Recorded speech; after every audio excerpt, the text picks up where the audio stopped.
Preface. How this book was written and why. 35 years ago, I was one of the unhappiest lads in New York. I was selling motor trucks for a living. I didn't know what made a motor truck run. That wasn't all, I didn't want to know. I despised my job. I despised living in a cheap furnished room on West 56th Street, a room infested with cockroaches. I still remember that I had a bunch of neckties hanging on the walls, and when I reached out of a morning to get a fresh necktie, the cockroaches scattered in all directions. I despised having to eat in cheap, dirty restaurants that were also probably infested with cockroaches. I came home to my lonely room each night with a sick headache, a headache bred and fed by disappointment, worry, bitterness, and rebellion. I was rebelling because the dreams I had nourished back in my college days had turned into nightmares. Was this life? Was this the vital adventure to which I had looked forward so eagerly? Was this all life would ever mean to me, working at a job I despised, living with cockroaches, eating vile food, and with no hope for the future? I longed for leisure to read, and to write the books I had dreamed of writing back in my college days. I knew I had everything to gain and nothing to lose by giving up the job I despised. I wasn't interested in making a lot of money, but I was interested in making a lot of living. In short, I had come to the Rubicon, to that moment of decision which faces most young people when they start out in life. So I made my decision, and that decision completely altered my future. It has made the last 35 years happy and rewarding beyond my most utopian aspirations. My decision was this: I would give up the work I loathed, and, since I had spent 4 years studying in the State Teachers College at Warrensburg, Missouri, preparing to teach, I would make my living teaching adult classes in night schools. Then I would have my days free to read books, prepare lectures, write novels, and short stories. I wanted to live to write and write to live. What subject should I teach to adults at night? As I looked back and evaluated my own college training, I saw that the training and experience I had had in public speaking had been of more practical value to me in business and in life than everything else I had studied in college all put together. Why? Because it had wiped out my timidity and lack of confidence and given me the courage and assurance to deal with people. It had also made clear that leadership usually gravitates to the man who can get up and say what he thinks. I applied for a position teaching public speaking in the night extension courses both at Columbia University and New York University, but these universities decided they could struggle along somehow without my help. I was disappointed then, but I now thank God that they did turn me down, because I started teaching in YMCA night schools, where I had to show concrete results and show them quickly. What a challenge that was. These adults didn't come to my classes because they wanted college credits or social prestige. They came for one reason only. They wanted to solve their problems. They wanted to be able to stand up on their own feet and say a few words at a business meeting without fainting from fright. Salesmen wanted to be able to call on a tough customer without having to walk around the block 3 times to get up courage. They wanted to develop poise and self-confidence. They wanted to get ahead in business. They wanted to have more money for their families. And since they were paying their tuition on an installment basis and they stopped paying if they didn't get results, and since I was being paid, not a salary, but a percentage of the profits, I had to be practical if I wanted to eat.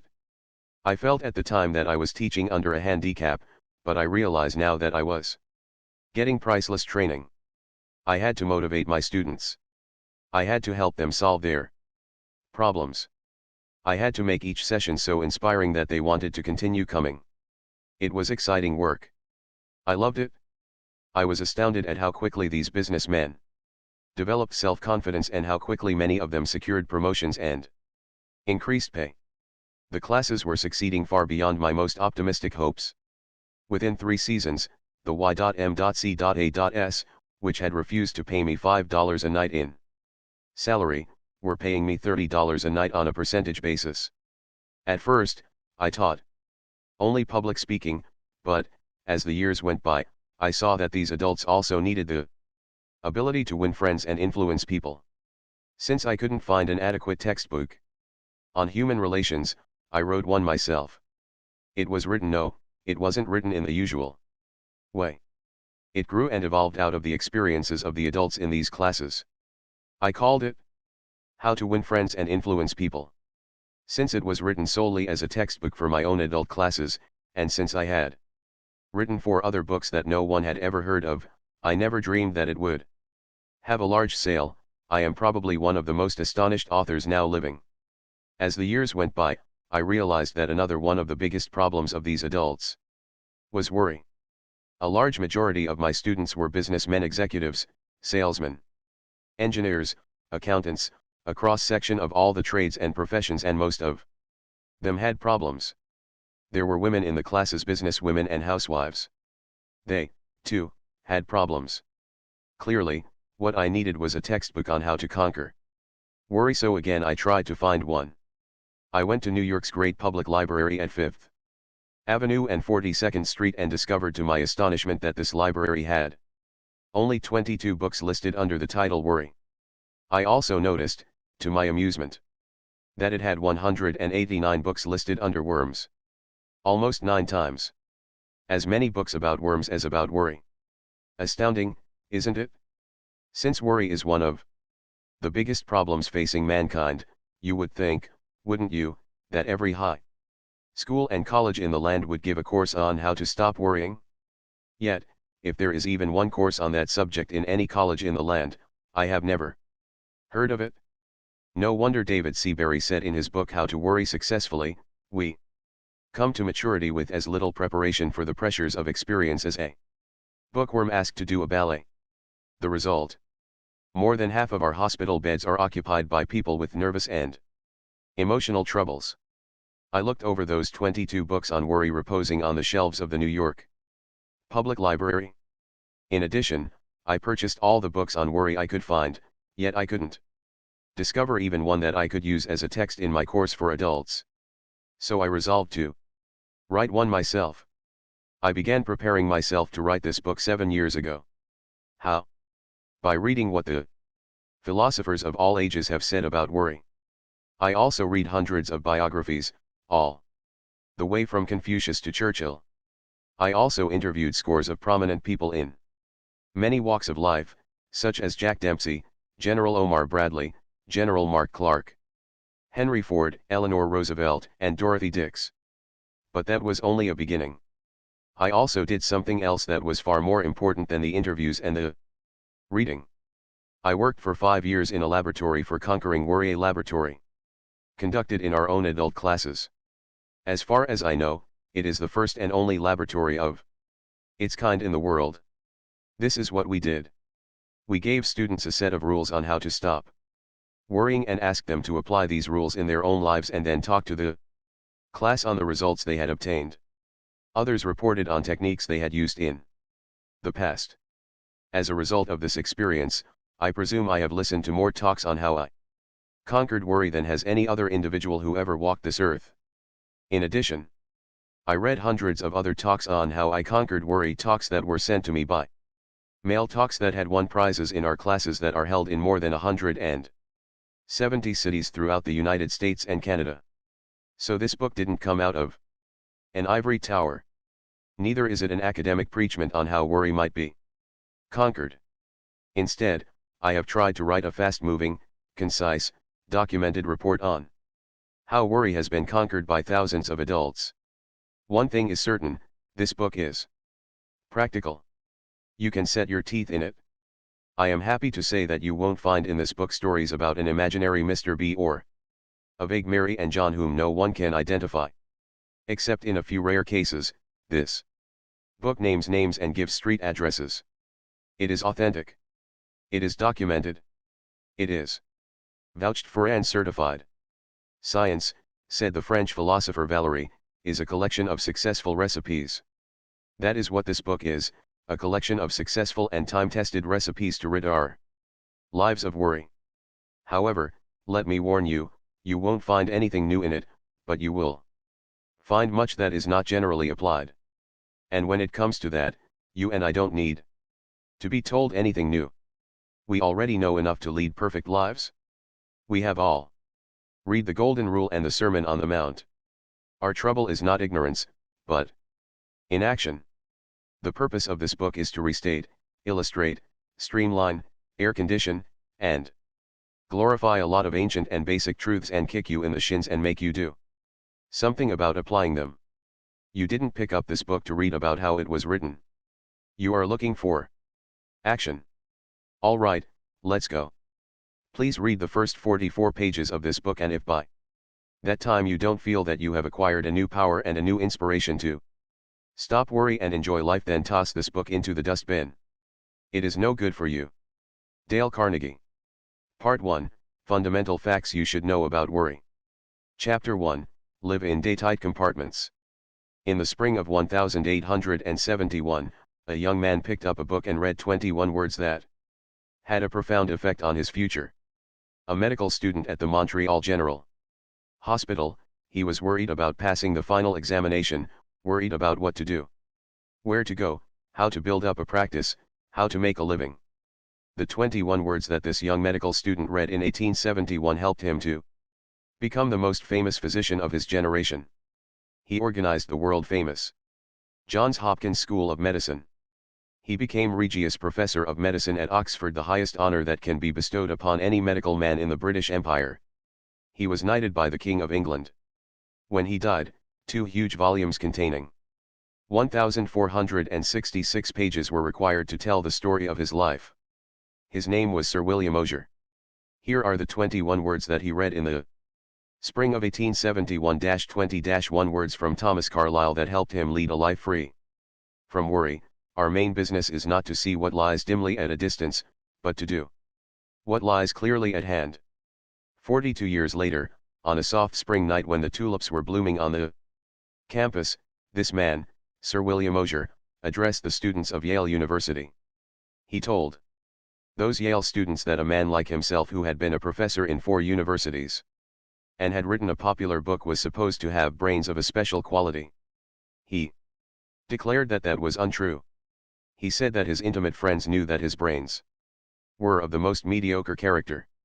What, then, was the secret of his success? He stated that it was owing to what he called living in daytight compartments. What did he mean by that? A few months before he spoke at Yale, Sir William Osier had crossed the Atlantic on a great ocean liner where the captain, standing on the bridge, could press a button and presto, there was a clanging of machinery, and various parts of the ship were immediately shut off from one another, shut off into watertight compartments. Now each one of you, Dr. Osier said to those Yale students, is a much more marvelous organization than the great liner, and bound on a longer voyage. What I urge is that you so learn to control the machinery as to live with daytight compartments as the most certain way to ensure safety on the voyage.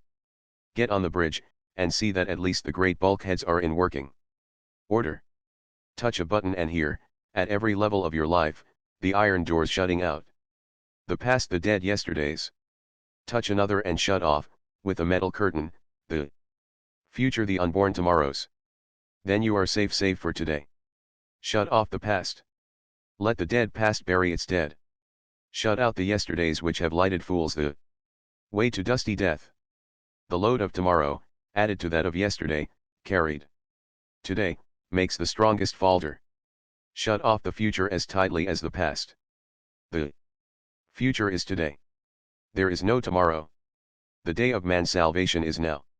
Waste of energy, mental distress, nervous worries dog the steps of a man who is anxious about the future. Shut close, then, the great fore and aft bulkheads, and prepare to cultivate the habit of life of daytight compartments. Did Dr. Osier mean to say that we should not make any effort to prepare for tomorrow? No. Not at all. But he did go on in that address to say that the best possible way to prepare for tomorrow is to concentrate with all your intelligence, all your enthusiasm, on doing today's work superbly today. That is the only possible way you can prepare for the future. Sir William Osier urged the students at Yale to begin the day with Christ's prayer, "Give us this day our daily bread." Remember that that prayer asks only for today's bread. It doesn't complain about the stale bread we had to eat yesterday, and it doesn't say, "Oh, God, it has been pretty dry." out in the wheat belt lately and we may have another drought and then how will I get bread to eat next autumn, or suppose I lose my job? Oh, God, how could I get bread then? No, this prayer teaches us to ask for today's bread only. Today's bread is the only kind of bread you can possibly eat. Years ago, a penniless philosopher was wandering through a stony country where the people had a hard time making a living. One day a crowd gathered about him on a hill. And he gave what is probably the most quoted speech ever delivered anywhere at any time. This speech contains 26 words that have gone ringing down across the centuries. Take therefore no thought for the morrow shall take thought for the things of itself. Sufficient unto the day is the evil thereof. Many men have rejected those words of Jesus, take no thought for the morrow. They have rejected those words as a counsel of perfection, as a bit of oriental mysticism. I must take thought for the morrow, they say. I must take out insurance to protect my family. I must lay aside money for my old age. I must plan and prepare to get ahead. Right? Of course you must. The truth is that those words of Jesus, translated over 300 years ago, don't mean today what they meant during the reign of King James. 300 years ago the word thought frequently meant anxiety. Modern versions of the Bible quote Jesus more accurately as saying, have no anxiety for the tomorrow. By all means take thought for the tomorrow, yes, careful thought and planning and preparation. But have no anxiety. During the war, our military leaders planned for the morrow, but they could not afford to have any anxiety. I have supplied the best men with the best equipment we have, said Admiral Ernest J. King, who directed the United States Navy, and have given them what seems to be the wisest mission. That is all I can do. If a ship has been sunk, Admiral King went on, I can't bring it up. If it is going to be sunk, I can't stop it. I can use my time much better working on tomorrow's problem than by fretting about yesterday's. Besides, if I let those things get me, I wouldn't last long. Whether in war or peace, the chief difference between good thinking and bad thinking is this: good thinking deals with causes and effects and leads to logical, constructive planning. Bad thinking frequently leads to tension and nervous breakdowns. I recently had the privilege of interviewing Arthur Hayes Sulzberger, publisher of one of the most famous newspapers in the world, the New York Times. Mr. Sulzberger told me that when the Second World War flamed across Europe, he was so stunned, so worried about the future, that he found it almost impossible to sleep. He would frequently get out of bed in the middle of the night, take some canvas and tubes of paint, look in the mirror, and try to paint a portrait of himself. He didn't know anything about painting, but he painted anyway, to get his mind off his worries.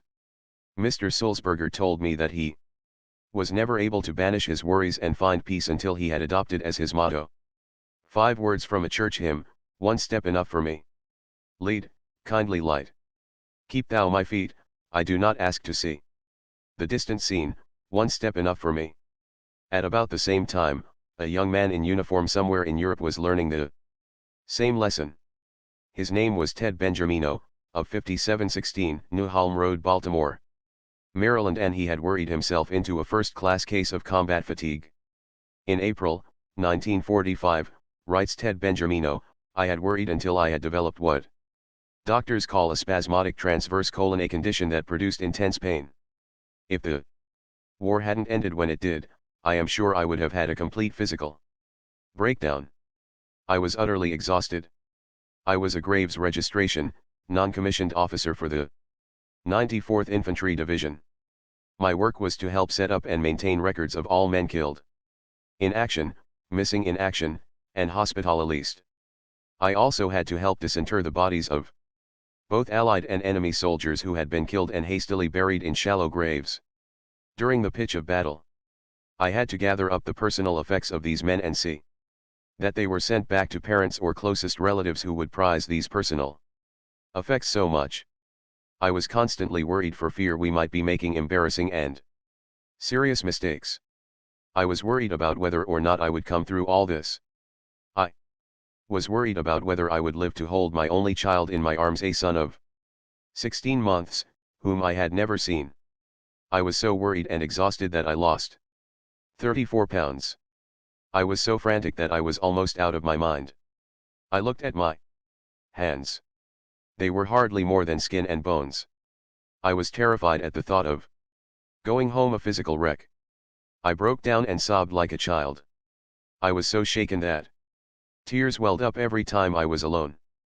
There was one period soon after the Battle of the Bulge started that I wept so often that I almost gave up hope of ever being a normal human being again.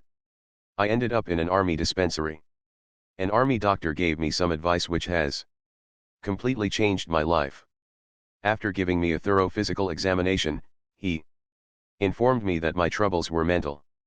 Ted, he said, I want you to think of your life as an hourglass.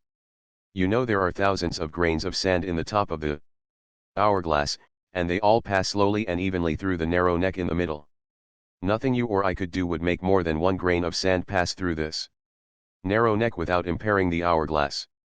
You and I and everyone else are like this hourglass. When we start in the morning, there are hundreds of tasks which we feel that we must accomplish that day, but if we do not take them one at a time and let them pass through the day slowly and evenly, as do the grains of sand passing through the narrow neck of the hourglass, then we are bound to break our own physical or mental structure. I have practiced that philosophy ever since that memorable day that an army doctor gave it to me. One grain of sand at a time. One task at a time. That advice saved me physically and mentally during the war, and it has also helped me in my present position in business. I am a stock control clerk for the commercial credit company in Baltimore. I found the same problems arising in business that had arisen during the war. A score of things had to be done at once and there was little time to do them. We were low in stocks. We had new forms to handle, new stock arrangements, changes of address, opening and closing offices, and so on. Instead of getting taut and nervous, I remembered what the doctor had told me. One grain of sand at a time. One task at a time. By repeating those words to myself over and over, I accomplished my tasks in a more efficient manner and I did my work without the confused and jumbled feeling that had almost wrecked me on the battlefield. One of the most appalling comments on our present way of life is that half of all the beds in our hospitals are reserved for patients with nervous and mental troubles. Patients who have collapsed under the crushing burden of accumulated yesterdays and fearful tomorrows. Yet a vast majority of those people would be walking the streets today, leading happy, useful lives, if they had only heeded the words of Jesus, have no anxiety about the morrow, or the words of Sir William Osier, live in daytight compartments. You and I are standing this very second at the meeting place of two eternities, the vast past that has endured forever, and the future that is plunging onto the last syllable of recorded time. We can't possibly live in either of those eternities, no, not even for one split second. But, by trying to do so, we can wreck both our bodies and our minds. So, let's be content to live the only time we can possibly live, from now until bedtime. Anyone can carry his burden, however hard, until nightfall, wrote Robert Louis Stevenson.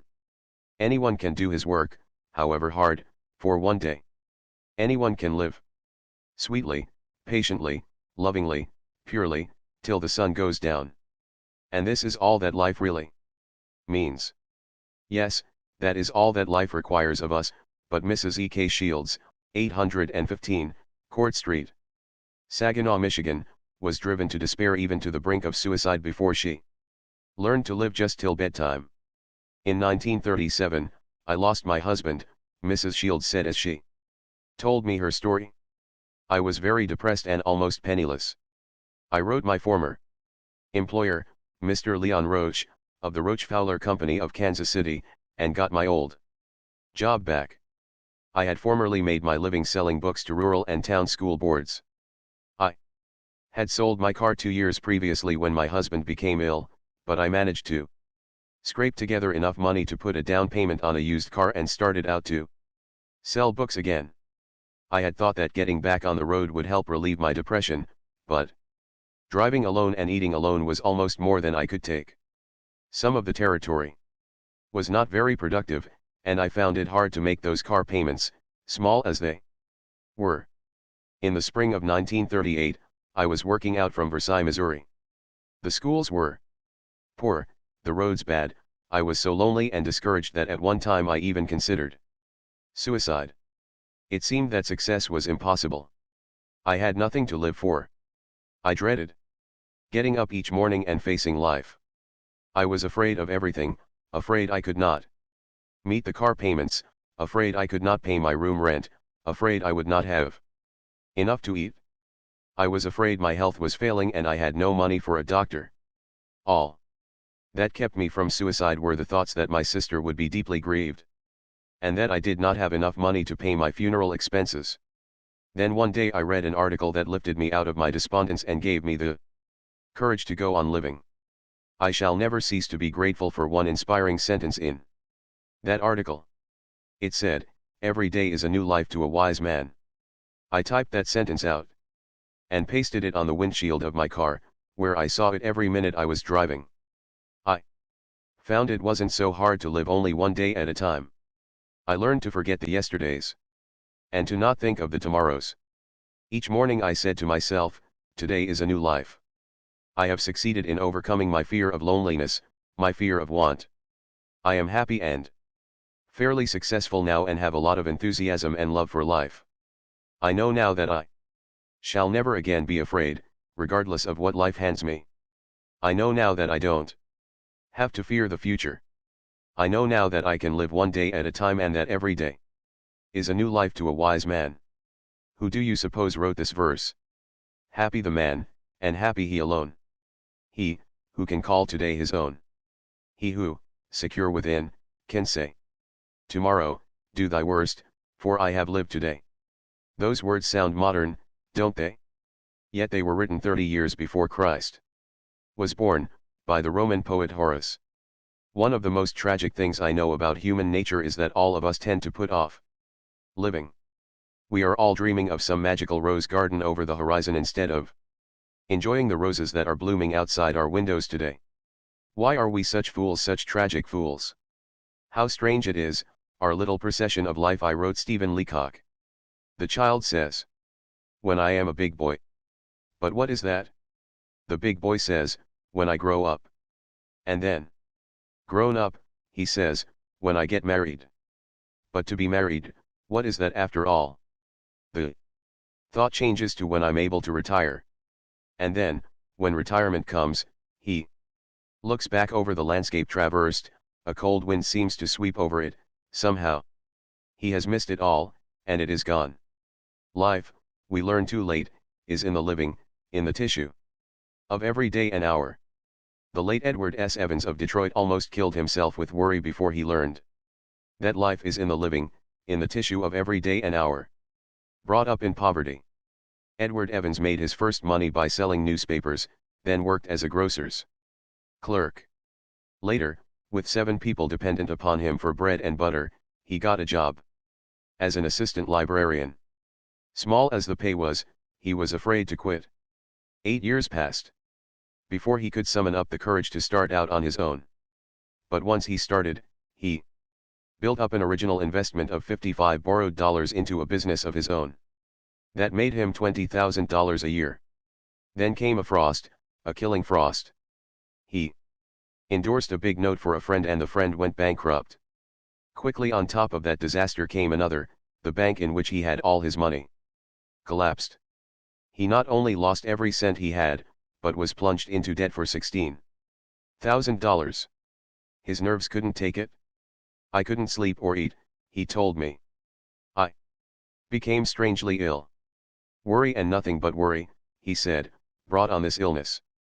One day as I was walking down the street, I fainted and fell on the sidewalk. I was no longer able to walk. I was put to bed and my body broke out in boils.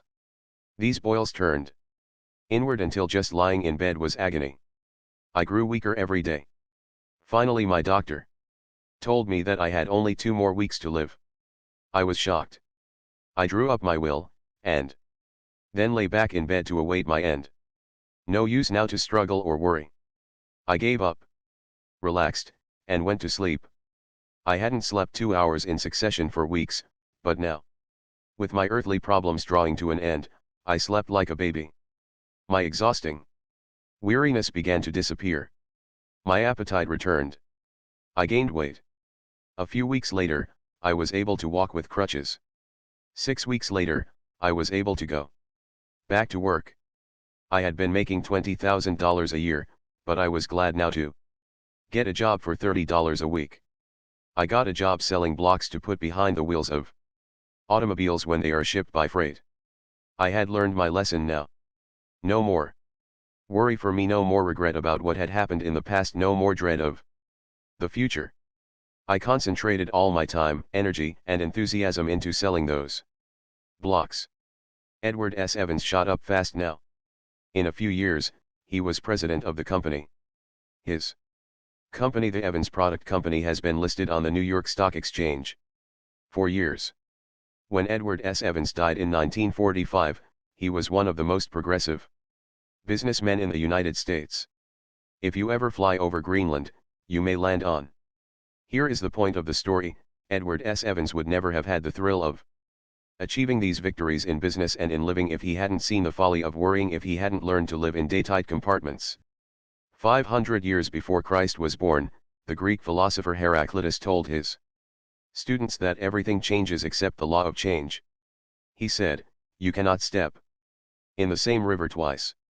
The river changes every second, and so does the man who stepped in it." Life is a ceaseless change. The only certainty is today. Why mar the beauty of living today by trying to solve the problems of a future that is shrouded in ceaseless change and uncertainty, a future that no one can possibly foretell? The old Romans had a word for it. In fact, they had two words for it: carpe diem, enjoy the day, or seize the day. Yes, seize the day, and make the most of it. That is the philosophy of Lowell Thomas. I recently spent a weekend at his farm, and I noticed that he had these words from Psalm 18 framed and hanging on the walls of his broadcasting studio, where he would see them often. "This is the day which the Lord hath made, we will rejoice and be glad in it." John Ruskin had on his desk a simple piece of stone on which was carved one word: today. And while I haven't a piece of stone on my desk, I do have a poem pasted on my mirror where I can see it when I shave every morning, a poem that Sir William Osier always kept on his desk, a poem written by the famous Indian dramatist, Kalidasa. Salutation to the dawn. Look to this day. For it is life, the very life of life. In its brief course lie all the verities and realities of your existence.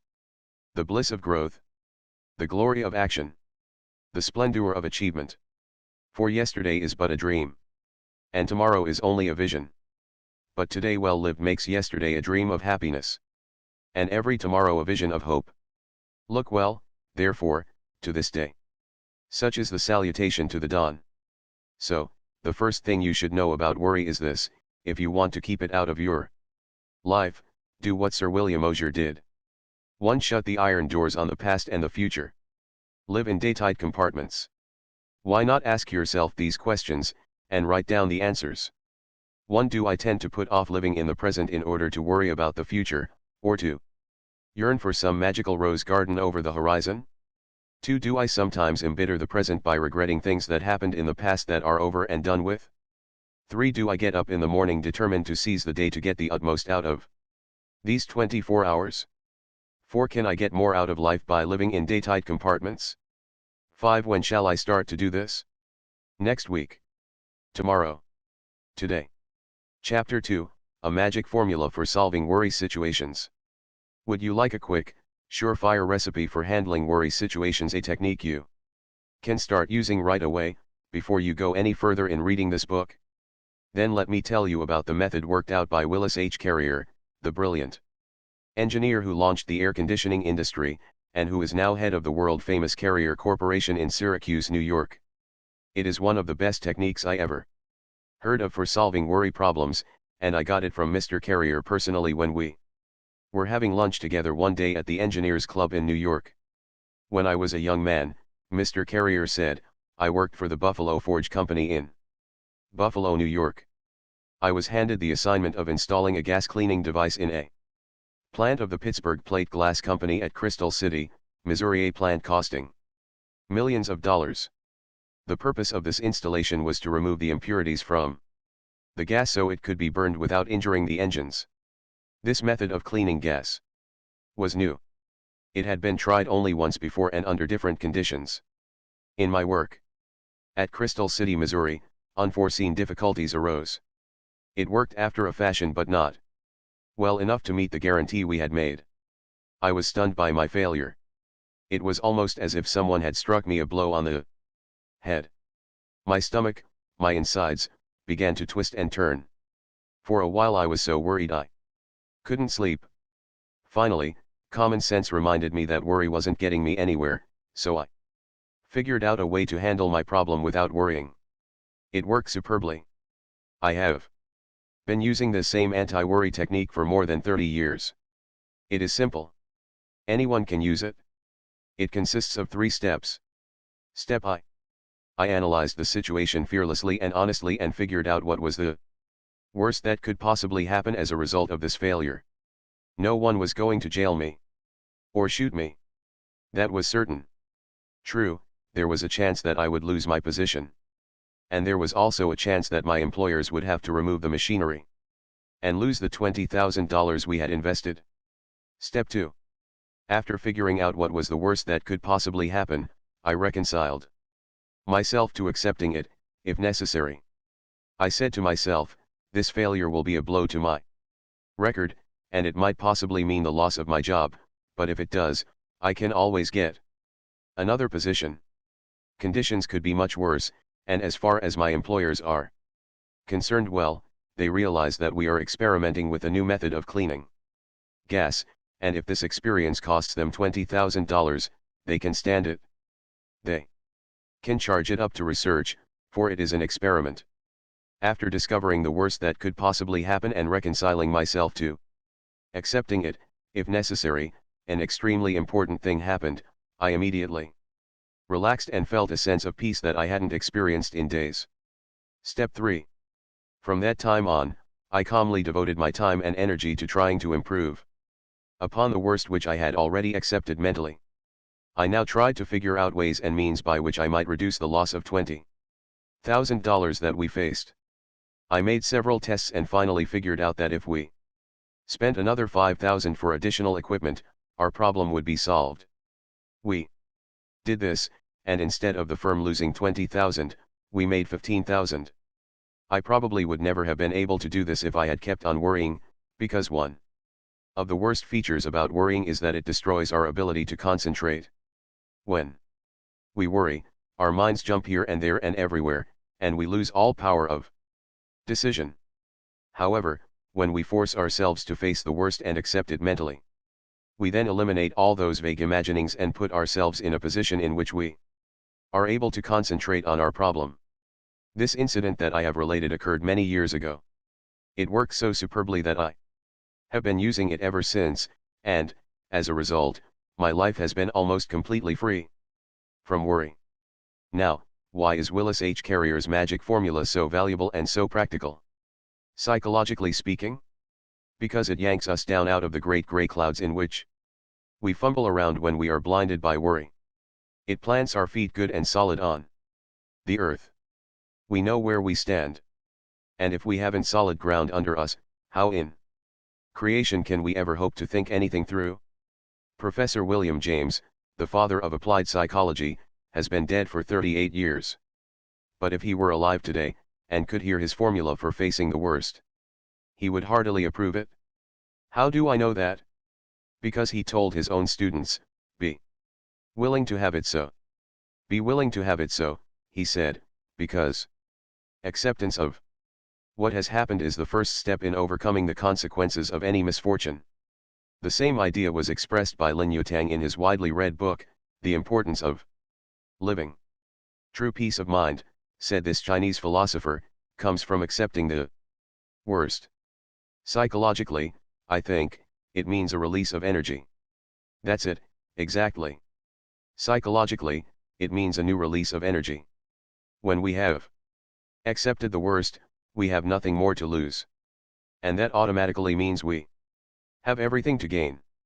After facing the worst, Willis H. Carrier reported, I immediately relaxed and felt a sense of peace that I hadn't experienced in days. From that time on, I was able to think. Makes sense, doesn't it? Yet millions of people have wrecked their lives in angry turmoil. Because they refused to accept the worst, refused to try to improve upon it, refused to salvage what they could from the wreck. Instead of trying to reconstruct their fortunes, they engaged in a bitter and violent contest with experience and ended up victims of that brooding fixation known as melancholia. Would you like to see how someone else adopted Willis H. Carrier's magic formula and applied it to his own problem? Well, here is one example, from a New York oil dealer who was a student in my classes. I was being blackmailed, this student began. I didn't believe it was possible. I didn't believe it could happen outside of the movies, but I was actually being blackmailed. What happened was this: the oil company of which I was the head had a number of delivery trucks and a number of drivers. At that time, OPA regulations were strictly in force, and we were rationed on the amount of oil we could deliver to any one of our customers. I didn't know it, but it seems that certain of our drivers had been delivering oil short to our regular customers, and then reselling the surplus to customers of their own. The first inkling I had of these illegitimate transactions was when a man who claimed to be a government inspector came to see me one day and demanded hush money. He had got documentary proof of what our drivers had been doing, and he threatened to turn this proof over to the district attorney's office if I didn't cough up. I knew, of course, that I had nothing to worry about personally, at least. But I also knew that the law says a firm is responsible for the actions of its employees. What's more, I knew that if the case came to court, and it was aired in the newspapers, the bad publicity would ruin my business. And I was proud of my business. It had been founded by my father 24 years before. I was so worried I was sick. I didn't eat or sleep for 3 days and nights. I kept going around in crazy circles. Should I pay the money $5,000 or should I tell this man to go ahead and do his damnedest? Either way, I tried to make up my mind. It ended in nightmare. Then, on Sunday night, I happened to pick up the booklet on how to stop worrying, which I had been given in my Carnegie class in public speaking. I started to read it, and came across the story of Willis H. Carrier. Face the worst, it said. So I asked myself, what is the worst that can happen if I refuse to pay up, and these blackmailers turn their records over to the district attorney? The answer to that was, the ruin of my business. That's the worst that can happen. I can't go to jail. All that can happen is that I shall be ruined by the publicity. I then said to myself, all right, the business is ruined. I accept that mentally. What happens next? Well, with my business ruined, I would probably have to look for a job. That wasn't bad. I knew a lot about oil. There were several firms that might be glad to employ me. I began to feel better. The blue funk I had been in for 3 days and nights began to lift a little. My emotions calmed down. And to my astonishment, I was able to think. I was clear-headed enough now to face step 3, improve on the worst. As I thought of solutions, an entirely new angle presented itself to me. If I told my attorney the whole situation, he might find a way out which I hadn't thought of. I know it sounds stupid to say that this hadn't even occurred to me before, but of course I hadn't been thinking, I had only been worrying. I immediately made up my mind that I would see my attorney first thing in the morning, and then I went to bed and slept like a log. How did it end? Well, the next morning my lawyer told me to go and see the district attorney and tell him the truth. I did precisely that. When I finished, I was astonished to hear the DA say that this blackmail racket had been going on for months and that the man who claimed to be a government agent was a crook wanted by the police. What a relief to hear all this after I had tormented myself for 3 days and nights wondering whether I should hand over $5,000 to this professional swindler. This experience taught me a lasting lesson. Now, whenever I face a pressing problem that threatens to worry me, I give it what I call the old Willis H. Carrier formula. At just about the same time Willis H. Carrier was worrying over the gas cleaning equipment he was installing in a plant in Crystal City, Missouri, a chap from Broken Bow, Nebraska, was making out his will. His name was Earl P. Haney, and he had duodenal ulcers. 3 doctors, including a celebrated ulcer specialist, had pronounced Mr. Haney an incurable case. They had told him not to eat this or that, and not to worry or fret, to keep perfectly calm. They also told him to make out his will. These ulcers had already forced Earl P. Haney to give up a fine and highly paid position. So now he had nothing to do, nothing to look forward to except a lingering death. Then he made a decision, a rare and superb decision. Since I have only a little while to live, he said, I may as well make the most of it. I have always wanted to travel around the world before I die. If I am ever going to do it, I'll have to do it now. So he bought his ticket. The doctors were appalled. We must warn you, they said to Mr. Haney, that if you do take this trip, you will be buried at sea. No, I won't, he replied. I have promised my relatives that I will be buried in the family plot at Broken Bow, Nebraska.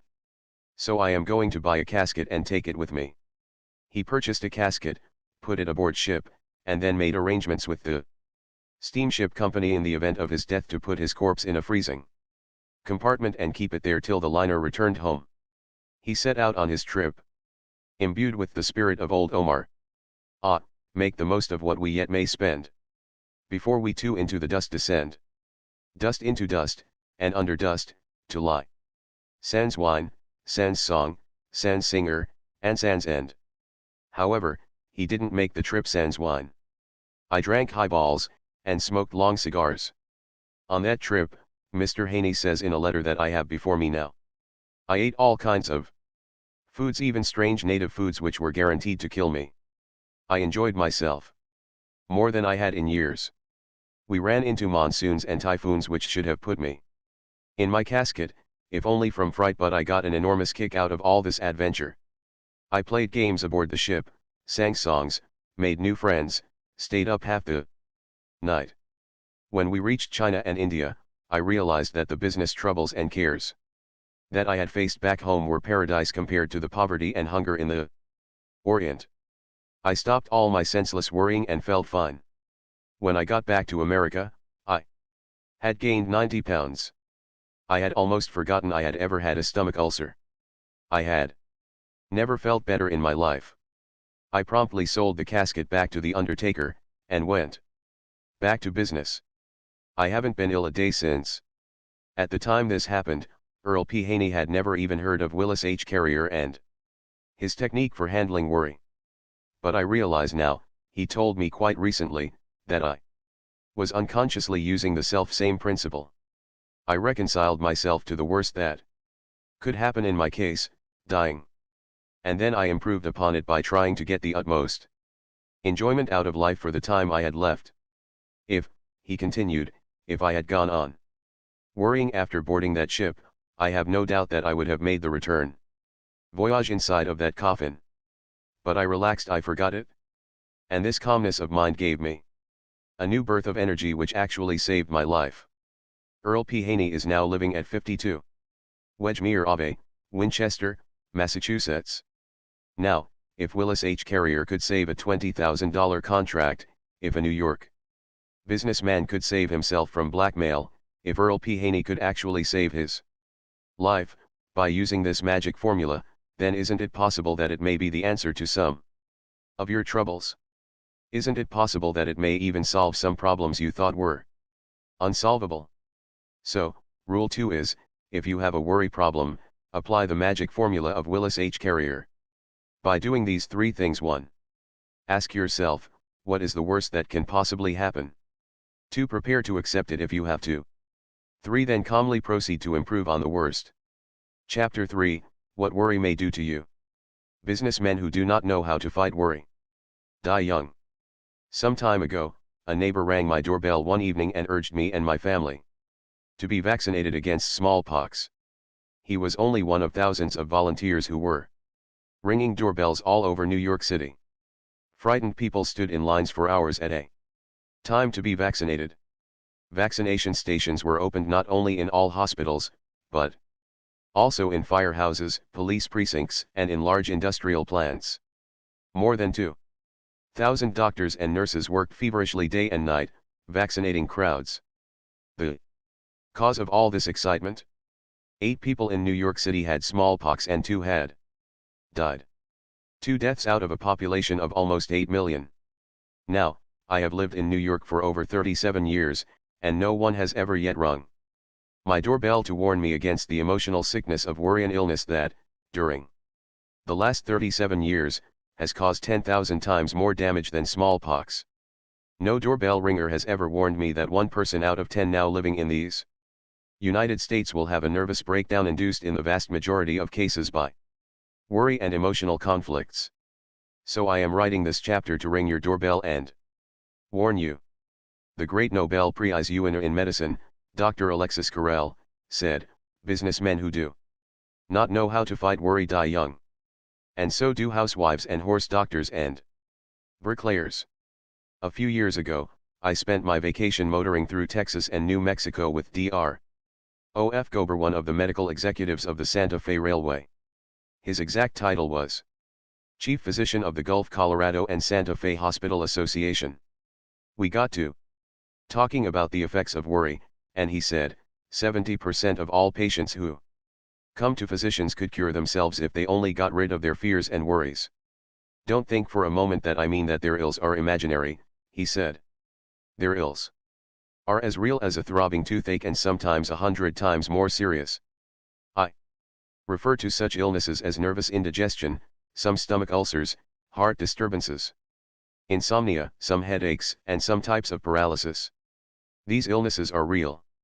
I know what I am talking about, said Dr. Gober, for I myself suffered from a stomach ulcer for 12 years.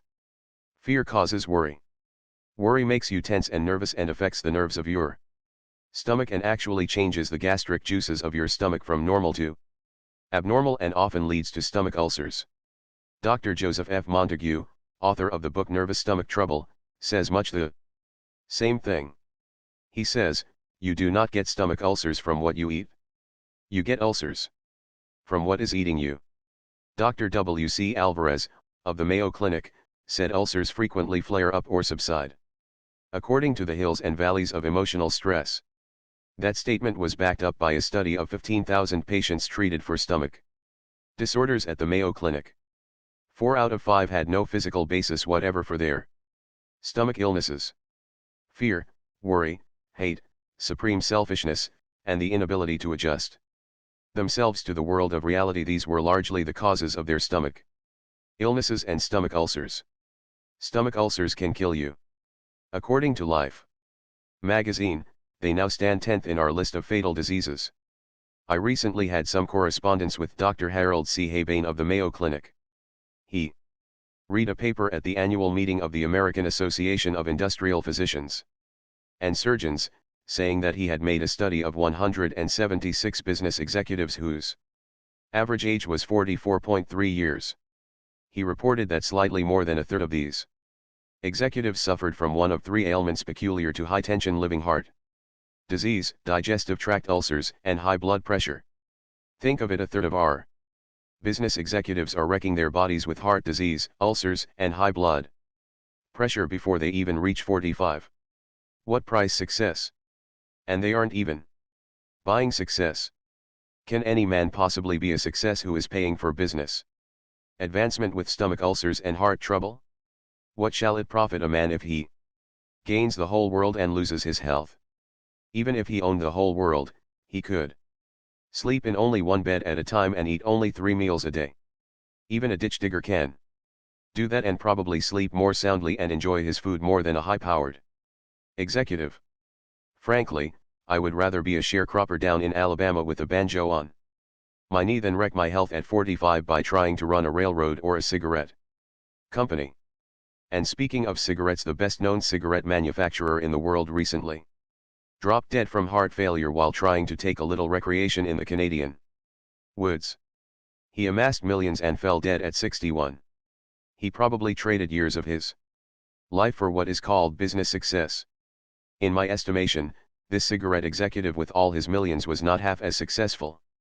As my father, a Missouri farmer who died at 89 without a dollar. The famous Mayo brothers declared that more than half of our hospital beds are occupied by people with nervous troubles. Yet, when the nerves of these people are studied under a high-powered microscope in a post-mortem examination, their nerves in most cases are apparently as healthy as the nerves of Jack Dempsey. Their nervous troubles are caused not by a physical deterioration of the nerves, but by emotions of futility, frustration, anxiety, worry, fear, defeat, despair. Plato said that the greatest mistake physicians make is that they attempt to cure the body without attempting to cure the mind, yet the mind and body are one and should not be treated separately. It took medical science 2,300 years to recognize this great truth. We are just now beginning to develop a new kind of medicine called psychosomatic medicine, a medicine that treats both the mind and the body. It is high time we were doing that, for medical science has largely wiped out the terrible diseases caused by physical germs, diseases such as smallpox, cholera, yellow fever, and scores of other scourges that swept untold millions into untimely graves. But medical science has been unable to cope with the mental and physical wrecks caused, not by germs, but by emotions of worry, fear, hate, frustration, and despair. Casualties caused by these emotional diseases are mounting and spreading with catastrophic rapidity. Doctors figure that 1 American in every 20 now alive will spend a part of his life in an institution for the mentally ill. 1 out of every 6 of our young men called up by the draft in the Second World War was rejected as mentally diseased or defective. What causes insanity? No one knows all the answers. But it is highly probable that in many cases fear and worry are contributing factors. The anxious and harassed individual who is unable to cope with the harsh world of reality breaks off all contact with his environment and retreats into a private dream world of his own making, and this solves his worry problems. As I write, I have on my desk a book by Dr. Edward Podolsky entitled Stop Worrying and Get Well. Here are some of the chapter titles in that book. What worry does to the heart.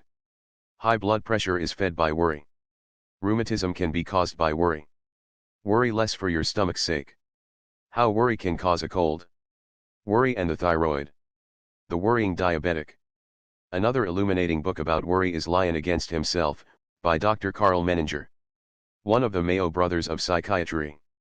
Dr. Menninger's book is a startling revelation of what you do to yourself when you permit destructive emotions to dominate your life.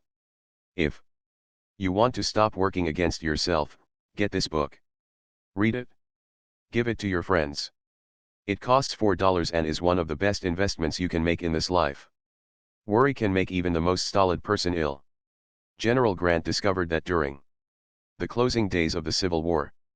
The story goes like this: Grant had been besieging Richmond for 9 months. General Lee's troops, ragged and hungry, were beaten. Entire regiments were deserting at a time. Others were holding prayer meetings in their tents, shouting, weeping, seeing visions. The end was close. Lee's men set fire to the cotton and tobacco warehouses in Richmond, burned the arsenal, and fled from the city. At night, while towering flames roared up into darkness, Grant was in hot pursuit, banging away at the Confederates from both sides and the rear, while Sheridan's cavalry was heading them off in front, tearing up railway lines and capturing supply trains. Grant, half blind with a violent sick headache, fell behind his army and stopped at a farmhouse. I spent the night, he records in his memoirs, in bathing my feet in hot water and mustard, and putting mustard plasters on my wrists and the back part of my neck, hoping to be cured by morning. The next morning, he was cured instantaneously. And the tiling that cured him was not a mustard plaster, but a horseman galloping down the road with a letter from Lee, saying he wanted to surrender. When the officer bearing the message reached me, Grant wrote, I was still suffering with the sick headache, but the instant I saw the contents of the note, I was cured. Obviously it was Grant's worries, tensions, and emotions that made him ill. He was cured instantly the moment his emotions took on the hue of confidence, achievement, and victory. 70 years later, Henry Morgenthau, Jr., Secretary of the Treasury in Franklin D. Roosevelt's cabinet, discovered that worry could make him so ill that he was dizzy. He records in his diary that he was terribly worried when the president, in order to raise the price of wheat, bought 4,400,000 bushels in one day. He says in his diary, "I felt literally dizzy while the thing was going on. I went home and went to bed for 2 hours. After lunch. If I want to see what worry does to people, I don't have to go to a library or a physician. I can look out of the window of my home where I am writing this book, and I can see, within one block, one house where worry caused a nervous breakdown and another house where a man worried himself into diabetes. When the stock market went down, the sugar in his blood and urine went up. When Montaigne, the illustrious French philosopher, was elected mayor of his home town Bordeaux, he said to his fellow citizens, 'I am willing to take your affairs into my hands but not into my liver and lungs.' This neighbor of mine took the affairs of the stock market into the bloodstream and almost killed himself. Worry can put you into a wheelchair with rheumatism and arthritis." Dr. Russell L. Cecil, of the Cornell University Medical School, is a world-recognized authority on arthritis. And he has listed 4 of the commonest conditions that bring on arthritis. 1. Marital shipwreck. 2. Financial disaster and grief. 3. Loneliness and worry. 4. Long-cherished resentments. Naturally, these 4 emotional situations are far from being the only causes of arthritis. There are many different kinds of arthritis due to various causes. But, to repeat, the commonest conditions that bring on arthritis are the 4 listed by Dr. Russell L. Cecil. For example, a friend of mine was so hard bit during the Depression that the gas company shut off the gas and the bank foreclosed the mortgage on the house. His wife suddenly had a painful attack of arthritis and, in spite of medicine and diets, the arthritis continued until their financial situation improved. Worry can even cause tooth decay. Dr. William I.L. McGonigal said in an address before the American Dental Association that unpleasant emotions such as those caused by worry, fear, nagging, may upset the body's calcium balance and cause tooth decay. Dr. McGonigal told of a patient of his who had always had a perfect set of teeth until he began to worry over his wife's sudden illness. During the 3 weeks she was in the hospital, he developed 9 cavities brought on by worry. Have you ever seen a person with an acutely overactive thyroid? I have, and I can tell you they tremble, they shake, they look like someone half scared to death, and that's about what it amounts to. The thyroid gland, the gland that regulates the body, has been thrown out of kilter. It speeds up the heart, the whole body is roaring away at full blast like a furnace with all its drafts wide open. And if this isn't checked, by operation or treatment, the victim may die, may burn himself out. A short time ago I went to Philadelphia with a friend of mine who has this disease. We went to see a famous specialist, a doctor who has been treating this type of ailment for 38 years. And what sort of advice do you suppose he had hanging on the wall of his waiting room, painted on a large wooden sign so all his patients could see it? Here it is. I copied it down on the back of an envelope while I was waiting. Relaxation and recreation. The most relaxing recreating forces are a healthy religion, sleep, music, and laughter. Have faith in God, learn to sleep well, love good music, see the funny side of life, and health and happiness will be yours. The first question he asked this friend of mine was, what emotional disturbance brought on this condition? He warned my friend that, if he didn't stop worrying, he could get other complications, heart trouble, stomach ulcers, or diabetes. All of these diseases, said that eminent doctor, are cousins, first cousins. Sure, they're first cousins, they all worry diseases. When I interviewed Merle Baron, she told me that she refused to worry because she knew that worry would destroy her chief asset on the motion picture screen, her good looks.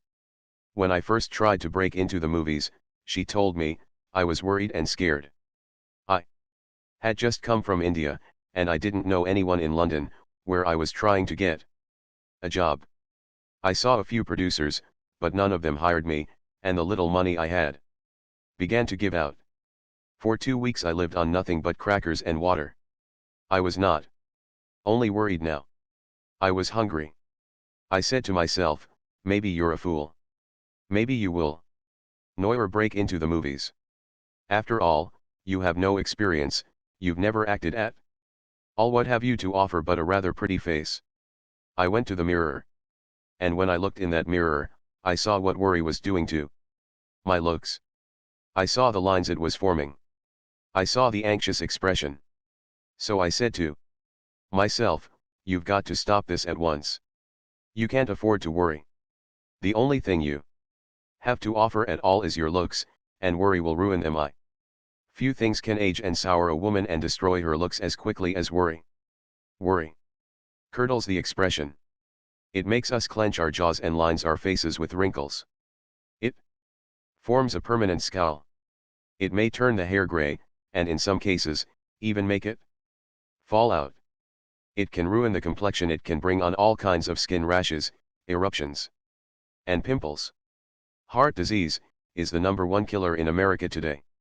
During the Second World War, almost a third of a million men were killed in combat, but during that same period, heart disease killed 2 million civilians, and 1 million of those casualties were caused by the kind of heart disease that is brought on by worry and high-tension living. Yes. Heart disease is one of the chief reasons why Dr. Alexis Carrel said, businessmen who do not know how to fight worry die young. The Negroes down south and the Chinese rarely have the kind of heart disease brought on by worry, because they take things calmly. 20 times as many doctors as farm workers die from heart failure. The doctors lead tense lives and pay the penalty. The Lord may forgive us our sins, said William James, but the nervous system never does. Here is a startling and almost incredible fact: more Americans commit suicide each year than die from the 5 most common communicable diseases. Why? The answer is largely worry. When the cruel Chinese warlords wanted to torture their prisoners, they would tie their prisoners hand and foot and put them under a bag of water that constantly dripped, dripped, day and night. These drops of water constantly falling on the head finally became like the sound of hammer blows and drove men insane. This same method of torture was used during the Spanish Inquisition and in German concentration camps under Hitler. Worry is like the constant drip of water, and the constant drip of worry often drives men to insanity and suicide.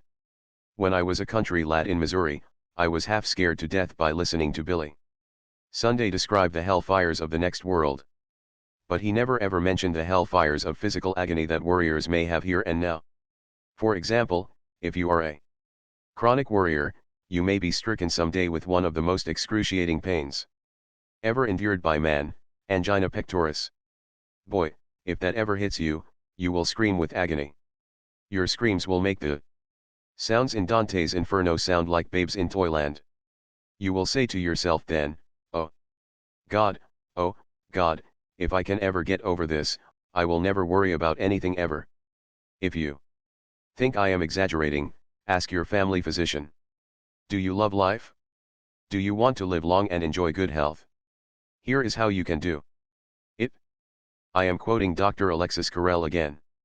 He said, those who keep the peace of their inner selves in the midst of the tumult of the modern city are immune from nervous diseases. Can you keep the peace of your inner self in the midst of the tumult of a modern city? If you are a normal person, the answer is yes. Emphatically yes. Most of us are stronger than we realize. We have inner resources that we have probably never tapped. As Thoreau said in his immortal book, Walden, I know of no more encouraging fact than the unquestionable ability of man to elevate his life by a conscious endeavor.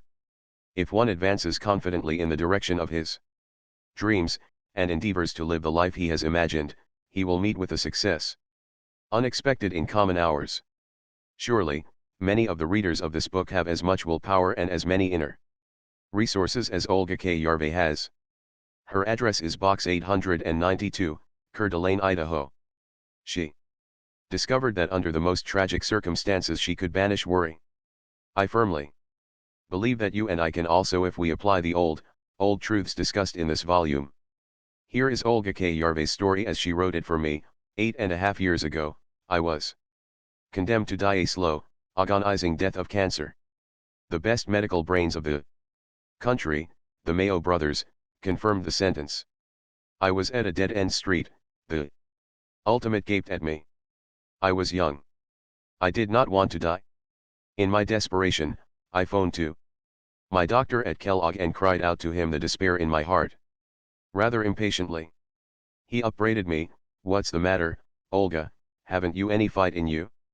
Sure, you will die if you keep on crying. Yes, the worst has overtaken you. O.K. Face the facts. Quit worrying one and then do something about it. Right then and there I took an oath, so solemn that the nails sank deep into my flesh and cold chills ran down my spine. I am not going to worry. I am not going to cry. And if there is anything to mind over matter, I am going to win. I am going to live. The usual amount of X-ray in such advanced cases, where they cannot apply radium, is 10.5 minutes a day for 30 days. They gave me X-ray for 14.5 minutes a day for 49 days, and although my bones stuck out of my emaciated body like rocks on a barren hillside, and although my feet were like lead, I did not worry. Not once did I cry. I smiled. Yes, I actually forced myself to smile. I am not so foolish as to imagine that merely smiling can cure cancer. But I do believe that a cheerful mental attitude helps the body fight disease. At any rate, I experienced one of the miracle cures of cancer. I have never been healthier than in the last few years, thanks to those challenging, fighting words of Dr. McCaffrey. Face the facts. Quite worrying, then do something about it. I am going to close this chapter by repeating its title, the words of Dr. Alexis Carrel. Businessmen who do not know how to fight worry die young. The fanatical followers of the Prophet Muhammad often had verses from the Quran tattooed on their breasts. I would like to have the title of this chapter tattooed on the breast of every reader of this book, Businessmen who do not know how to fight worry die young. Was Dr. Carrel speaking of you? Could be. Part 1 in a nutshell. Rule 1, if you want to avoid worry, do what Sir William Osier did, live in daytight compartments. Don't stew about the future. Just live each day until bedtime. Rule 2, the next time trouble with a capital T comes gunning for you and backs you up in a corner, try the magic formula of Willis H. Carrier. A. Ask yourself, what is the worst that can possibly happen if I can't solve my problem? B. Prepare yourself mentally to accept the worst if necessary. C. Then calmly try to improve upon the worst which you have already mentally agreed to accept. Rule 3, remind yourself of the exorbitant price you can pay for worry in terms of your health. Businessmen who do not know how to fight worry die young. Part 2, basic techniques in analyzing worry. Chapter 4, how to analyze and solve worry problems. I keep 6 honest serving men. They taught me all I knew. Their names are what and why and when. And how and where and who. Rudyard Kipling. Will the magic formula of Willis H. Carrier, described in Part 1, Chapter 2, solve all worry problems? No, of course not. Then what is the answer? The answer is that we must equip ourselves to deal with different kinds of worries by learning the 3 basic steps of problem analysis. The 3 steps are: 1. Get the facts. 2. Analyze the facts. 3. Arrive at a decision and then act on that decision. Obvious stuff? Yes, Aristotle taught it and used it. And you and I must use it too if we are going to solve the problems that are harassing us and turning our days and nights into veritable hells. Let's take the first rule, get the facts. Why is it so important to get the facts? Because unless we have the facts we can't possibly even attempt to solve our problem intelligently. Without the facts, all we can do is stew around in confusion. My idea? No. That was the idea of the late Herbert E. Hawks, Dean of Columbia College, Columbia University, for 22 years. He had helped 200,000 students solve their worry problems, and he told me that confusion is the chief cause of worry. He put it this way, he said, half the worry in the world is caused by people trying to make decisions before they have sufficient knowledge on which to base a decision. For example, he said, if I have a problem which has to be faced at 3 o'clock next Tuesday, I refuse even to try to make a decision about it until next Tuesday arrives. In the meantime, I concentrate on getting all the facts that bear on the problem. I don't worry, he said, I don't agonize over my problem. I don't lose any sleep. I simply concentrate on getting the facts. And by the time Tuesday rolls around, if I've got all the facts, the problem usually solves itself. I asked Dean Hawkes if this meant he had licked worry entirely. Yes, he said, I think I can honestly say that my life is now almost totally devoid of worry. I have found, he went on, that if a man will devote his time to securing facts in an impartial, objective way, his worries usually evaporate in the light of knowledge.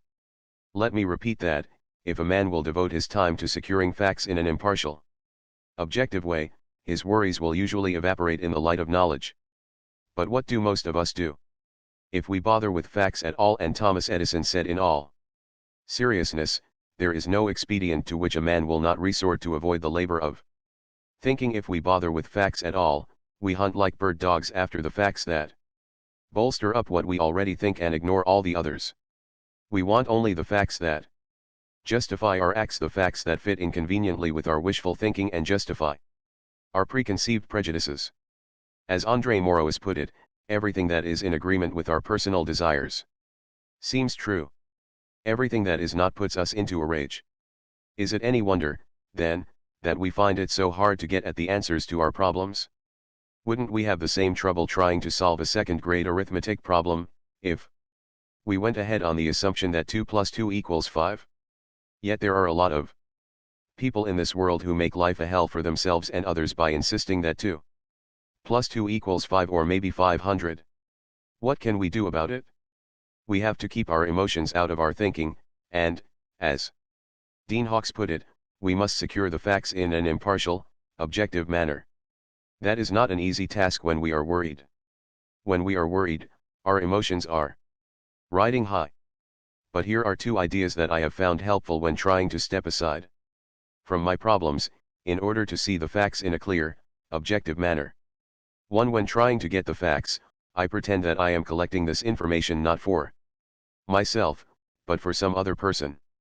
This helps me to take a cold, impartial view of the evidence. This helps me eliminate my emotions. 2. While trying to collect the facts about the problem that is worrying me, I sometimes pretend that I am a lawyer preparing to argue the other side of the issue. In other words, I try to get all the facts against myself, all the facts that are damaging to my wishes, all the facts I don't like to face. Then I write down both my side of the case and the other side of the case, and I generally find that the truth lies somewhere in between these 2 extremities. Here is the point I am trying to make. Neither you nor I nor Einstein nor the Supreme Court of the United States is brilliant enough to reach an intelligent decision on any problem without first getting the facts. Thomas Edison knew that. At the time of his death, he had 2,500 notebooks filled with facts about the problems he was facing. So rule 1 for solving our problems is, get the facts. Let's do what Dean Hawkes did, let's not even attempt to solve our problems without first collecting all the facts in an impartial manner. However, getting all the facts in the world won't do us any good until we analyze them and interpret them. I have found from costly experience that it is much easier to analyze the facts after writing them sown. In fact, merely writing the facts on a piece of paper and stating our problem clearly goes a long way toward helping us to reach a sensible decision. As Charles Kettering puts it, a problem well stated is a problem half solved. Let me show you all this as it works out in practice. Since the Chinese say one picture is worth 10,000 words, suppose I show you a picture of how one man put exactly what we are talking about into concrete action. Let's take the case of Galen Litchfield, a man I have known for several years, one of the most successful American businessmen in the Far East. Mr. Litchfield was in China in 1942, when the Japanese invaded Shanghai. And here is his story as he told it to me while a guest in my home. Shortly after the Japs took Pearl Harbor, Galen Litchfield began, they came swarming into Shanghai. I was the manager of the Asia Life Insurance Company in Shanghai. They sent us an army liquidator. He was really an admiral and gave me orders to assist this man in liquidating our assets. I didn't have any choice in the matter. I could cooperate or else. And the or else was certain death. I went through the motions of doing what I was told, because I had no alternative. But there was one block of securities, worth $750,000, which I left off the list I gave to the admiral. I left that block of securities off the list because they belonged to our Hong Kong organization and had nothing to do with the Shanghai assets. All the same, I feared I might be in hot water if the Japs found out what I had done. And they soon found out. I wasn't in the office when the discovery was made, but my head accountant was there. He told me that the Jap admiral flew into a rage, and stamped and swore, and called me a thief and a traitor. I had defied the Japanese army. I knew what that meant. I would be thrown into the bridge house. The bridge house was the torture chamber of the Japanese Gestapo. I had had personal friends who had killed themselves rather than be taken to that prison. I had had other friends who had died in that place after 10 days of questioning and torture. Now I was slated for the bridge house myself. What did I do? I heard the news on Sunday afternoon. I suppose I should have been terrified. And I would have been terrified if I hadn't had a definite technique for solving my problems. For years, whenever I was worried, I had always gone to my typewriter and written down 2 questions and the answers to these questions. 1. What am I worrying about? 2. What can I do about it? I used to try to answer those questions without writing them down. But I stopped that years ago. I found that writing down both the questions and the answers clarifies my thinking. So, that Sunday afternoon, I went directly to my room at the Shanghai YMCA and got out my typewriter.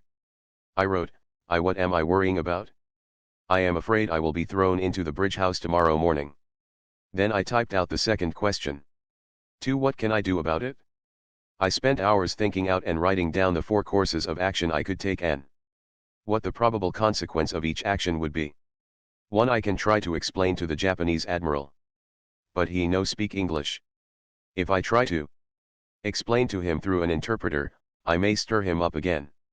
That might mean death. For he is cruel, would rather dump me in the bridge house than bother talking about it. 2. I can try to escape. Impossible. They keep track of me all the time. I have to check in and out of my room at the YMCA. If I try to escape, I'll probably be captured and shot. 3. I can stay here in my room and not go near the office again. If I do, the Japanese admiral will be suspicious, will probably send soldiers to get me and throw me into the bridge house without giving me a chance to say a word. 4. I can go down to the office as usual on Monday morning. If I do, there is a chance that the Japanese admiral may be so busy that he will not think of what I did. Even if he does think of it, he may have cooled off and may not bother me. If this happens, I am all right. Even if he does bother me, I'll still have a chance to try to explain to him. So, going down to the office as usual on Monday morning, and acting as if nothing had gone wrong gives me 2 chances to escape the bridge house. As soon as I thought it all out and decided to accept the 4th plan to go down to the office as usual on Monday morning, I felt immensely relieved. When I entered the office the next morning, the Japanese admiral sat there with a cigarette dangling from his mouth. He glared at me as he always did, and said nothing. 6 weeks later, thank God, he went back to Tokyo and my worries were ended. As I have already said, I probably saved my life by sitting down that Sunday afternoon and writing out all the various steps I could take and then writing down the probable consequences of each step and calmly coming to a decision. If I hadn't done that, I might have floundered and hesitated and done the wrong thing on the spur of the moment. If I hadn't thought out my problem and come to a decision, I would have been frantic with worry all Sunday afternoon. I wouldn't have slept that night. I would have gone down to the office Monday morning with a harassed and worried look, and that alone might have aroused the suspicion of the Japanese admiral and spurred him to act. Experience has proved to me, time after time, the enormous value of arriving at a decision. It is the failure to arrive at a fixed purpose, the inability to stop going round and round in maddening circles, that drives men to nervous breakdowns and living hells.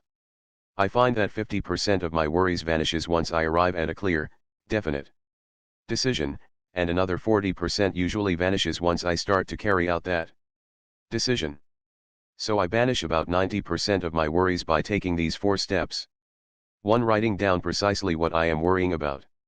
2. Writing down what I can do about it. 3. Deciding what to do. 4. Starting immediately to carry out that decision.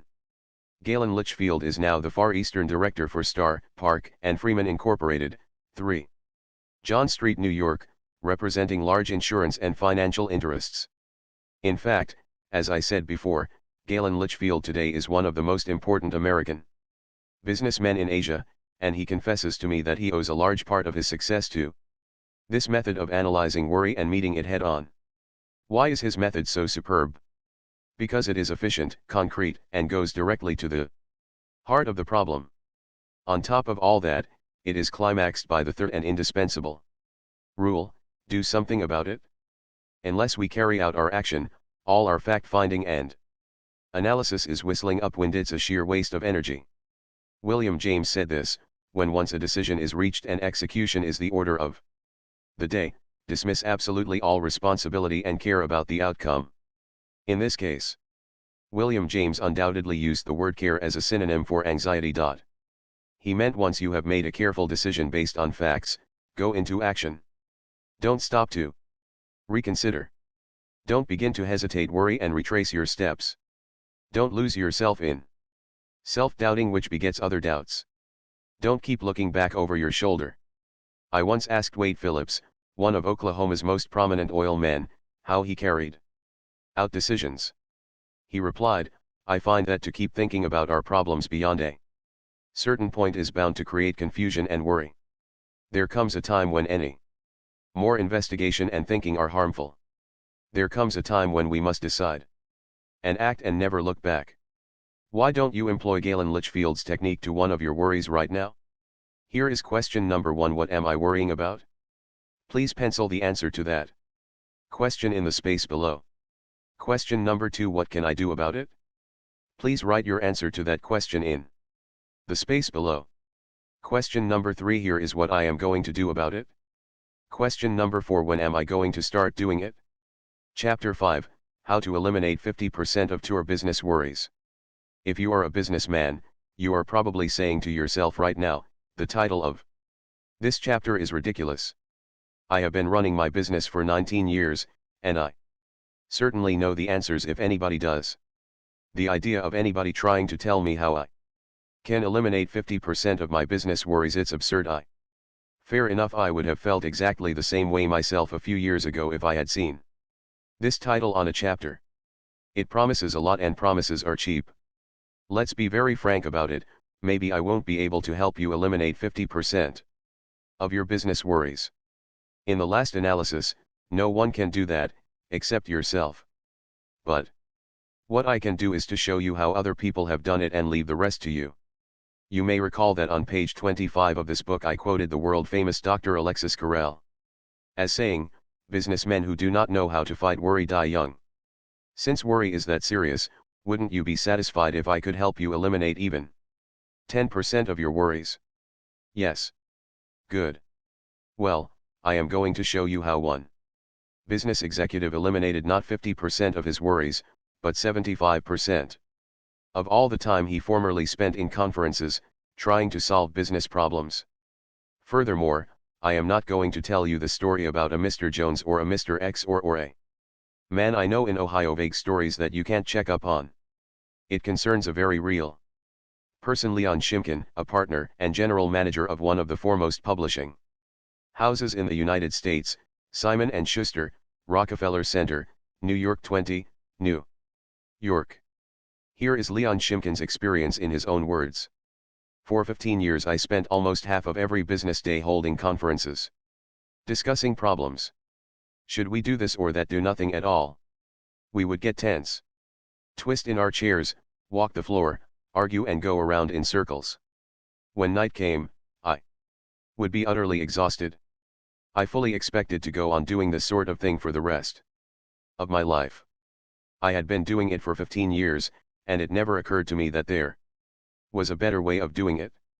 If anyone had told me that I could eliminate 3/4 of all the time I spent in those worried conferences, and 3/4 of my nervous strain, I would have thought he was a wild-eyed, slap-happy, armchair optimist. Yet I devised a plan that did just that. I have been using this plan for 8 years. It has performed wonders for my efficiency, my health, and my happiness. It sounds like magic, but like all magic tricks, it is extremely simple when you see how it is done. Here is the secret. First, I immediately stopped the procedure I had been using in my conferences for 15 years, a procedure that began with my troubled associates reciting all the details of what had gone wrong, and ending up by asking, "What shall we do?" Second, I made a new rule, a rule that everyone who wishes to present a problem to me must first prepare and submit a memorandum answering these 4 questions. Question 1, what is the problem? In the old days we used to spend an hour or 2 in a worried conference without anyone's knowing specifically and concretely what the real problem was. We used to work ourselves into a lather discussing our troubles without ever troubling to write out specifically what our problem was. Question 2, what is the cause of the problem? As I look back over my career, I am appalled at the wasted hours I have spent in worried conferences without ever trying to find out clearly the conditions which lay at the root of the problem. Question 3, what are all possible solutions of the problem? In the old days, one man in the conference would suggest one solution. Someone else would argue with him. Tempers would flare. We would often get clear off the subject. And at the end of the conference no one would have written down all the various things we could do to attack the problem.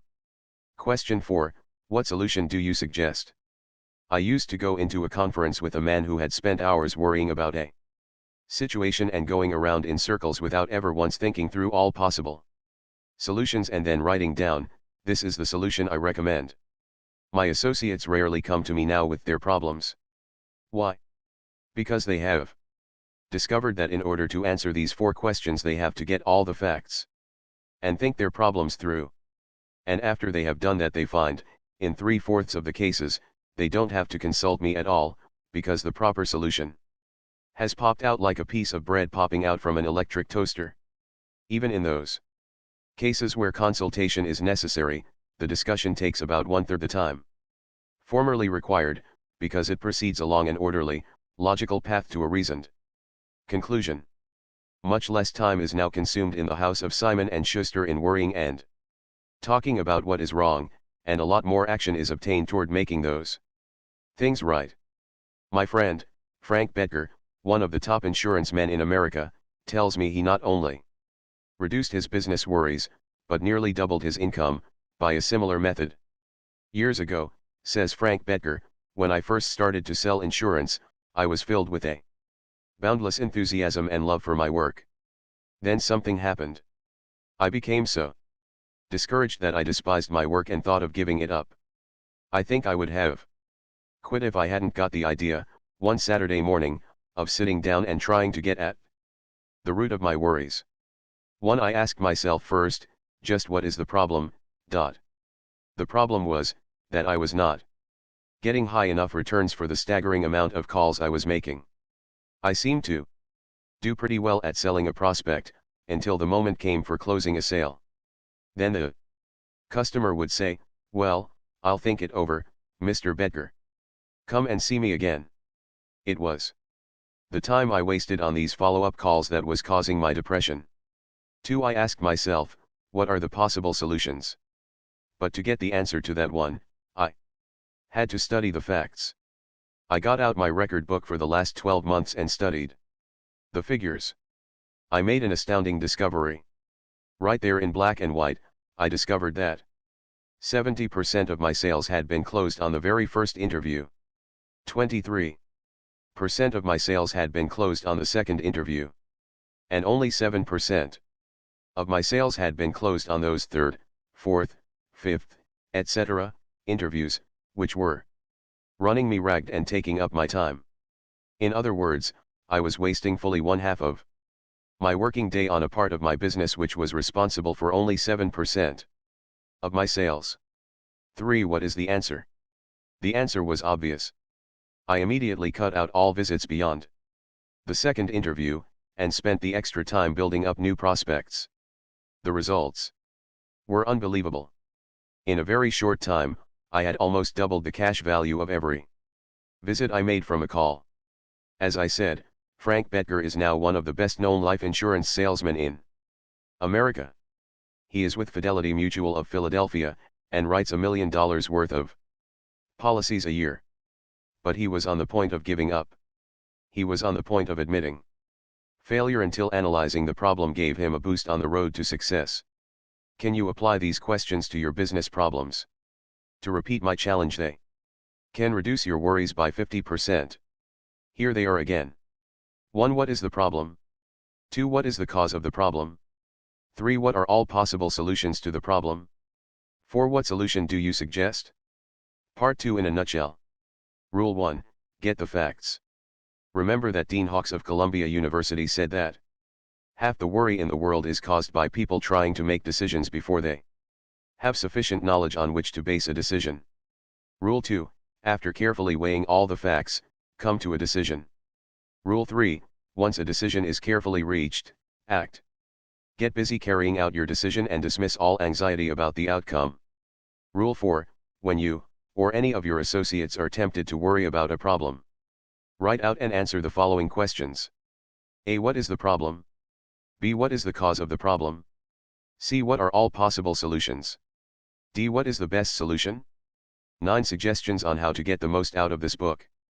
1. If you wish to get the most out of this book, there is one indispensable requirement. One essential infinitely more important than any rules or technique. Unless you have this one fundamental requisite, 1,000 rules on how to study will avail little. And if you do have this cardinal endowment, then you can achieve wonders without reading any. Suggestions for getting the most out of a book. What is this magic requirement? Just this: a deep, driving desire to learn, a vigorous determination to stop worrying and start living. How can you develop such an urge? By constantly reminding yourself of how important these principles are to you. Picture to yourself how their mastery will aid you in living a richer, happier life. Say to yourself over and over, my peace of mind, my happiness, my health, and perhaps even my income will, in the long run, depend largely on applying the old, obvious, and eternal truths taught in this book. 2. Read each chapter rapidly at first to get a bird's eye view of it. You will probably be tempted then to rush on to the next one. But don't. Unless you are reading merely for entertainment. But if you are reading because you want to stop worrying and start living, then go back and reread each chapter thoroughly. In the long run, this will mean saving time and getting results. 3. Stop frequently in your reading to think over what you are reading. Ask yourself just how and when you can apply each suggestion. That kind of reading will aid you far more than racing ahead like a whippet chasing a rabbit. 4. Read with a red crayon, pencil, or fountain pen in your hand, and when you come across a suggestion that you feel you can use, draw a line beside it. If it is a 4-star suggestion, then underscore every sentence, or mark it with XXXX. Marking and underscoring a book make it more interesting, and far easier to review rapidly. 5. I know a man who has been office manager for a large insurance concern for 15 years. He reads every month all the insurance contracts his company issues. Yes, he reads the same contracts over month after month, year after year. Why? Because experience has taught him that that is the only way he can keep their provisions clearly in mind. I once spent almost 2 years writing a book on public speaking, and yet I find I have to keep going back over it from time to time in order to remember what I wrote in my own book. The rapidity with which we forget is astonishing. So, if you want to get a real, lasting benefit out of this book, don't imagine that skimming through it once will suffice. After reading it thoroughly, you ought to spend a few hours reviewing it every month. Keep it on your desk in front of you every day. Glance through it often. Keep constantly impressing yourself with the rich possibilities for improvement that still lie in the offing. Remember that the use of these principles can be made habitual and unconscious only by a constant and vigorous campaign of review and application. There is no other way. 6. Bernard Shaw once remarked, "If you teach a man anything, he will never learn." Shaw was right. Learning is an active process. We learn by doing. So, if you desire to master the principles you are studying in this book, do something about them. Apply these rules at every opportunity. If you don't, you will forget them quickly. Only knowledge that is used sticks in your mind. You will probably find it difficult to apply these suggestions all the time. I know. Because I wrote this book, and yet frequently I find it difficult to apply everything I have advocated here. So, as you read this book, remember that you are not merely trying to acquire information. You are attempting to form new habits. Ah yes, you are attempting a new way of life. That will require time and persistence and daily application. So refer to these pages often. Regard this as a working handbook on conquering worry. And when you are confronted with some trying problem, don't get all stirred up. Don't do the natural thing, the impulsive thing. That is usually wrong. Instead, turn to these pages and review the paragraphs you have underscored. Then try these new ways and watch them achieve magic for you.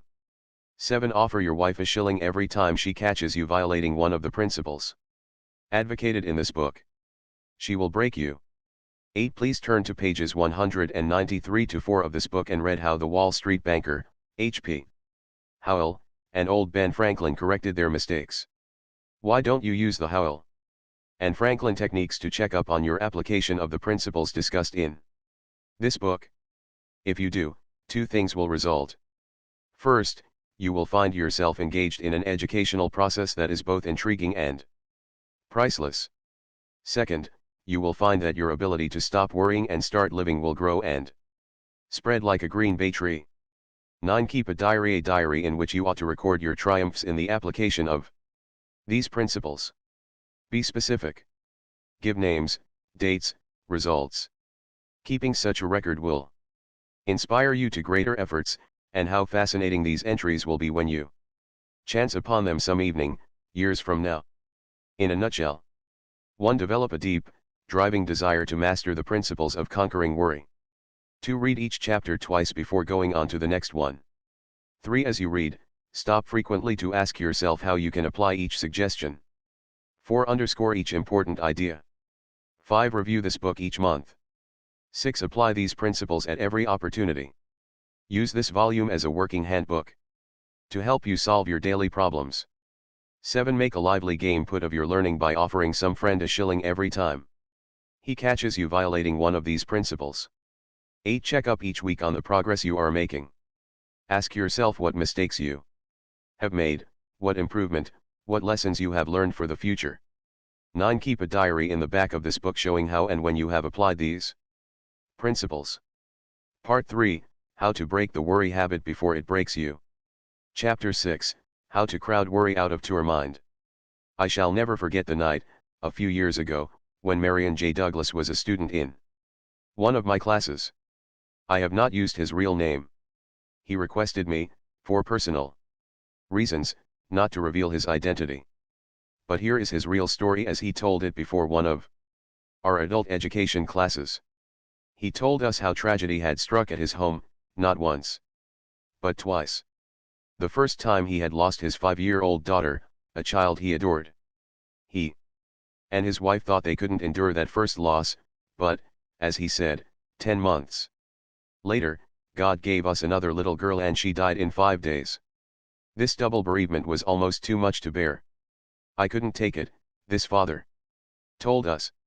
I couldn't sleep, I couldn't eat, I couldn't rest or relax. My nerves were utterly shaken and my confidence gone.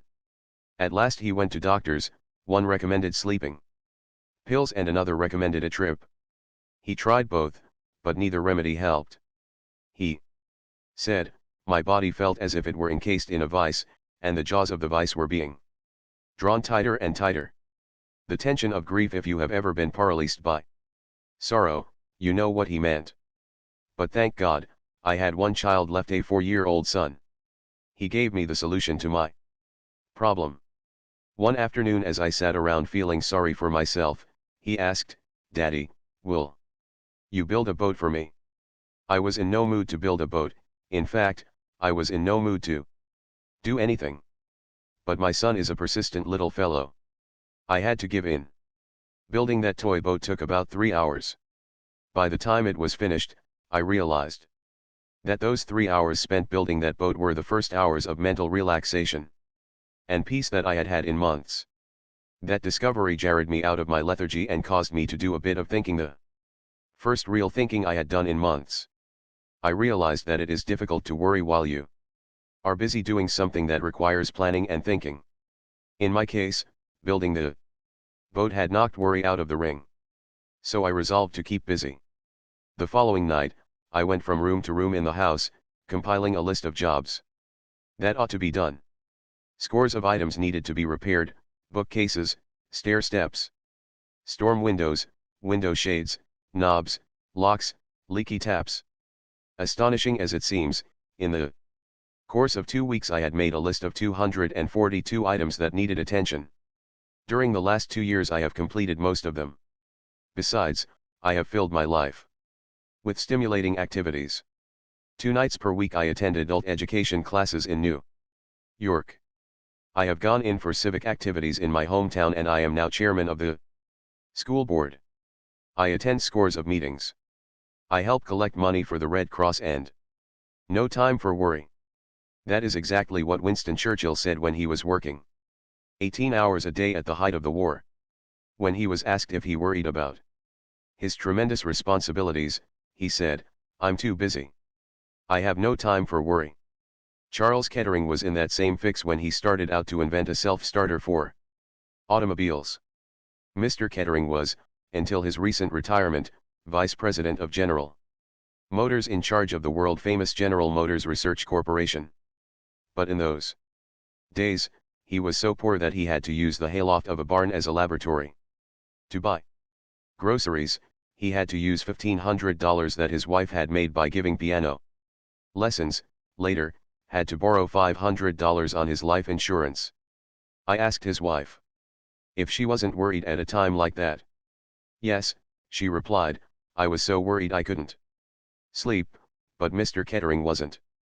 He was too absorbed in his work to worry. The great scientist, Pasteur, spoke of the peace that is found in libraries and laboratories. Why is peace found there?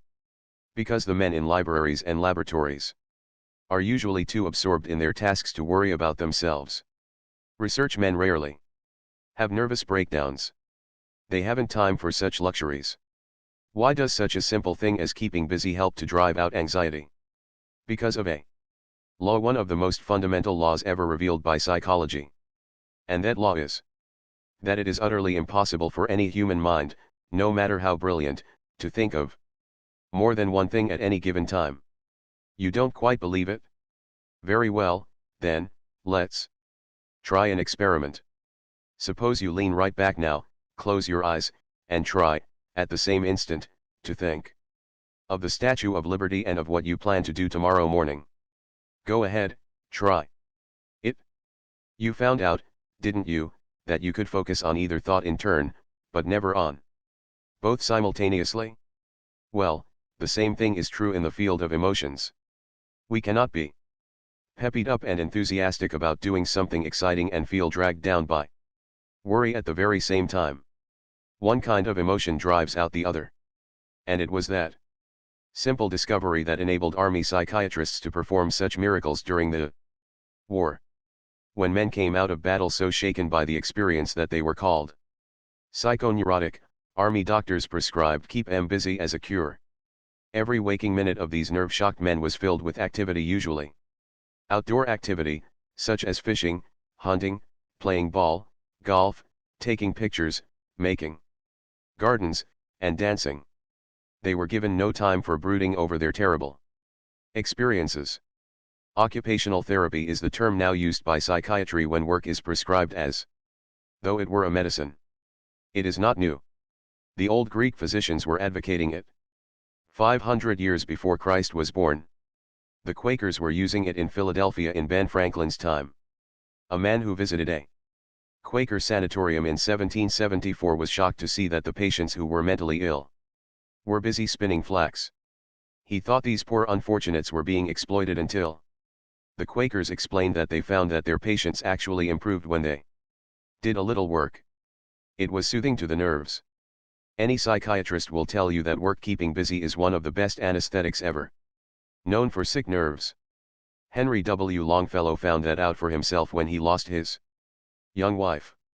His wife had been melting some sealing wax at a candle one day, when her clothes caught on fire. Longfellow heard her cries and tried to reach her in time, but she died from the burns. For a while, Longfellow was so tortured by the memory of that dreadful experience that he nearly went insane, but, fortunately for him, his 3 small children needed his attention. In spite of his own grief, Longfellow undertook to be father and mother to his children. He took them for walks, told them stories, played games with them, and immortalized their companionship in his poem The Children's Hour. He also translated Dante, and all these duties combined kept him so busy that he forgot himself entirely, and regained his peace of mind. As Tennyson declared when he lost his most intimate friend, Arthur Hallam, "I must lose myself in action, lest I wither in despair." Most of us have little trouble losing ourselves in action while we have our noses to the grindstone and are doing our day's work. But the hours after work, they are the dangerous ones. Just when we're free to enjoy our own leisure, and ought to be happiest, that's when the blue devils of worry attack us. That's when we begin to wonder whether we're getting anywhere in life, whether we're in a rut, whether the boss meant anything by that remark he made today, or whether we're getting bald. When we are not busy, our minds tend to become a near vacuum. Every student of physics knows that nature abhors a vacuum. The nearest thing to a vacuum that you and I will probably ever see is the inside of an incandescent electric light bulb. Break that bulb and nature forces air in to fill the theoretically empty space. Nature also rushes in to fill the vacant mind. With what? Usually with emotions. Why? Because emotions of worry, fear, hate, jealousy, and envy are driven by primeval vigor and the dynamic energy of the jungle. Such emotions are so violent that they tend to drive out of our minds all peaceful, nappy thoughts and emotions. James L. Mersell, professor of education, Teachers College, Columbia, puts it very well when he says, "Worry is most apt to ride you rag not when you are in action, but when the day's work is done. Your imagination can run riot then and bring up all sorts of ridiculous possibilities and magnify each little blunder. At such a time," he continues, "your mind is like a motor operating without its load. It races and threatens to burn out its bearings or even to tear itself to bits. The remedy for worry is to get completely occupied doing something constructive. But you don't have to be a college professor to realize this truth and put it into practice. During the war, I met a housewife from Chicago who told me how she discovered for herself that the remedy for worry is to get completely occupied doing something constructive. I met this woman and her husband in the dining car while I was traveling from New York to my farm in Missouri. Sorry I didn't get their names. I never like to give examples without using names and street addresses, details that give authenticity to a story. This couple told me that their son had joined the armed forces the day after Pearl Harbor. The woman told me that she had almost wrecked her health worrying over that only son. Where was he? Was he safe? Or in action? Would he be wounded? Killed? When I asked her how she overcame her worry, she replied, "I got busy." She told me that at first she had dismissed her maid and tried to keep busy by doing all her housework herself. But that didn't help much. The trouble was, she said, that I could do my housework almost mechanically, without using my mind. So I kept on worrying. While making the beds and washing the dishes, I realized I needed some new kind of work that would keep me busy both mentally and physically every hour of the day. So that did it, she said. I immediately found myself in a whirlwind of activity, customers swarming around me, asking for prices, sizes, colors.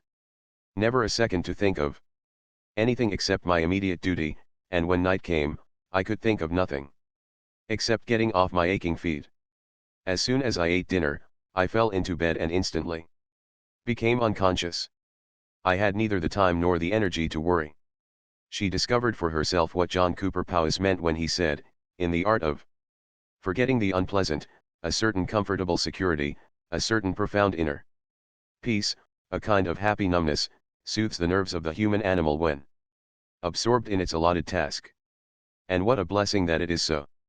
Osa Johnson, the world's most famous woman explorer, recently told me how she found release from worry and grief. You may have read the story of her life. It is called I Married Adventure. If any woman ever married adventure, she certainly did. Martin Johnson married her when she was 16 and lifted her feet off the sidewalks of Chanute, Kansas, and set them down on the wild jungle trails of Borneo. For a quarter of a century, this Kansas couple traveled all over the world, making motion pictures of the vanishing wildlife of Asia and Africa. Back in America, 9 years ago, they were on a lecture tour, showing their famous films. They took a plane out of Denver, bound for the coast. The plane plunged into a mountain. Martin Johnson was killed instantly. The doctors said Osa would never leave her bed again. But they didn't know Osa Johnson. 3 months later, she was in a wheelchair, lecturing before large audiences. In fact, she addressed over 100 audiences that season, all from a wheelchair. When I asked her why she did it, she replied, I did it so that I would have no time for sorrow and worry. Osa Johnson had discovered the same truth that Tennyson had sung about a century earlier, I must lose myself in action, lest I wither in despair.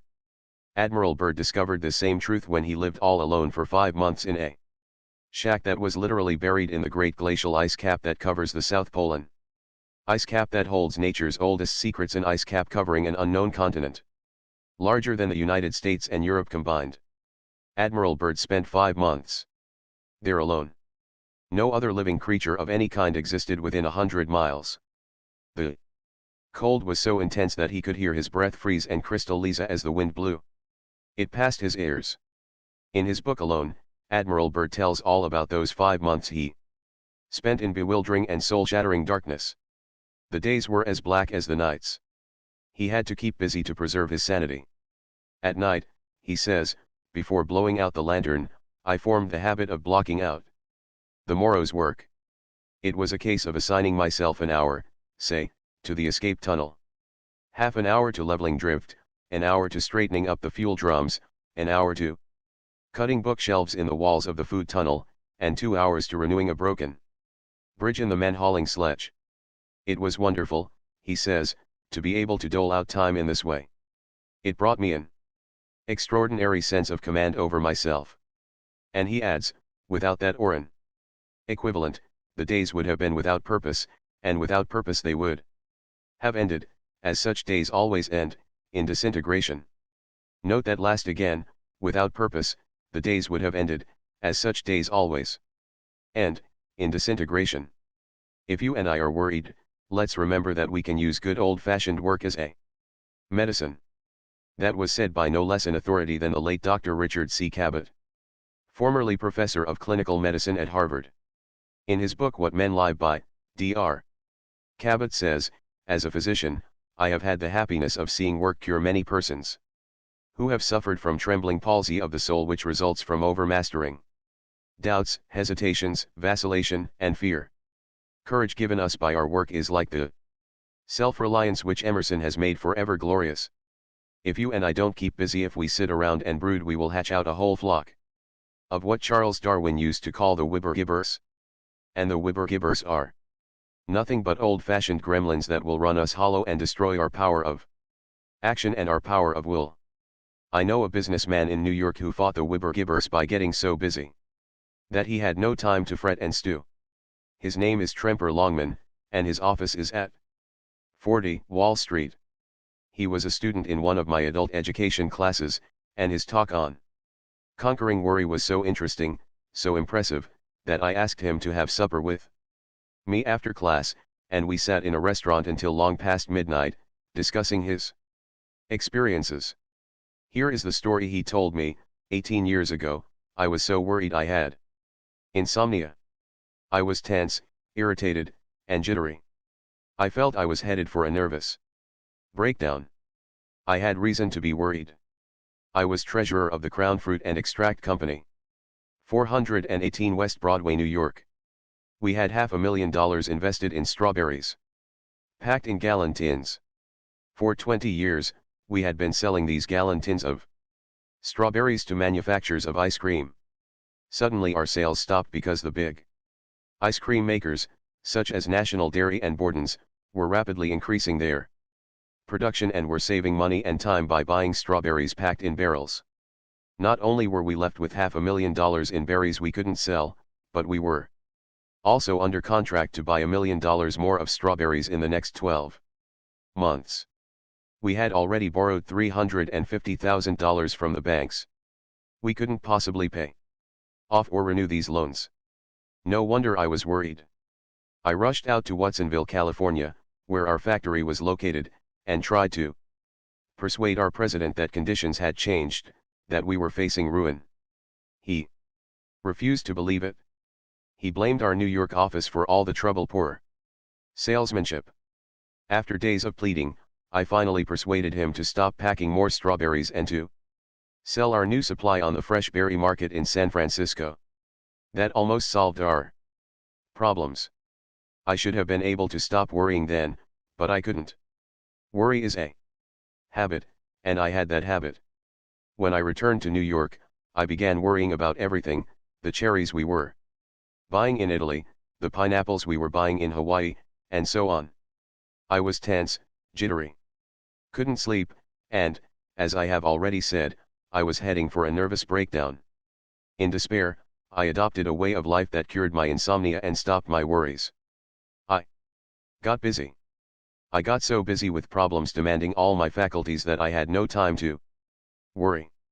I had been working 7 hours a day. I now began working 15 and 16 hours a day. I got down to the office every morning at 8 o'clock and stayed there every night until almost midnight.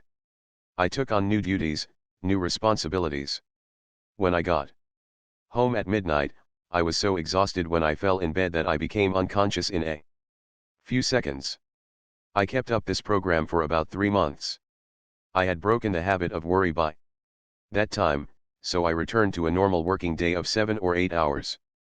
This event occurred 18 years ago. I have never been troubled with insomnia or worry since then. George Bernard Shaw was right. He summed it all up when he said, "The secret of being miserable is to have the leisure to bother about whether you are happy or not. So don't bother to think about it. Spit on your hands and get busy. Your blood will start circulating, your mind will start ticking, and pretty soon this whole positive upsurge of life in your body will drive worry from your mind. Get busy. Keep busy. It's the cheapest kind of medicine there is on this earth and one of the best. To break the worry habit, here is rule 1. Keep busy.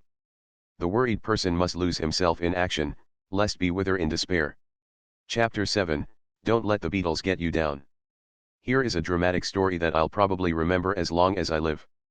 It was told to me by Robert Moore, of 14 Highland Avenue, Maplewood, New Jersey. I learned the biggest lesson of my life in March, 1945, he said. I learned it under 276 feet of water off the coast of Indochina. I was one of 88 men aboard the submarine by SS 318. We had discovered by radar that a small Japanese convoy was coming our way. As daybreak approached, we submerged to attack. I saw through the periscope a Jap destroyer escort, a tanker, and a mine layer.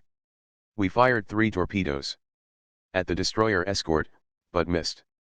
Something went haywire in the mechanics of each torpedo. The destroyer, not knowing that she had been attacked, continued on. We were getting ready to attack the last ship, the mine layer, when suddenly she turned and came directly at us. A Jap plane had spotted us under 60 feet of water and had radioed our position to the Jap mine layer.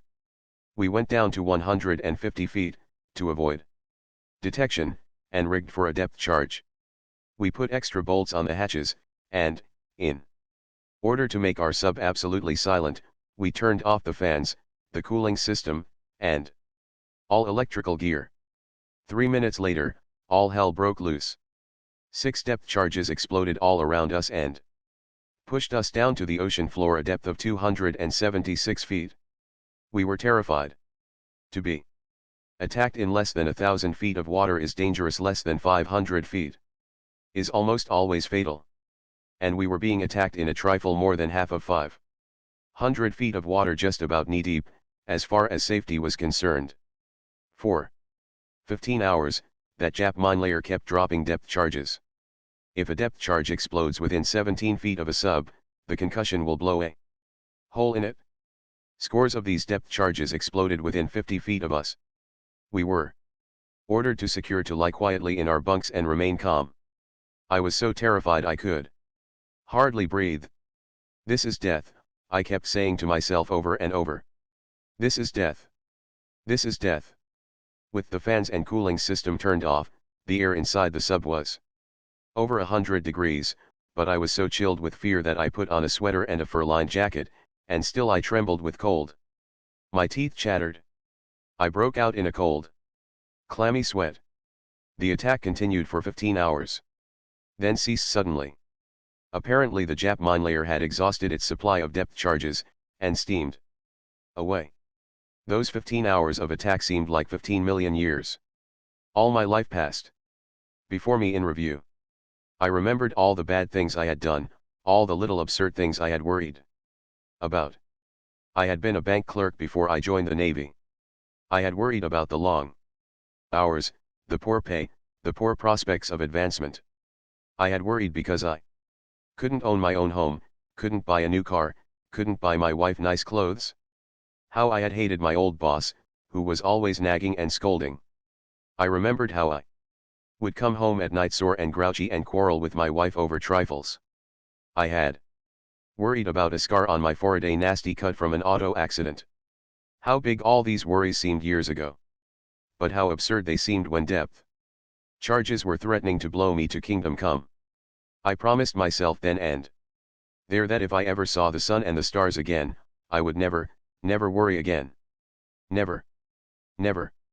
I learned more about the art of living in those 15 terrible hours in that submarine than I had learned by studying books for 4 years in Syracuse University. We often face the major disasters of life bravely and then let the trifles, the pains in the neck, get us down. For example, Samuel Pepys tells in his diary about seeing Sir Harry Vane's head chopped off in London. As Sir Harry mounted the platform, he was not pleading for his life, but was pleading with the executioner not to hit the painful boil on his neck. That was another thing that Admiral Byrd discovered down in the terrible cold and darkness of the polar nights, that his men fussed more about the pains in the neck than about the big things. They bore, without complaining, the dangers, the hardships, and the cold that was often 80 degrees below zero. But, says Admiral Byrd, I know of bunkmates who quit speaking because each suspected the other of inching his gear into the other's allotted space, and I knew of one who could not eat unless he could find a place in the mess hall out of sight of the Fletcherist, who solemnly chewed his food 28 times before swallowing. In a polar camp, says Admiral Byrd, little things like that have the power to drive even disciplined men to the edge of insanity. And you might have added, Admiral Byrd, that little things in marriage drive people to the edge of insanity and cause half the heartaches in the world. At least, that is what the authorities say. For example, Judge Joseph Sabath of Chicago, after acting as arbiter in more than 40,000 unhappy marriages, declared, trivialities are at the bottom of most marital unhappiness, and Frank S. Hogan, District Attorney of New York County, says, fully half the cases in our criminal courts originate in little things. Barroom bravado, domestic wrangling, an insulting remark, a disparaging word, a rude action, those are the little things that lead to assault and murder. Very few of us are cruelly and greatly wronged. It is the small blows to our self-esteem, the indignities, the little jolts to our vanity, which cause half the heartaches in the world. When Eleanor Roosevelt was first married, she worried for days because her new cook had served a poor meal. But if that happened now, Mrs. Roosevelt says, I would shrug my shoulders and forget it. Good. That is acting like an adult emotionally. Even Catherine the Great, an absolute autocrat, used to laugh the thing off when the cook spoiled a meal. Mrs. Carnegie and I had dinner at a friend's house in Chicago. While carving the meat, he did something wrong. I didn't notice it, and I wouldn't have cared even if I had noticed it. But his wife saw it and jumped down his throat right in front of us. John, she cried. Watch what you are doing. Can't you ever learn to serve properly? Then she said to us, he is always making mistakes. He just doesn't try. Maybe he didn't try to carve, but I certainly give him credit for trying to live with her for 20 years. Frankly, I would rather have eaten a couple of hot dogs with mustard in an atmosphere of peace than to have dined on Peking duck and shark fins while listening to her scolding. Shortly after that experience, Mrs. Carnegie and I had some friends at our home for dinner. Just before they arrived, Mrs. Carnegie found that 3 of the napkins didn't. I rushed to the cook, she told me later, and found that the other 3 napkins had gone to the laundry. The guests were at the door. There was no time to change. I felt like bursting into tears. All I could think was, why did this stupid mistake have to spoil my whole evening? Then I thought, well, why let it? I went into dinner, determined to have a good time. And I did. I would much rather our friends think I was a sloppy housekeeper, she told me, than a nervous, bad-tempered one. And anyhow, as far as I could make out, no one noticed the napkins. A well-known legal maxim says, de minimis non curat lex, the law does not concern itself with trifles. And neither should the worrier if he wants peace of mind. Much of the time, all we need to overcome the annoyance of trifles is to effect a shifting of emphasis, set up a new, and pleasurable, point of view in the mind. My friend Homer Croy, who wrote They Had to See Paris and a dozen other books, gives a wonderful example of how this can be done. He used to be driven half crazy, while working on a book, by the rattling of the radiators in his New York apartment. The steam would bang and sizzle, and he would sizzle with irritation as he sat at his desk. Then, says Homer Croy, I went with some friends on a camping expedition. While listening to the limbs crackling in the roaring fire, I thought how much they sounded like the crackling of the radiators. Why should I like one and hate the other? When I went home, I said to myself, the crackling of the limbs in the fire was a pleasant sound, the sound of the radiators is about the same. I'll go to sleep and not worry about the noise. And I did. For a few days I was conscious of the radiators, but soon I forgot all about them. And so it is with many petty worries. We dislike them and get into a stew, all because we exaggerate their importance. Disraeli said, life is too short to be little. Those words, said Andre Morois in this Week magazine, have helped me through many a painful experience. Often we allow ourselves to be upset by small things we should despise and forget. Here we are on this earth, with only a few more decades to live, and we lose many irreplaceable hours brooding over grievances that, in a year's time, will be forgotten by us and by everybody. No, let us devote our life to worthwhile actions and feelings, to great thoughts, real affections, and enduring undertakings. For life is too short to be little. Even so illustrious a figure as Rudyard Kipling forgot at times that life is too short to be little. The result? He and his brother-in-law fought the most famous court battle in the history of Vermont, a battle so celebrated that a book has been written about it. Rudyard Kipling's Vermont feud. The story goes like this: Kipling married a Vermont girl, Caroline Bale Steer, built a lovely home in Brattleboro, Vermont, settled down and expected to spend the rest of his life there. His brother-in-law, Beatty Bale Steer, became Kipling's best friend. The two of them worked and played together. Then Kipling bought some land from Bale Steer, with the understanding that Bale Steer would be allowed to cut hay off it each season. One day, Bale Steer found Kipling laying out a flower garden on this hayfield. His blood boiled. He hit the ceiling. Kipling fired. Right back. The air over the green mountains of Vermont turned blue. A few days later, when Kipling was out riding his bicycle, his brother-in-law drove a wagon and a team of horses across the road suddenly and forced Kipling to take a spill. And Kipling, the man who wrote, "If you can keep your head when all about you are losing theirs and blaming it on you," he lost his own head, and swore out a warrant for Ballestier's arrest. A sensational trial followed. Reporters from the big cities poured into the town. The news flashed around the world. Nothing was settled. This quarrel caused Kipling and his wife to abandon their American home for the rest of their lives. All that worry and bitterness over a mere trifle. A load of hay. Pericles said, 24 centuries ago, "Come, gentlemen, we sit too long on trifles." We do, indeed. Here is one of the most interesting stories that Dr. Harry Emerson Fosdick ever told, a story about the battles won and lost by a giant of the forest. On the slope of Long's Peak in Colorado lies the ruin of 3 gigantic trees. Naturalists tell us that it stood for some 400 years. It was a seedling when Columbus landed at San Salvador, and half-grown when the Pilgrims settled at Plymouth. During the course of its long life it was struck by lightning 14 times, and the innumerable avalanches and storms of 4 centuries thundered past it. It survived them all. In the end, however, an army of beetles attacked the tree and leveled it to the ground. The insects ate their way through the bark and gradually destroyed the inner strength of the tree by their tiny but incessant attacks. A forest giant which age had not withered, nor lightning blasted, nor storm subdued, fell at last before beetles so small that a man could crush them between his forefinger and his thumb. Aren't we all like that battling giant of the forest? Don't we manage somehow to survive the rare storms and avalanches and lightning blasts of we, only to let our hearts be eaten out by little beetles of worry, little beetles that could be crushed between a finger and a thumb?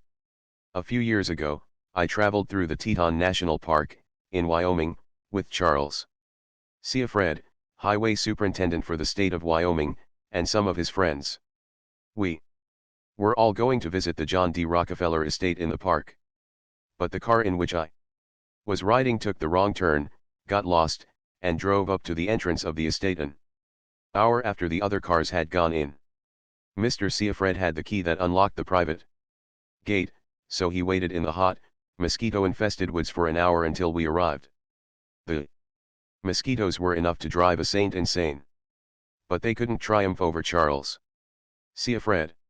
While waiting for us, he cut a limb off an aspen tree and made a whistle of it. When we arrived, was he cussing the mosquitoes? No, he was playing his whistle. I have kept that whistle as a memento of a man who knew how to put trifles in their place. To break the worry habit before it breaks you, here is rule 2. Let's not allow ourselves to be upset by small things we should despise and forget. Remember, life is too short to be little. Chapter 8, a law that will outlaw many of your worries. As a child, I grew up on a Missouri farm, and one day, while helping my mother pit cherries, I began to cry. My mother said, "Dale, what in the world are you crying about?" I blubbered, "I'm afraid I am going to be buried alive." I was full of worries in those days. When thunderstorms came, I worried for fear I would be killed by lightning. When hard times came, I worried for fear we wouldn't have enough to eat. I worried for fear I would go to hell when I died. I was terrified for fear an older boy, Sam White, would cut off my big ears as he threatened to do. I worried for fear girls would laugh at me if I tipped my hat to them. I worried for fear no girl would ever be willing to marry me. I worried about what I would say to my wife immediately after we were married. I imagined that we would be married in some country church, and then get in a surrey with fringe on the top and ride back to the farm, but how would I be able to keep the conversation going on that ride back to the farm? How? I pondered over that earth-shaking problem for many an hour as I walked behind the plow. As the years went by, I gradually discovered that 99% of the things I worried about never happened. For example, as I have already said, I was once terrified of lightning, but I now know that the chances of my being killed by lightning in any one year are, according to the National Safety Council, only 1 in 350,000. My fear of being buried alive was even more absurd. I don't imagine that 1 person in 10 million is buried alive, yet I once cried for fear of it. 1 person out of every 8 dies of cancer. If I had wanted something to worry about, I should have worried about cancer instead of being killed by lightning or being buried alive. To be sure, I have been talking about the worries of youth and adolescence. But many of our adult worries are almost as absurd. You and I could probably eliminate 9/10 of our worries right now if we would cease our fretting long enough to discover whether, by the law of averages, there was any real justification for our worries. The most famous insurance company on earth, Lloyd's of London, has made countless millions out of the tendency of everybody to worry about things that rarely happen. Lloyd's of London bets people that the disasters they are worrying about will never occur. However, they don't call it betting. They call it insurance. But it is really betting. Based on the law of averages. This great insurance firm has been going strong for 200 years, and unless human nature changes, it will still be going strong 50 centuries from now by insuring shoes and ships and sealing wax against disasters that, by the law of average, don't happen nearly so often as people imagine. If we examine the law of averages, we will often be astounded at the facts we uncover. For example, if I knew that during the next 5 years I would have to fight in a battle as bloody as the Battle of Gettysburg, I would be terrified. I would take out all the life insurance I could get. I would draw up my will and set all my earthly affairs in order. I would say, I'll probably never live through that battle, so I had better make the most of the few years I have left. Yet the facts are that, according to the law of averages, it is just as dangerous, just as fatal, to try to live from age 50 to age 55 in peacetime as it was to fight in the Battle of Gettysburg. What I am trying to say is this: in times of peace, just as many people die per thousand between the ages of 50 and 55 as were killed per thousand among the 163,000 soldiers who fought at Gettysburg. I wrote several chapters of this book at James Simpson's No. Ti Lodge, on the shore of Bow Lake in the Canadian Rockies. While stopping there one summer, I met Mr.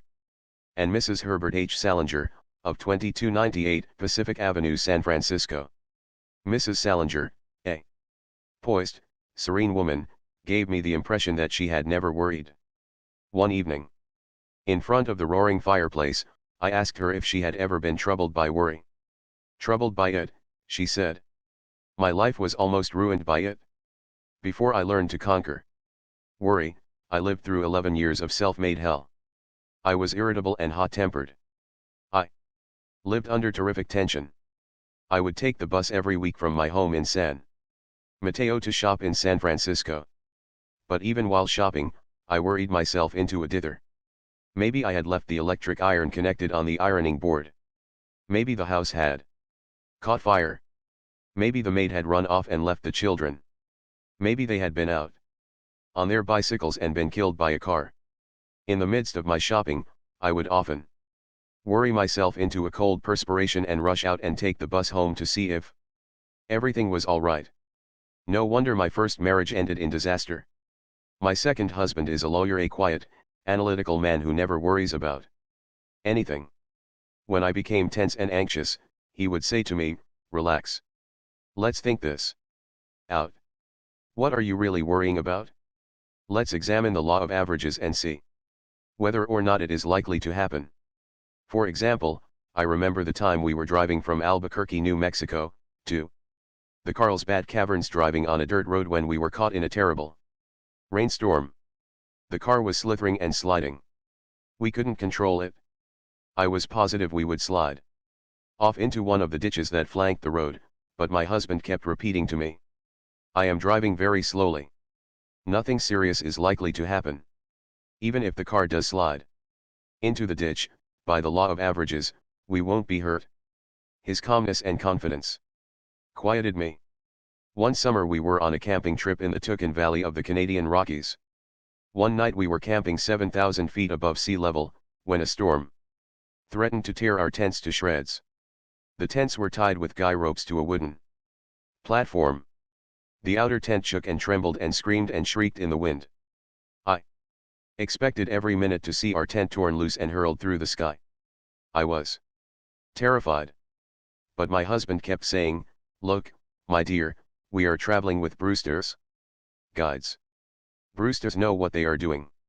They have been pitching tents in these mountains for 60 years.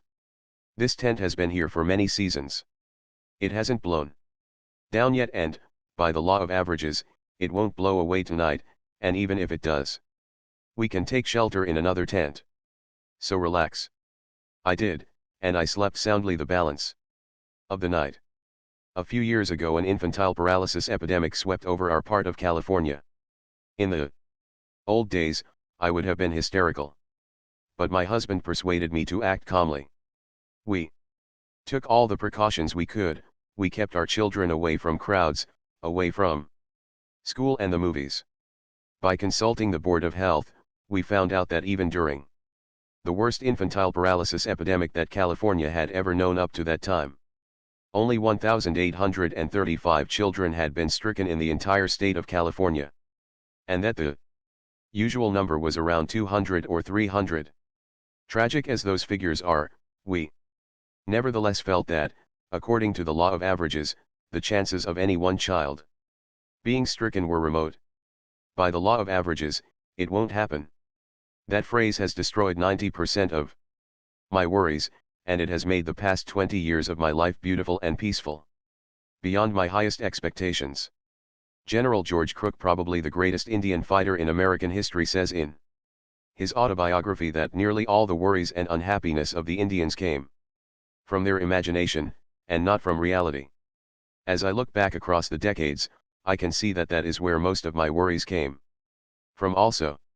Jim Grant told me that that had been his experience, too.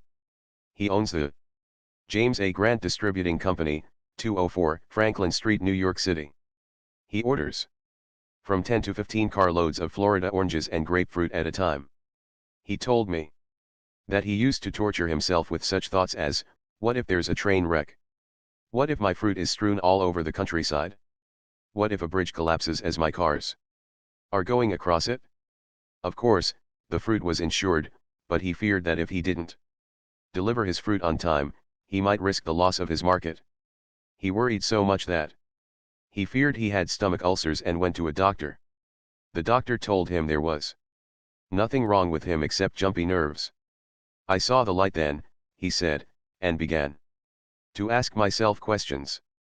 I said to myself, look here, Jim Grant, how many fruit cars have you handled over the years? The answer was, about 25,000. Then I asked myself, how many of those cars were ever wrecked? The answer was, oh, maybe 5. Then I said to myself, only 5 out of 25,000. Do you know what that means? A ratio of 5,000 to 1. In other words, by the law of averages, based on experience, the chances are 5,000 to 1 against one of your cars ever being wrecked. So what are you worried about? Then I said to myself, well, a bridge may collapse. Then I asked myself, how many cars have you actually lost from a bridge collapsing? The answer was none. Then I said to myself, aren't you a fool to be worrying yourself into stomach ulcers over a bridge which has never yet collapsed, and over a railroad wreck when the chances are 5,000 to 1 against it? When I looked at it that way, Jim Grant told me, I felt pretty silly. I decided then and there to let the law of averages do the worrying for me, and I have not been troubled with my stomach ulcer since. When Al Smith was governor of New York, I heard him answer the attacks of his political enemies by saying over and over, let's examine the record, let's examine the record. Then he proceeded to give the facts.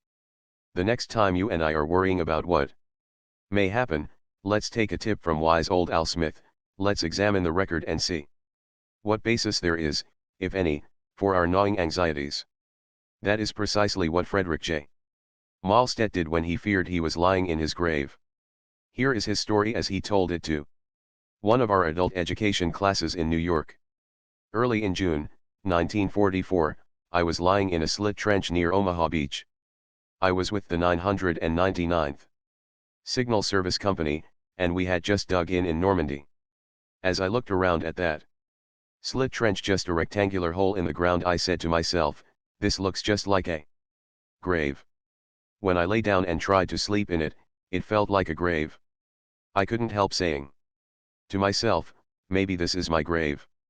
When the German bombers began coming over at 11 p.m., and the bombs started falling, I was scared stiff. For the first 2 or 3 nights I couldn't sleep at all. By the 4th or 5th night, I was almost a nervous wreck.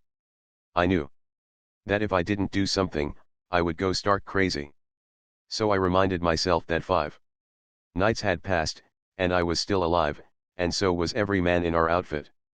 Only 2 had been injured, and they had been hurt, not by German bombs, but by falling flak from our own anti-aircraft guns. I decided to stop worrying by doing something constructive. So I built a thick wooden roof over my slit trench, to protect myself from flak. I thought of the vast area over which my unit was spread. I told myself that the only way I could be killed in that deep, narrow slit trench was by a direct hit, and I figured out that the chance of a direct hit on me was not 1 in 10,000. After a couple of nights of looking at it in this way, I calmed down and slept even through the bomb raids. The United States Navy used the statistics of the law of averages to buck up the morale of their men. One ex-sailor told me that when he and his shipmates were assigned to high-octane tankers, they were worried stiff. They all believed that if a tanker loaded with high-octane gasoline was hit by a torpedo, it exploded and blew everybody to kingdom come.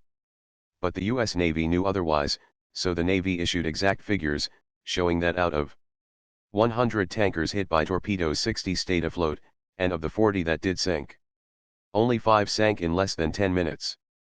That meant time to get off the ship. It also meant casualties were exceedingly small. Did this help morale? This knowledge of the law of averages wiped out my jitters, said Clyde W. Moss, of 1969, Walnut Street, St. Paul, Minnesota, the man who told this story. The whole crew felt better. We knew we had a chance, and that, by the law of averages, we probably wouldn't be killed. 2. Break the worry habit before it breaks you. Here is rule 3. Let's examine the record. Let's ask ourselves, what are the chances, according to the law of averages, that this event I am worrying about will ever occur? Chapter 9, Cooperate with the Inevitable. When I was a little boy, I was playing with some of my friends in the attic of an old abandoned log house in northwest Missouri. As I climbed down out of the attic, I rested my feet on a windowsill for a moment and then jumped. I had a ring on my left forefinger, and as I jumped, the ring caught on a nail head and tore off my finger. I screamed. I was terrified. I was positive I was going to die. But after the hand healed, I never worried about it for one split second. What would have been the use? I accepted the inevitable. Now I often go for a month at a time without even thinking about the fact that I have only 3 fingers and a thumb on my left hand. A few years ago, I met a man who was running a freight elevator in one of the downtown office buildings in New York. I noticed that his left hand had been cut off at the wrist. I asked him if the loss of that hand bothered him. He said, "Oh, no, I hardly ever think about it. I am not married, and the only time I ever think about it is when I try to thread a needle." It is astonishing how quickly we can accept almost any situation if we have to adjust ourselves to it and forget about it. I often think of an inscription on the ruins of a 15th century cathedral in Amsterdam, Holland. This inscription says in Flemish, "It is so. It cannot be otherwise." As you and I march across the decades of time, we are going to meet a lot of unpleasant situations that are so. They cannot be otherwise. We have our choice. We can either accept them as inevitable and adjust ourselves to them, or we can ruin our lives with rebellion and maybe end up with a nervous breakdown. Here is a bit of sage advice from one of my favorite philosophers, William James. Be willing to have it so, he said. Acceptance of what has happened is the first step to overcoming the consequence of any misfortune. Elizabeth Conley, of 2840 NE 49th Avenue, Portland, Oregon, had to find that out the hard way. Here is a letter that she wrote me recently, on the very day that America was celebrating the victory of our armed forces in North Africa. The letter says, I received a telegram from the War Department. My nephew, the person I loved most, was missing in action. A short time later, another telegram arrived saying he was dead. I was prostrate with grief. Up to that time, I had felt that life had been very good to me. I had a job I loved.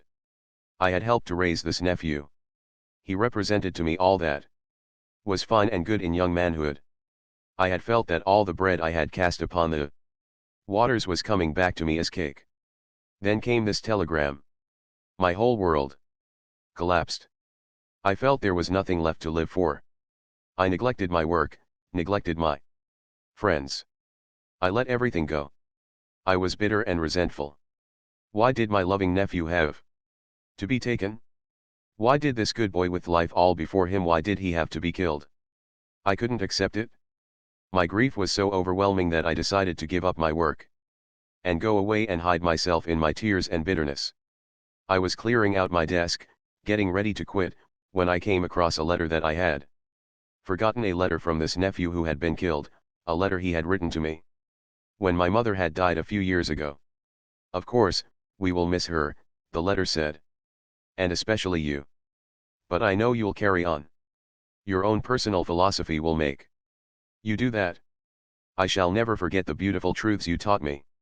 Wherever I am, or how far apart we may be, I shall always remember that you taught me to smile, and to take whatever comes, like a man. I read and reread that letter. It seemed as if he were there beside me, speaking to me. He seemed to be saying to me, why don't you do what you taught me to do? Carry on. No matter what happens. Hide your private sorrows under a smile and carry on. So, I went back to my work. I stopped being bitter and rebellious. I kept saying to myself, it is done. I can't change it. But I can and will carry on as he wished me to do. I threw all my mind and strength into my work. I wrote letters to soldiers, to other people's boys. I joined an adult education class at night, seeking out new interests and making new friends. I can hardly believe the change that has come over me. I have ceased mourning over the past that is forever gone. I am living each day now with joy, just as my nephew would have wanted me to do. I have made peace with life. I have accepted my fate. I am now living a fuller and more complete life than I had ever known.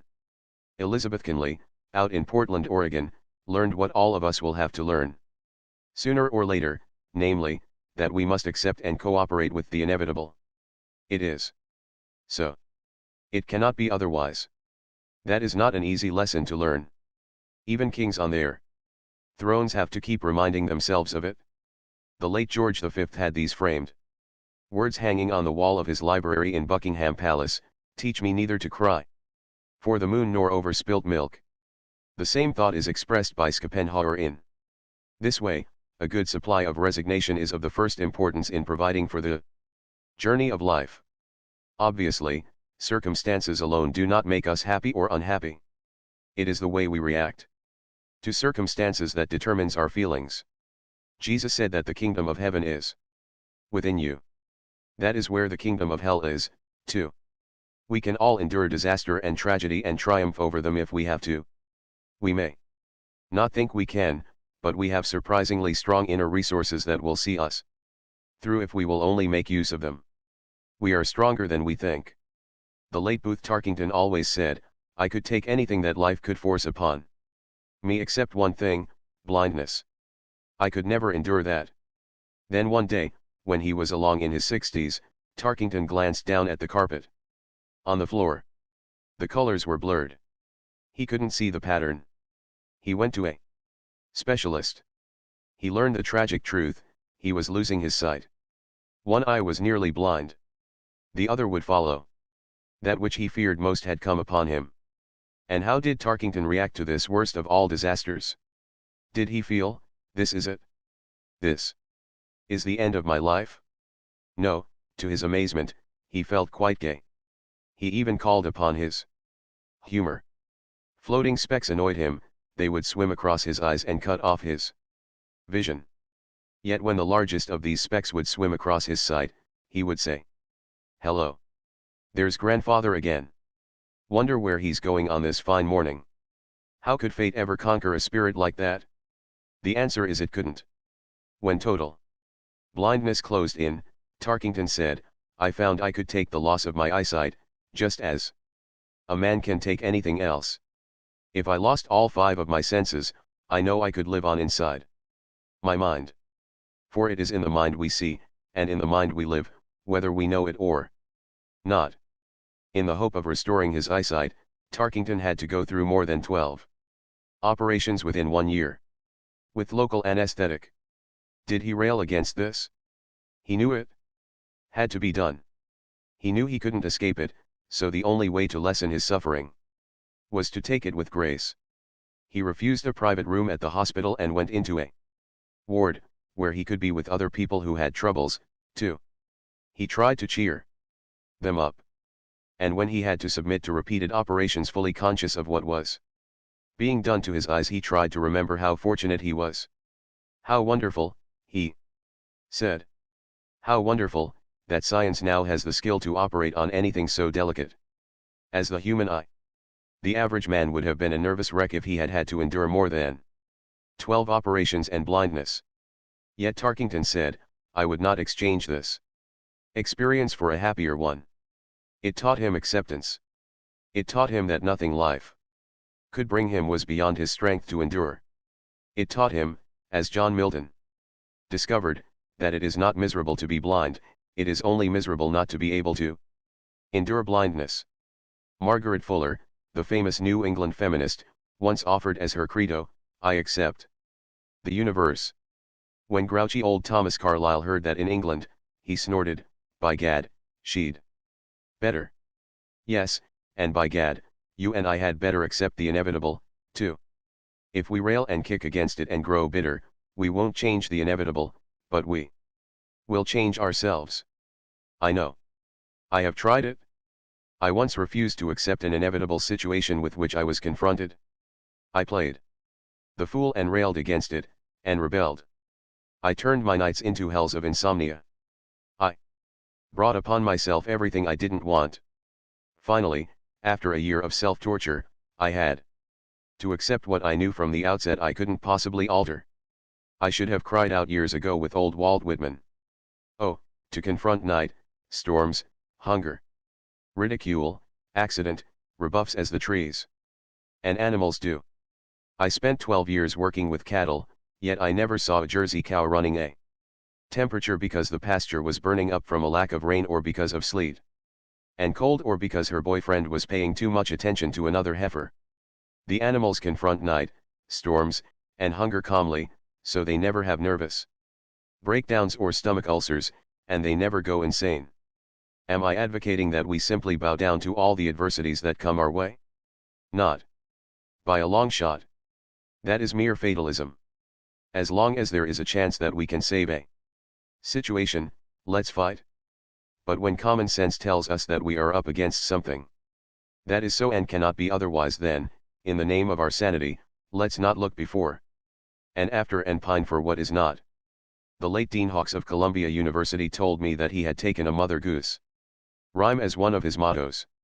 For every ailment under the sun, there is a remedy, or there is none. If there be one, try to find it. If there be none, never mind it. While writing this book, I interviewed a number of the leading businessmen of America. And I was impressed by the fact that they cooperated with the inevitable and led lives singularly free from worry. If they hadn't done that, they would have cracked under the strain. Here are a few examples of what I mean. J.C. Penney, founder of the nationwide chain of penny stores, said to me, "I wouldn't worry if I lost every cent I have because I don't see what is to be gained by worrying. I do the best job I possibly can, and leave the results in the laps of the gods." Henry Ford told me much the same thing. When I can't handle events, he said, I let them handle themselves. When I asked K.T. Keller, president of the Chrysler Corporation, how he kept from worrying, he said, "When I am up against a tough situation, if I can do anything about it, I do it. If I can't, I just forget it. I never worry about the future, because I know no man living can possibly figure out what is going to happen in the future. There are so many forces that will affect that future. Nobody can tell what prompts those forces or understand them. So why worry about them? K.T. Keller would be embarrassed if you told him he is a philosopher. He is just a good businessman, yet he has stumbled on the same philosophy that Epictetus taught in Rome 19 centuries ago. There is only one way to happiness, Epictetus taught the Romans, and that is to cease worrying about things which are beyond the power of our will. Sarah Bernhardt, the divine Sarah, was an illustrious example of a woman who knew how to cooperate with the inevitable. For half a century, she had been the reigning queen of the theater on 4 continents, the best-loved actress on earth. Then when she was 71 and broke, she had lost all her money. Her physician, Professor Pazzi of Paris, told her he would have to amputate her leg. While crossing the Atlantic, she had fallen on deck during a storm, and injured her leg severely. Phlebitis developed. Her leg shrank. The pain became so intense that the doctor felt her leg had to be amputated. He was almost afraid to tell the stormy, tempestuous divine Sarah what had to be done. He fully expected that the terrible news would set off an explosion of hysteria. But he was wrong. Sarah looked at him a moment, and then said quietly, "If it has to be, it has to be." It was fate.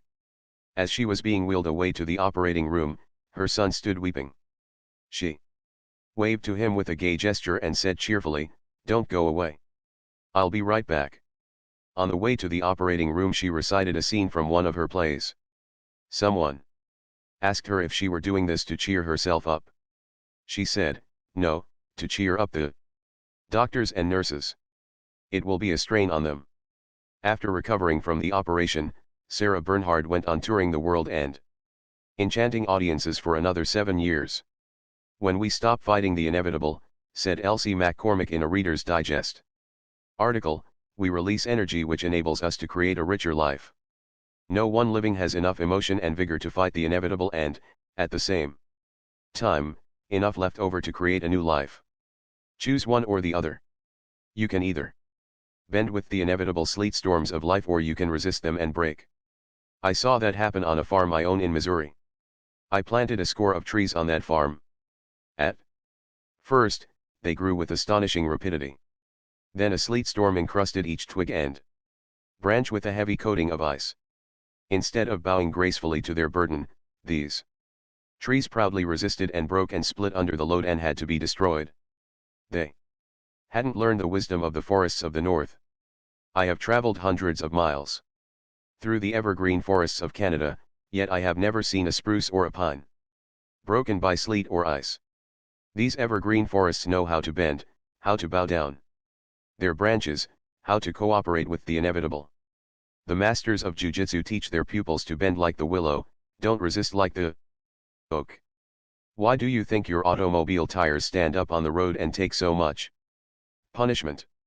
At first, the manufacturers tried to make a tire that would resist the shocks of the road. It was soon cut to ribbons.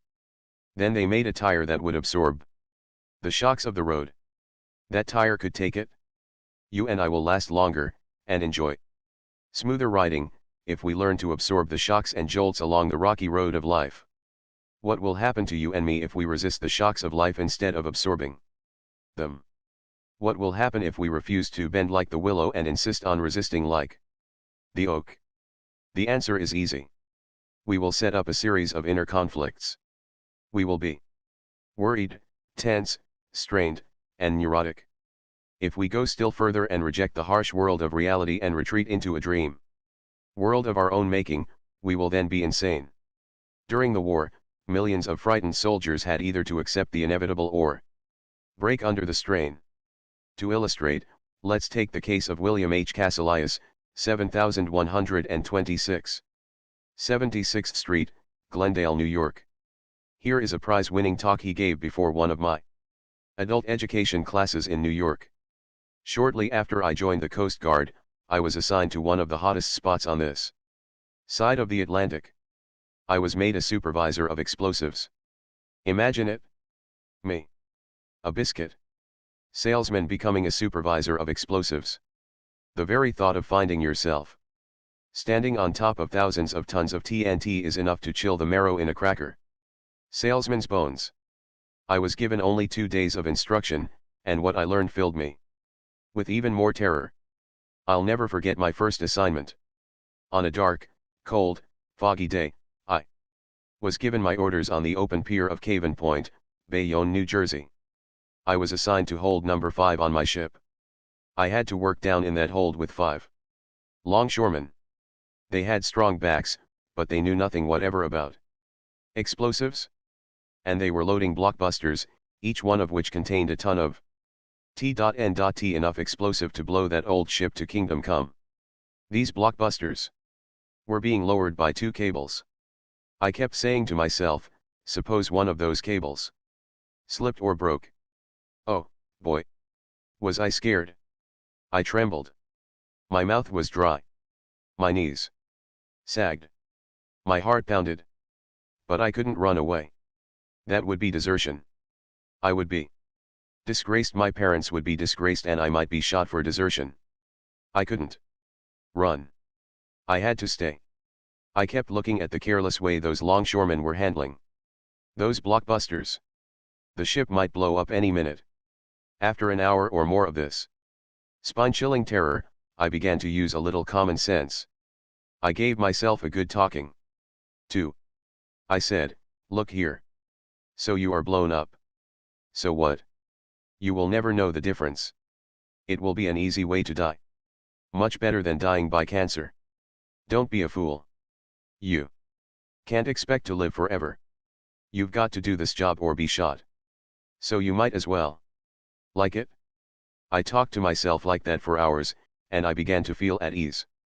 Finally, I overcame my worry and fears by forcing myself to accept an inevitable situation.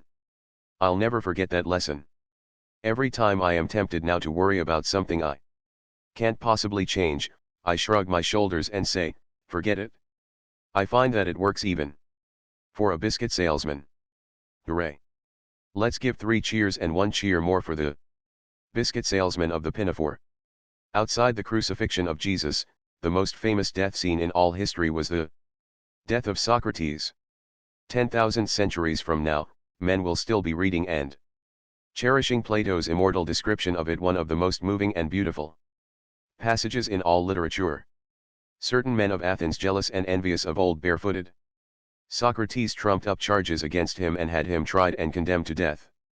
When the friendly jailer gave Socrates the poison cup to drink, the jailer said, try to bear lightly what needs must be. Socrates did.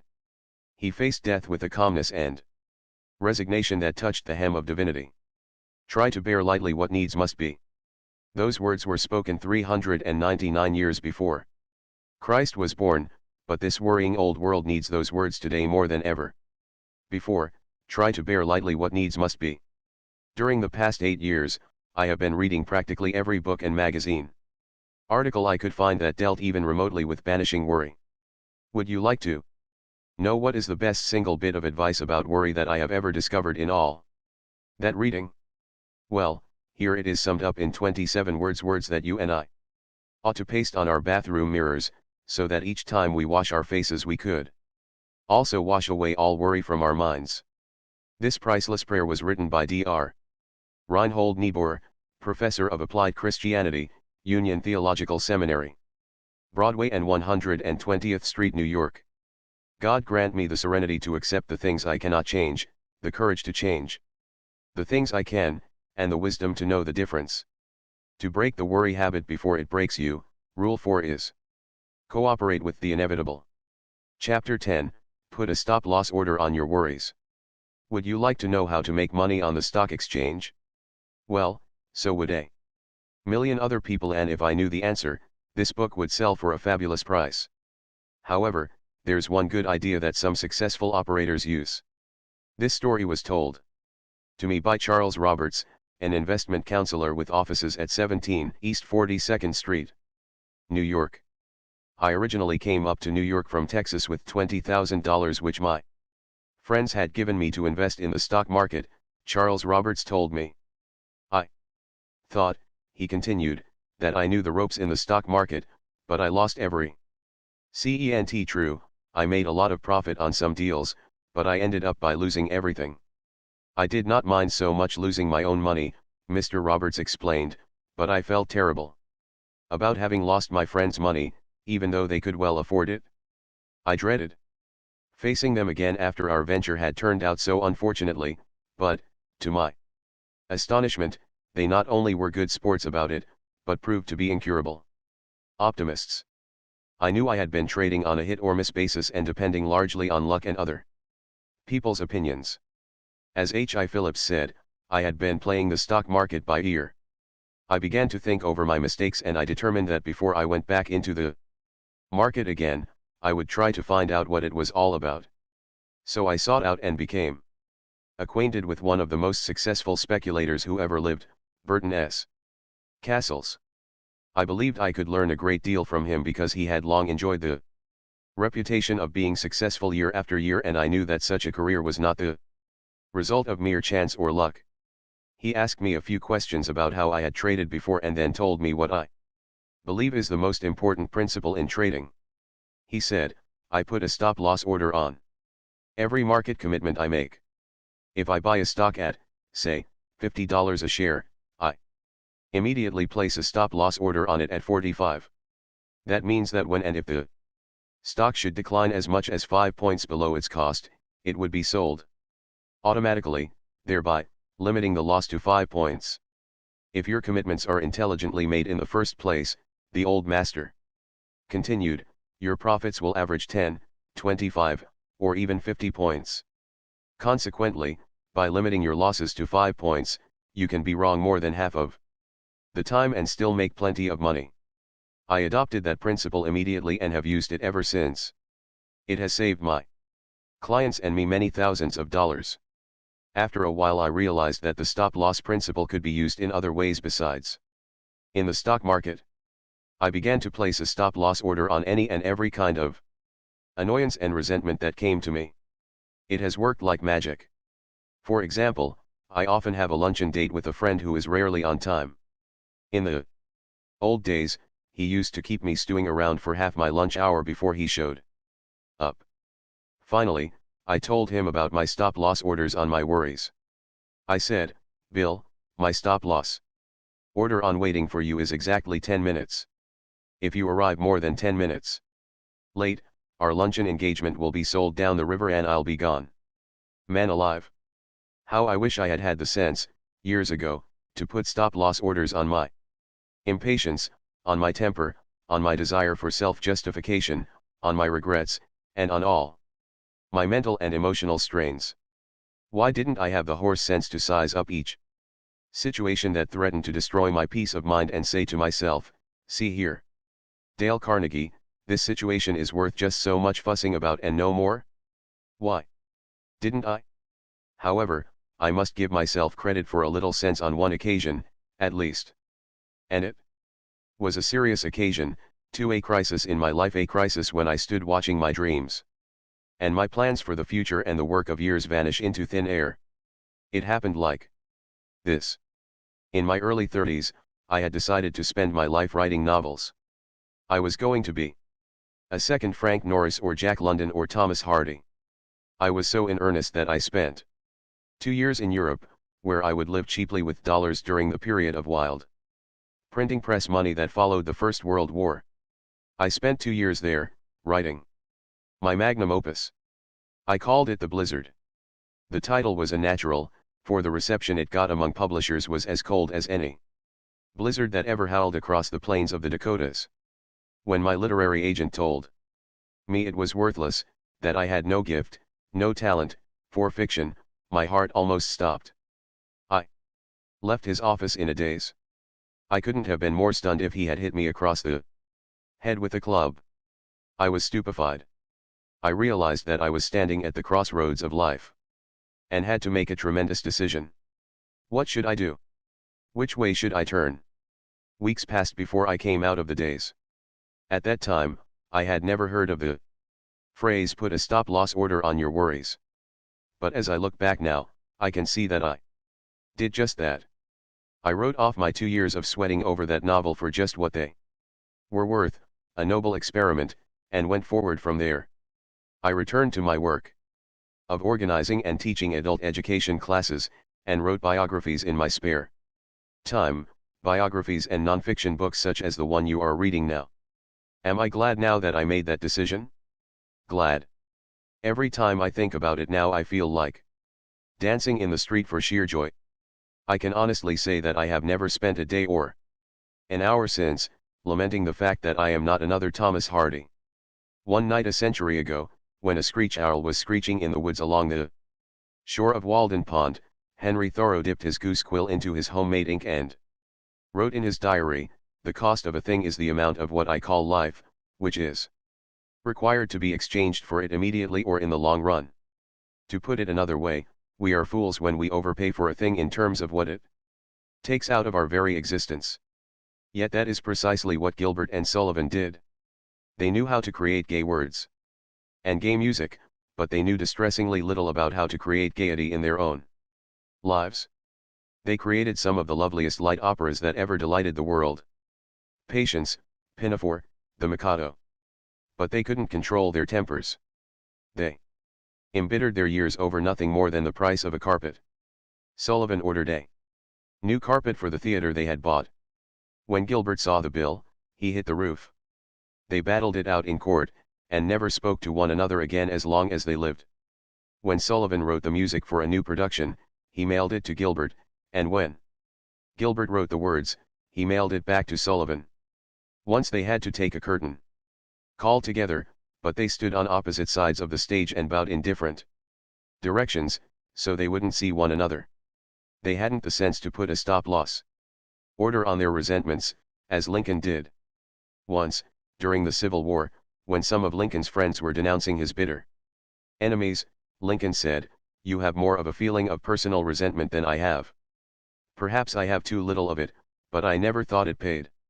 A man doesn't have the time to spend half his life in quarrels. If any man ceases to attack me, I never remember the past against him." I wish an old aunt of mine, Aunt Edith, had had Lincoln's forgiving spirit. She and Uncle Frank lived on a mortgaged farm that was infested with cockleburs and cursed with poor soil and ditches. They had tough going, had to squeeze every nickel. But Aunt Edith loved to buy a few curtains and other items to brighten up their bare home. She bought these small luxuries on credit at Dan Eversole's dry goods store in Maryville, Missouri. Uncle Frank worried about their debts. He had a farmer's horror of running up bills, so he secretly told Dan Eversole to stop letting his wife buy on credit. When she heard that, she hit the roof, and she was still hitting the roof about it almost 50 years after it had happened. I have heard her tell the story not once, but many times. The last time I ever saw her, she was in her late 70s. I said to her, "Aunt Edith, Uncle Frank did wrong to humiliate you, but don't you honestly feel that you're complaining about it? Almost half a century after it happened is infinitely worse than what he did. I might as well have said it to the moon." Aunt Edith paid dearly for the grudge and bitter memories that she nourished. She paid for them with her own peace of mind. When Benjamin Franklin was 7 years old, he made a mistake that he remembered for 70 years. When he was a lad of 7, he fell in love with a whistle. He was so excited about it that he went into the toy shop, piled all his coppers on the counter, and demanded the whistle without even asking its price.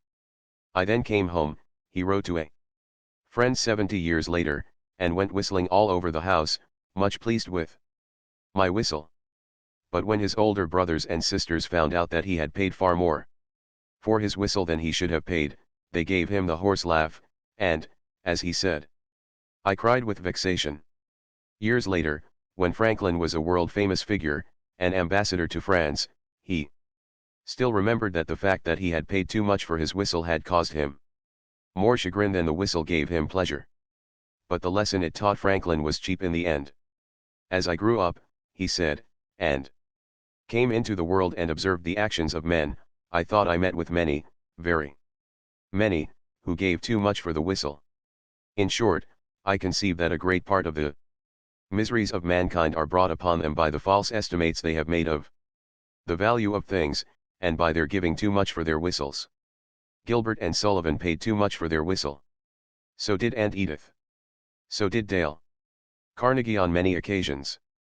And so did the immortal Leo Tolstoy, author of two of the world's greatest novels, War and Peace and Anna Karenina. According to the Encyclopedia Britannica, Leo Tolstoy was, during the last 20 years of his life, probably the most venerated man in the whole world. For 20 years before he died from 1890 to 1910, an unending stream of admirers made pilgrimages to his home in order to catch a glimpse of his face, to hear the sound of his voice, or even touch the hem of his garment. Every sentence he uttered was taken down in a notebook, almost as if it were a divine revelation. But when it came to living to ordinary living well, Tolstoy had even less sense at 70 than Franklin had at 7. He had no sense at all. Here's what one mean. Tolstoy married a girl he loved very dearly. In fact, they were so happy together that they used to get on their knees and pray to God to let them continue their lives in such sheer, heavenly ecstasy. But the girl Tolstoy married was jealous by nature. She used to dress herself up as a peasant and spy on his movements. Even out in the woods, they had fearful rows. She became so jealous, even of her own children, that she grabbed a gun and shot a hole in her daughter's photograph. She even rolled on the floor with an opium bottle held to her lips, and threatened to commit suicide, while the children huddled in a corner of the room and screamed with terror. And what did Tolstoy do? Well, I don't blame the man for up and smashing the furniture. He had good provocation. But he did far worse than that. He kept a private diary. Yes, a diary, in which he placed all the blame on his wife. That was his whistle.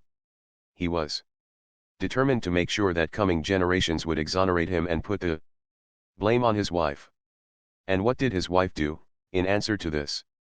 Why, she tore pages out of his diary and burned them, of course. She started a diary of her own, in which she made him the villain. She even wrote a novel, entitled Whose Fault?, in which she depicted her husband as a household fiend and herself as a martyr. All to what end? Why did these two people turn the only home they had into what Tolstoy himself called a lunatic asylum? Obviously, there were several reasons. One of those reasons was their burning desire to impress you and me. Yes, we are the posterity. Whose opinion they were worried about? Do we give a hoot in Hades about which one was to blame? No, we are too concerned with our own problems to waste a minute thinking about the Tolstoys. What a price these two wretched people paid for their whistle. 50 years of living in a veritable hell just because neither of them had the sense to say, stop. Because neither of them had enough judgment of values to say, let's put a stop-loss order on this thing instantly. We are squandering our lives. Let's say, enough now. Yes, I honestly believe that this is one of the greatest secrets to true peace of mind, a decent sense of values. And I believe we could annihilate 50% of all our worries at once if we would develop a sort of private gold standard, a gold standard of what things are worth to us in terms of our lives. So, to break the worry habit before it breaks you, here is Rule 5. Whenever we are tempted to throw good money after bad in terms of human living, let's stop and ask ourselves these 3 questions. 1. How much does this thing I am worrying about really matter to me? 2. At what point shall I set a stop-loss order on this worry and forget it? 3. Exactly how much shall I pay for this whistle? Have I already paid more than it is worth? Chapter 11, Don't try to saw sawdust. As I write this sentence, I can look out of my window and see some dinosaur tracks in my garden, dinosaur tracks embedded in shale and stone. I purchased those dinosaur tracks from the Peabody Museum of Yale University, and I have a letter from the curator of the Peabody Museum, saying that those tracks were made 180 million years ago. Even a Mongolian idiot wouldn't dream of trying to go back 180 million years to change those tracks. Yet that would not be any more foolish than worrying because we can't go back and change what happened 180 seconds ago, and a lot of us are doing just that. To be sure, we may do something to modify the effects of what happened 180 seconds ago. But we can't possibly change the event that occurred then. There is only one way on God's green footstool that the past can be constructive, and that is by calmly analyzing our past mistakes and profiting by them and forgetting them. I know that is true, but have I always had the courage and sense to do it? To answer that question, let me tell you about a fantastic experience I had years ago. I let more than $300,000 slip through my fingers without making a penny's profit. It happened like this: I launched a large-scale enterprise in adult education, opened branches in various cities, and spent money lavishly in overhead and advertising. I was so busy with teaching that I had neither the time nor the desire to look after finances. I was too naive to realize that I needed an astute business manager to watch expenses. Finally, after about a year, I discovered a sobering and shocking truth. I discovered that, in spite of our enormous intake, we had not netted any profit whatever. After discovering that, I should have done two things. First, I should have had the sense to do what George Washington Carver, the Negro scientist, did when he lost $40,000 in a bank crash, the savings of a lifetime. When someone asked him if he knew he was bankrupt, he replied, "Yes, I heard," and went on with his teaching. He wiped the loss out of his mind so completely that he never mentioned it again. Here is the second thing I should have done: I should have analyzed my mistakes and learned a lasting lesson. But frankly, I didn't do either one of these things. Instead, I went into a tailspin of worry. For months I was in a daze. I lost sleep and I lost weight. Instead of learning a lesson from this enormous mistake, I went right ahead and did the same thing again on a smaller scale.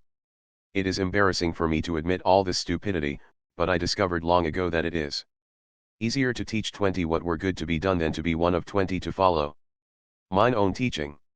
How I wish that I had had the privilege of attending the George Washington High School here in New York and studying under Mr. Brandwine, the same teacher who taught Alan Saunders, of 939 Woody Crest Avenue, Bronx, New York.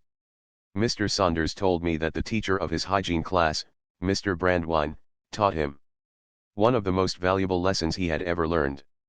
"I was only in my teens," said Alan Saunders as he told me the story, "but I was a worrier even then. I used to stew and fret about the mistakes I had made. If I turned in an examination paper, I used to lie awake and chew my fingernails for fear I hadn't passed. I was always living over the things I had done, and wishing I'd done them differently, thinking over the things I had said, and wishing I'd said them better. Then one morning, our class filed into the science laboratory, and there was the teacher, Mr. Brandwine, with a bottle of milk prominently displayed on the edge of the desk.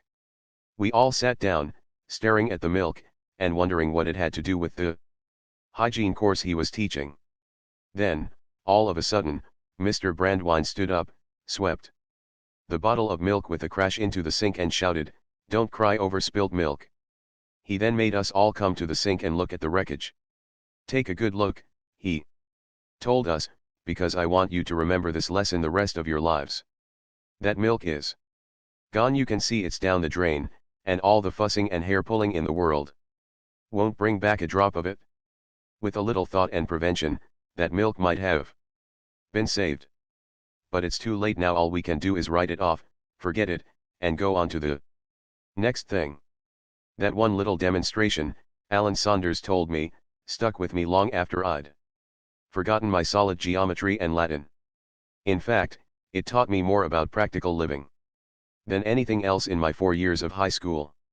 It taught me to keep from spilling milk if I could, but to forget it completely, once it was spilled and had gone down the drain. Some readers are going to snort at the idea of making so much over a hackneyed proverb like "don't cry over spilt milk." I know it is trite, commonplace, and a platitude. I know you have heard it 1,000 times. But I also know that these hackneyed proverbs contain the very essence of the distilled wisdom of all ages. They have come out of the fiery experience of the human race and have been handed down through countless generations.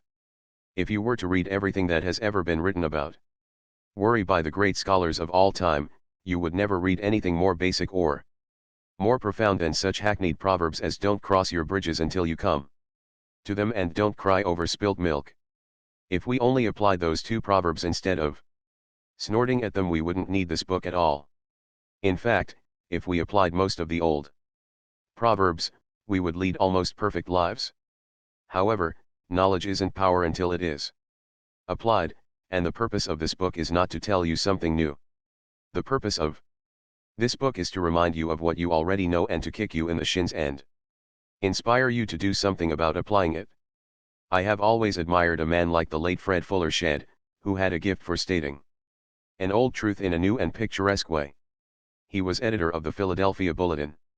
And, while addressing a college graduating class, he asked, "How many of you have ever sawed wood? Let's see your hands." Most of them had. Then he inquired, "How many of you have ever sawed sawdust?" No hands went up. "Of course, you can't saw sawdust," Mr. Shedd exclaimed. "It's already sawed.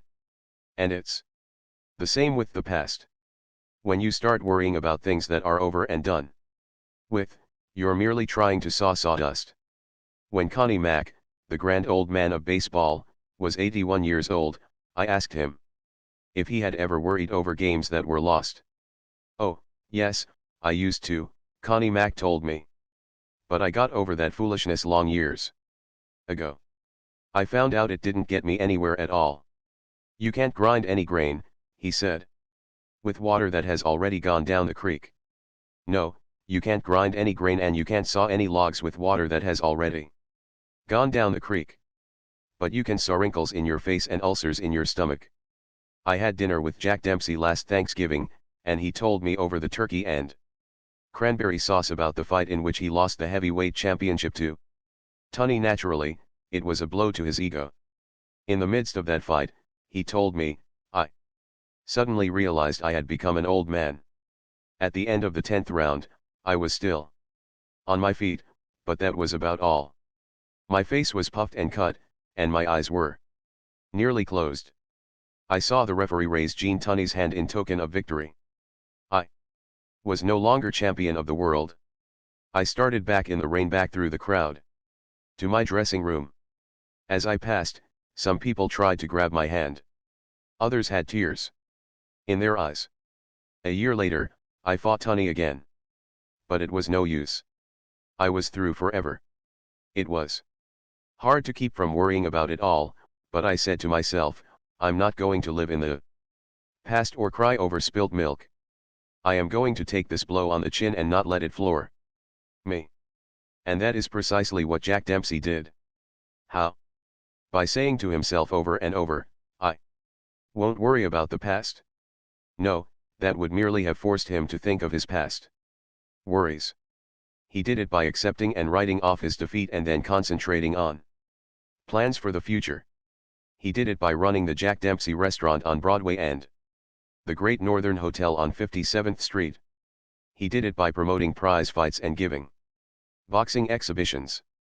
He did it by getting so busy on something constructive that he had neither the time nor the temptation to worry about the past. I have had a better time during the last 10 years, Jack Dempsey said, than I had when I was champion.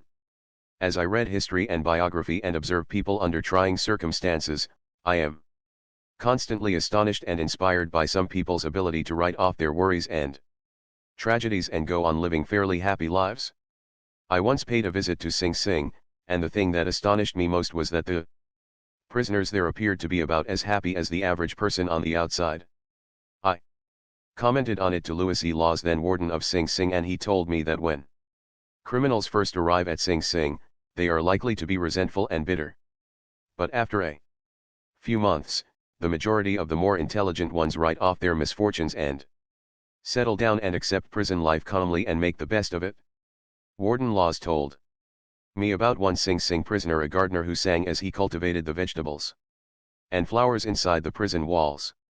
That Sing Sing prisoner who sang as he cultivated the flowers showed a lot more sense than most of us do. He knew that the moving finger writes, and, having writ, moves on, nor all your piety nor wit shall lure it back to cancel half a line, nor all your tears wash out a word of it. So why waste the tears? Of course, we have been guilty of blunders and absurdities. And so what? Who hasn't? Even Napoleon lost 1/3 of all the important battles he fought. Perhaps our batting average is no worse than Napoleon's. Who knows? And, anyhow, all the king's horses and all the king's men can't put the past together again. So let's remember Rule 7. Don't try to saw sawdust. Part 3 in a nutshell, how to break the worry habit before it breaks you. Rule 1, crowd worry out of your mind by keeping busy. Plenty of action is one of the best therapies ever devised for curing gibbers. Rule 2, don't fuss about trifles. Don't permit little things, the mere termites of life, to ruin your happiness. Rule 3, use the law of averages to outlaw your worries. Ask yourself, what are the odds against this thing's happening at all? Rule 4, cooperate with the inevitable. If you know a circumstance is beyond your power to change or revise, say to yourself it is so, it cannot be otherwise. Rule 5, put a stop-loss order on your worries. Decide just how much anxiety a thing may be worth and refuse to give it any more. Rule 6, let the past bury its dead. Don't saw sawdust.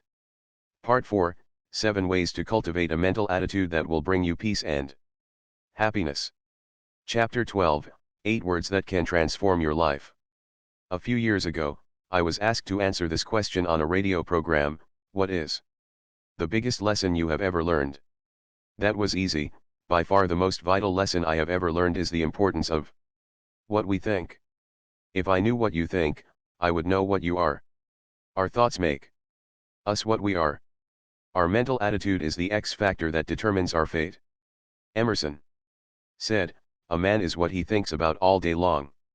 How could he possibly be anything else?" I now know with a conviction beyond all doubt that the biggest problem you and I have to deal with, in fact, almost the only problem we have to deal with, is choosing the right thoughts. If we can do that, we will be on the high road to solving all our problems. The great philosopher who ruled the Roman Empire, Marcus Aurelius, summed it up in 8 words. 8 words that can determine your destiny. Our life is what our thoughts make it. Yes, if we think happy thoughts, we will be happy. If we think miserable thoughts, we will be miserable. If we think fear thoughts, we will be fearful. If we think sickly thoughts, we will probably be ill. If we think failure, we will certainly fail. If we wallow in self-pity, everyone will want to shun us and avoid us. You are not, said Norman Vincent Peale, you are not what you think you are, but what you think you are.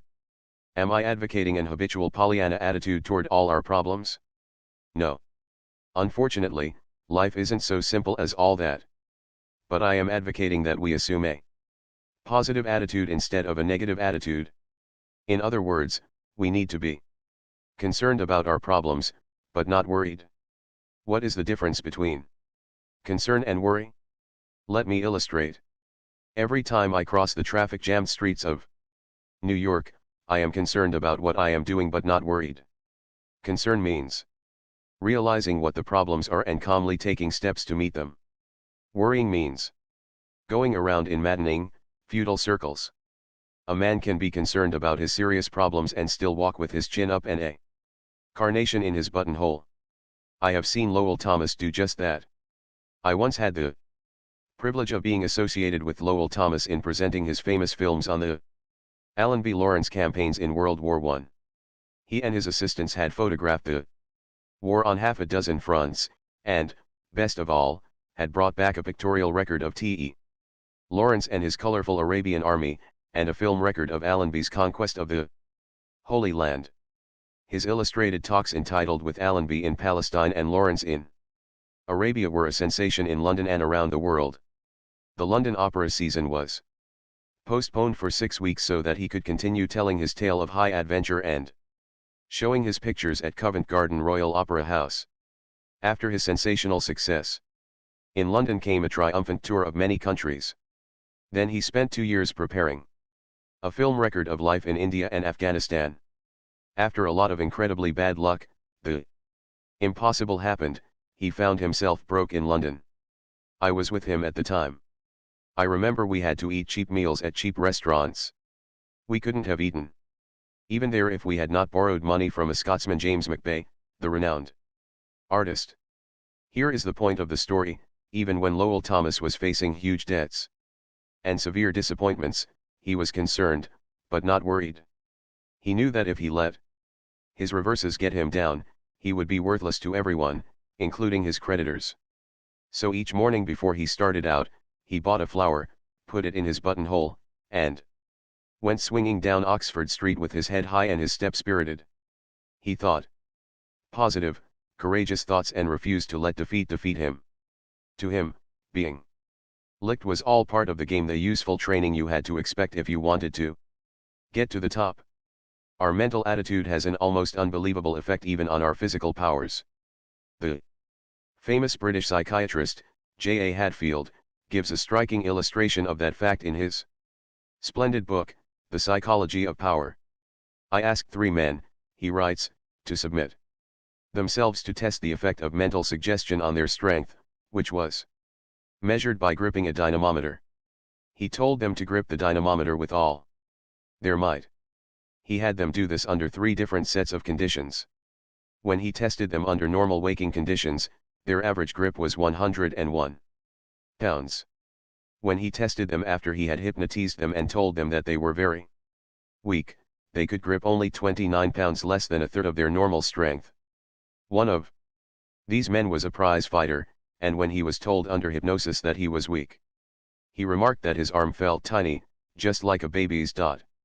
When Captain Hadfield then tested these men a 3rd time, telling them under hypnosis that they were very strong, they were able to grip an average of 142 pounds. When their minds were filled with positive thoughts of strength, they increased their actual physical powers almost 500%. Such is the incredible power of our mental attitude. To illustrate the magic power of thought, let me tell you one of the most astounding stories in the annals of America. I could write a book about it, but let's be brief. On a frosty October night, shortly after the close of the Civil War, a homeless, destitute woman, who was little more than a wanderer on the face of the earth, knocked at the door of Mother Webster, the wife of a retired sea captain, living in Amesbury, Massachusetts. Opening the door, Mother Webster saw a frail little creature, scarcely more than 100 pounds of frightened skin and bones. The stranger, a Mrs. Glover, explained. She was seeking a home where she could think and work out a great problem that absorbed her day and night. "Why not stay here?" Mrs. Webster replied. "I'm all alone in this big house." Mrs. Glover might have remained indefinitely with Mother Webster, if the latter's son-in-law, Bill Ellis, hadn't come up from New York for a vacation. When he discovered Mrs. Glover's presence, he shouted, "I'll have no vagabonds in this house," and he shoved this homeless woman out of the door. A driving rain was falling. She stood shivering in the rain for a few minutes, and then started down the road, looking for shelter. Here is the astonishing part of the story. That vagabond whom Bill Ellis put out of the house was destined to have as much influence on the thinking of the world as any other woman who ever walked this earth. She is now known to millions of devoted followers as Mary Baker Eddy, the founder of Christian Science. Yet, until this time, she had known little in life except sickness, sorrow, and tragedy. Her first husband had died shortly after their marriage. Her second husband had deserted her and eloped with a married woman. He later died in a poor house. She had only one child, a son, and she was forced, because of poverty, illness, and jealousy, to give him up when he was 4 years old. She lost all track of him and never saw him again for 31 years. Because of her own ill health, Mrs. Eddy had been interested for years in what she called the science of mind healing. But the dramatic turning point in her life occurred in Lynn, Massachusetts. Walking downtown one cold day, she slipped and fell on the icy pavement and was knocked unconscious. Her spine was so injured that she was convulsed with spasms. Even the doctor expected her to die. If by some miracle she lived, he declared that she would never walk again. Lying on what was supposed to be her deathbed, Mary Baker Eddy opened her Bible, and was led, she declared, by divine guidance to read these words from St. Matthew. And, behold, they brought to him a man sick of the palsy, lying on a bed, and Jesus said unto the sick of the palsy, Son, be of good cheer, thy sins be forgiven thee. Arise, take up thy bed, and go unto thine house. And he arose, and departed to his house. These words of Jesus, she declared, produced within her such a strength, such a faith, such a surge of healing power, that she immediately got out of bed and walked. That experience, Mrs. Eddy declared, was the falling apple that led me to the discovery of how to be well myself, and how to make others so. I gained the scientific certainty that all causation was mind, and every effect a mental phenomenon. Such was the way in which Mary Baker Eddy became the founder and high priestess of a new religion, Christian Science, the only great religious faith ever established by a woman, a religion that has encircled the globe.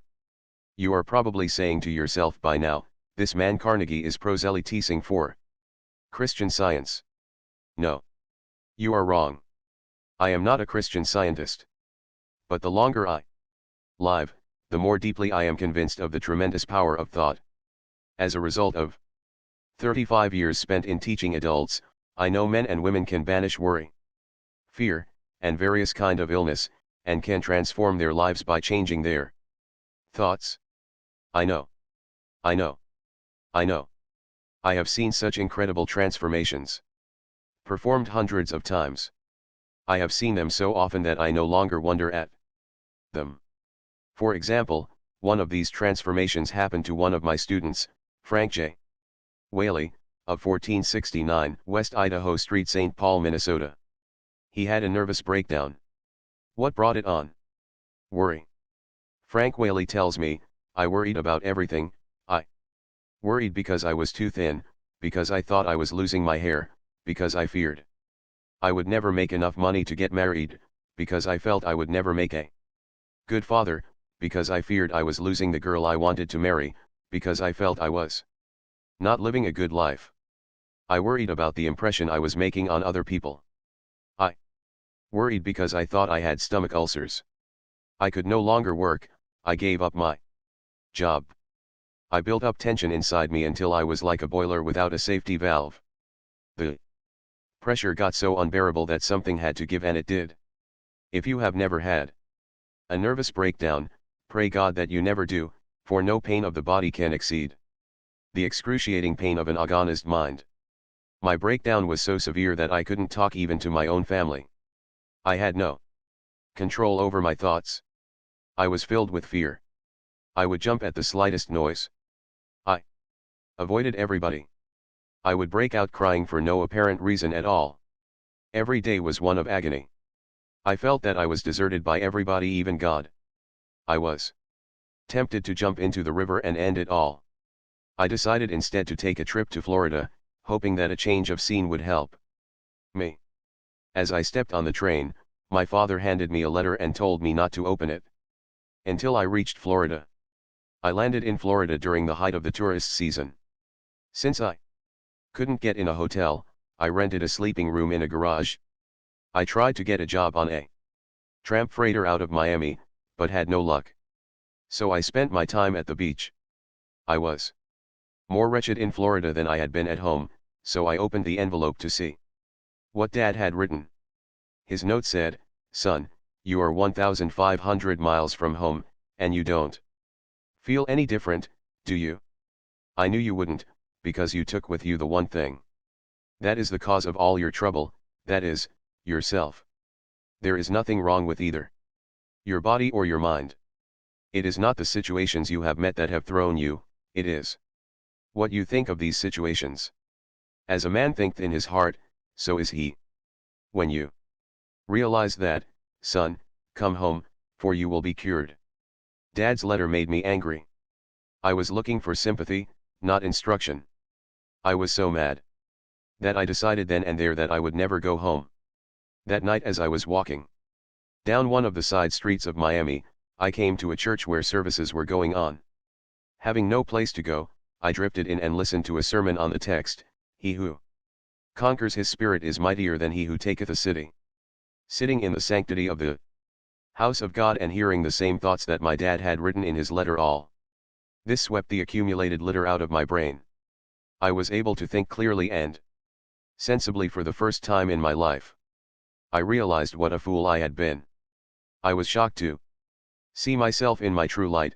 Here I was, wanting to change the whole world and everyone in it, when the only thing that needed changing was the focus of the lens of the camera, which was my mind. The next morning I packed and started home. A week later I was back on the job.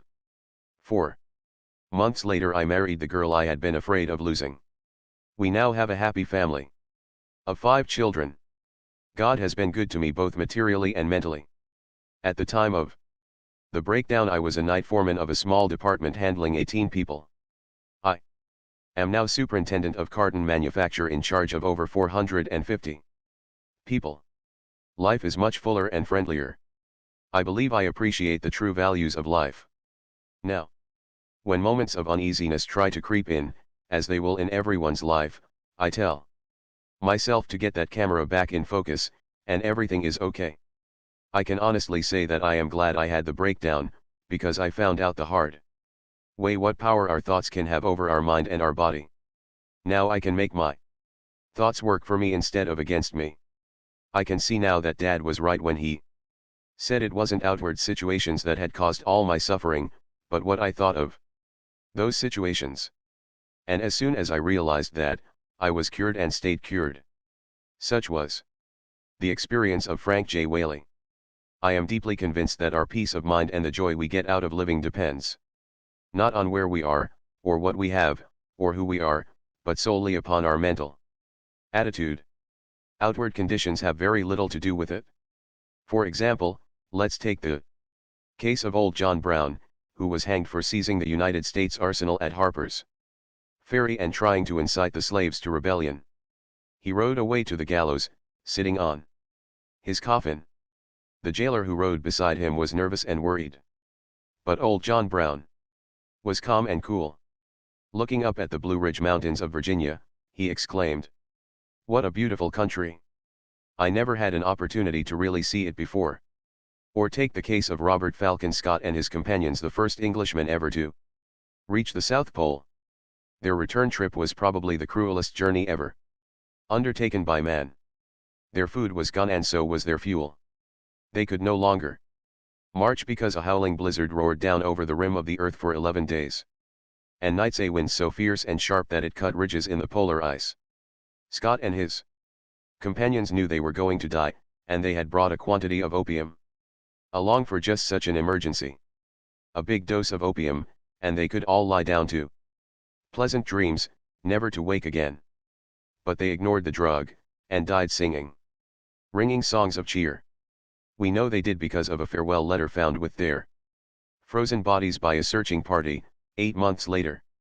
Yes, if we cherish creative thoughts of courage and calmness, we can enjoy the scenery while sitting on our coffin, riding to the gallows, or we can fill our tents with ringing songs of cheer, while starving and freezing to death. Milton in his blindness discovered that same truth 300 years ago. The mind is its own place, and in itself can make a heaven of hell, a hell of heaven. Napoleon and Helen Keller are perfect illustrations of Milton's statement.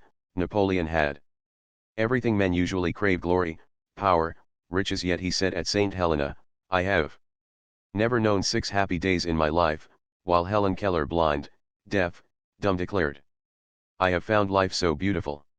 If half a century of living has taught me anything at all, it has taught me that nothing can bring you peace but yourself." I am merely trying to repeat what Emerson said so well in the closing words of his essay on self-reliance: a political victory, a rise in rents, the recovery of your sick, or the return of your absent friend, or some other quite external event, raises your spirits, and you think good days are preparing for you. Do not believe it. It can never be so. Nothing can bring you peace but yourself. Epictetus, the great Stoic philosopher, warned that we ought to be more concerned about removing wrong thoughts from the mind than about removing tumors and abscesses from the body. Epictetus said that 19 centuries ago, but modern medicine would back him up. Dr. G. Canby Robinson declared that 4 out of 5 patients admitted to Johns Hopkins hospital were suffering from conditions brought on in part by emotional strains and stresses. This was often true even in cases of organic disturbances. Eventually, he declared, these trace back to maladjustments to life and its problems. Montaigne, the great French philosopher, adopted these 17 words as the motto of his life: a man is not hurt so much by what happens, as by his opinion of what happens. And our opinion of what happens is entirely up to us. What do I mean? Have I the colossal effrontery to tell you to your face when you are mowed down by troubles, and your nerves are sticking out like wires and curling up at the ends? Have I the colossal effrontery to tell you that, under those conditions, you can change your mental attitude by an effort of will? Yes, I mean precisely that. And that is not all. I am going to show you how to do it. It may take a little effort, but the secret is simple. William James, who has never been topped in his knowledge of practical psychology, once made this observation: action seems to follow feeling, but really action and feeling go together, and by regulating the action, which is under the more direct control of the will, we can indirectly regulate the feeling, which is not. In other words, William James tells us that we cannot instantly change our emotions just by making up our minds to, but that we can change our actions. And that when we change our actions, we will automatically change our feelings. Thus, he explains, the sovereign voluntary path to cheerfulness, if your cheerfulness be lost, is to sit up cheerfully and to act and speak as if cheerfulness were already there. Does that simple trick work? It works like plastic surgery. Try it yourself. Put a big, broad, honest-to-God smile on your face, throw back your shoulders, take a good, deep breath, and sing a snatch of song. If you can't sing, whistle. If you can't whistle, hum. You will quickly discover what William James was talking about, that it is physically impossible to remain blue or depressed while you are acting out the symptoms of being radiantly happy. This is one of the little basic truths of nature that can easily work miracles in all our lives. I know a woman in California, I won't mention her name, who could wipe out all of her miseries in 24 hours if only she knew the secret. She's old, and she's a widow. That's sad, I admit, but does she try to act happy? No. If you ask her how she is feeling, she says, "Oh, I'm all right," but the expression on her face and the whine in her voice say, "Oh, God, if you only knew the troubles I've seen." She seems to reproach you for being happy in her presence. Hundreds of women are worse off that she is. Her husband left her enough insurance to last the rest of her life, and she has married children to give her a home. But I've rarely seen her smile. She complains that all 3 of her sons-in-law are stingy and selfish, although she is a guest in their homes for months at a time. And she complains that her daughters never give her presents, although she hoards her own money carefully, for my old age. She is a blight on herself and her unfortunate family. But does it have to be so? That is the pity of it. She could change herself from a miserable, bitter, and unhappy old woman into an honored and beloved member of the family if she wanted to change. And all she would have to do to work this transformation would be to start acting cheerful, start acting as though she had a little love to give away instead of squandering it all on her own unhappy and embittered self. I know a man in Indiana, H.J. Englert, of 1335 Nth Street, Tell City, Indiana, who is still alive today because he discovered the secret. 10 years ago Mr. Englert had a case of scarlet fever, and when he recovered, he found he had developed nephritis, a kidney disease. He tried all kinds of doctors, even quacks, he informs me, but nothing could cure him. Then, a short time ago, he got other complications. His blood pressure soared. He went to a doctor, and was told that his blood pressure was hitting the top at 214. He was told that it was fatal, that the condition was progressive, and he had better put his affairs in order at once. I went home, he says, and made sure that my insurance was all paid up, and then I apologized to my Maker for all my mistakes, and settled down to gloomy meditations. I made everyone unhappy. My wife and family were miserable, and I was buried deep in depression myself. However, After a week of wallowing in self-pity, I said to myself, "You're acting like a fool. You may not die for a year yet, so why not try to be happy while you're here?" I threw back my shoulders, put a smile on my face, and attempted to act as though everything were normal. I admit it was an effort at first, but I forced myself to be pleasant and cheerful, and this not only helped my family, but it also helped me.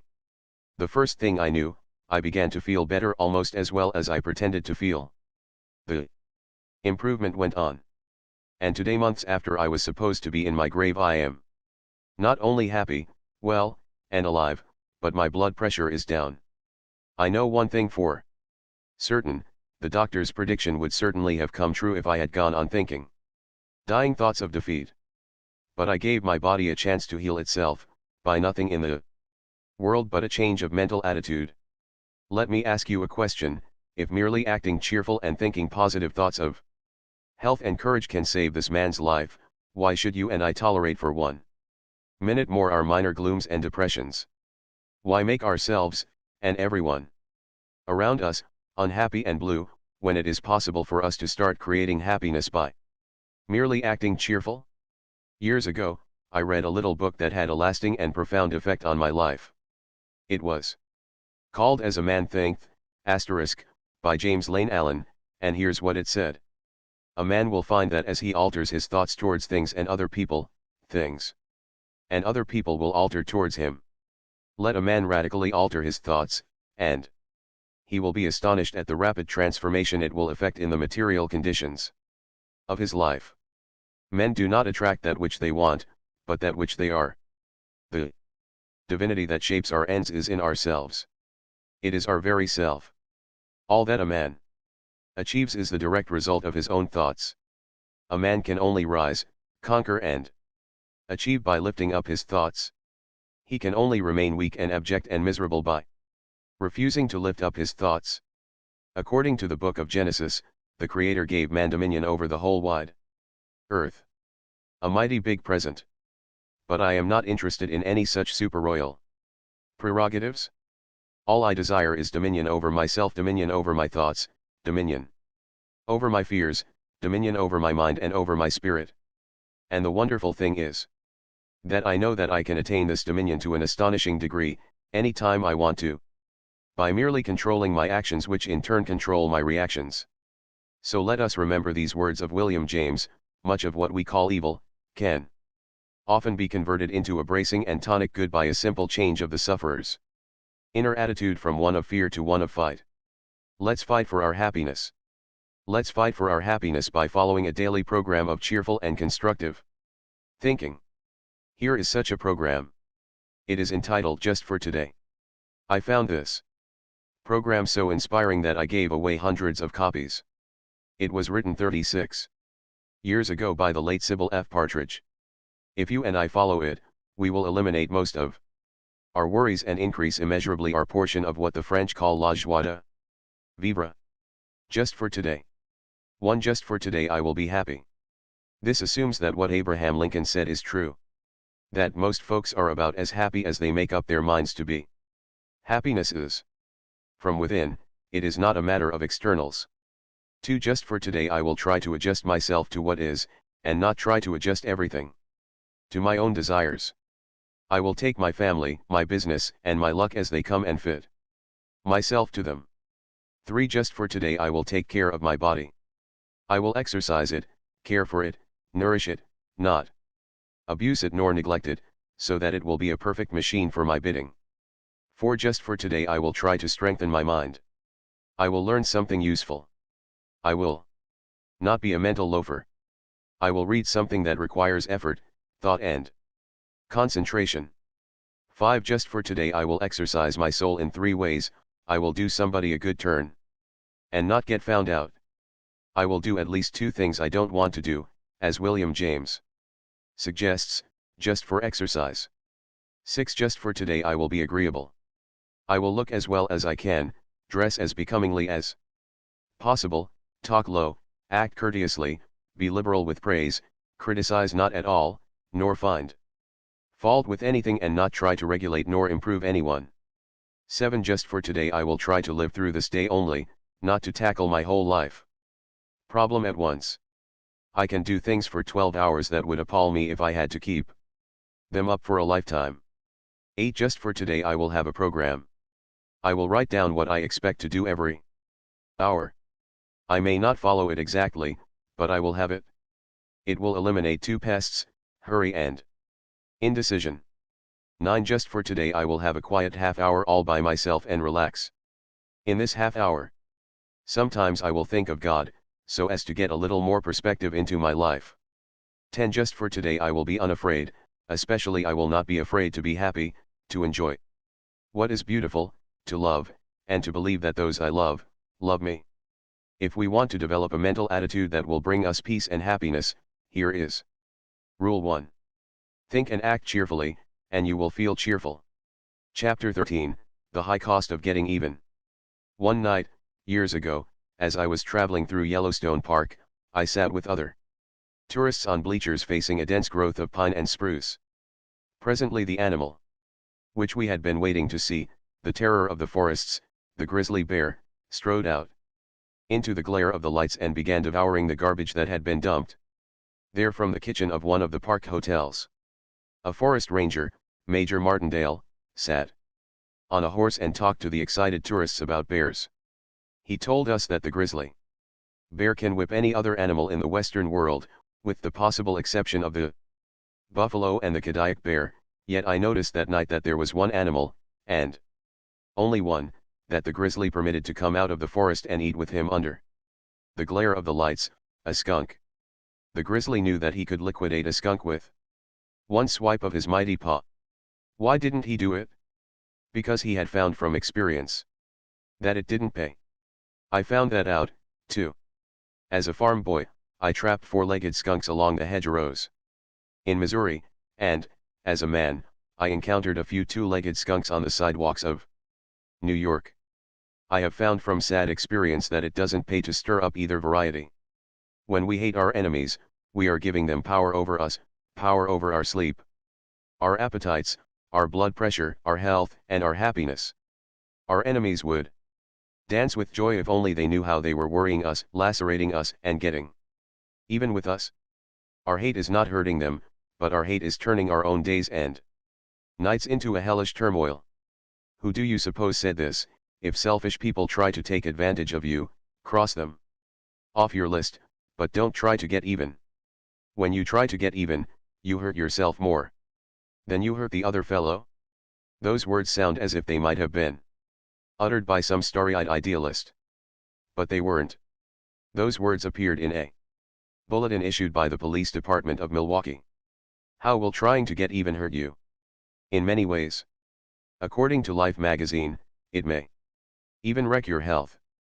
The chief personality characteristic of persons with hypertension, high blood pressure is resentment, said Life. When resentment is chronic hypertension and heart trouble follow. So you see that when Jesus said, "Love your enemies," he was not only preaching sound ethics. He was also preaching 20th century medicine. When he said, "Forgive 70 times 7, Jesus was telling you and me how to keep from having high blood pressure, heart trouble, stomach ulcers, and many other ailments. A friend of mine recently had a serious heart attack. Her physician put her to bed and ordered her to refuse to get angry about anything, no matter what happened.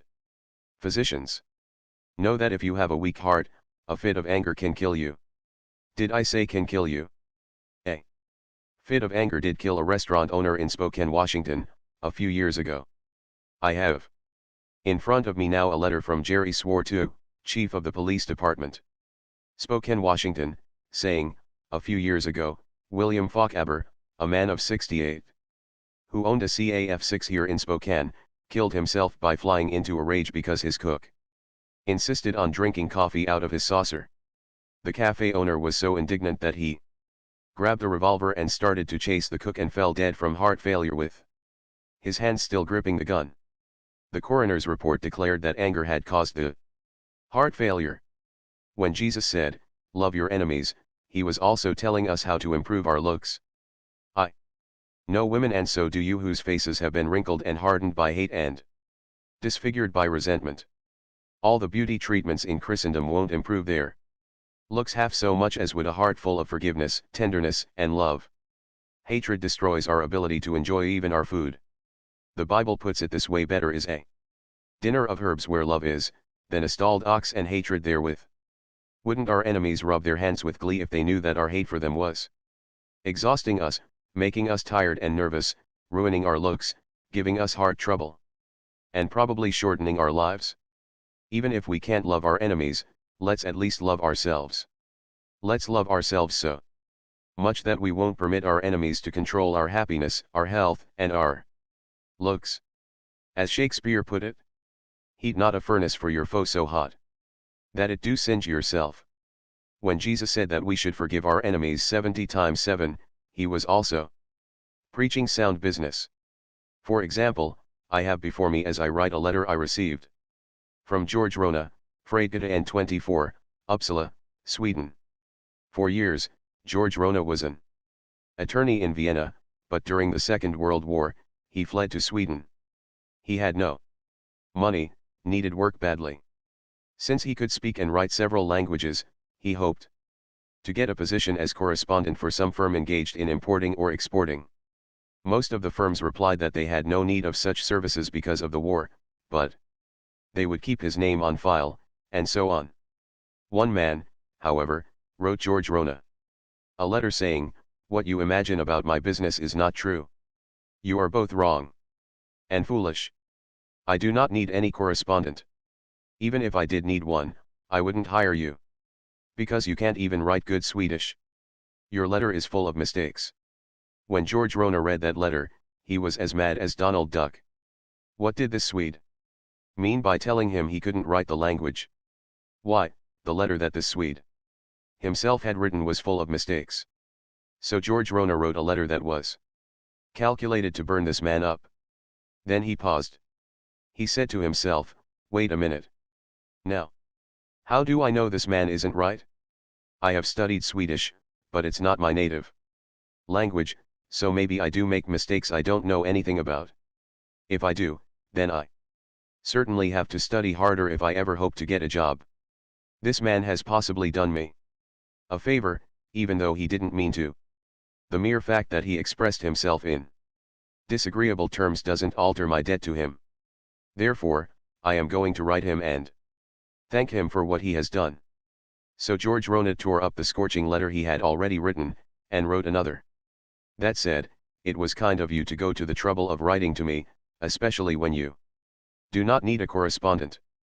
I am sorry I was mistaken about your firm. The reason that I wrote you was that I made inquiry and your name was given me as a leader in your field. I did not know I had made grammatical errors in my letter. I am sorry and ashamed of myself. I will now apply myself more diligently to the study of the Swedish language and try to correct my mistakes. I want to thank you for helping me get started on the road to self-improvement." Within a few days, George Rona got a letter from this man, asking Rona to come to see him. Rona went and got a job. George Rona discovered for himself that a soft answer turneth away wrath. We may not be saintly enough to love our enemies, but, for the sake of our own health and happiness, let's at least forgive them and forget them. That is the smart thing to do. To be wronged or robbed, said Confucius, is nothing unless you continue to remember it. I once asked General Eisenhower's son, John, if his father ever nourished resentments. "No," he replied, "Dad never wastes a minute thinking about people he doesn't like. There is an old saying that a man is a fool who can't be angry, but a man is wise who won't be angry." That was the policy of William J. Gaynor, former mayor of New York. Bitterly denounced by the yellow press, he was shot by a maniac and almost killed. As he lay in the hospital, fighting for his life, he said, "Every night, I forgive everything and everybody." Is that too idealistic? Too much sweetness and light? If so, let's turn for counsel to the great German philosopher, Schopenhauer, author of Studies in Pessimism. He regarded life as a futile and painful adventure.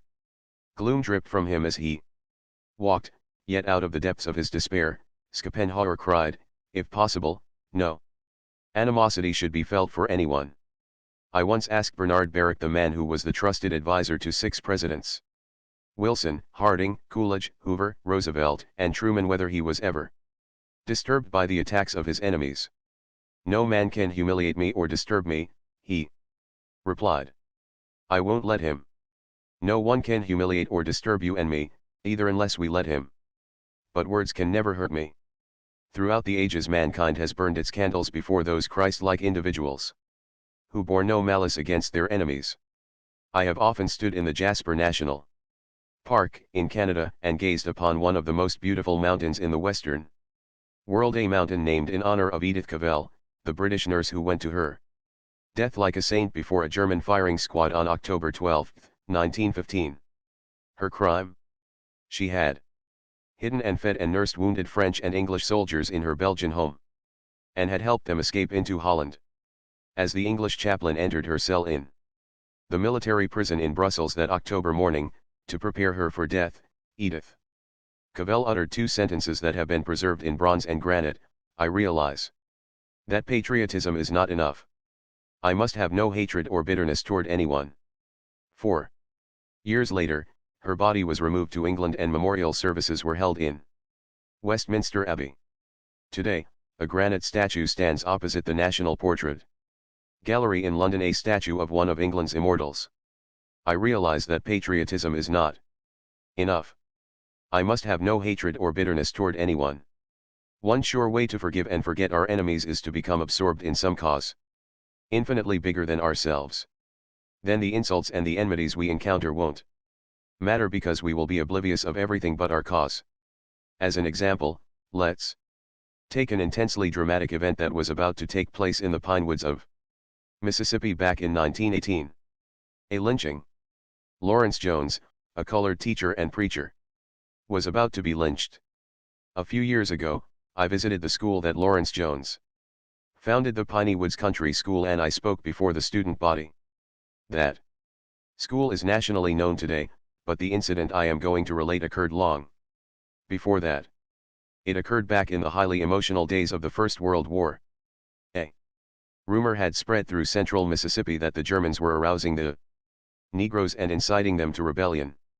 Lawrence Jones, the man who was about to be lynched, was, as I have already said, a Negro himself, and was accused of helping to arouse his race to insurrection. A group of white men pausing outside the church had heard Lawrence Jones shouting to his congregation, "Life is a battle in which every Negro must gird on his armor and fight to survive and succeed." Fight. Armor. Enough. Galloping off into the night, these excited young men recruited a mob, returned to the church, put a rope round the preacher, dragged him for a mile up the road, stood him on a heap of faggots, lighted matches, and were ready to hang him and burn him at the same time, when someone shouted, "Let's make the blankety blank blank talk before he burns." Speech. Speech. Lawrence Jones, standing on the faggots, spoke with the rope around his neck, spoke for his life and his cause. He had been graduated from the University of Iowa in 1907. His sterling character, his scholarship, and his musical ability had made him popular with both the students and the faculty. Upon graduation, he had turned down the offer of a hotel man to set him up in business, and had turned down the offer of a wealthy man to finance his musical education.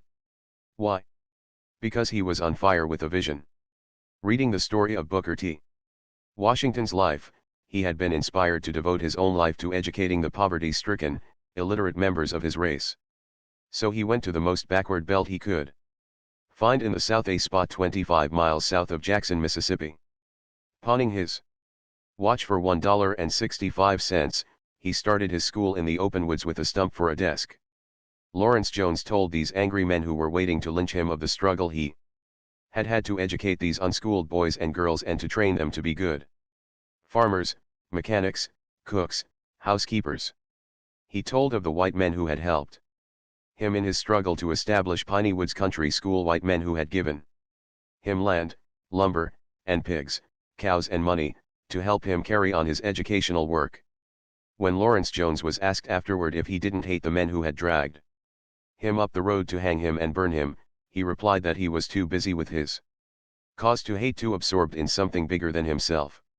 "I have no time to quarrel," he said, "no time for regrets, and no man can force me to stoop low enough to hate him." As Lawrence Jones talked with sincere and moving eloquence as he pleaded, not for himself but his cause, the mob began to soften. Finally, an old Confederate veteran in the crowd said, "I believe this boy is telling the truth. I know the white men whose names he has mentioned. He is doing a fine work. We have made a mistake. We ought to help him instead of hang him." The Confederate veteran passed his hat through the crowd and raised a gift of $52.40 from the very men who had gathered there to hang the founder of Piney Woods Country School, the man who said, "I have no time to quarrel, no time for regrets, and no man can force me to stoop low enough to hate him." Epictetus pointed out 19 centuries ago that we reap what we sow, and that somehow fate almost always makes us pay for our malefactions. "In the long run," said Epictetus, "every man will pay the penalty for his own misdeeds. The man who remembers this will be angry with no one, indignant with no one, revile no one, blame no one, offend no one, hate no one." Probably no other man in American history was ever more denounced and hated and double-crossed than Lincoln. Yet Lincoln, according to Herndon's classic biography, never judged men by his like or dislike for them. If any given act was to be performed, he could understand that his enemy could do it just as well as anyone. If a man had maligned him or been guilty of personal ill-treatment, and was the fittest man for the place, Lincoln would give him that place, just as soon as he would give it to a friend. I do not think he ever removed a man because he was his enemy or because he disliked him. Lincoln was denounced and insulted by some of the very men he had appointed to positions of high power, men like McClellan, Seward, Stanton, and Chase. Yet Lincoln believed, according to Herndon, his law partner, that no man was to be eulogized for what he did, or censured for what he did or did not do, because all of us are the children of conditions, of circumstances, of environment, of education, of acquired habits, and of heredity, molding men as they are and will forever be. Perhaps Lincoln was right. If you and I had inherited the same physical, mental, and emotional characteristics that our enemies have inherited, and if life had done to us what it has done to them, we would act exactly as they do. We couldn't possibly do anything else. As Clarence Darrow used to say, to know all is to understand all, and this leaves no room for judgment and condemnation. So instead of hating our enemies, let's pity them and thank God that life has not made us what they are. Instead of heaping condemnation and revenge upon our enemies, let's give them our understanding, our sympathy, our help, our forgiveness, and our prayers. I was brought up in a family which read the scriptures or repeated a verse from the Bible each night and then knelt down and said family prayers. I can still hear my father, in a lonely Missouri farmhouse, repeating those words of Jesus, words that will continue to be repeated as long as man cherishes his ideals: love your enemies, bless them that curse you, do good to them that hate you, and pray for them which despitefully use you, and persecute you. My father tried to live those words of Jesus, and they gave him an inner peace to cultivate a mental attitude that will bring you peace and happiness. Remember that. Rule 2 is: let's never try to get even with our enemies, because if we do we will hurt ourselves far more than we hurt them. Let's do as General Eisenhower does: let's never waste a minute thinking about people we don't like. Chapter 14, if you do this, you will never worry about ingratitude. I recently met a businessman in Texas who was burned up with indignation. I was warned that he would tell me about it within 15 minutes after I met him. He did. The incident he was angry about had occurred 11 months previously, but he was still burned up about it. He couldn't speak of anything else. He had given his 34 employees $10,000 in Christmas bonuses, approximately $300 each, and no one had thanked him. I am sorry, he complained bitterly, that I ever gave them a penny. An angry man, said Confucius, is always full of poison. This man was so full of poison that I honestly pitied him. He was about 60 years old.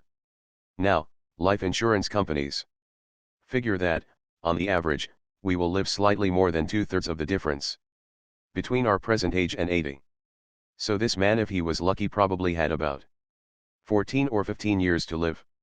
Yet he had already wasted almost one of his few remaining years by his bitterness and resentment over an event that was past and gone. I pitied him. Instead of wallowing in resentment and self-pity, he might have asked himself why he didn't get any appreciation. Maybe he had underpaid and overworked his employees. Maybe they considered a Christmas bonus not a gift, but something they had earned. Maybe he was so critical and unapproachable that no one dared or cared to thank him. Maybe they felt he gave the bonus because most of the profits were going for taxes. Anyway. On the other hand, maybe the employees were selfish, mean, and ill-mannered. Maybe this.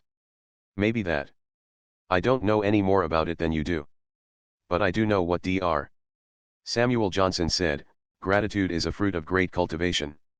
You do not find it among gross people. Here is the point I am trying to make: this man made the human and distressing mistake of expecting gratitude. He just didn't know human nature. If you saved a man's life, would you expect him to be grateful? You might, but Samuel Leibowitz, who was a famous criminal lawyer before he became a judge, saved 78 men from going to the electric chair. How many of these men, do you suppose, stopped to thank Samuel Leibowitz, or ever took the trouble to send him a Christmas card? How many? Guess. That's right, none. Christ healed 10 lepers in one afternoon, but how many of those lepers even stopped to thank him? Only one. Look it up in St. Luke. When Christ turned around to his disciples and asked, "Where are the other 9?" they had all run away. Disappeared. Without thanks. Let me ask you a question: why should you and I, or this businessman in Texas, expect more thanks for our small favors than was given Jesus Christ? And when it comes to money matters, well, that is even more hopeless. Charles Schwab told me that he had once saved a bank cashier who had speculated in the stock market with funds belonging to the bank. Schwab put up the money to save this man from going to the penitentiary. Was the cashier grateful? Oh, yes, for a little while. Then he turned against Schwab and reviled him and denounced him, the very man who had kept him out of jail. If you gave one of your relatives $1 million, would you expect him to be grateful? Andrew Carnegie did just that. But if Andrew Carnegie had come back from the grave a little while later, he would have been shocked to find this relative cursing him. Why? Because old Andy had left $365 million to public charities and had cut him off with one measly million, as he put it. That's how it goes. Human nature has always been human nature, and it probably won't change in your lifetime. So why not accept it? Why not be as realistic about it as was old Marcus Aurelius, one of the wisest men who ever ruled the Roman Empire? He wrote in his diary one day, "I am going to meet people today who talk too much, people who are selfish, egotistical, ungrateful. But I won't be surprised or disturbed, for I couldn't imagine a world without such people." That makes sense, doesn't it? If you and I go around grumbling about ingratitude, who is to blame? Is it human nature, or is it our ignorance of human nature? Let's not expect gratitude. Then, if we get some occasionally, it will come as a delightful surprise. If we don't get it, we won't be disturbed. Here is the first point I am trying to make in this chapter: it is natural for people to forget to be grateful, so, if we go around expecting gratitude, we are headed straight for a lot of heartaches. I know a woman in New York who is always complaining because she is lonely. Not one of her relatives wants to go near her, and no wonder. If you visit her, she will tell you for hours what she did for her nieces when they were children. She nursed them through the measles and the mumps and the whooping cough, she boarded them for years, she helped to send one of them through business school, and she made a home for the other until she got married. Do the nieces come to see her? Oh, yes, now and then, out of a spirit of duty. But they dread these visits. They know they will have to sit and listen for hours to half-veiled reproaches. They will be treated to an endless litany of bitter complaints and self-pitying sighs. And when this woman can no longer bludgeon, browbeat, or bully her nieces into coming to see her, she has one of her spells. She develops a heart attack. Is the heart attack real? Oh, yes. The doctors say she has a nervous heart, suffers from palpitations. But the doctors also say they can do nothing for her. Her trouble is emotional. What this woman really wants is love and attention. But she calls it gratitude. And she will never get gratitude or love, because she demands it. She thinks it's her due. There are thousands of women like her, women who are ill from ingratitude, loneliness, and neglect. They long to be loved, but the only way in this world that they can ever hope to be loved is to stop asking for it and to start pouring out love without hope of return. Does that sound like sheer, impractical, visionary idealism? It isn't. It is just horse sense. It is a good way for you and me to find the happiness we long for. I know. I have seen it happen right in my own family. My own mother and father gave for the joy of helping others. We were poor, always overwhelmed by debts. Yet, poor as we were, my father and mother always managed to send money every year to an orphan's home, the Christian home in Council Bluffs, Iowa.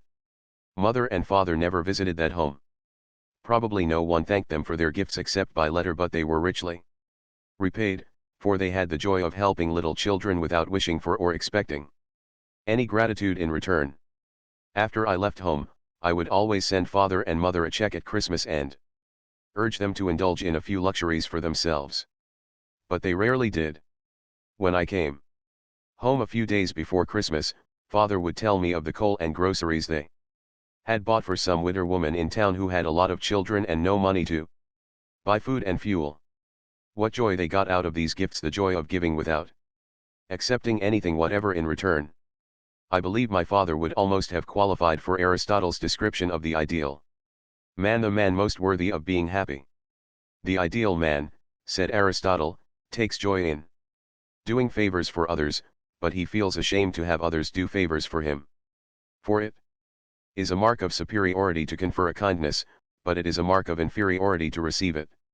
Here is the second point I am trying to make in this chapter: if we want to find happiness, let's stop thinking about gratitude or ingratitude and give for the inner joy of giving. Parents have been tearing their hair about the ingratitude of children for 10,000 years. Even Shakespeare's King Lear cried out, "How sharper than a serpent's tooth it is to have a thankless child." But why should children be thankful unless we train them to be? Ingratitude is natural like weeds. Gratitude is like a rose. It has to be fed and watered and cultivated and loved and protected. If our children are ungrateful, who is to blame? Maybe we are. If we have never taught them to express gratitude to others, how can we expect them to be grateful to us? I know a man in Chicago who has cause to complain of the ingratitude of his stepsons. He slaved in a box factory, seldom earning more than $40 a week. He married a widow, and she persuaded him to borrow money and send her 2 grown sons to college. Out of his salary of $40 a week, he had to pay for food, rent, fuel, clothes, and also for the payments on his notes. He did this for 4 years, working like a coolie, and never complaining. Did he get any thanks? No, his wife took it all for granted, and so did her sons. They never imagined that they owed their stepfather anything, not even thanks. Who was to blame? The boys. Yes, but the mother was even more to blame. She thought it was a shame to burden their young lives with a sense of obligation. She didn't want her sons to start out under debt. So she never dreamed of saying, "What a prince your stepfather is to help you through college." Instead, she took the attitude, "Oh, that's the least he can do." She thought she was sparing her sons, but in reality, she was sending them out into life with the dangerous idea that the world owed them a living. And it was a dangerous idea, for one of those sons tried to borrow from an employer, and ended up in jail. We must remember that our children are very much what we make them. For example, My mother's sister Viola Alexander, of 144 West Minnehala Parkway, Minneapolis, is a shining example of a woman who has never had cause to complain about the ingratitude of children. When I was a boy, Aunt Viola took her own mother into her home to love and take care of, and she did the same thing for her husband's mother. I can still close my eyes and see those two old ladies sitting before the fire in Aunt Viola's farmhouse. Were they any trouble to Aunt Viola? Oh, often, I suppose. But you would never have guessed it from her attitude. She loved those old ladies, so she pampered them, and spoiled them, and made them feel at home. In addition, Aunt Viola had 6 children of her own, but it never occurred to her that she was doing anything especially noble, or deserved any halos for taking these old ladies into her home. To her, it was the natural thing, the right thing, the thing she wanted to do. Where is Aunt Viola today? Well, she has now been a widow for 20-odd years, and she has 5 grown-up children, 5 separate households, all clamoring to share her, and to have her come and live in their homes. Her children adore her, they never get enough of her. Out of gratitude? Nonsense. It is love, sheer love. Those children breathed in warmth and radiant human kindness all during their childhoods. Is it any wonder that, now that the situation is reversed, they give back love? So let us remember that to raise grateful children, we have to be grateful. Let us remember little pitchers have big ears and watch what we say. To illustrate the next time we are tempted to belittle someone's kindness in the presence of our children, let's stop. Let's never say, "Look at these dishcloths Cousin Sue sent for Christmas. She knit them herself. They didn't cost her a cent." The remark may seem trivial to us, but the children are listening. So, instead, we had better say, "Look at the hours Cousin Sue spent making these for Christmas. Isn't she nice? Let's write her a thank you note right now." And our children may unconsciously absorb the habit of praise and appreciation. To avoid resentment and worry over ingratitude, here is Rule 3. Instead of worrying about ingratitude, let's expect it. Let's remember that Jesus healed 10 lepers in one day and only one thanked him. Why should we expect more gratitude than Jesus got? B. Let's remember that the only way to find happiness is not to expect gratitude, but to give for the joy of giving. C. Let's remember that gratitude is a cultivated trait, so if we want our children to be grateful, we must train them to be grateful. Chapter 15, Would you take $1 million for what you have? I have known Harold Abbott for years. He lives at 820 South Madison Avenue, Webb City, Missouri. He used to be my lecture manager. One day he and I met in Kansas City and he drove me down to my farm at Belton, Missouri. During that drive, I asked him how he kept from worrying, and he told me an inspiring story that I shall never forget. "I used to worry a lot," he said, "but one spring day in 1934, I was walking down West Doherty Street in Webb City when I saw a sight that banished all my worries. It all happened in 10 seconds, but during those 10 seconds I learned more about how to live than I had learned in the previous 10 years. For 2 years I had been running a grocery store in Webb City," Harold Abbott said, as he told me the story. "I had not only lost all my savings, but I had incurred debts that took me 7 years to pay back. My grocery store had been closed the previous Saturday, and now I was going to the Merchants and Miners Bank to borrow money so I could go to Kansas City to look for a job. I walked like a beaten man. I had lost all my fight and faith. Then suddenly I saw coming down the street a man who had no legs. He was sitting on a little wooden platform, equipped with wheels from roller skates. He propelled himself along the street with a block of wood in each hand. I met him just after he had crossed the street and was starting to lift himself up a few inches over the curb to the sidewalk. As he tilted his little wooden platform to an angle, his eyes met mine. He greeted me with a grand smile. "Good morning, sir." "It is a fine morning, isn't it?" he said with spirit. As I stood looking at him, I realized how rich I was. I had 2 legs. I could walk. I felt ashamed of my self-pity. I said to myself, if he can be happy, cheerful, and confident without legs, I certainly can with legs. I could already feel my chest lifting. I had intended to ask the Merchants and Miners Bank for only $100. But now I had courage to ask for 200. I had intended to say that I wanted to go to Kansas City to try to get a job. But now I announced confidently that I wanted to go to Kansas City to get a job. I got the loan, and I got the job. I now have the following words pasted on my bathroom mirror, and I read them every morning as I shave. I had the blues because I had no shoes. Until upon the street, I met a man who had no feet. I once asked Eddie Rickenbacker what was the biggest lesson he had learned from drifting about with his companions in life rafts for 21 days, hopelessly lost in the Pacific. The biggest lesson I learned from that experience, he said, was that if you have all the fresh water you want to drink and all the food you want to eat, you ought never to complain about anything. Time ran an article about a sergeant who had been wounded on Guadalcanal. Hit in the throat by a shell fragment, this sergeant had had 7 blood transfusions. Writing a note to his doctor, he asked, "Will I live?" The doctor replied, "Yes." He wrote another note, asking, "Will I be able to talk?" Again the answer was yes. He then wrote another note, saying, "Then what in hell am I worrying about?" Why don't you stop right now and ask yourself, what in the hell am I worrying about? You will probably find that it is comparatively unimportant and insignificant. About 90% of the things in our lives are right and about 10% are wrong.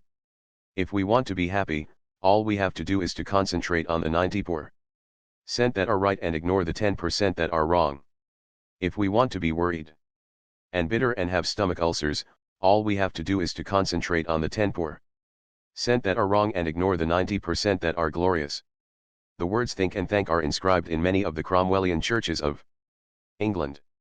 These words ought to be inscribed in our hearts, too. Think and thank. Think of all we have to be grateful for, and thank God for all our boons and bounties. Jonathan Swift, author of Gulliver's Travels, was the most devastating pessimist in English literature. He was so sorry that he had been born that he wore black and fasted on his birthdays, yet, in his despair, this supreme pessimist of English literature praised the great health-giving powers of cheerfulness and happiness. The best doctors in the world, he declared, are Dr. Diet, Dr. Quiet, and Dr. Merriman. You and I may have the services of Dr. Merriman free every hour of the day by keeping our attention fixed on all the incredible riches we possess, riches exceeding by far the fabled treasures of Ali Baba. Would you sell both your eyes for $1 billion? What would you take for your 2 legs? Your hands? Your hearing? Your children? Your family? Add up your assets, and you will find that you won't sell what you have for all the gold ever amassed by the Rockefellers, the Fords and the Morgans combined. But do we appreciate all this? No. As Schopenhauer said, we seldom think of what we have but always of what we lack. Yes, the tendency to seldom think of what we have but always of what we lack is the greatest tragedy on earth. It has probably caused more misery than all the wars and diseases in history.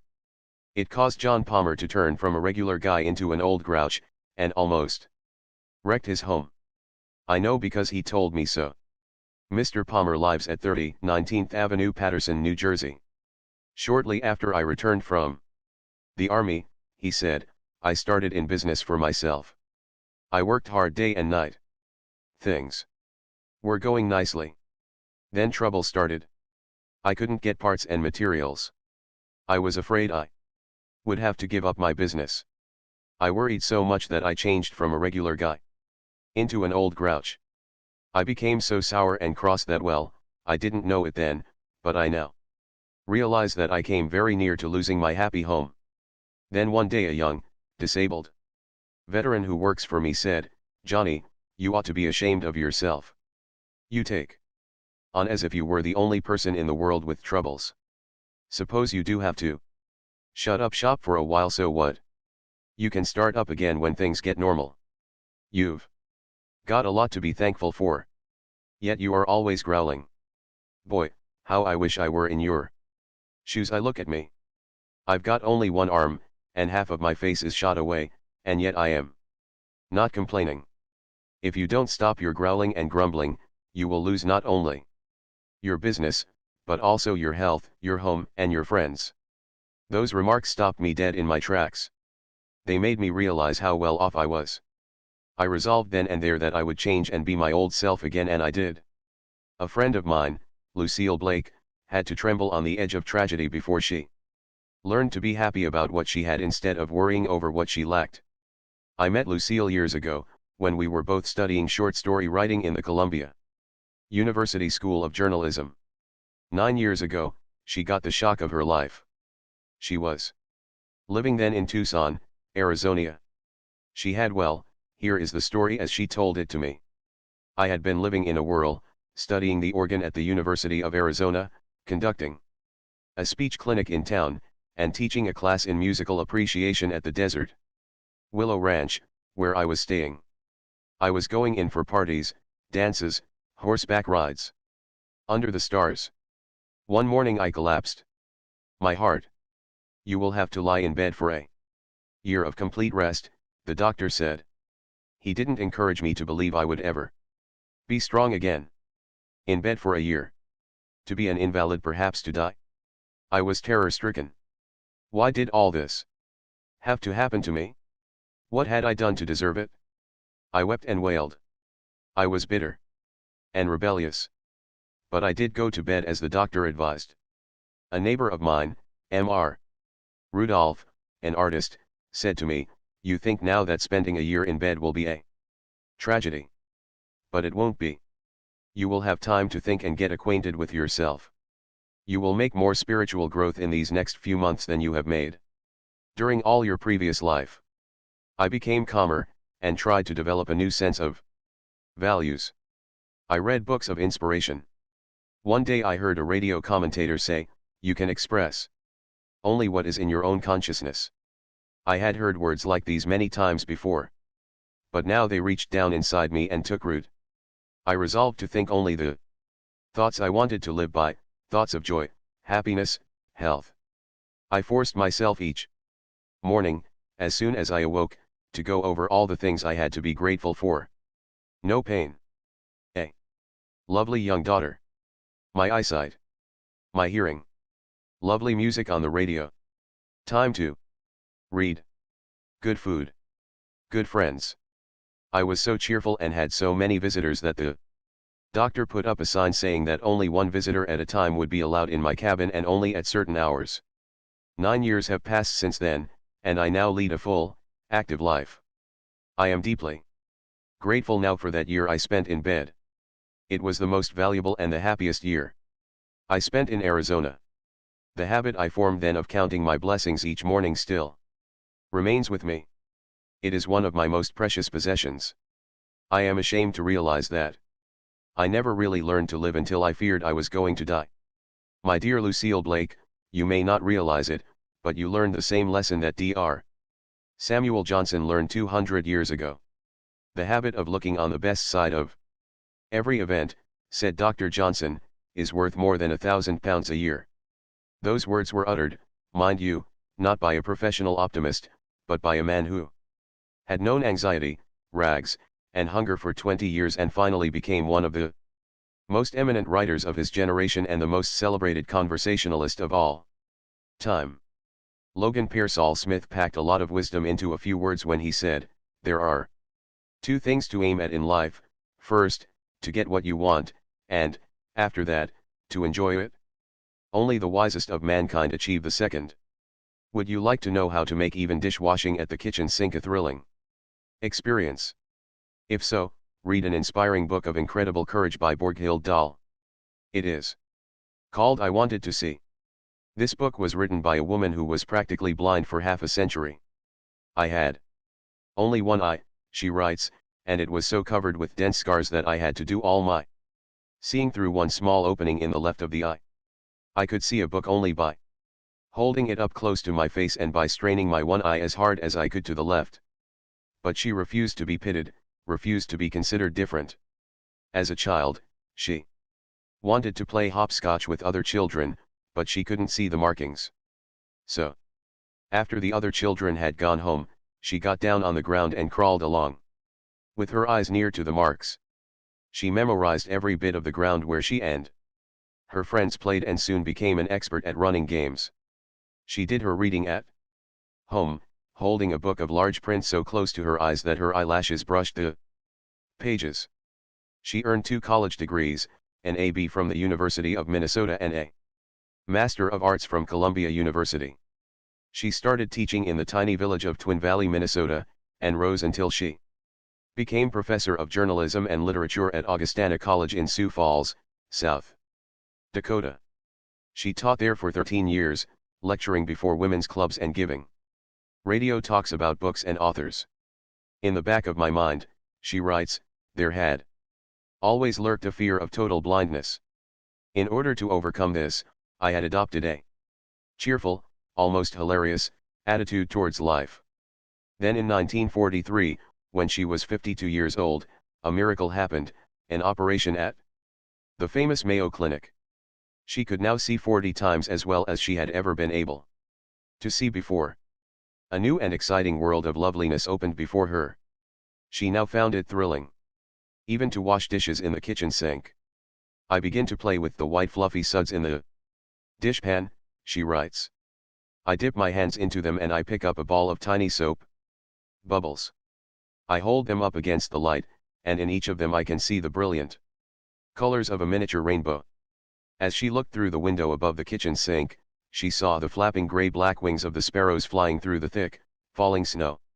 She found such ecstasy looking at the soap bubbles and sparrows that she closed her book with these words, Dear Lord, I whisper, Our Father in heaven, I thank thee. I thank thee. Imagine thanking God because you can wash dishes and see rainbows in bubbles and sparrows flying through the snow. 1. You and I ought to be ashamed of ourselves. All the days of our years we have been living in a fairyland of beauty, but we have been too blind to see, too satiated to enjoy. If we want to stop worrying and start living. Rule 4 is, count your blessings, not your troubles. Chapter 16, Find yourself and be yourself. Remember there is no one else on earth like you. I have a letter from Mrs. Edith Allred, of Mount Airy, North Carolina. As a child, I was extremely sensitive and shy, she says in her letter. I was always overweight and my cheeks made me look even fatter than I was. I had an old-fashioned mother who thought it was foolish to make clothes look pretty. She always said, wide will wear while narrow will tear, and she dressed me accordingly.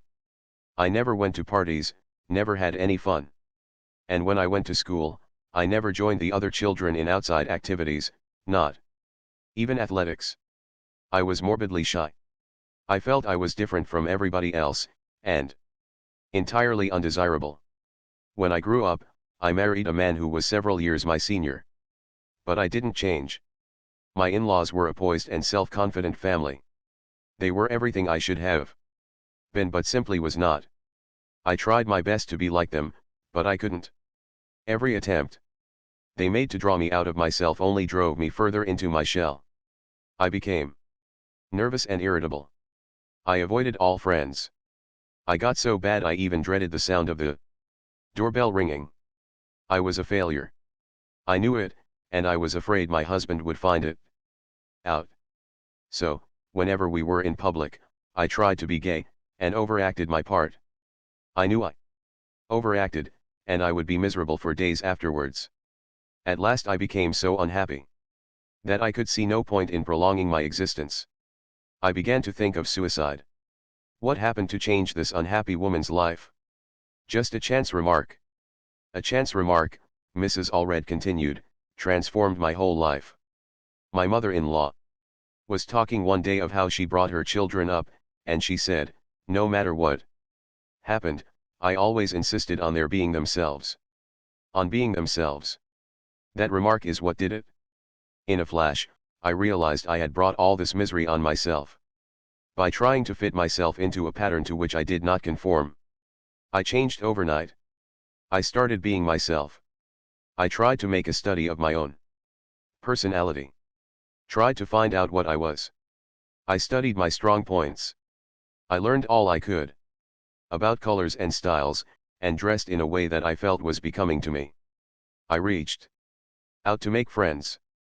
I joined an organization, a small one at first, and was petrified with fright when they put me on a program. But each time I spoke, I gained a little courage. It took a long while, but today I have more happiness than I ever dreamed possible. In rearing my own children, I have always taught them the lesson I had to learn from such bitter experience: no matter what happens, always be yourself. This problem of being willing to be yourself is as old as history, says Dr. James Gordon Gilkey, and as universal as human life. This problem of being unwilling to be yourself is the hidden spring behind many neuroses and psychoses and complexes. Angelo Patri has written 13 books and thousands of syndicated newspaper articles on the subject of child training, and he says, nobody is so miserable as he who longs to be somebody and something other than the person he is in body and mind. This craving to be something you are not is especially rampant in Hollywood. Sam Wood, one of Hollywood's best-known directors, says the greatest headache he has with aspiring young actors is exactly this problem: to make them be themselves. They all want to be second-rate Lana Turners, or third-rate Clark Gables. The public has already had that flavor, Sam Wood keeps telling them, now it wants something else. Before he started directing such pictures as Goodbye, Mr. Chips, and For Whom the Bell Tolls, Sam Wood spent years in the real estate business, developing sales personalities. He declares that the same principles apply in the business world as in the world of moving pictures. You won't get anywhere playing the ape. You can't be a parrot. Experience has taught me, says Sam Wood, that it is safest to drop, as quickly as possible, people who pretend to be what they aren't. I recently asked Paul Boynton, employment director for the Saucony Vacuum Oil Company, what is the biggest mistake people make in applying for jobs. He ought to know. He has interviewed more than 60,000 job seekers, and he has written a book entitled 6 Ways to Get a Job. He replied, the biggest mistake people make in applying for jobs is in not being themselves. Instead of taking their hair down and being completely frank, they often try to give you the answers they think you want. But it doesn't work, because nobody wants a phony. Nobody ever wants a counterfeit coin. A certain daughter of a streetcar conductor had to learn that lesson the hard way. She longed to be a singer, but her face was her misfortune. She had a large mouth and protruding buck teeth. When she first sang in public in a New Jersey nightclub, she tried to pull down her upper lip to cover her teeth. She tried to act glamorous. The result? She made herself ridiculous. She was headed for failure. However, there was a man in this nightclub who heard the girl sing and thought she had talent. See here, he said bluntly, I've been watching your performance and I know what it is you're trying to hide. You're ashamed of your teeth. The girl was embarrassed, but the man continued, what of it? Is there any particular crime in having buck teeth? Don't try to hide them. Open your mouth, and the audience will love you when they see you're not ashamed. Besides, he said shrewdly, those teeth you're trying to hide may make your fortune. Cass Daly took his advice and forgot about her teeth. From that time on, she thought only about her audience. She opened her mouth wide and sang with such gusto and enjoyment that she became a top star in movies and radio. Other comedians are now trying to copy her. The renowned William James was speaking of men who had never found themselves when he declared that the average man develops only 10% of his latent mental abilities. Compared to what we ought to be, he wrote, we are only half awake. We are making use of only a small part of our physical and mental resources. Stating the thing broadly, the human individual thus lives far within his limits. He possesses powers of various sorts which he habitually fails to use. You and I have such abilities, so let's not waste a second worrying because we are not like other people. You are something new in this world.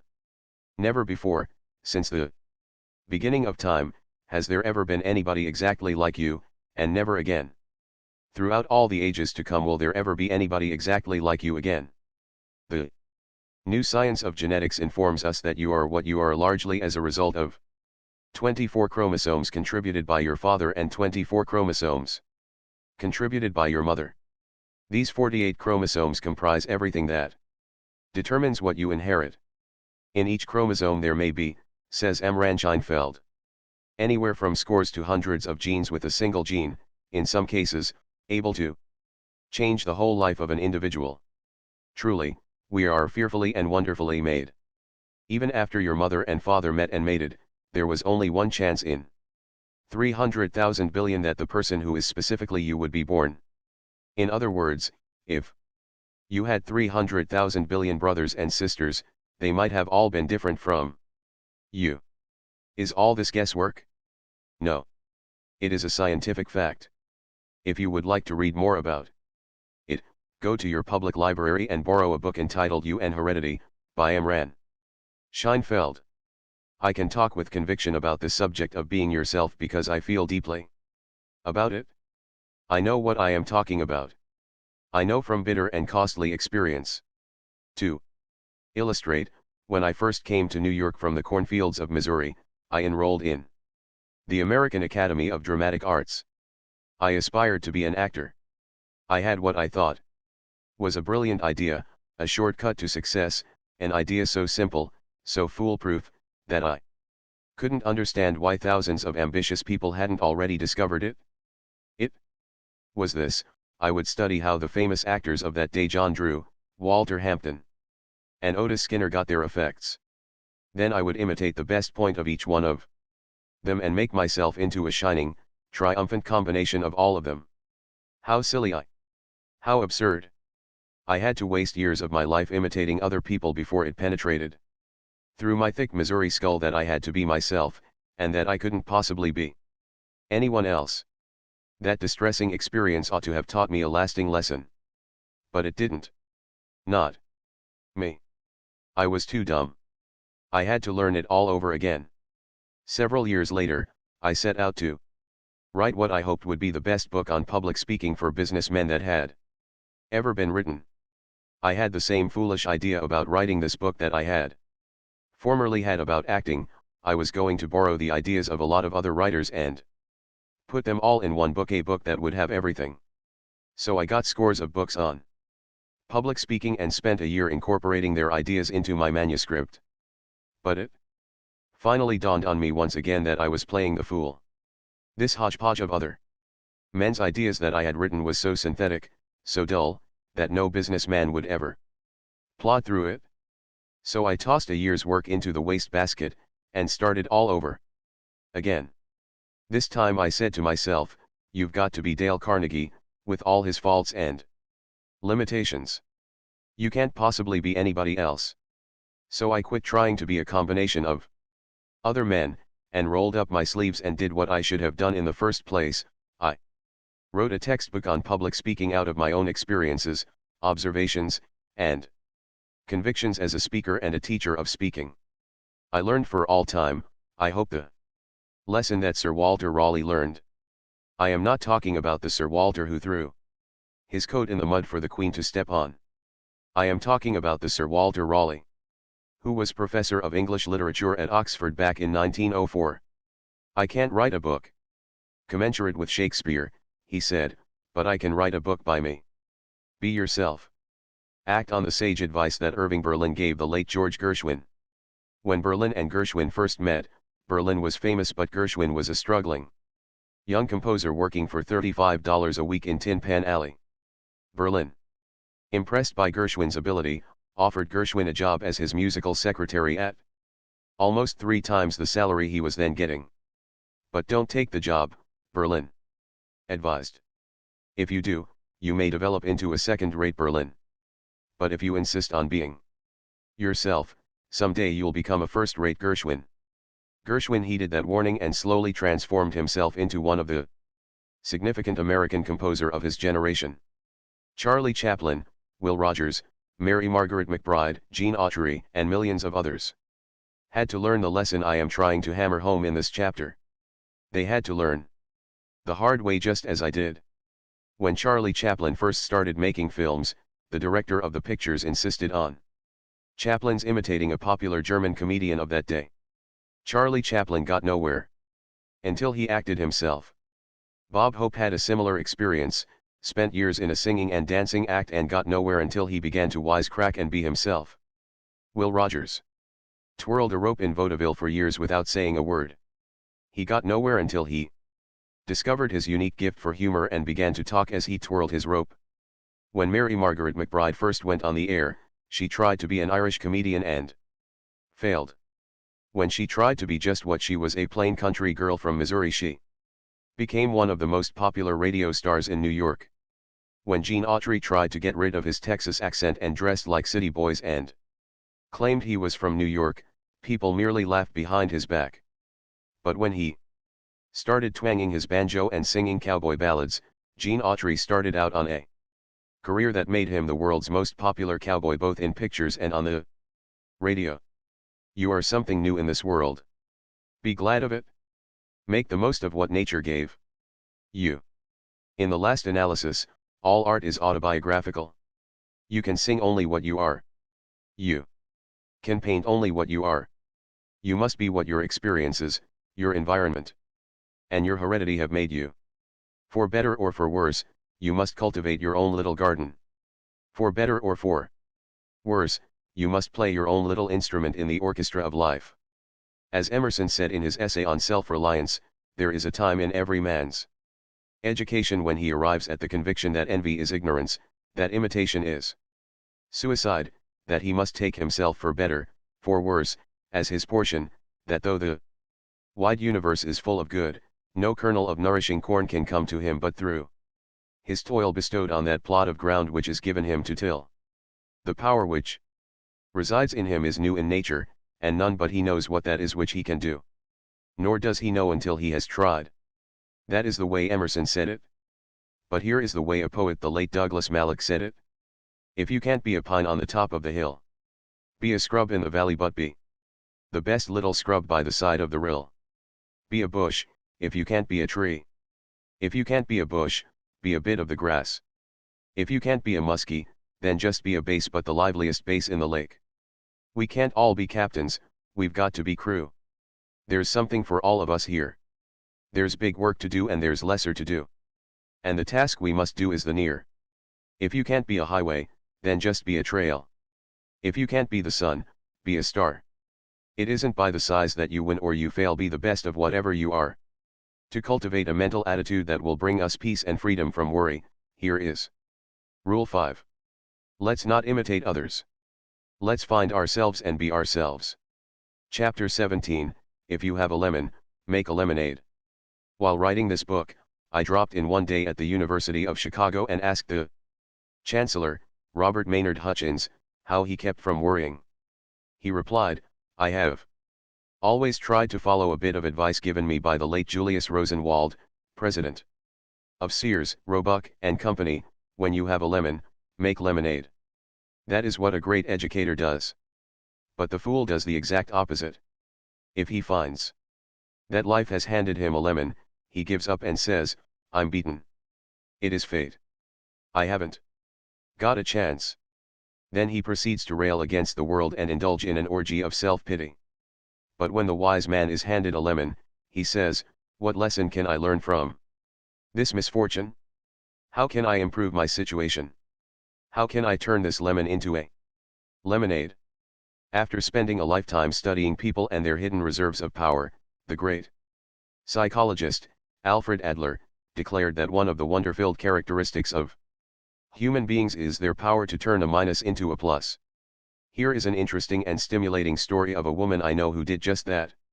Her name is Thelma Thompson, and she lives at 100 Morningside Drive, New York City. During the war, she said, as she told me of her experience, during the war, my husband was stationed at an army training camp near the Mojave Desert, in New Mexico. I went to live there in order to be near him. I hated the place. I loathed it. I had never before been so miserable. My husband was ordered out on maneuvers in the Mojave Desert, and I was left in a tiny shack alone. The heat was unbearable, 125 degrees in the shade of a cactus. Not a soul to talk to but Mexicans and Indians, and they couldn't speak English. The wind blew incessantly, and all the food I ate, and the very air I breathed, were filled with sand, sand, sand. I was so utterly wretched, so sorry for myself, that I wrote to my parents.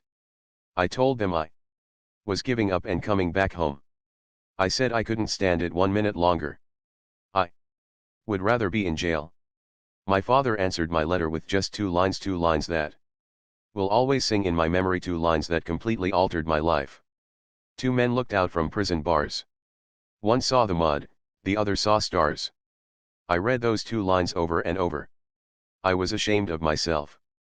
I made up my mind I would find out what was good in my present situation. I would look for the stars. I made friends with the natives, and their reaction amazed me. When I showed interest in their weaving and pottery, they gave me presents of their favorite pieces which they had refused to sell to tourists. I studied the fascinating forms of the cactus and the yuccas and the Joshua trees. I learned about prairie dogs, watched for the desert sunsets, and hunted for seashells that had been left there millions of years ago. What brought about this astonishing change in me? The Mojave Desert hadn't changed. The Indians hadn't changed. But I had. I had changed my attitude of mind. And by doing so, I transformed a wretched experience into the most exciting adventure of my life. I was stimulated and excited by this new world that I had discovered. I was so excited I wrote a book about it, a novel that was published under the title Bright Ramparts. I had looked out of my self-created prison and found the stars.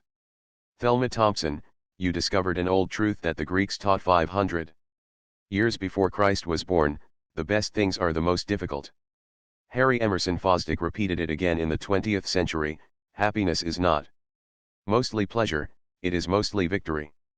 Yes, the victory that comes from a sense of achievement, of triumph, of turning our lemons into lemonades.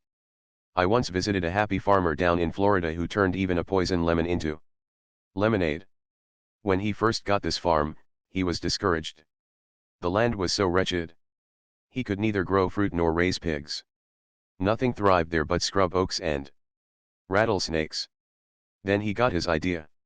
He would turn his liability into an asset, he would make the most of these rattlesnakes. To everyone's amazement, he started canning rattlesnake meat. When I stopped to visit him a few years ago, I found that tourists were pouring in to see his rattlesnake farm at the rate of $20,000 a year. His business was thriving. I saw poison from the fangs of his rattlers being shipped to laboratories to make antivenom toxin. I saw rattlesnake skins being sold at fancy prices to make women's shoes and handbags. I saw canned rattlesnake meat being shipped to customers all over the world. I bought a picture postcard of the place and mailed it at the local post office of the village, which had been rechristened Rattlesnake, Florida, in honor of a man who had turned a poison lemon into a sweet lemonade. As I have traveled up and down and back and forth across America time after time, it has been my privilege to meet dozens of men and women who have demonstrated their power to turn a minus into a plus. The late William Bolitho, author of 12 Against the Gods, put it like this: the most important thing in life is not to capitalize on your gains. Any fool can do that. The really important thing is to profit from your losses. That requires intelligence, and it makes the difference between a man of sense and a fool. Bolitho uttered those words after he had lost a leg in a railway accident. But I know a man who lost both legs and turned his minus into a plus. His name is Ben Fortson. I met him in a hotel elevator in Atlanta, Georgia. As I stepped into the elevator, I noticed this cheerful-looking man, who had both legs missing, sitting in a wheelchair in a corner of the elevator. When the elevator stopped at his floor, he asked me pleasantly if I would step to one corner, so he could manage his chair better. "So sorry," he said, "to inconvenience you," and a deep, heartwarming smile lighted his face as he said it. When I left the elevator and went to my room, I could think of nothing but this cheerful cripple. So I hunted him up and asked him to tell me his story. It happened in 1929, he told me with a smile. I had gone out to cut a load of hickory poles to stake the beans in my garden. I had loaded the poles on my Ford and started back home. Suddenly one pole slipped under the car and jammed the steering apparatus.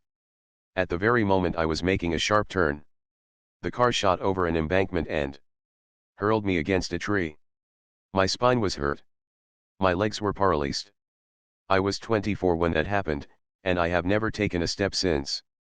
24 years old, and sentenced to a wheelchair for the rest of his life.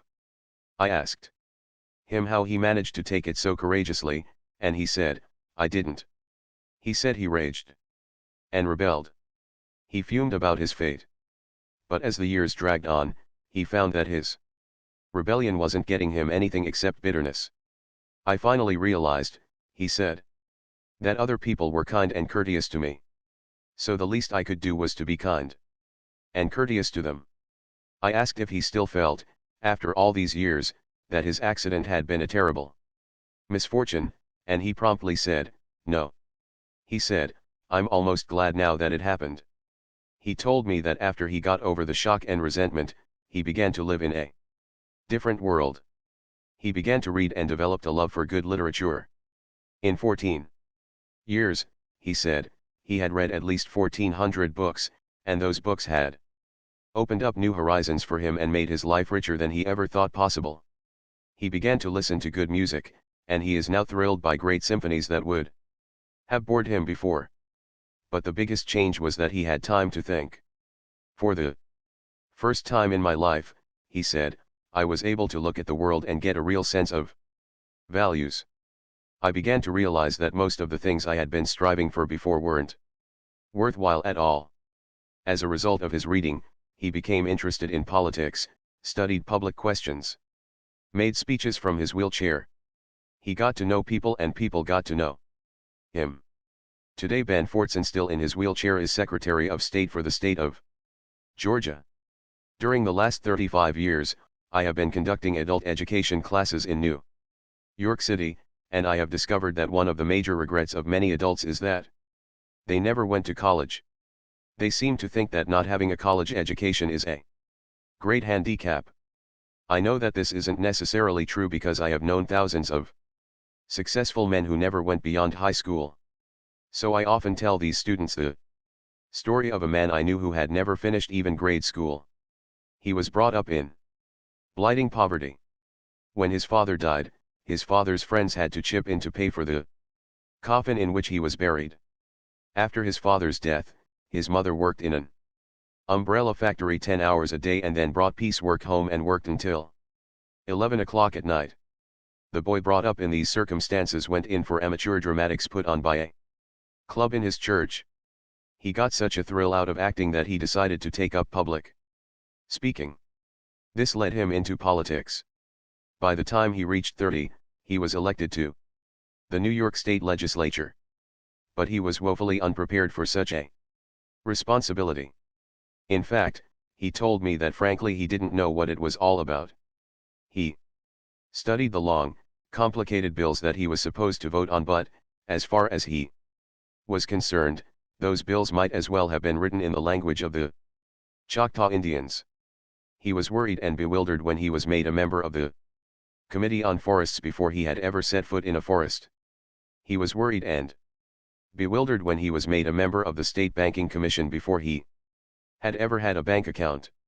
He himself told me that he was so discouraged that he would have resigned from the legislature if he hadn't been ashamed to admit defeat to his mother.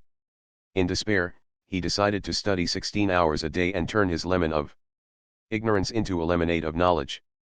By doing that, he transformed himself from a local politician into a national figure and made himself so outstanding that the New York Times called him the best-loved citizen of New York. I am talking about Al Smith. 10 years after Al Smith set out on his program of political self-education, he was the greatest living authority on the government of New York State. He was elected governor of New York for 4 terms, a record never attained by any other man. In 1928, he was the Democratic candidate for president. 6 great universities including Columbia and Harvard conferred honorary degrees upon this man who had never gone beyond grade school. Al Smith himself told me that none of these things would ever have come to pass if he Hadn't worked hard 16 hours a day to turn his minus into a plus. Nietzsche's formula for the superior man was not only to bear up under necessity but to love it. The more I have studied the careers of men of achievement, the more deeply I have been convinced that a surprisingly large number of them succeeded because they started out with handicaps that spurred them on to great endeavor and great rewards. As William James said, our infirmities help us unexpectedly. Yes, it is highly probable that Milton wrote better poetry because he was blind and that Beethoven composed better music because he was deaf. Helen Keller's brilliant career was inspired and made possible because of her blindness and deafness. If Tchaikovsky had not been frustrated and driven almost to suicide by his tragic marriage, if his own life had not been pathetic, he probably would never have been able to compose his immortal symphonic Pathetic. If Dostoevsky and Tolstoy had not led tortured lives, they would probably never have been able to write their immortal novels.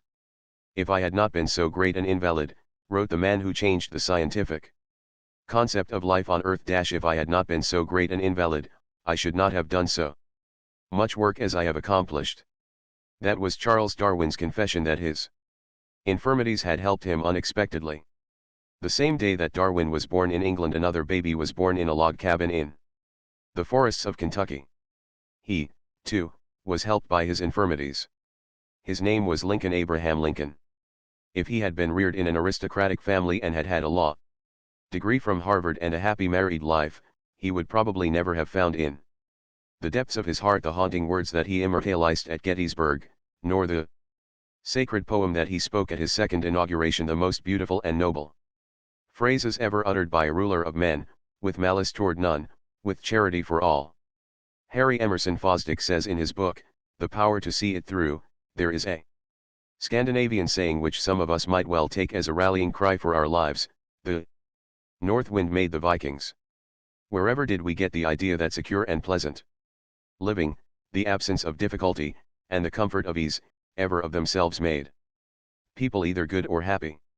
Upon the contrary, people who pity themselves go on pitying themselves even when they are laid softly on a cushion, but always in history. Character and happiness have come to people in all sorts of circumstances, good, bad, and indifferent, when they shouldered their personal responsibility. So, repeatedly the north wind has made the Vikings. Suppose we are so discouraged that we feel there is no hope of our ever being able to turn our lemons into lemonade, then here are 2 reasons why we ought to try, anyway 2 reasons why we have everything to gain and nothing to lose. Reason 1, we may succeed. Reason 2, even if we don't succeed, the mere attempt to turn our minus into a plus will cause us to look forward instead of backward. It will replace negative thoughts with positive thoughts, it will release creative energy and spur us to get so busy that we won't have either the time or the inclination to mourn over what is past and forever gone. Once when Old Bull, the world-famous violinist, was giving a concert in Paris, the A string on his violin suddenly snapped. But Old Bull simply finished the melody on 3 strings. That is life, says Harry Emerson Fosdick, to have your A string snap and finish on 3 strings. That is not only life. It is more than life. It is life triumphant. If I had the power to do so, I would have these words of William Blythe carved in eternal bronze and hung in every schoolhouse in the land. The most important thing in life is not to capitalize on your gains. Any fool can do that. The really important thing is to profit from your losses. That requires intelligence, and it makes the difference between a man of sense and a fool. So, to cultivate a mental attitude that will bring us peace and happiness, let's do something about Rule 6. When fate hands us a lemon, let's try to make a lemonade. Chapter 18, How to Cure Melancholy in 14 Days. When I started writing this book, I offered a $200 prize for the most helpful and inspiring true story on how I conquered worry. The 3 judges for this contest were Eddie Rickenbacker, President, Eastern Air Lines; Dr. Stuart W. McClelland, President, Lincoln Memorial University; H.V. Kaltenborn, radio news analyst. However, we received 2 stories so superb that the judges found it impossible to choose between them. So we divided the prize. Here is one of the stories that tied for first prize, the story of C.R. Burton, who works for Whizzer Motor Sales of Missouri Incorporated, 1067 Commercial Street, Springfield, Missouri. I lost my mother when I was 9 years old, and my father when I was 12, Mr. Burton wrote me. My father was killed, but my mother simply walked out of the house. One day 19 years ago, and I have never seen her since. Neither have I ever seen my 2 little sisters that she took with her. She never even wrote me a letter until after she had been gone 7 years. My father was killed in an accident 3 years after mother left. He and a partner bought a cafe in a small Missouri town, and while father was away on a business trip, his partner sold the cafe for cash and skipped out. A friend wired father to hurry back home, and in his hurry, father was killed in a car accident at Salinas, Kansas. 2 of my father's sisters, who were poor and old and sick, took 3 of the children into their homes. Nobody wanted me and my little brother. We were left at the mercy of the town. We were haunted by the fear of being called orphans and treated as orphans. Our fears soon materialized, too. I lived for a little while with a poor family in town. But times were hard and the head of the family lost his job, so they couldn't afford to feed me any longer. Then Mr. and Mrs. Lofton took me to live with them on their farm 11 miles from town. Mr. Lofton was 70 years old, and sick in bed with shingles. He told me I could stay there as long as I didn't lie, didn't steal, and did as I was told. Those 3 orders became my Bible. I lived by them strictly. I started to school, but the first week found me at home, bawling like a baby. The other children picked on me and poked fun at my big nose and said I was dumb and called me an orphan brat. I was hurt so badly that I wanted to fight them, but Mr. Lofton, the farmer who had taken me in, said to me, "Always remember that it takes a bigger man to walk away from a fight than it does to stay and fight." I didn't fight until one day a kid picked up some chicken manure from the schoolhouse yard and threw it in my face. I beat the hell out of him, and made a couple of friends. They said he had it coming to him. I was proud of a new cap that Mrs. Lofton had bought me. One day one of the big girls jerked it off my head and filled it with water and ruined it. She said she filled it with water so that the water would wet my thick skull and keep my popcorn brains from popping. I never cried at school, but I used to bawl it out at home. Then one day Mrs. Lofton gave me some advice that did away with all troubles and worries and turned my enemies into friends. She said, "Ralph, they won't tease you and call you an orphan brat anymore if you will get interested in them and see how much you can do for them." I took her advice. I studied hard, and I soon headed the class. I was never envied, because I went out of my way to help them. I helped several of the boys write their themes and essays. I wrote complete debates for some of the boys. One lad was ashamed to let his folks know that I was helping him. So he used to tell his mother he was going possum hunting. Then he would come to Mr. Lofton's farm and tie his dogs up in the barn while I helped him with his lessons. I wrote book reviews for one lad and spent several evenings helping one of the girls on her maths. Death struck our neighborhood. 2 elderly farmers died and one woman was deserted by her husband. I was the only male in 4 families. I helped these widows for 2 years.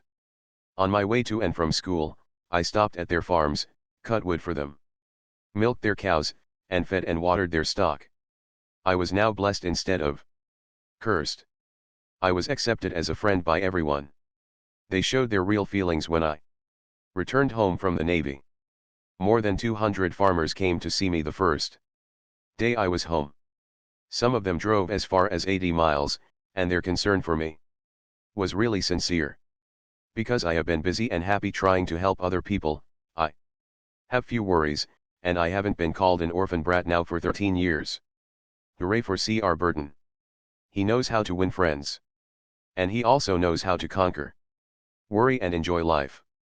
So did the late Dr. Frank Loop, of Seattle, Washington. He was an invalid for 23 years. Arthritis. Yet Stuart Woodhouse of the Seattle Star wrote me, saying, "I interviewed Dr. Loop many times, and I have never known a man more unselfish or a man who got more out of life. How did this bedridden invalid get so much out of life? I'll give you two guesses. Did he do it by complaining and criticizing?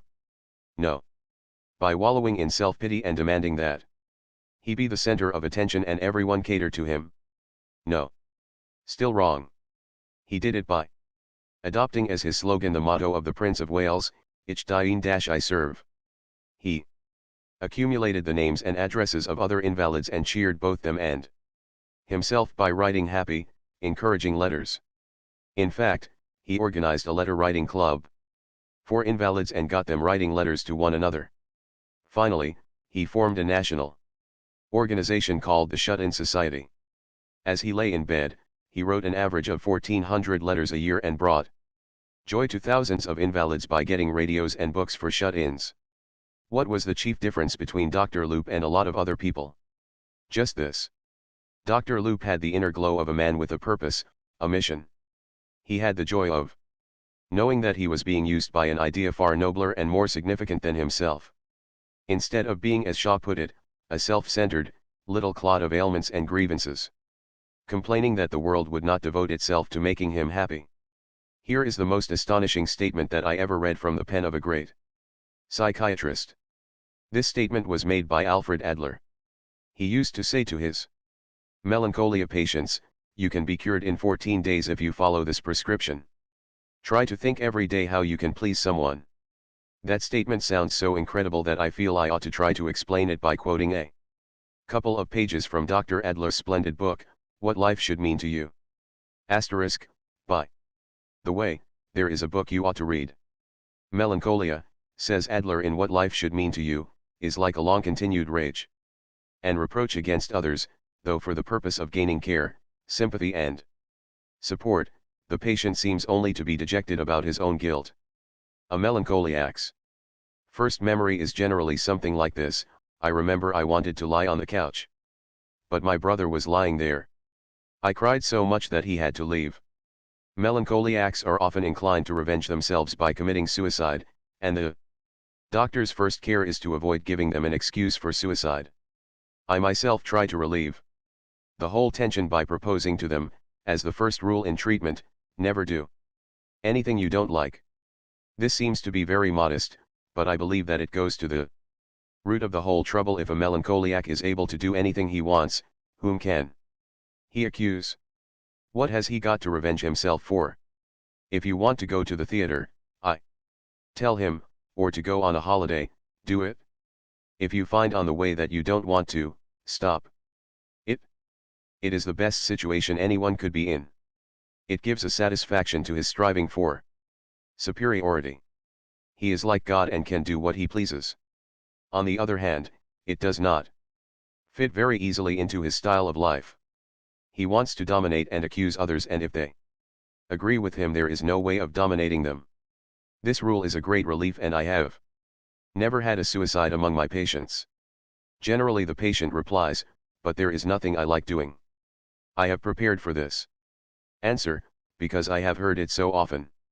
Then refrain from doing anything you dislike. I say. Sometimes, however, he will reply, "I should like to stay in bed all day." I know that, if I allow it, he will no longer want to do it. I know that, if I hinder him, he will start a war. I always agree. This is one rule. Another attacks their style of life more directly. I tell them, "You can be cured in 14 days if you follow this prescription. Try to think every day how you can please someone. See what this means to them." They are occupied with the thought, "How can I worry someone?" The answers are very interesting. Some say, "This will be very easy for me. I have done it all my life." They have never done it. I ask them to think it over. They do not think it over. I tell them, "You can make use of all the time you spend when you are unable to go to sleep by thinking how you can please someone, and it will be a big step forward in your health." When I see them next day, I ask them, "Did you think over what I suggested?" They answer, "Last night I went to sleep as soon as I got to bed." All this must be done, of course, in a modest, friendly manner, without a hint of superiority. Others will answer, I could never do it. I am so worried.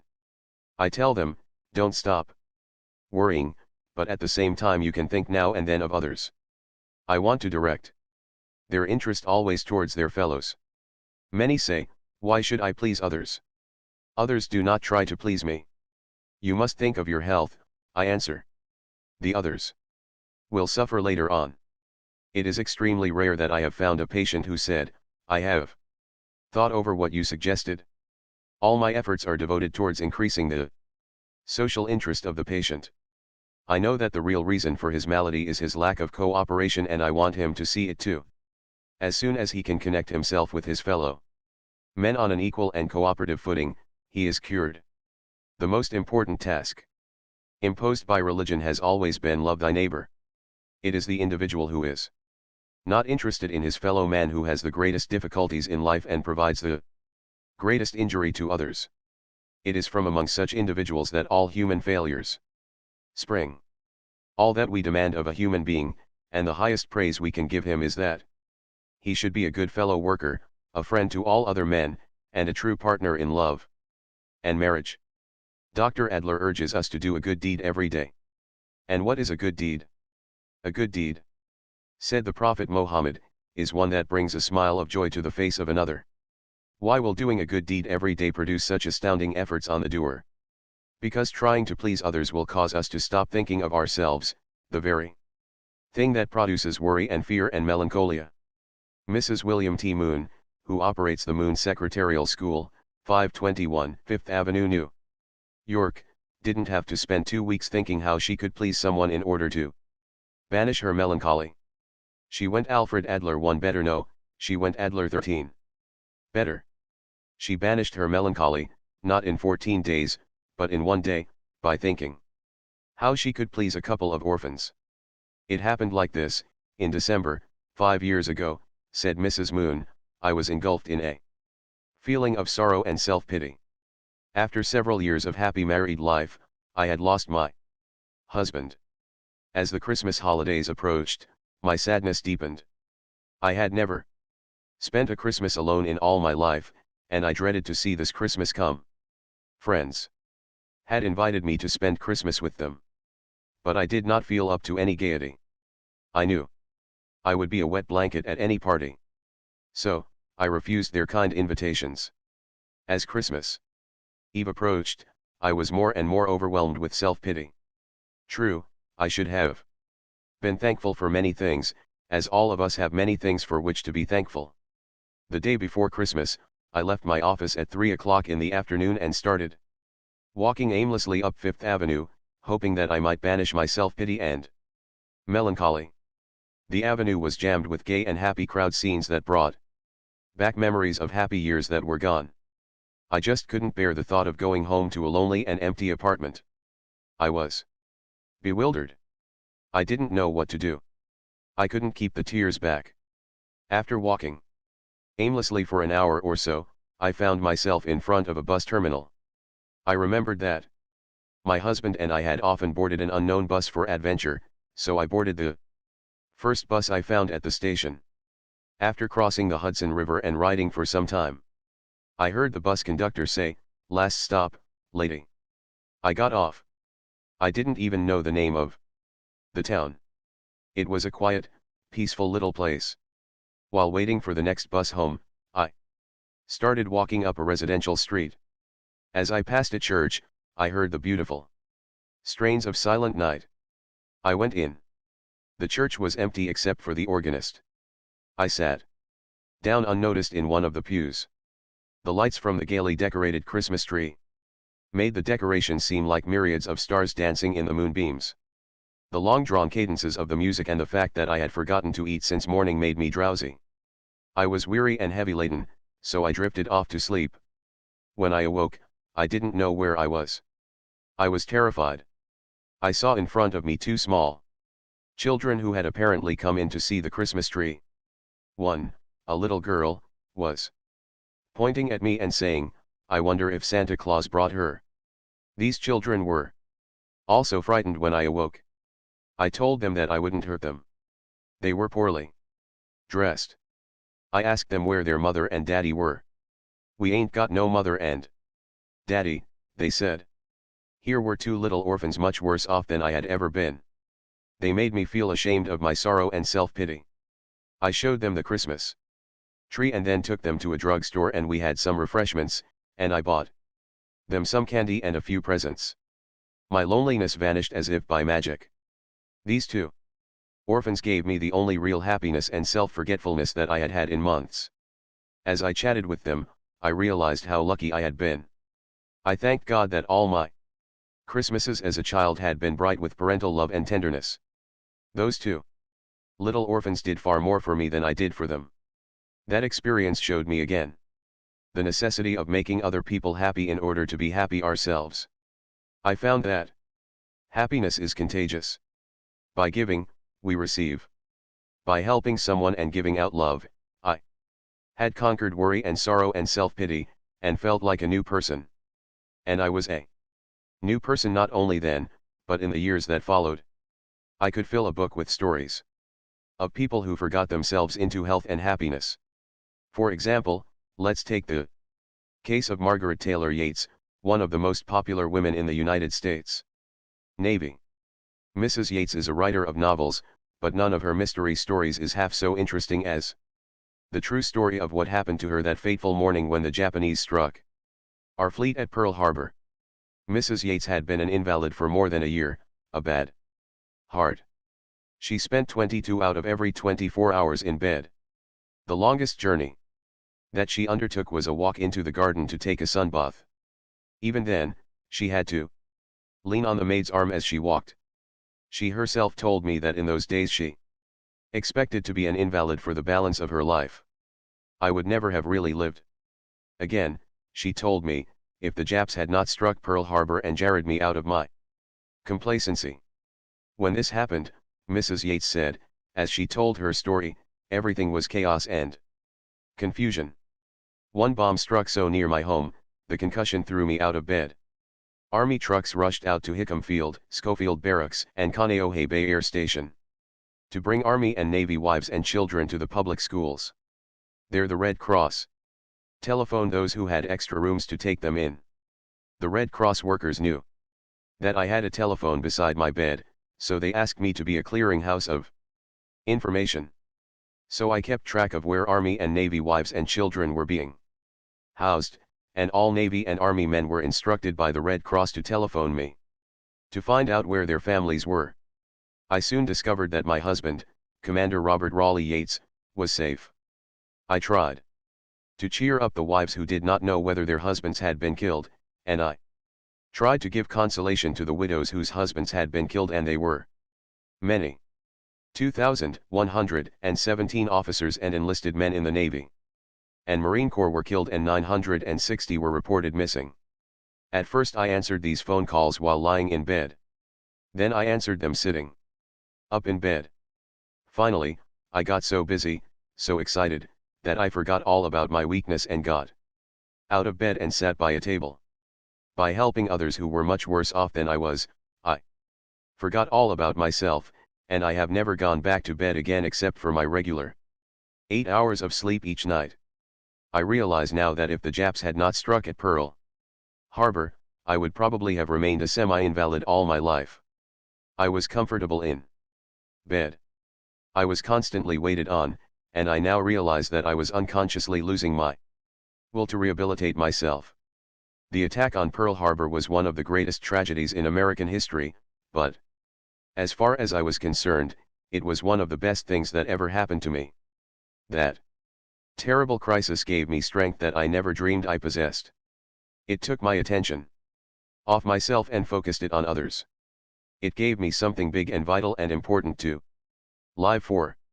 I no longer had time to think about myself or care about myself. A third of the people who rush to psychiatrists for help could probably cure themselves if they would only do as Margaret Yates did, get interested in helping others. My idea? No, that is approximately what Carl Jung said.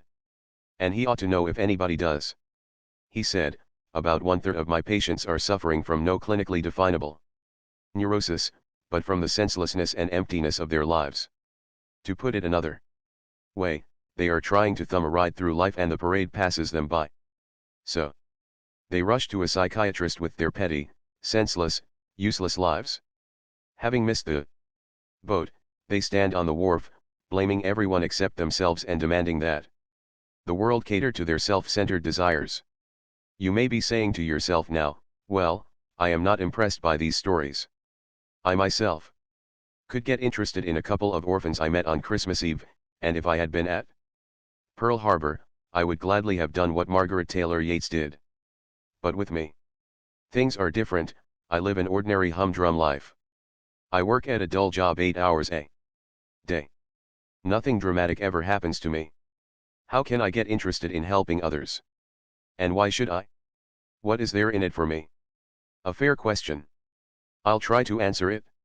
However humdrum your existence may be, you surely meet some people every day of your life. What do you do about them? Do you merely stare through them, or do you try to find out what it is that makes them tick? How about the postman? For example, he walks hundreds of miles every year, delivering mail to your door, but have you ever taken the trouble to find out where he lives, or ask to see a snapshot of his wife and his kids? Did you ever ask him if his feet get tired, or if he ever gets bored? What about the grocery boy, the newspaper vendor, the chap at the corner who polishes your shoes? These people are human, bursting with troubles and dreams and private ambitions. They are also bursting for the chance to share them with someone. But do you ever let them? Do you ever show an eager, honest interest in them or their lives? That's the sort of thing I mean. You don't have to become a Florence Nightingale or a social reformer to help improve the world, your own private world. You can start tomorrow morning with the people you meet. What's in it for you? Much greater happiness, greater satisfaction, and pride in yourself. Aristotle called this kind of attitude enlightened selfishness. Zoroaster said, doing good to others is not a duty. It is a joy, for it increases your own health and happiness. And Benjamin Franklin summed it up very simply. When you are good to others, said Franklin, you are best to yourself. No discovery of modern psychology, writes Henry C. Link, director of the Psychological Service Center in New York, no discovery of modern psychology is, in my opinion, so important as its scientific proof of the necessity of self-sacrifice or discipline to self-realization and happiness.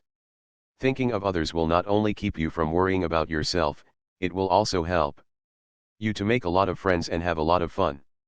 How? Well, I once asked Professor William Leon Phelps, of Yale, how he did it, and here is what he said. I never go into a hotel or a barbershop or a store without saying something agreeable to everyone I meet. I try to say something that treats them as an individual, not merely a cog in a machine. I sometimes compliment the girl who waits on me in the store by telling her how beautiful her eyes are or her hair. I will ask a barber if he doesn't get tired standing on his feet all day. I'll ask him how he came to take up barbering, how long he has been at it, and how many heads of hair he has cut. I'll help him figure it out. I find that taking an interest in people makes them beam with pleasure. I frequently shake hands with the red cap who has carried my grip. It gives him a new lift and freshens him up for the whole day. One extremely hot summer day, I went into the dining car of the New Haven Railway to have lunch. The crowded car was almost like a furnace and the service was slow. When the steward finally got around to handing me the menu, I said, "The boys back. Their cooking in that hot kitchen certainly must be suffering today." The steward began to curse. His tones were bitter. At first, I thought he was angry. "Good God Almighty," he exclaimed, "the people come in here and complain about the food. They kick about the slow service and growl about the heat and the prices. I have listened to their criticisms for 19 years, and you are the first person and the only person that has ever expressed any sympathy for the cooks back there in the boiling kitchen. I wish to God we had more passengers like you." The steward was astounded because I had thought of the colored cooks as human beings, and not merely as cogs in the organization of a great railway. What people want, continued Professor Phelps, is a little attention as human beings. When I meet a man on the street with a beautiful dog, I always comment on the dog's beauty. As I walk on and glance back over my shoulder, I frequently see the man petting and admiring the dog. My appreciation has renewed his appreciation. One time in England, I met a shepherd, and expressed my sincere admiration for his big, intelligent sheepdog. I asked him to tell me how he trained the dog. As I walked away, I glanced back over my shoulder and saw the dog standing with his paws on the shepherd's shoulders, and the shepherd was petting him. By taking a little interest in the shepherd and his dog, I made the shepherd happy. I made the dog happy, and I made myself happy. Can you imagine a man who goes around shaking hands with porters and expressing sympathy for the cooks in the hot kitchen and telling people how much he admires their dogs? Can you imagine a man like that being sour and worried and needing the services of a psychiatrist? You can't, can you? No, of course not. A Chinese proverb puts it this way: a bit of fragrance always clings to the hand that gives you roses. You didn't have to tell that to Billy Phelps of Yale. He knew it.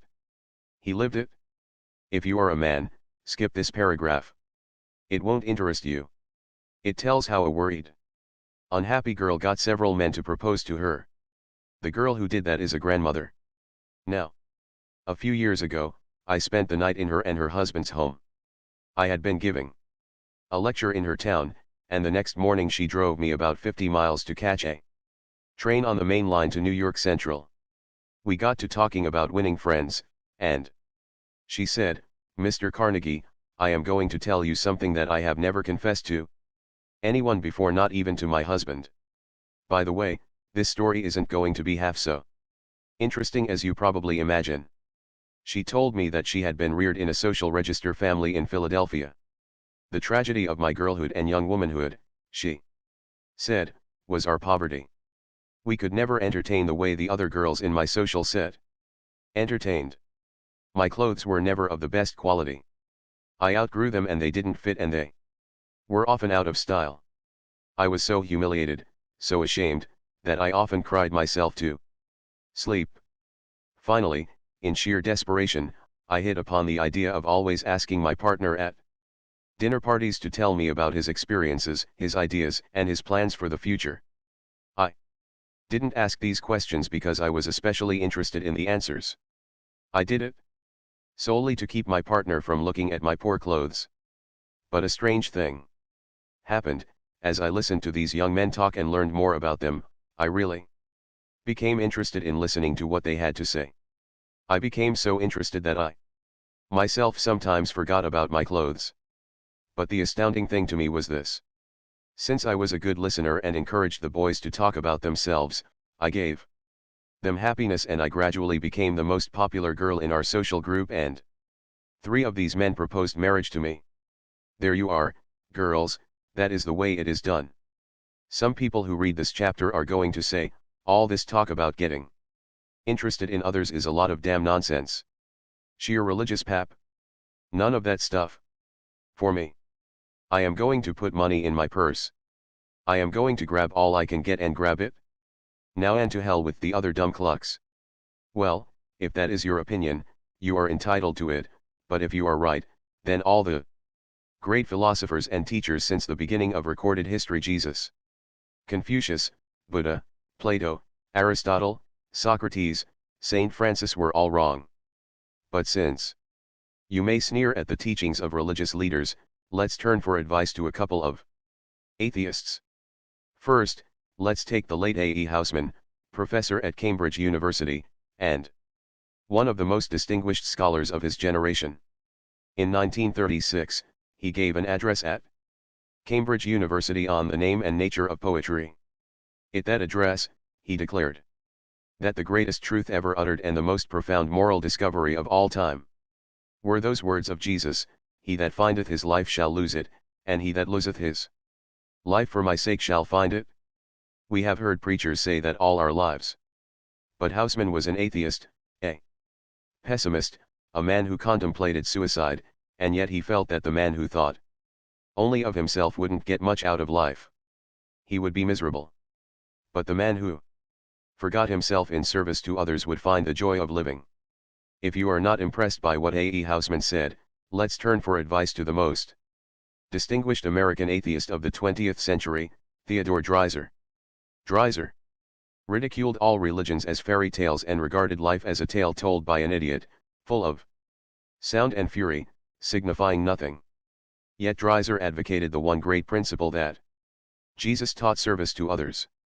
If man is to extract any joy out of his span, Dreiser said, he must think and plan to make things better not only for himself but for others, since joy for himself depends upon his joy in others and theirs in him.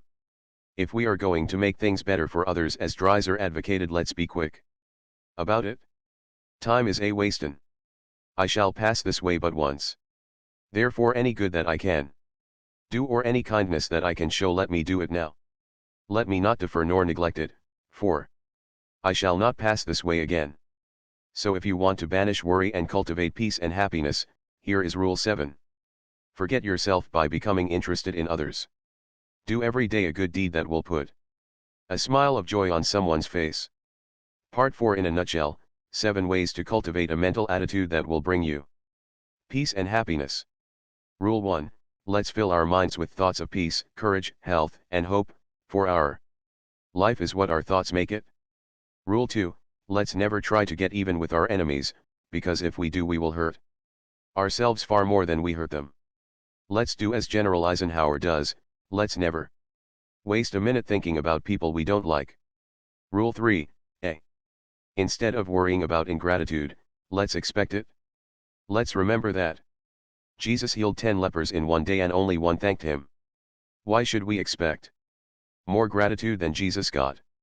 B. Let's remember that the only way to find happiness is not to expect gratitude but to give for the joy of giving.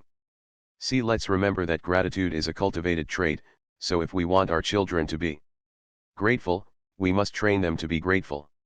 Rule 4, count your blessings not your troubles. Rule 5, let's not imitate others. Let's find ourselves and be ourselves, for envy is ignorance and imitation is suicide. Rule 6, when fate hands us a lemon, let's try to make a lemonade.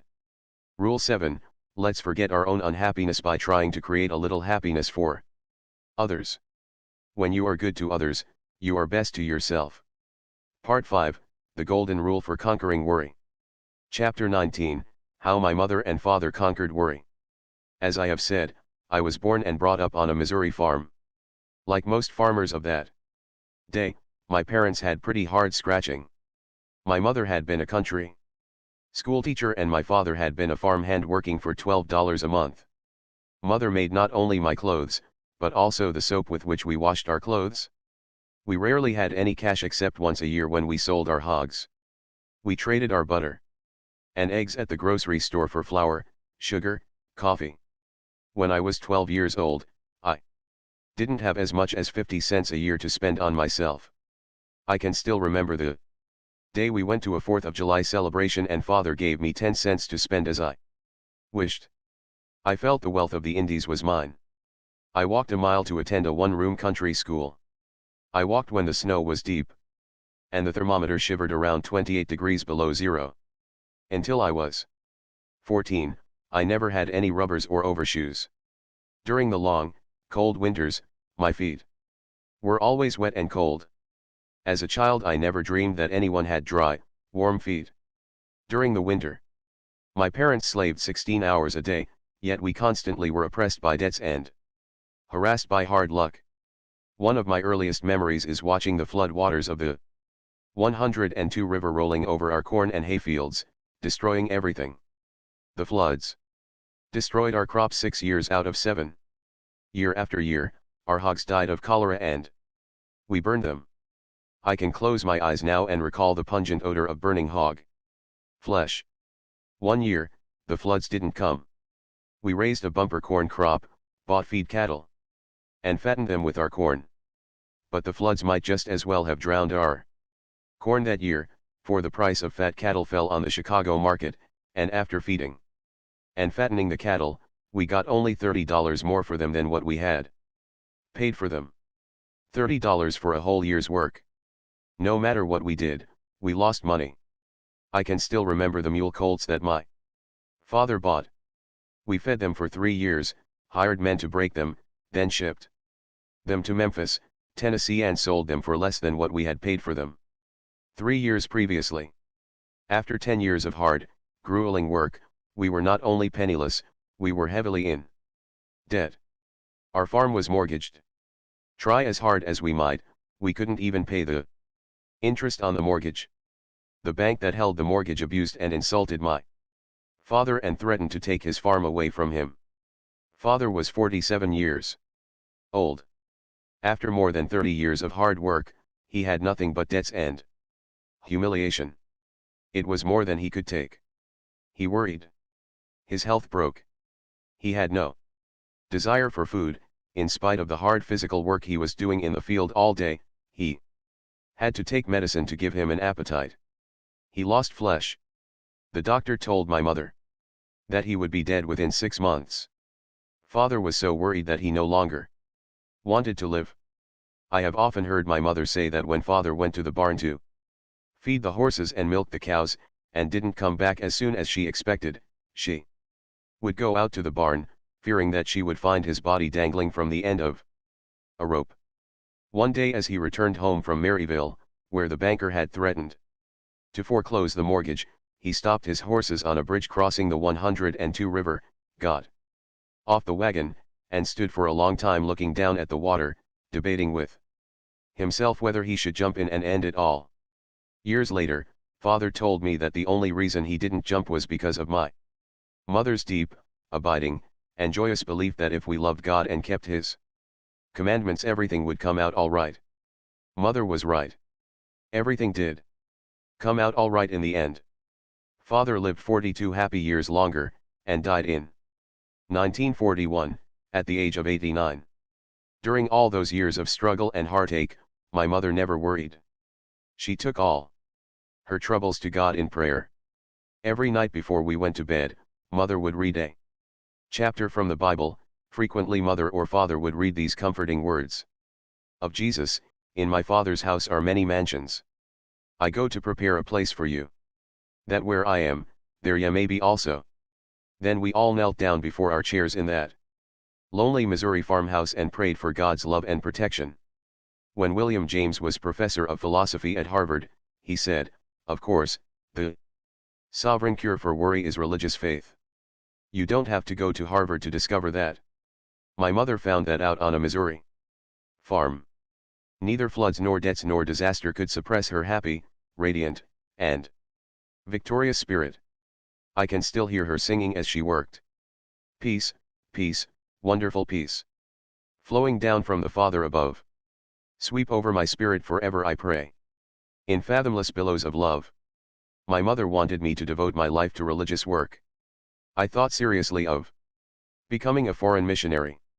Then I went away to college, and gradually, as the years passed, a change came over me. I studied biology, science, philosophy, and comparative religions. I read books on how the Bible was written.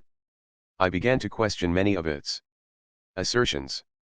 I began to doubt many of the narrow doctrines taught by the country preachers of that day. I was bewildered. Like Walt Whitman, I felt curious, abrupt questionings stir within me. I didn't know what to believe. I saw no purpose in life. I stopped praying. I became an agnostic. I believed that all life was planless and aimless. I believed that human beings had no more divine purpose than had the dinosaurs that roamed the earth 200 million years ago. I felt that someday the human race would perish just as the dinosaurs had. I knew that science taught that the sun was slowly cooling and that when its temperature fell even 10%, no form of life could exist on earth. I sneered at the idea of a beneficent God who had created man in his own likeness. I believed that the billions upon billions of suns whirling through black, cold, lifeless space had been created by blind force. Maybe they had never been created at all. Maybe they existed forever just as time and space have always existed. Do I profess to know the answers to all these questions now? No. No man has ever been able to explain the mystery of the universe, the mystery of life. We are surrounded by mysteries. The operation of your body is a profound mystery. So is the electricity in your home. So is the flower in the crannied wall. So is the green grass outside your window. Charles F. Kettering, the guiding genius of General Motors Research Laboratories, has been giving Antioch College $30,000 a year out of his own pocket to try to discover why grass is green.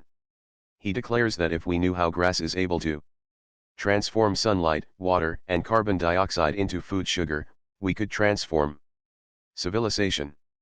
Even the operation of the engine in your car is a profound mystery.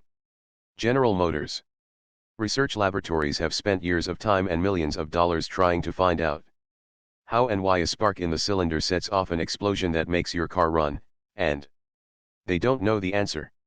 The fact that we don't understand the mysteries of our bodies or electricity or a gas engine doesn't keep us from using and enjoying them. The fact that I don't understand the mysteries of prayer and religion no longer keeps me from enjoying the richer, happier life that religion brings. At long last, I realize the wisdom of Santa Yana's words.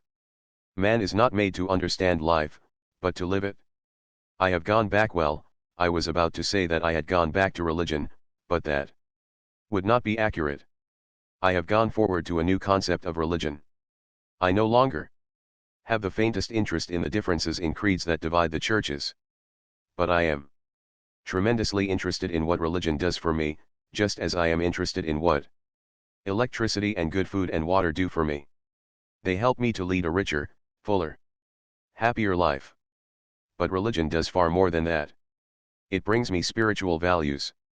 It gives me, as William James puts it, a new zest for life, a larger, richer, more satisfying life. It gives me faith, hope, and courage. It banishes tensions, anxieties, fears, and worries. It gives purpose to my life and direction. It vastly improves my happiness. It gives me abounding health. It helps me to create for myself an oasis of peace amidst the whirling sands of life. Francis Bacon was right when he said, 350 years ago, a little philosophy inclineth man's mind to atheism, but depth in philosophy bringeth men's minds about to religion. I can remember the days when people talked about the conflict between science and religion. But no more. The newest of all sciences, psychiatry, is teaching what Jesus taught. Why? Because psychiatrists realize that prayer and a strong religious faith will banish the worries, the anxieties, the strains, and fears that cause more than half of all our ills. They know, as one of their leaders, Dr. A. Brill, said, anyone who is truly religious does not develop a neurosis. If religion isn't true, then life is meaningless. It is a tragic farce. I interviewed Henry Ford a few years prior to his death. Before I met him, I had expected him to show the strains of the long years he had spent in building up and managing one of the world's greatest businesses. So I was surprised to how calm and well and peaceful he looked at 78. When I asked him if he ever worried, he replied, "No, I believe God is managing affairs and that he doesn't need any advice from me. With God in charge, I believe that everything will work out for the best in the end. So what is there to worry about?" Today, even psychiatrists are becoming modern evangelists. They are not urging us to lead religious lives to avoid hellfires in the next world, but they are urging us to lead religious lives to avoid the hellfires of this world, the hellfires of stomach ulcer, angina pectoris, nervous breakdowns, and insanity. As an example of what our psychologists and psychiatrists are teaching, read The Return to Religion, by Dr. Henry C. Link. You will probably find a copy in your public library. Yes, the Christian religion is an inspiring, health-giving activity. Jesus said, "I came that ye might have life and have it more abundantly." Jesus denounced and attacked the dry forms and dead rituals that passed for religion in his day. He was a rebel. He preached a new kind of religion, a religion that threatened to upset the world. That is why he was crucified. He preached that religion should exist for man, not man for religion, that the Sabbath was made for man, not man for the Sabbath. He talked more about fear than he did about sin. The wrong kind of fear is a sin against your health, a sin against the richer, fuller, happier, courageous life that Jesus advocated. Emerson spoke of himself as a professor of the science of joy. Jesus, too, was a teacher of the science of joy. He commanded his disciples to rejoice and leap for joy. Jesus declared that there were only two important things about religion: loving God with all our heart, and our neighbor as ourselves. Any man who does that is religious, regardless of whether he knows it. For example, my father-in-law, Henry Price, of Tulsa, Oklahoma. He tries to live by the golden rule, and he is incapable of doing anything mean, selfish, or dishonest. However, he doesn't attend church, and regards himself as an agnostic. Nonsense. What makes a man a Christian? I'll let John Bailey answer that. He was probably the most distinguished professor who ever taught theology at the University of Edinburgh. He said, "What makes a man a Christian is neither his intellectual acceptance of certain ideas, nor his conformity to a certain rule, but his possession of a certain spirit, and his participation in a certain life. If that makes a man a Christian, then Henry Price is a noble one." William James, the father of modern psychology, wrote to his friend, Professor Thomas Davidson, saying that as the years went by, he found himself less and less able to get along without God. Earlier in this book I mentioned that when the judges tried to pick the best story on worry sent in by my students, they had so much difficulty in choosing between two outstanding stories that the prize money was split. Here is the second story that tied for first prize: the unforgettable experience of a woman who had to find out the hard way that she couldn't get along without God. I am calling this woman Mary Cushman, although that is not her actual name. She has children and grandchildren who might be embarrassed to see her story in print, so I agreed to disguise her identity. However, the woman herself is real, very real. A few months ago, she sat in the armchair beside my desk and told me her story. Here is how it goes. During the Depression, she said, my husband's average salary was $18 a week. Many times we didn't have even that because he didn't get paid when he was ill, and that was often. He had a series of minor accidents. He also had mumps, scarlet fever, and repeated attacks of flu. We lost the little house that we had built with our own hands. We owed $50 at the grocery store and had 5 children to feed. I took in washing and ironing from the neighbors, and bought second-hand clothes from the Salvation Army store and made them over for my children to wear. I made myself ill with worry. One day the grocer to whom we owed $50 accused my 11-year-old boy of stealing a couple of pencils. My son wept as he told me about it. I knew he was honest and sensitive, and I knew that he had been disgraced and humiliated in front of other people. That was the straw that broke my back. I thought of all the misery we had endured, and I couldn't see any hope for the future.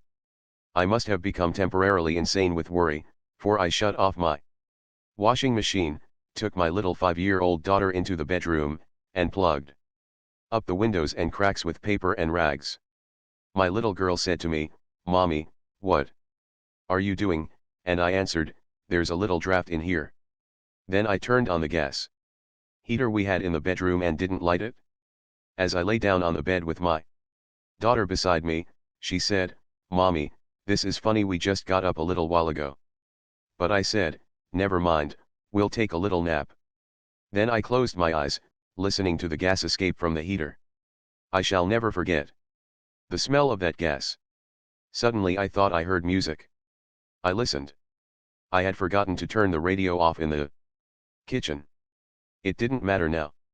But the music kept on, and presently I heard someone singing an old hymn. What a friend we have in Jesus. All our sins and griefs to bear. What a privilege to carry everything to God in prayer. Oh, what peace we often forfeit. Oh, what needless pain we bear. All because we do not carry everything to God in prayer. As I listened to that hymn, I realized that I had made a tragic mistake. I had tried to fight all my terrible battles alone. I had not taken everything to God in prayer. I jumped up, turned off the gas, opened the door, and raised the windows. I wept and prayed all the rest of that day. Only I didn't pray for help. Instead I poured out my soul in thanksgiving to God for the blessings He had given me, 5 splendid children, all of them healthy and fine, strong in body and mind. I promised God that never again would I prove so ungrateful. And I have kept that promise. Even after we lost our home, and had to move into a little country schoolhouse that we rented for $5 a month, I thanked God for that schoolhouse. I thanked Him for the fact that I at least had a roof to keep us warm and dry. I thanked God honestly that things were not worse, and I believe that He heard me. For in time things improved, not overnight, but as the depression lightened, we made a little more money. I got a job as a hat check girl in a large country club, and sold stockings as a sideline. To help put himself through college, one of my sons got a job on a farm, milked 13 cows, morning and night. Today my children are grown up and married. I have 3 fine grandchildren. And, as I look back on that terrible day when I turned on the gas, I thank God over and over that I woke up in time. What joys I would have missed if I had carried out that act. How many wonderful years I would have forfeited forever. Whenever I hear now of someone who wants to end his life, I feel like crying out, don't do it. Don't. The blackest moments we live through can only last a little time, and then comes the future. On the average, someone commits suicide in the United States every 35 minutes. On the average, someone goes insane every 120 seconds. Most of these suicides, and probably many of the tragedies of insanity, could have been prevented if these people had only had the solace and peace that are found in religion and prayer.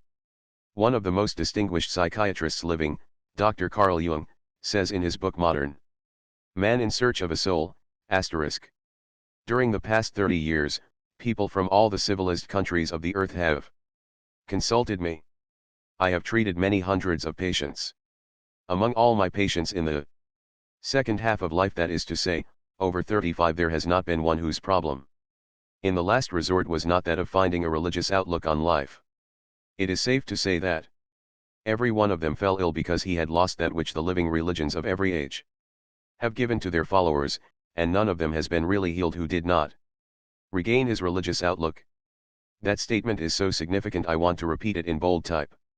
Dr. Carl Jung said, during the past 30 years, people from all the civilized countries of the earth have consulted me. I have treated many hundreds of patients. Among all my patients in the second half of high, that is to say, over 35, there has not been one whose problem in the last resort was not that of finding a religious outlook on life.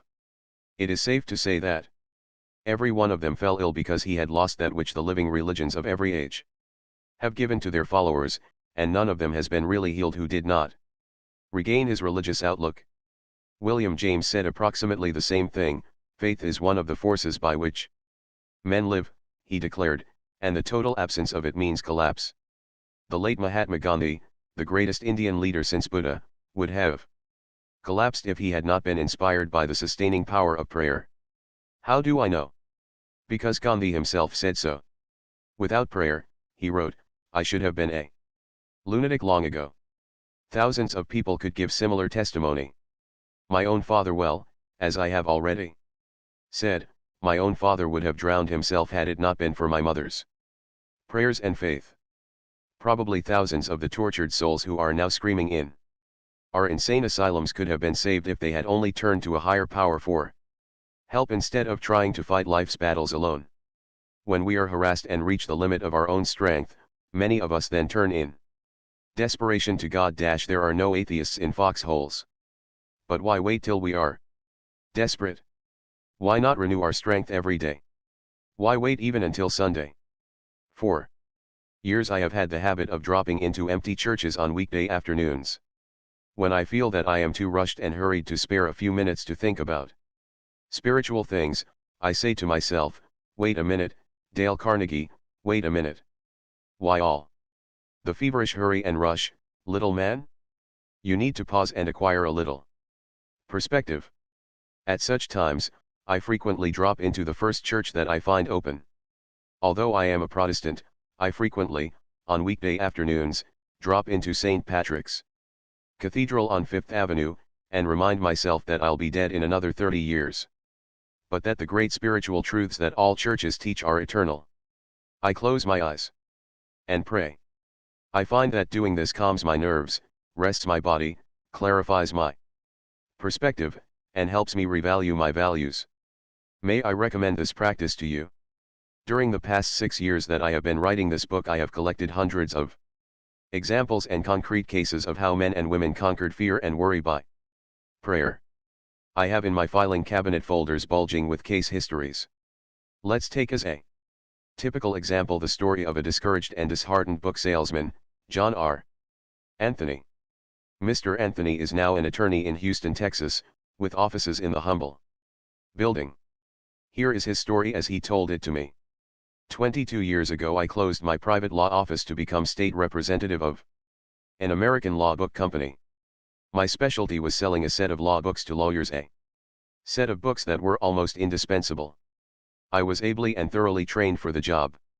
I knew all the direct sales talks, and the convincing answers to all possible objections. Before calling on a prospect, I familiarized myself with his rating as an attorney, the nature of his practice, his politics and hobbies. During my interview, I used that information with ample skill. Yet, something was wrong. I just couldn't get orders. I grew discouraged. As the days and weeks passed, I doubled and redoubled my efforts, but was still unable to close enough sales to pay my expenses. A sense of fear and dread grew within me. I became afraid to call on people. Before I could enter a prospect's office, that feeling of dread flared up so strong that I would pace up and down the hallway outside the door or go out of the building and circle the block. Then, after losing much valuable time and feigning enough courage by sheer willpower to crash the office door, I feebly turned the doorknob with trembling hand, half hoping my prospect would not be in. My sales manager threatened to stop my advances if I didn't send in more orders. My wife at home pleaded with me for money to pay the grocery bill for herself and our 3 children. Worry seized me. Day by day I grew more desperate. I didn't know what to do. As I have already said, I had closed my private law office at home and given up my clients. Now I was broke. I didn't have the money to pay even my hotel bill. Neither did I have the money to buy a ticket back home, nor did I have the courage to return home a beaten man, even if I had had the ticket. Finally, at the miserable end of another bad day, I trudged back to my hotel room for the last time, I thought. So far as I was concerned, I was thoroughly beaten. Heartbroken, depressed, I didn't know which way to turn. I hardly cared whether I lived or died. I was sorry I had ever been born. I had nothing but a glass of hot milk that night for dinner. Even that was more than I could afford. I understood that night why desperate men raise a hotel window and jump. I might have done it myself if I had had the courage. I began wondering what was the purpose of life. I didn't know. I couldn't figure it out. Since there was no one else to turn to, I turned to God. I began to pray. I implored the Almighty to give me light and understanding and guidance through the dark, dense wilderness of despair that had closed in about me. I asked God to help me get orders for my books and to give me money to feed my wife and children. After that prayer, I opened my eyes and saw a Gideon Bible that lay on the dresser in that lonely hotel room. I opened it and read those beautiful, immortal promises of Jesus that must have inspired countless generations of lonely, worried, and beaten men throughout the ages, a talk that Jesus gave to his disciples about how to keep from worrying. Take no thought for your life, what ye shall eat, or what ye shall drink, not yet for your body, what ye shall put on. Is not the life more than meat, and the body than raiment? Behold the fowls of the air, for they sow not, neither do they reap, nor gather into barns, yet your heavenly Father feedeth them. Are ye not much better than they? But seek ye first the kingdom of God, and his righteousness, and all these things shall be added unto you. As I prayed and as I read those words, a miracle happened. My nervous tension fell away.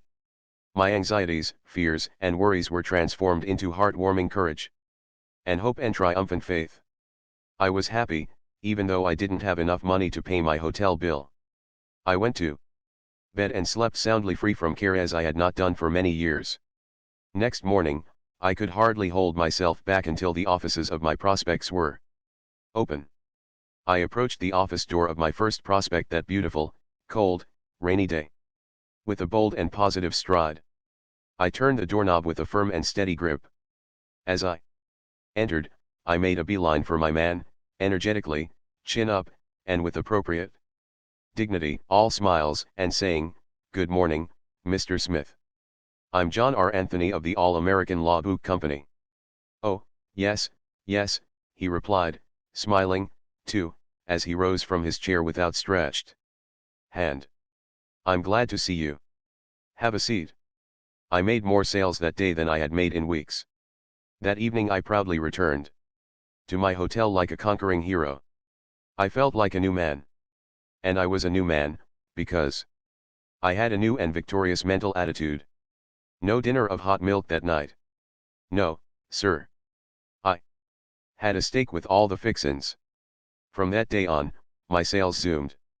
I was born anew that desperate night 21 years ago in a little hotel in Amarillo, Texas. My outward situation the next day was the same as it had been through my weeks of failure, but a tremendous thing had happened inside me. I had suddenly become aware of my relationship with God. A mere man alone can easily be defeated. But a man alive with the power of God within him is invincible.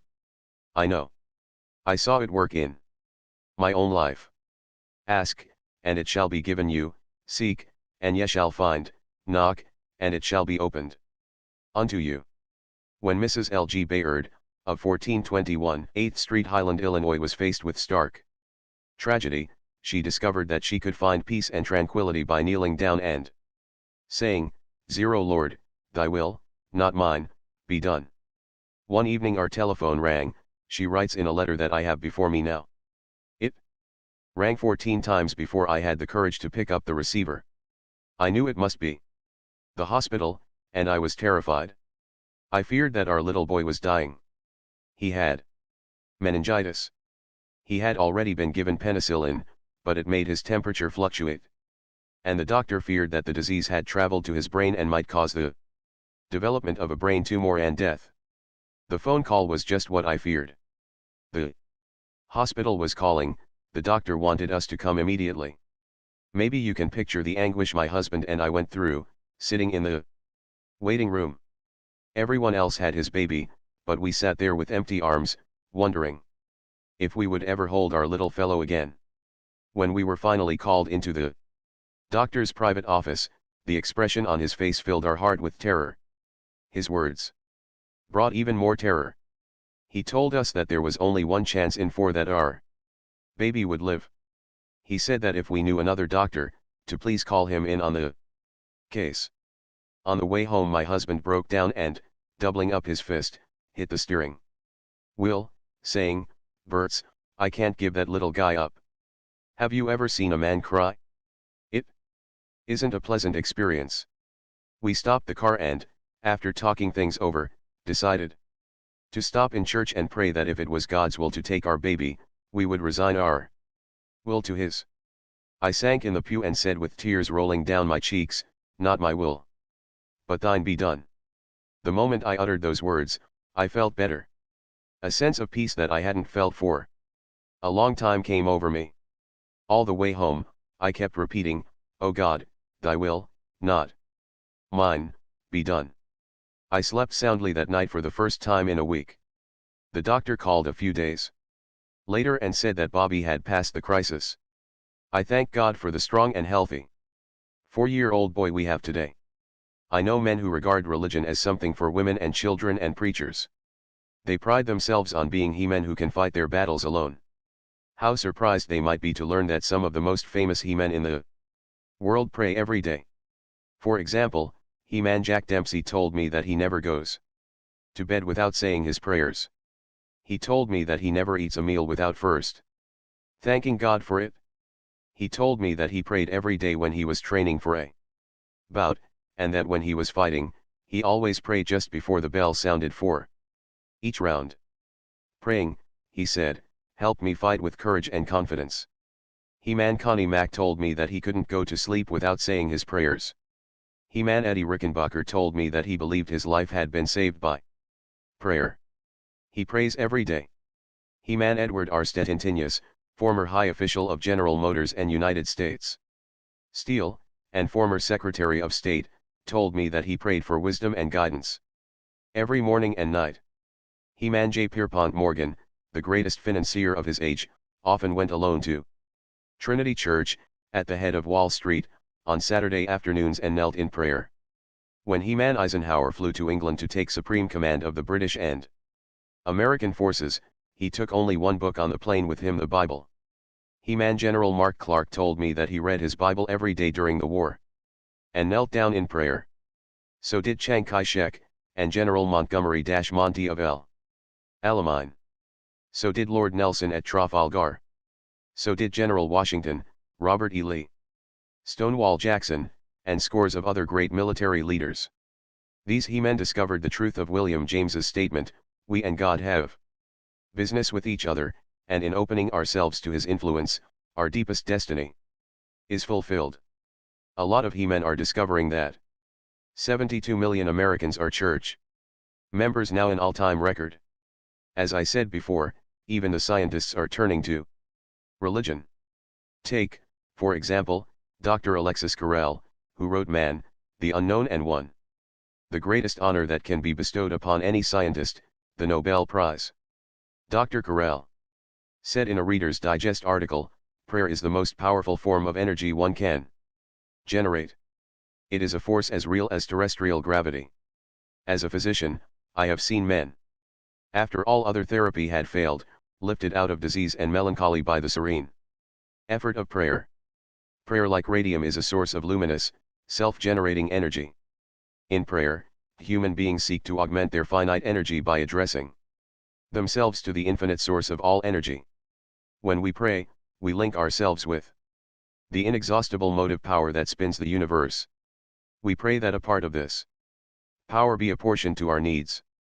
Even in asking, our human deficiencies are filled and we arise strengthened and repaired. Whenever we address God in fervent prayer, we change both soul and body for the better. It could not happen that any man or woman could pray for a single moment without some good result. Admiral Byrd knows what it means to link ourselves with the inexhaustible motive power that spins the universe. His ability to do that pulled him through the most trying ordeal of his life. He tells the story in his book Alone. In 1934, he spent 5 months in a hut buried beneath the ice cap of Ross Barrier deep in the Antarctic.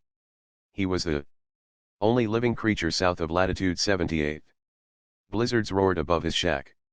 The cold plunged down to 82 degrees below zero. He was completely surrounded by unending night. And then he found, to his horror, he was being slowly poisoned by carbon monoxide that escaped from his stove. What could he do? The nearest help was 123 miles away, and could not possibly reach him for several months. He tried to fix his stove and ventilating system, but the fumes still escaped. They often knocked him out cold. He lay on the floor completely unconscious.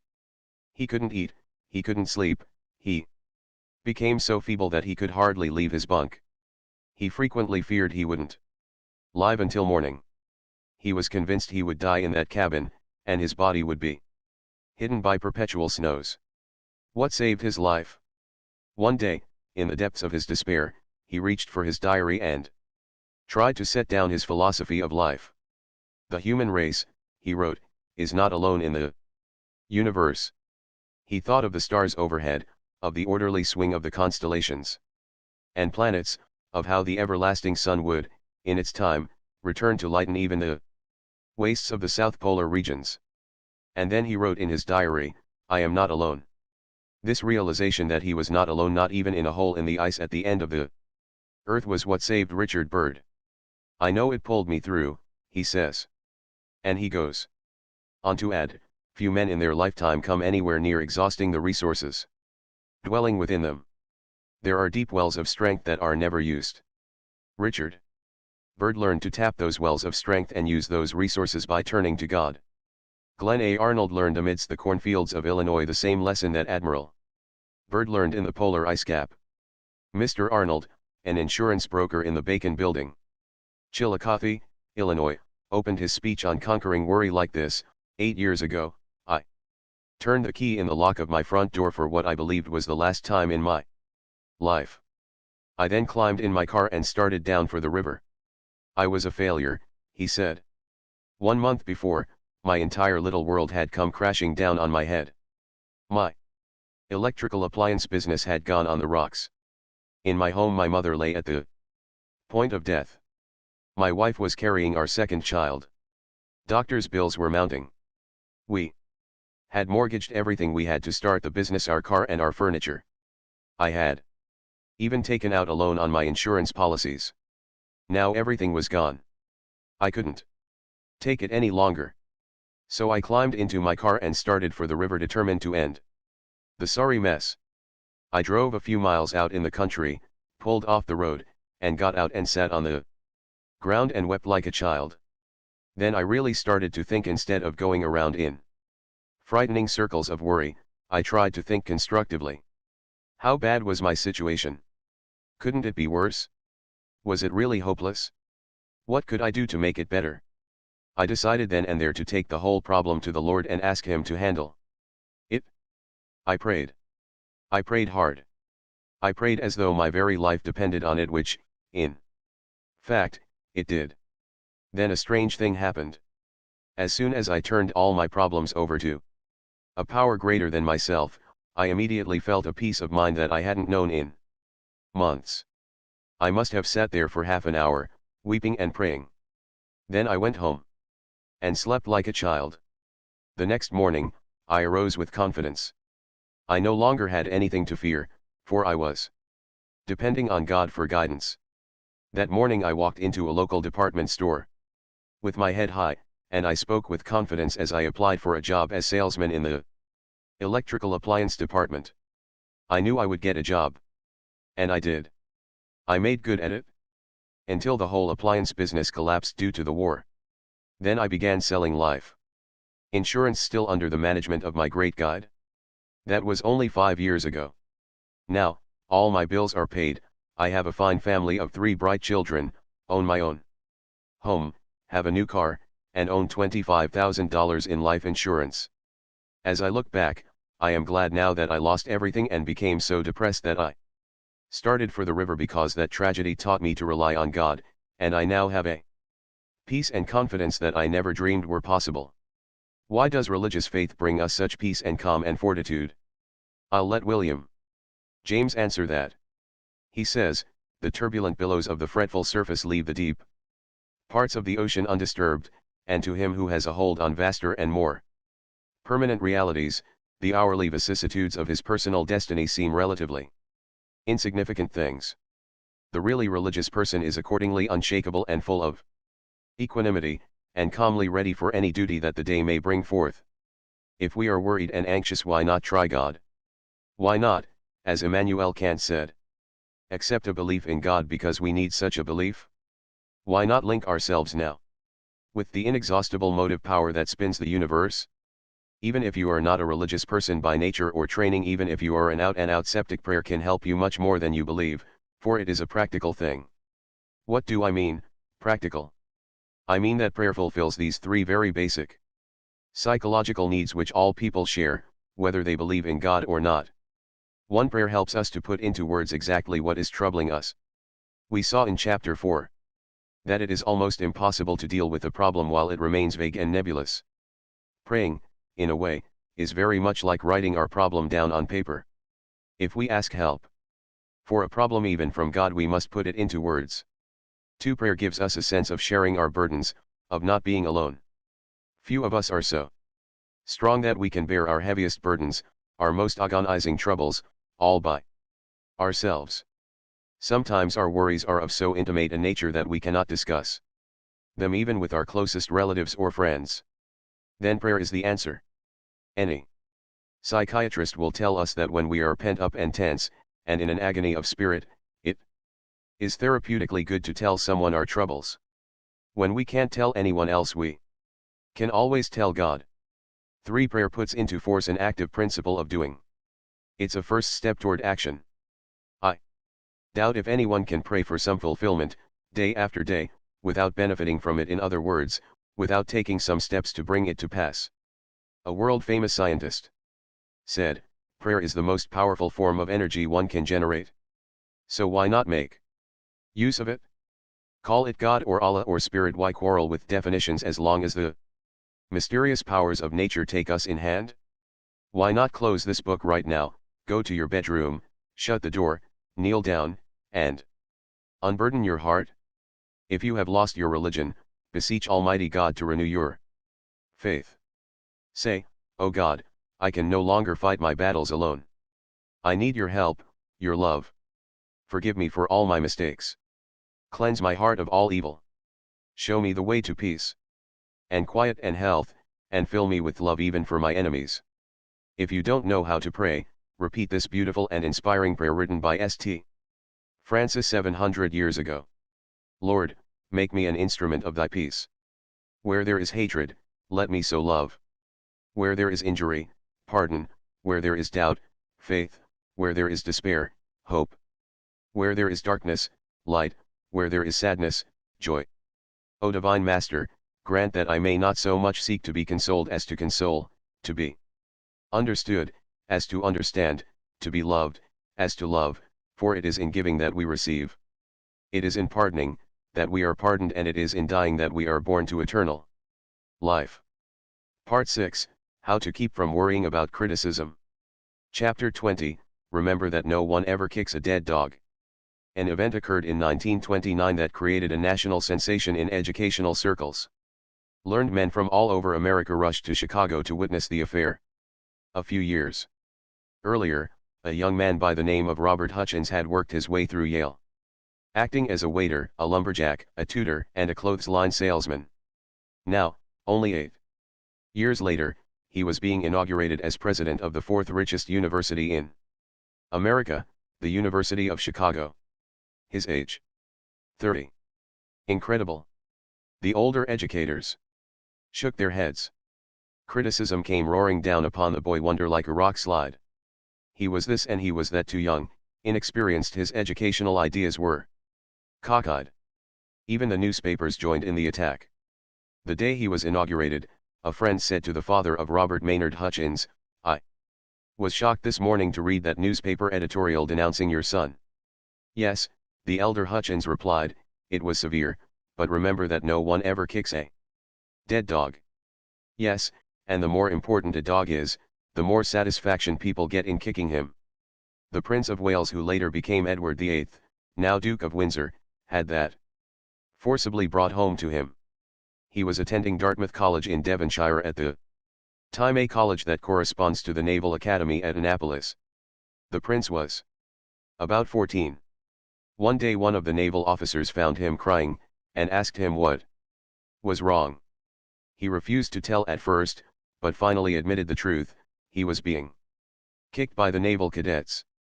The commodore of the college summoned the boys and explained to them that the prince had not complained, but he wanted to find out why the prince had been singled out for this rough treatment. After much hemming and hawing and toe scraping, the cadets finally confessed that when they themselves became commanders and captains in the king's navy, they wanted to be able to say that they had kicked the king. So when you are kicked and criticized, remember that it is often done because it gives the kicker a feeling of importance. It often means that you are accomplishing something and are worthy of attention. Many people get a sense of savage satisfaction out of denouncing those who are better educated than they are or more successful. For example, while I was writing this chapter, I received a letter from a woman denouncing General William Booth, founder of the Salvation Army. I had given a laudatory broadcast about General Booth, so this woman wrote me, saying that General Booth had stolen $8 million of the money he had collected to help poor people. The charge, of course, was absurd. But this woman wasn't looking for truth. She was seeking the mean-spirited gratification that she got from tearing down someone far above her. I threw her bitter letter into the wastebasket, and thanked Almighty God that I wasn't married to her. Her letter didn't tell me anything at all about General Booth, but it did tell me a lot about her. Schopenhauer had said it years ago, vulgar people take huge delight in the faults and follies of great men. One hardly thinks of the president of Yale as a vulgar man, yet a former president of Yale, Timothy Dwight, apparently took huge delight in denouncing a man who was running for president of the United States. The president of Yale warned that if this man were elected president, we may see our wives and daughters the victims of legal prostitution, soberly disinured, speciously polluted, the outcasts of delicacy and virtue, the loathing of God and man. Sounds almost like a denunciation of Hitler, doesn't it? But it wasn't. It was a denunciation of Thomas Jefferson. Which Thomas Jefferson? Surely not the immortal Thomas Jefferson, the author of the Declaration of Independence, the patron saint of democracy. Yeah, verily, that was the man. What American do you suppose was denounced as a hypocrite, an impostor, and as little better than a murderer? A newspaper cartoon depicted him on a guillotine, the big knife ready to cut off his head. Crowds jeered at him and hissed him as he rode through the street. Who was he? George Washington. But that occurred a long time ago. Maybe human nature has improved since then. Let's see. Let's take the case of Admiral Peary, the explorer who startled and thrilled the world by reaching the North Pole with dog sleds on April 6, 1909, a goal that brave men for centuries had suffered and died to attain. Peary himself almost died from cold and starvation, and 8 of his toes were frozen so hard they had to be cut off. He was so overwhelmed with disasters that he feared he would go insane. His superior naval officers in Washington were burned up because Peary was getting so much publicity and acclaim.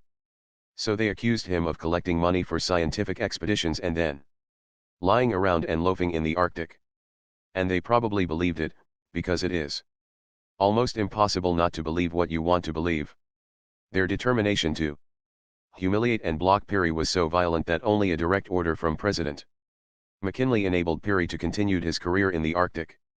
Would Peary have been denounced if he had had a desk job in the Navy Department in Washington? No. He wouldn't have been important enough then to have aroused jealousy. General Grant had an even worse experience than Admiral Peary.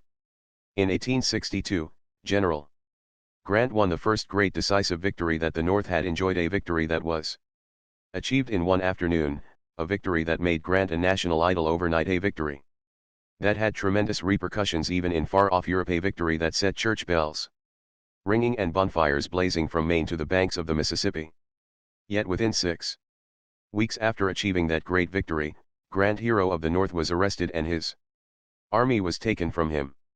He wept with humiliation and despair. Why was General U.S. Grant arrested at the flood tide of his victory? Largely because he had aroused the jealousy and envy of his arrogant superiors. If we are tempted to be worried about unjust criticism, here is Rule 1. Remember that unjust criticism is often a disguised compliment. Remember that no one ever kicks a dead dog. Chapter 21, Do this and criticism can't hurt you. I once interviewed Major General Smedley Butler, old Gimlet Eye. Old Hell Devil. Butler. Remember him? The most colorful, swashbuckling general who ever commanded the United States Marines. He told me that when he was young, he was desperately eager to be popular, wanted to make a good impression on everyone. In those days the slightest criticism smarted and stung. But he confessed that 30 years in the Marines had toughened his hide. I have been berated and insulted, he said, and denounced as a yellow dog, a snake, and a skunk. I have been cursed by the experts. I have been called every possible combination of unprintable cuss words in the English language. Bother me? Huh. When I hear someone cussing me now, I never turn my head to see who is talking. Maybe old Gimlet Eye Butler was too indifferent to criticism, but one thing is sure.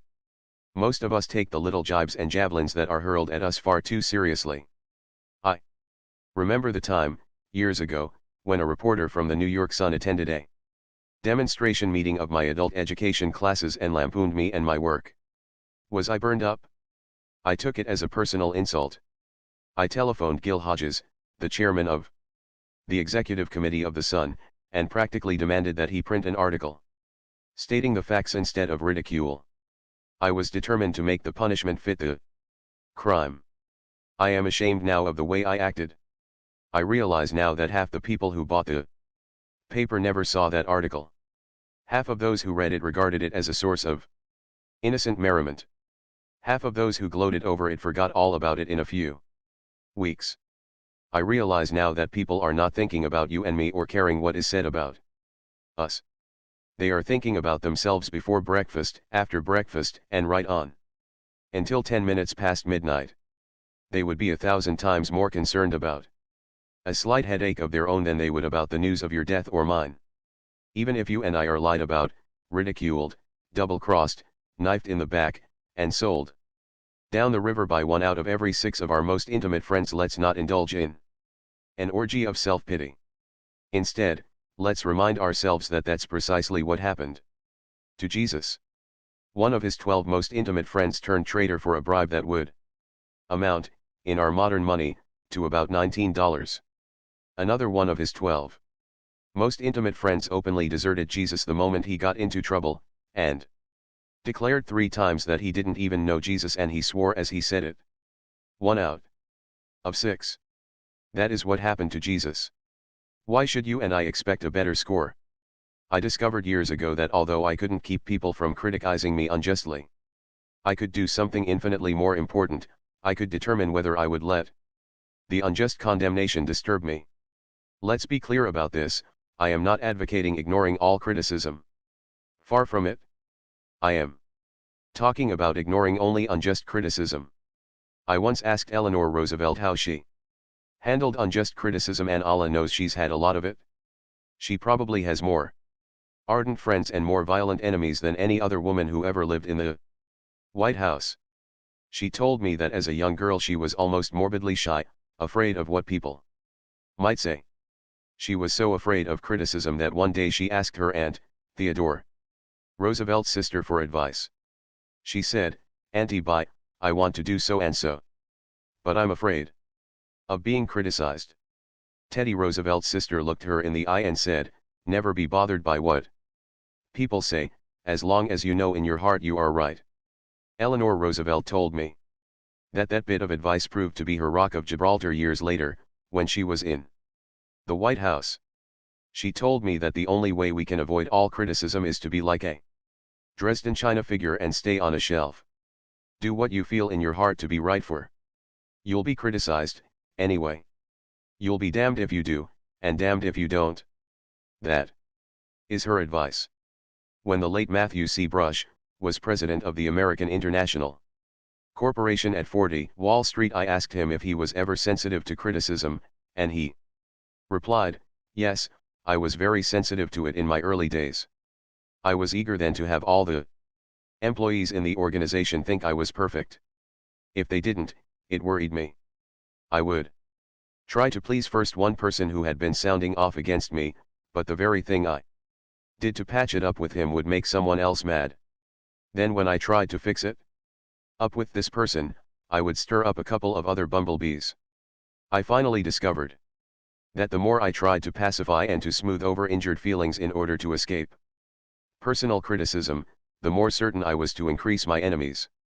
So finally I said to myself, if you get your head above the crowd, you're going to be criticized. So get used to the idea. That helped me tremendously. From that time on I made it a rule to do the very best I could and then put up my old umbrella and let the rain of criticism drain off me instead of running down my neck. Deems Taylor went a bit further. He let the rain of criticism run down his neck and had a good laugh over it in public. When he was giving his comments during the intermission of the Sunday afternoon radio concerts of the New York Philharmonic Symphony Orchestra, one woman wrote him a letter calling him a liar, a traitor, a snake and a moron. On the following week's broadcast, Mr. Taylor read this letter over the radio to millions of listeners. In his book, Of Men and Music, he tells us that a few days later he received another letter from the same lady, expressing her unaltered opinion that I was still a liar, a traitor, a snake and a moron. I have a suspicion, adds Mr. Taylor, that she didn't care for that talk. We can't keep from admiring a man who takes criticism like that. We admire his serenity, his unshaken poise, and his sense of humor. When Charles Schwab was addressing the student body at Princeton, he confessed that one of the most important lessons he had ever learned was taught to him by an old German who worked in Schwab's steel mill. The old German got involved in a hot wartime argument with the other steel workers, and they tossed him into the river. When he came into my office, Mr. Schwab said, covered with mud and water, I asked him what he had said to the men who had thrown him into the river, and he replied, I just laughed. Mr. Schwab declared that he had adopted that old German's words as his motto, just laugh. That motto is especially good when you are the victim of unjust criticism. You can answer the man who answers you back, but what can you say to the man who just laughs? Lincoln might have broken under the strain of the Civil War if he hadn't learned the folly of trying to answer all his savage critics. He finally said, if I were to try to read, much less to answer, all the attacks made on me, this shop might as well be closed for any other business. I do the very best I know how, the very best I can, and I mean to keep on doing so until the end. If the end brings me out all right, then what is said against me won't matter. If the end brings me out wrong, then 10 angels swearing I was right would make no difference. When you and I are unjustly criticized, let's remember rule 2. Do the very best yon can, and then put up your old umbrella and keep the rain of criticism from running down the back of your neck. Chapter 22, Fool Things I Have Done. I have a folder in my private filing cabinet marked FTD, short for Fool Things I Have Done. I put in that folder written records of the fool's things I have been guilty of. I sometimes dictate these memos to my secretary, but sometimes they are so personal, so stupid, that I am ashamed to dictate them, so I write them out in longhand. I can still recall some of the criticisms of Dale Carnegie that I put in my FTD folders 15 years ago. If I had been utterly honest with myself, I would now have a filing cabinet bursting out at the seams with these FTD memos. I can truthfully repeat what King Saul said more than 20 centuries ago, I have played the fool and have erred exceedingly. When I get out my FTD folders and reread the criticisms I have written of myself, they help me deal with the toughest problem I shall ever face, the management of Dale Carnegie. I used to blame my troubles on other people, but as I have grown older and wiser, I hope I have realized that I myself, in the last analysis, am to blame for almost all my misfortunes. Lots of people have discovered that, as they grow older, no one but myself, said Napoleon at St. Helena, no one but myself can be blamed for my fall. I have been my own greatest enemy, the cause of my own disastrous fate. Let me tell you about a man I know who was an artist when it came to self-appraisal and self-management. His name was H.P. Howell. When the news of his sudden death in the drugstore of the Hotel Ambassador in New York was flashed across the nation on July 31, 1944, Wall Street was shocked, for he was a leader in American finance, chairman of the board of the Commercial National Bank and Trust Company, 56, Wall Street, and a director of several large corporations. He grew up with little formal education, started out in life clerking in a country store, and later became credit manager for U.S. Steel and was on his way to position and power. For years I have kept an engagement book showing all the appointments I have during the day, Mr. Howell told me when I asked him to explain the reasons for his success. My family never makes any plans for me on Saturday night, for the family knows that I devote a part of each Saturday evening to self-examination and a review and appraisal of my work during the week. After dinner I go off by myself, open my engagement book, and think over all the interviews, discussions, and meetings that have taken place since Monday morning. I ask myself, what mistakes did I make that time? What did I do that was right, and in what way could I have improved my performance? What lessons can I learn from that experience? I sometimes find that this weekly review makes me very unhappy. Sometimes I am astonished by my own blunders. Of course, as the years have gone by, these blunders have become less frequent. This system of self-analysis, continued year after year, has done more for me than any other one thing I have ever attempted. Maybe H.P. Howell borrowed his idea from Ben Franklin. Only Franklin didn't wait until Saturday night. He gave himself a severe going over every night. He discovered that he had 13 serious faults. Here are 3 of them: wasting time, stewing around over trifles, arguing, and contradicting people. Wise old Ben Franklin realized that, unless he eliminated these handicaps, he wasn't going to get very far. So he battled with one of his shortcomings every day for a week, and kept a record of who had won each day's slugging match. The next day, he would pick out another bad habit, put on the gloves, and when the bell rang he would come out of his corner fighting. Franklin kept up this battle with his faults every week for more than 2 years. No wonder he became one of the best loved and most influential men America ever produced. Elbert Hubbard said, "Every man is a damn fool for at least 5 minutes every day." Wisdom consists in not exceeding that limit. The small man flies into a rage over the slightest criticism, but the wise man is eager to learn from those who have censured him and reproved him and disputed the passage with him. Walt Whitman put it this way: "Have you learned lessons only of those who admired you, and were tender with you, and stood aside for you? Have you not learned great lessons from those who rejected you, and braced themselves against you, or disputed the passage with you? Instead of waiting for our enemies to criticize us or our work, let's beat them to it. Let's be our own most severe critic. Let's find and remedy all our weaknesses before our enemies get a chance to say a word." That is what Charles Darwin did. In fact, he spent 15 years criticizing. Well, the story goes like this: when Darwin completed the manuscript of his immortal book, The Origin of Species, he realized that the publication of his revolutionary concept of creation would rock the intellectual and religious worlds. So he became his own critic and spent another 15 years, checking his data, challenging his reasoning, criticizing his conclusions. Suppose someone denounced you as a damn fool, what would you do? Get angry? Indignant? Here is what Lincoln did. Edward M. Stanton, Lincoln's Secretary of War, once called Lincoln a damn fool. Stanton was indignant because Lincoln had been meddling in his affairs. In order to please a selfish politician, Lincoln had signed an order transferring certain regiments. Stanton not only refused to carry out Lincoln's orders but swore that Lincoln was a damn fool for ever signing such orders. What happened? When Lincoln was told what Stanton had said, Lincoln calmly replied, "If Stanton said I was a damned fool, then I must be, for he is nearly always right. I'll just step over and see for myself." Lincoln did go to see Stanton.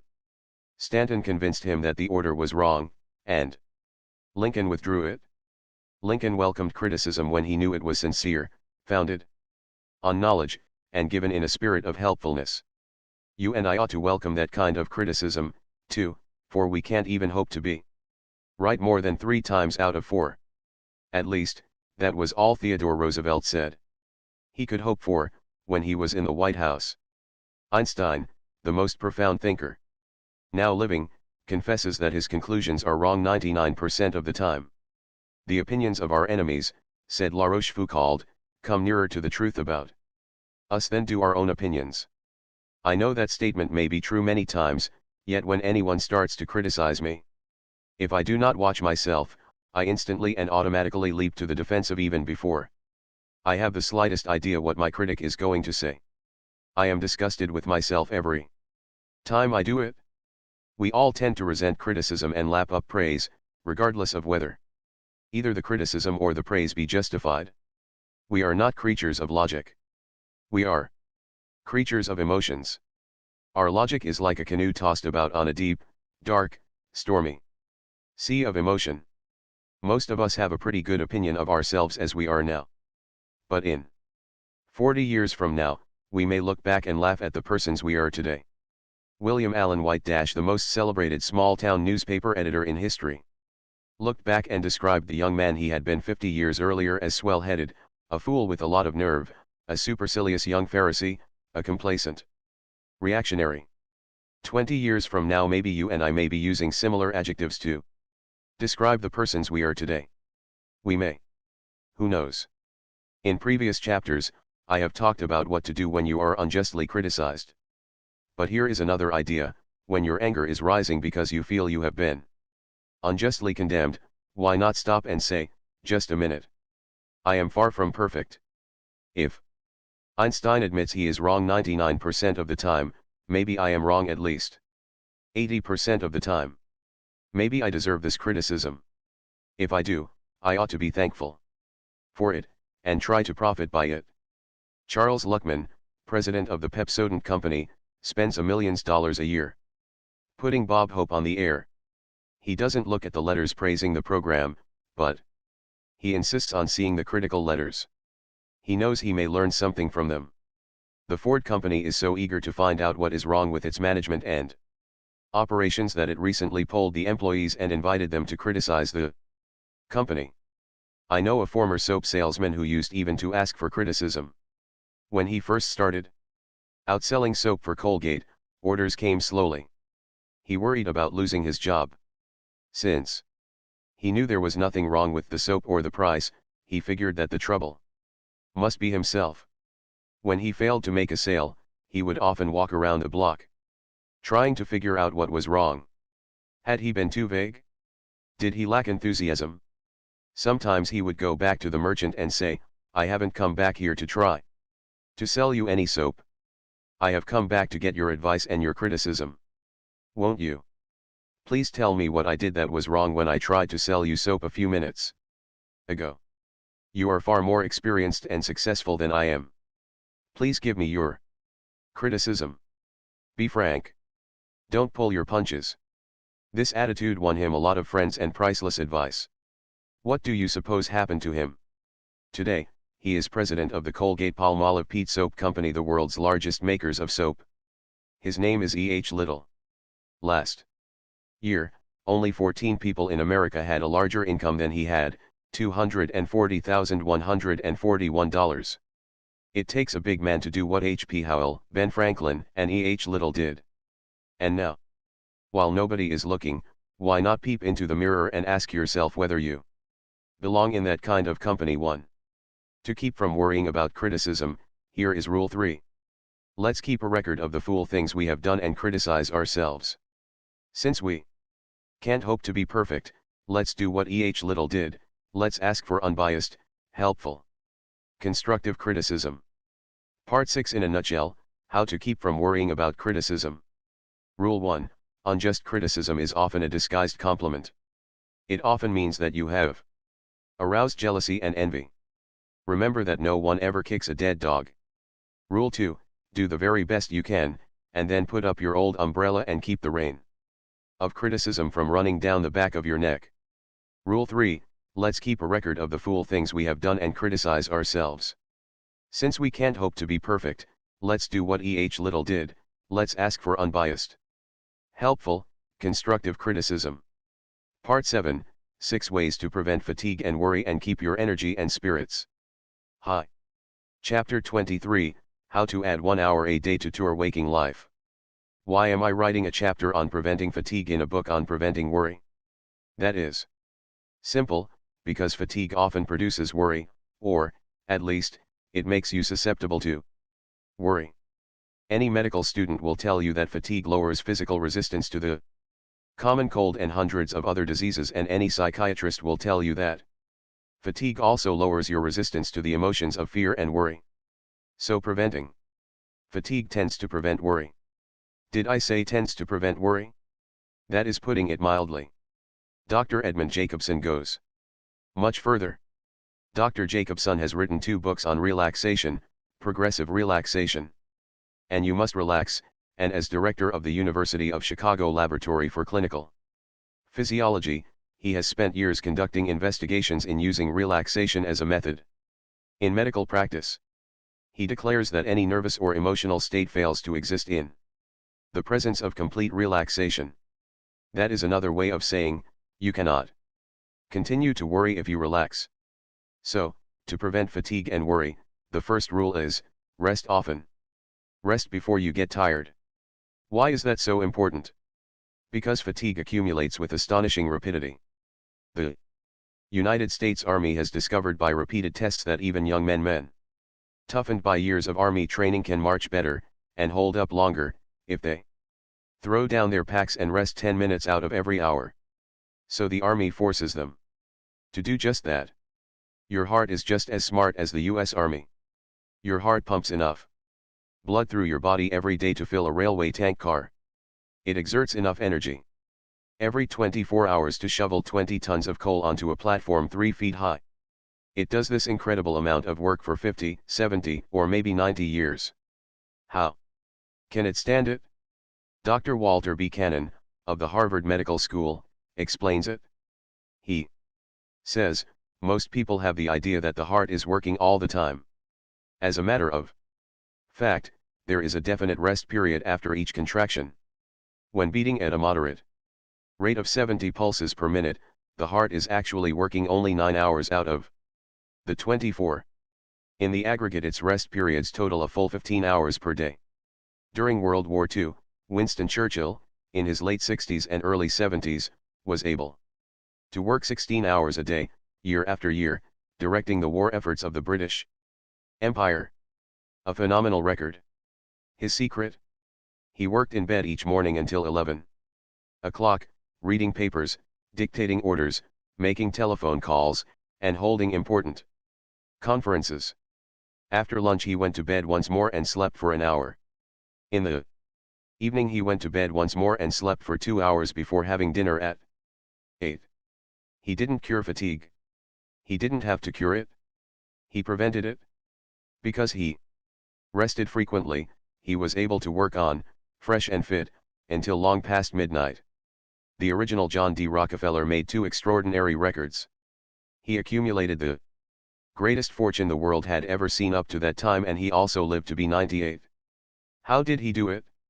The chief reason, of course, was because he had inherited a tendency to live long. Another reason was his habit of taking a half-hour nap in his office every noon. He would lie down on his office couch, and not even the President of the United States could get John D. on the phone while he was having his snooze. In his excellent book, Why Be Tired, Daniel W. Jocelyn observes, rest is not a matter of doing absolutely nothing. Rest is repair. There is so much repair power in a short period of rest that even a 5-minute nap will help to forestall fatigue. Connie Mack, the grand old man of baseball, told me that if he doesn't take an afternoon nap before a game, he is all tuckered out at around the 5th inning. But if he does go to sleep, if for only 5 minutes, he can last throughout an entire doubleheader without feeling tired. When I asked Eleanor Roosevelt how she was able to carry such an exhausting schedule during the 12 years she was in the White House, she said that before meeting a crowd or making a speech, she would often sit in a chair or davenport, close her eyes, and relax for 20 minutes. I recently interviewed Gene Autry in his dressing room at Madison Square Garden, where he was the star attraction at the World's Championship Rodeo. I noticed an army cot in his dressing room. I lie down there every afternoon, Gene Autry said, and get an hour's nap between performances. When I am making pictures in Hollywood, he continued, I often relax in a big easy chair and get 2 or 3 10-minute naps a day. They buck me up tremendously. Edison attributed his enormous energy and endurance to his habit of sleeping whenever he wanted to. I interviewed Henry Ford shortly before his 80th birthday. I was surprised to see how fresh and fine he looked. I asked him the secret. He said, I never stand up when I can sit down, and I never sit down when I can lie down. Horace Mann, the father of modern education, did the same thing as he grew older. When he was president of Antioch College, he used to stretch out on a couch while interviewing students. I persuaded a motion picture director in Hollywood to try a similar technique. He confessed that it worked miracles. I refer to Jack Shertock, who is now one of Metro-Goldwyn-Mayer's top directors. When he came to see me a few years ago, he was then head of the short feature department of MGM. Worn out and exhausted, he had tried everything, tonics, vitamins, medicine. Nothing helped much. I suggested that he take a vacation every day. How By stretching out in his office and relaxing while holding conferences with his staff writers. When I saw him again, 2 years later, he said, "A miracle has happened. That is what my own physicians call it. I used to sit up in my chair, tense and taut, while discussing ideas for our short features. Now I stretch out on the office couch during these conferences. I feel better than I have felt in 20 years. Work 2 hours a day longer. Yet I rarely get tired." How does all this apply to you? If you are a stenographer, you can't take naps in the office as Edison did, and as Sam Goldwyn does, and if you are an accountant, you can't stretch out on the couch while discussing a financial statement with the boss. But if you live in a small city and go home for lunch, you may be able to take a 10-minute nap after lunch. That is what General George C. Marshall used to do. He felt he was so busy directing the U.S. Army in wartime that he had to rest at noon. If you are over 50 and feel you are too rushed to do it, then buy immediately all the life insurance you can get. Funerals come high and suddenly these days, and the little woman may want to take your insurance money and marry a younger man. If you can't take a nap at noon, you can at least try to lie down for an hour before the evening meal. It is cheaper than a highball, and, over a long stretch, it is 5,467 times more effective. If you can sleep for an hour around 5, 6, or 7 o'clock, you can add 1 hour a day to your waking life. Why? How? Because an hour's nap before the evening meal plus 6 hours sleep at night, a total of 7 hours, will do you more good than 8 hours of unbroken sleep. A physical worker can do more work if he takes more time out for rest. Frederick Taylor demonstrated that while working as a scientific management engineer with the Bethlehem Steel Company. He observed that laboring men were loading approximately 12.5 tons of pig iron per man each day on freight cars and that they were exhausted. At noon, he made a scientific study of all the fatigue factors involved, and declared that these men should be loading not 12.5 tons of pig iron per day, but 47 tons per day. He figured that they ought to do almost 4 times as much as they were doing, and not be exhausted. But prove it. Taylor selected a Mr. Schmidt who was required to work by the stopwatch.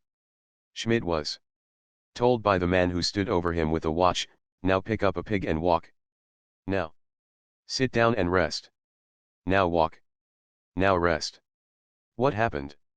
Schmidt carried 47 tons of pig iron each day while the other men carried only 12.5 tons per man.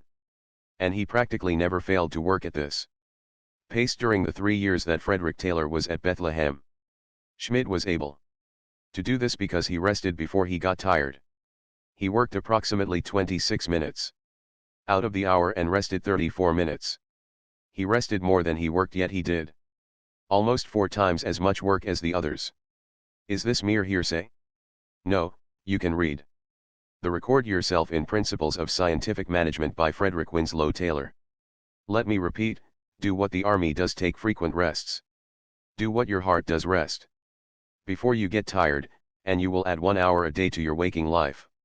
Chapter 24, What Makes You Tired and What You Can Do About It. Here is an astounding and significant fact: mental work alone can't make you tired.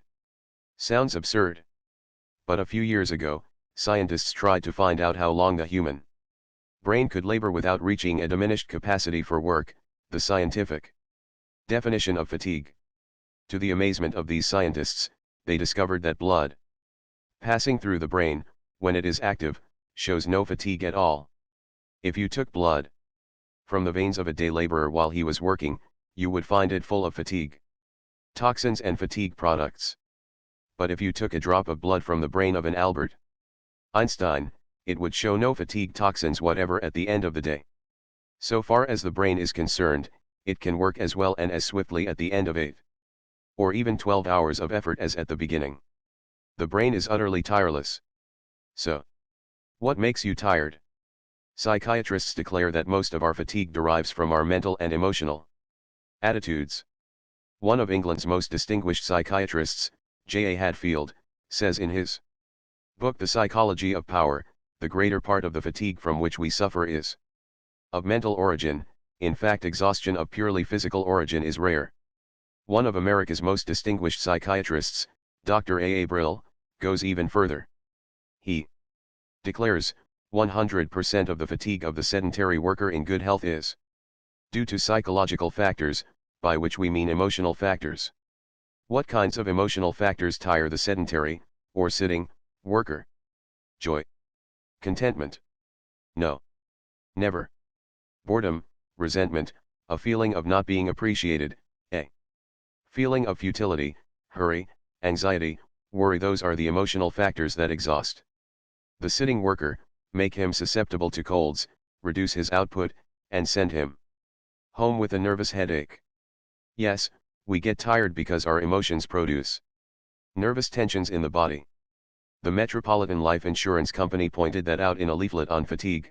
Hard work by itself, says this great life insurance company, seldom causes fatigue, which cannot be cured by a good sleep or rest.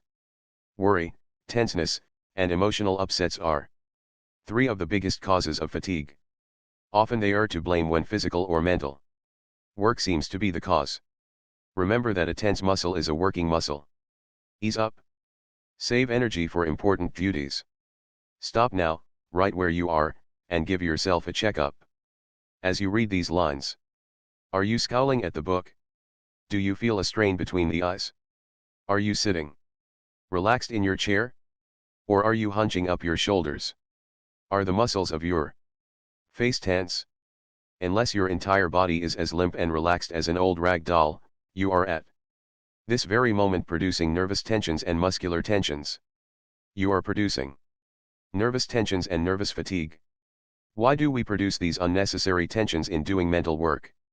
Jocelyn says, I find that the chief obstacle is the almost universal belief that hard work requires a feeling of effort, else it is not well done. So we scowl when we concentrate. We hunch up our shoulders. We call on our muscles to make the motion of effort, which in no way assists our brain in its work. Here is an astonishing and tragic truth: millions of people who wouldn't dream of wasting dollars go right on wasting and squandering their energy with the recklessness of 7 drunken sailors in Singapore. What is the answer to this nervous fatigue? Relax. Relax.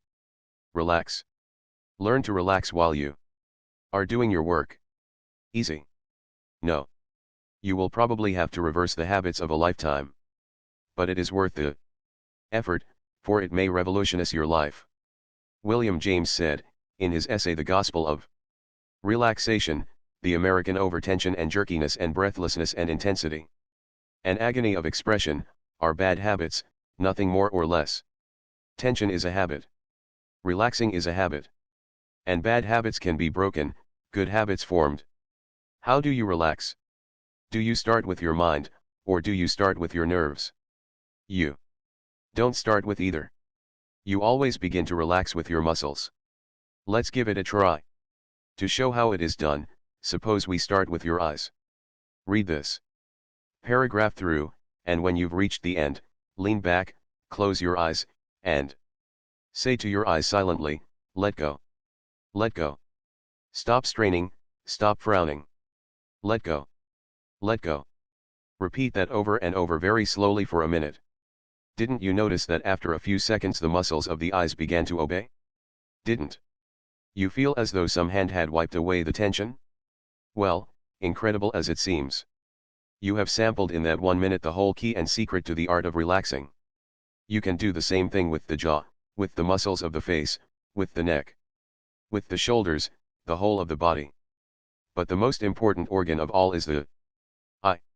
Dr. Edmund Jacobson of the University of Chicago has gone so far as to say that if you can completely relax the muscles of the eyes, you can forget all your troubles. The reason the eyes are so important in relieving nervous tension is that they burn up 1/4 of all the nervous energies consumed by the body. That is also why so many people with perfectly sound vision suffer from eye strain. They are tensing the eyes.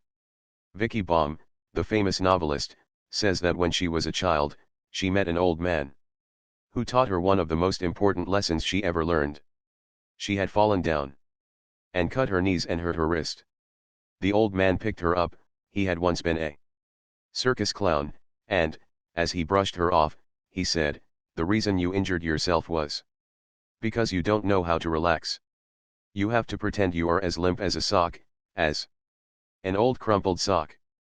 Come, I'll show you how to do it."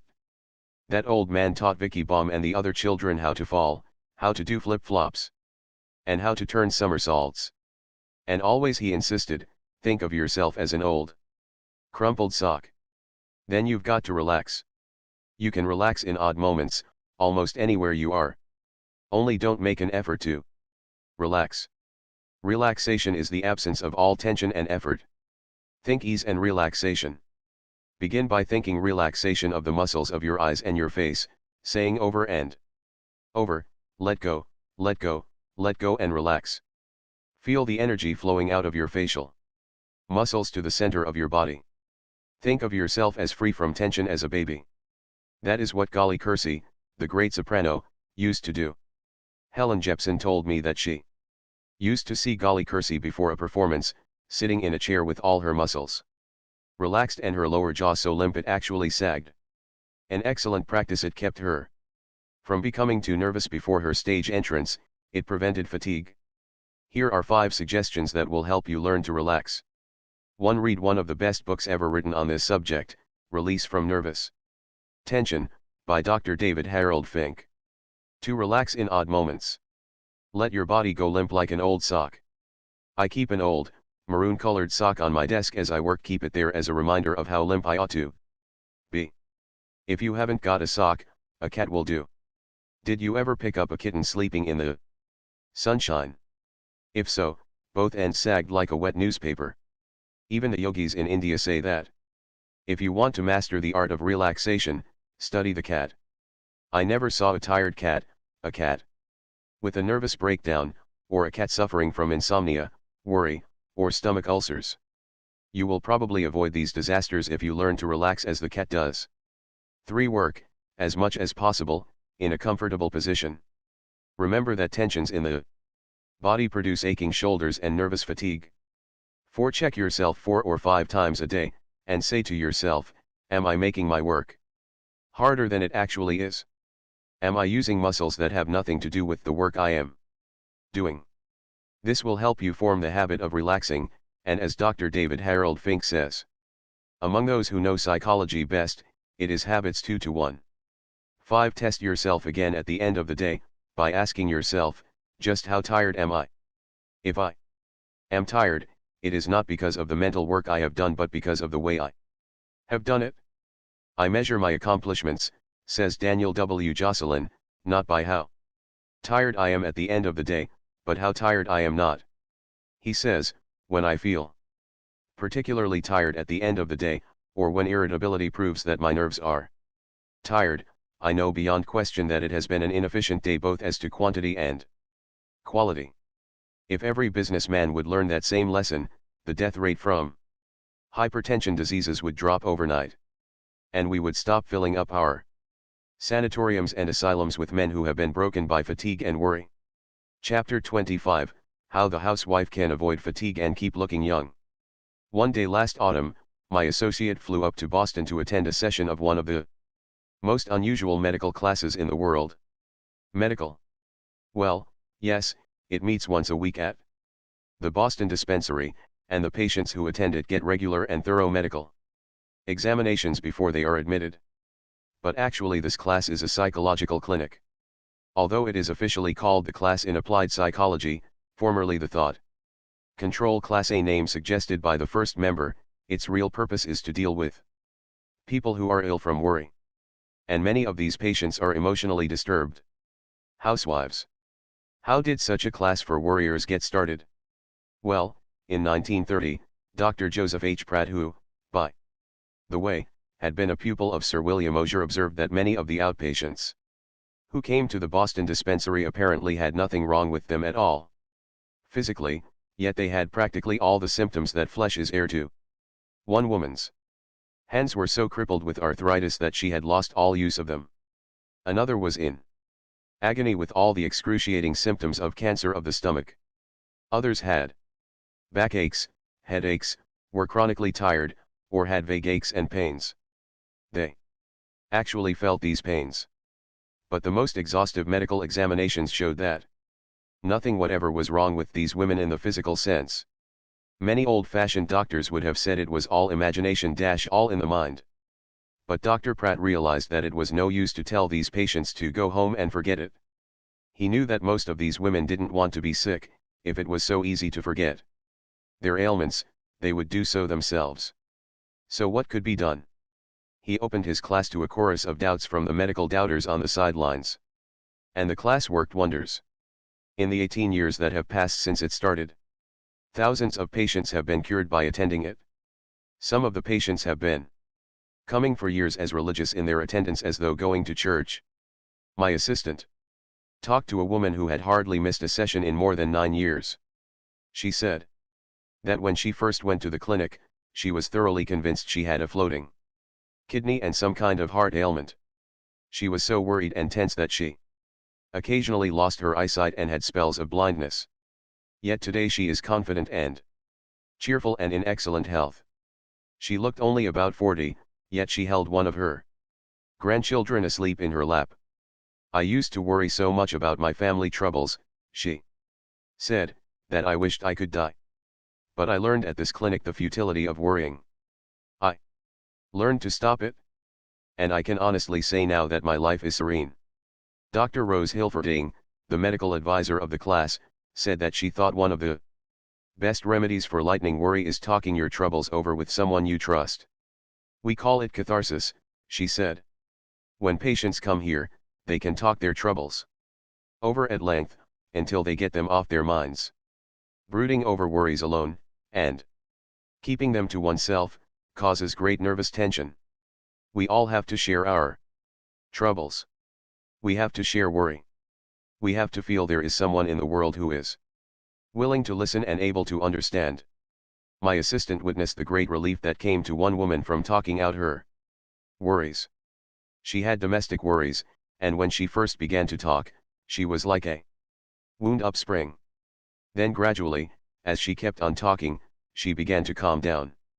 At the end of the interview, she was actually smiling. Had the problem been solved? No, it wasn't that easy. What caused the change was talking to someone, getting a little advice and a little human sympathy. What had really worked the change was the tremendous healing value that lies in words. Psychoanalysis is based, to some extent, on this healing power of words. Ever since the days of Freud, analysts have known that a patient could find relief from his inner anxieties if he could talk, just talk. Why is this so? Maybe because by talking, we gain a little better insight into our troubles, get a better perspective. No one knows the whole answer. But all of us know that spitting it out or getting it off our chests bring almost instant relief. So the next time we have an emotional problem, why don't we look around for someone to talk to? I don't mean, of course, to go around making pests of ourselves by whining and complaining to everyone in sight. Let's decide on someone we can trust, and make an appointment. Maybe a relative, a doctor, a lawyer, a minister, or priest. Then say to that person, I want your advice. I have a problem, and I wish you would listen while I put it in words. You may be able to advise me. You may see angles to this thing that I can't see myself. But even if you can't, you will help me tremendously if you will just sit and listen while I talk it out. However, if you honestly feel that there is no one you can talk to, then let me tell you about the Save a Life League. It has no connection with the Boston dispensary. The Save a Life League is one of the most unusual leagues in the world. It was originally formed to save possible suicides. But as the years went on, it expanded its scope to give spiritual counsel to those who are unhappy and in emotional need. I talked for some time to Miss Lona B. Bonnell, who interviews people who come for advice to the Save a Life League. She told me that she would be glad to answer letters from readers of this book. If you write to the Save a Life League, 505 Fifth Avenue, New York City, your letter and your troubles will be held in strictest confidence. Frankly, I would advise you to go to someone you can talk to in person if you can, for that will give you greater relief. But if that is out of the question, then why not write to this league? Talking things out, then, is one of the principal therapies used at the Boston dispensary class. But here are some other ideas we picked up at the class: things you, as a housewife, can do in your home. 1. Keep a notebook or scrapbook for inspirational reading. Into this book you can paste all the poems, or short prayers, or quotations, which appeal to you personally and give you a lift. Then, when a rainy afternoon sends your spirits plunging down, perhaps you can find a recipe in this book for dispelling the gloom. Many patients at the dispensary have kept such notebooks for years. They say it is a spiritual shot in the arm. 2. Don't dwell too long on the shortcomings of others. Sure, your husband has faults. If he had been a saint, he never would have married you. Right? One woman at the class, who found herself developing into a scolding, nagging, and haggard-faced wife, was brought up short with the question, "What would you do if your husband died?" She was so shocked by the idea that she immediately sat down and drew up a list of all her husband's good points. She made quite a list. Why don't you try the same thing the next time you feel you married a tight-fisted tyrant? Maybe you'll find, after reading his virtues, that he's a man you'd like to meet. 3. Get interested in your neighbors. Develop a friendly, healthy interest in the people who share the life on your street. One ailing woman who felt herself so exclusive that she hadn't any friends, was told to try to make up a story about the next person she met. She began, in the streetcar, to weave backgrounds and settings for the people she saw. She tried to imagine what their lives had been like. First thing you know, she was talking to people everywhere, and today she is happy, alert, and a charming human being cured of her pains. 4. Make up a schedule for tomorrow's work before you go to bed tonight. The class found that many wives feel driven and harassed by the unending round of housework and things they must do. They never got their work finished. They were chased by the clock. To cure this sense of hurry and worry, the suggestion was made that they draw up a schedule each night for the following day. What happened? More work accomplished, much less fatigue, a feeling of pride and achievement, and time left over to rest and to primp.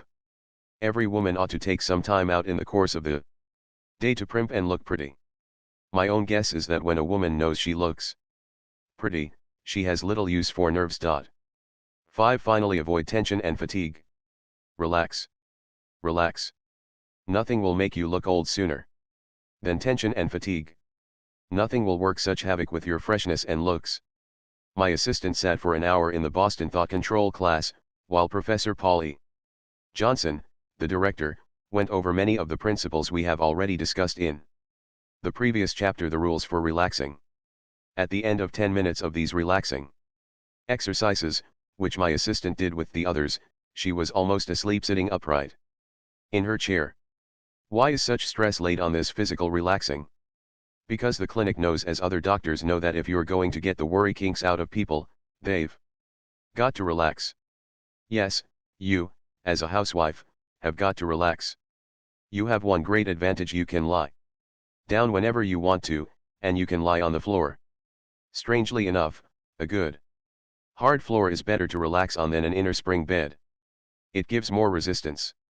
It is good for the spine. Alright, then, here are some exercises you can do in your home. Try them for a week and see what you do for your looks and disposition. A lie flat on the floor whenever you feel tired. Stretch as tall as you can. Roll around if you want to. Do it twice a day. 6. Close your eyes. You might try saying, as Professor Johnson recommended, something like this: the sun is shining overhead. The sky is blue and sparkling. Nature is calm and in control of the world, and I, as nature's child, am in tune with the universe. Or better still, pray. See if you cannot lie down, because the roast is in the oven and you can't spare the time. Then you can achieve almost the same effect sitting down in a chair. A hard, upright chair is the best for relaxing. Sit upright in the chair like a seated Egyptian statue, and let your hands rest, palms down, on the tops of your thighs. D. Now, slowly tense the toes, then let them relax. Tense the muscles in your legs and let them relax. Do this slowly upward, with all the muscles of your body, until you get to the neck. Then let your head roll around heavily, as though it were a football. Keep saying to your muscles, as in the previous chapter, let go, let go. Quiet your nerves with slow, steady breathing. Breathe from deep down. The yogis of India were right, rhythmical breathing is one of the best methods ever discovered for soothing the nerves. Think of the wrinkles and frowns in your face, and smooth them all out.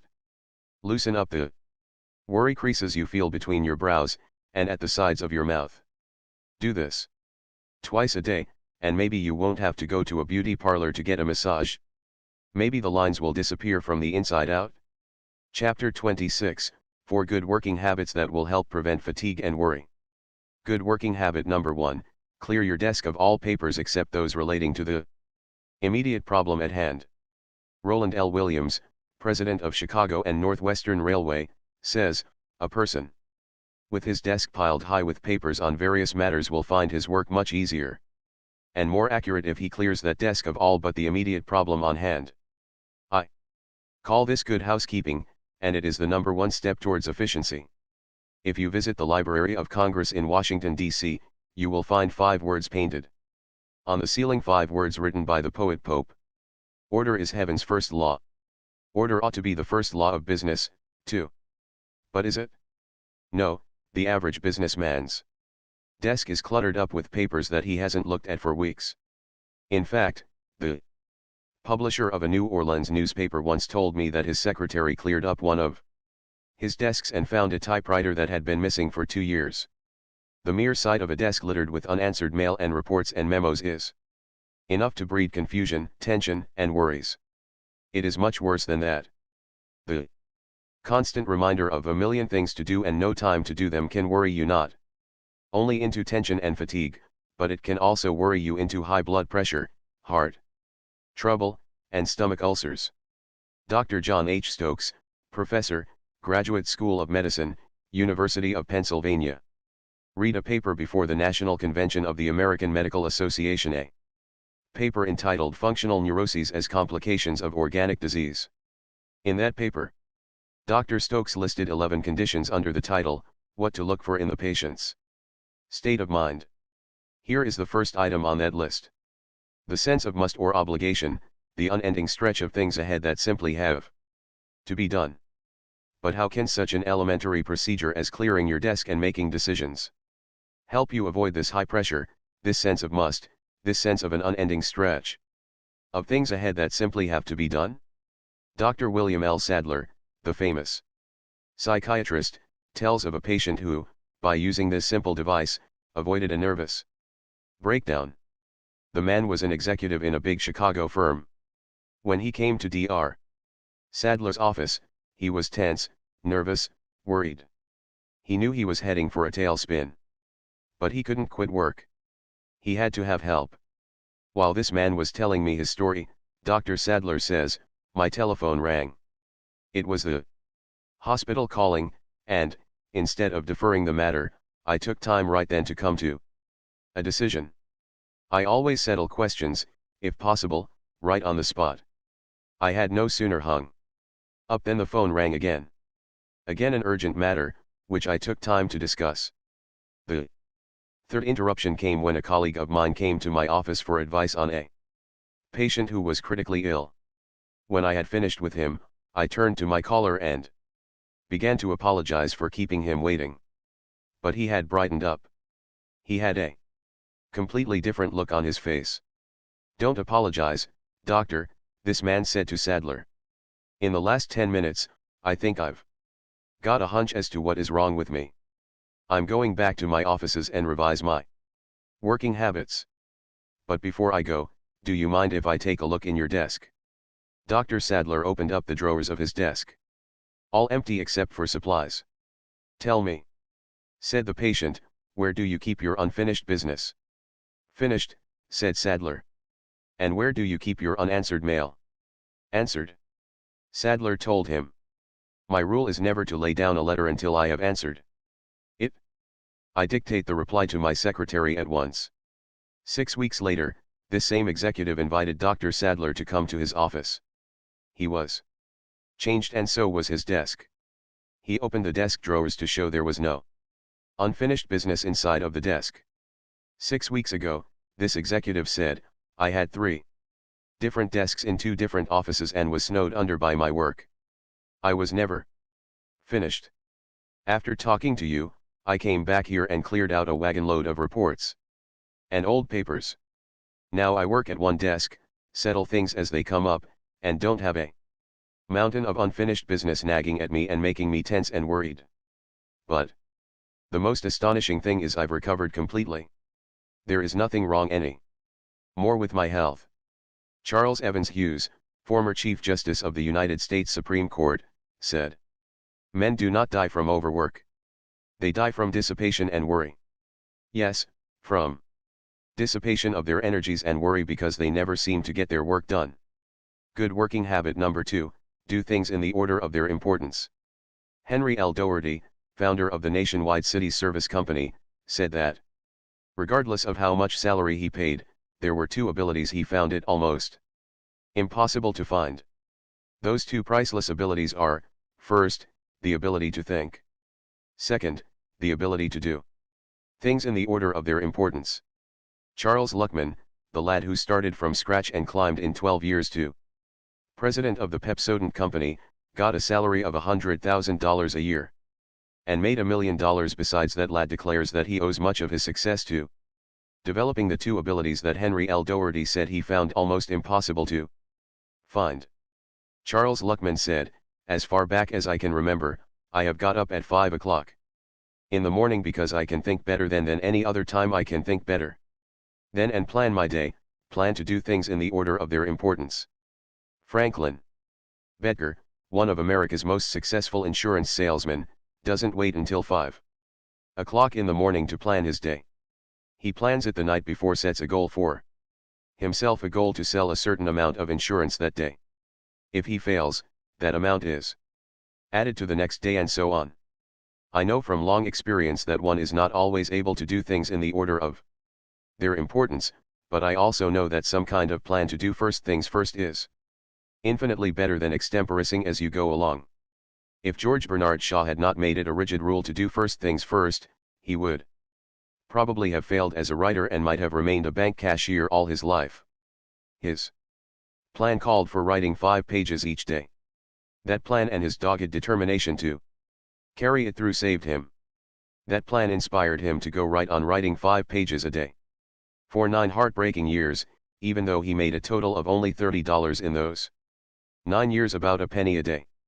Good working habit number 3. When you face a problem, solve it then and there if you have the facts necessary to make a decision. Don't keep putting off decisions. One of my former students, the late H.P. Howell, told me that when he was a member of the board of directors of U.S. Steel, the meetings of the board were often long drawn-out affairs. Many problems were discussed, few decisions were made. The result? Each member of the board had to carry home bundles of reports to study. Finally, Mr. Howell persuaded the board of directors to take up one problem at a time and come to a decision. No procrastination, no putting off. The decision might be to ask for additional facts, it might be to do something or do nothing. But a decision was reached on each problem before passing on to the next. Mr. Howell told me that the results were striking and salutary. The docket was cleared. The calendar was clean. No longer was it necessary for each member to carry home a bundle of reports. No longer was there a worried sense of unresolved problems. A good rule, not only for the board of directors of U.S. Steel, but for you and me. Good working habit number 4, learn to organize, deputize, and supervise. Many a businessman is driving himself to a premature grave because he has never learned to delegate responsibility to others, insists on doing everything himself. Result: details and confusion overwhelm him. He is driven by a sense of hurry, worry, anxiety, and tension. It is hard to learn to delegate responsibilities. I know. It was hard for me. Awfully hard. I also know from experience the disasters that can be caused by delegating authority to the wrong people. But difficult as it is to delegate authority, the executive must do it if he is to avoid worry, tension, and fatigue. The man who builds up a big business, and doesn't learn to organize, deputize, and supervise, usually pops off with heart trouble in his 50s or early 60s. Heart trouble caused by tension and worries. Want a specific instance? Look at the death notices in your local paper. Chapter 27, How to Banish the Boredom That Produces Fatigue, Worry, and Resentment. One of the chief causes of fatigue is boredom. To illustrate, let's take the case of Alice, a stenographer who lives on your street. Alice came home one night utterly exhausted. She acted fatigued. She was fatigued. She had a headache. She had a backache. She was so exhausted she wanted to go to bed without waiting for dinner. Her mother pleaded. She sat down at the table. The telephone rang. The boyfriend. An invitation to a dance. Her eyes sparkled. Her spirits soared. She rushed upstairs, put on her Alice blue gown, and danced until 3 o'clock in the morning, and when she finally did get home, she was not the slightest bit exhausted. She was, in fact, so exhilarated she couldn't fall asleep. Was Alice really and honestly tired 8 hours earlier, when she looked and acted exhausted? Sure she was. She was exhausted because she was bored with her work. Perhaps bored with life. There are millions of Alices. You may be one of them. It is a well-known fact that your emotional attitude usually has far more to do with producing fatigue than has physical exertion.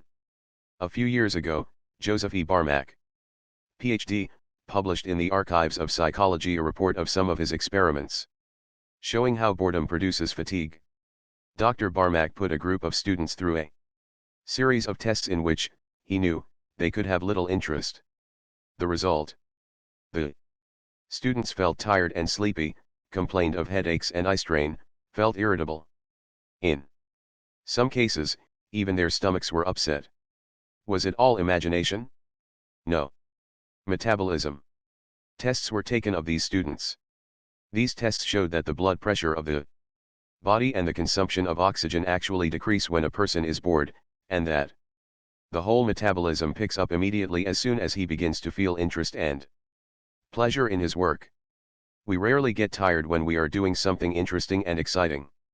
For example, I recently took a vacation in the Canadian Rockies up around Lake Louise.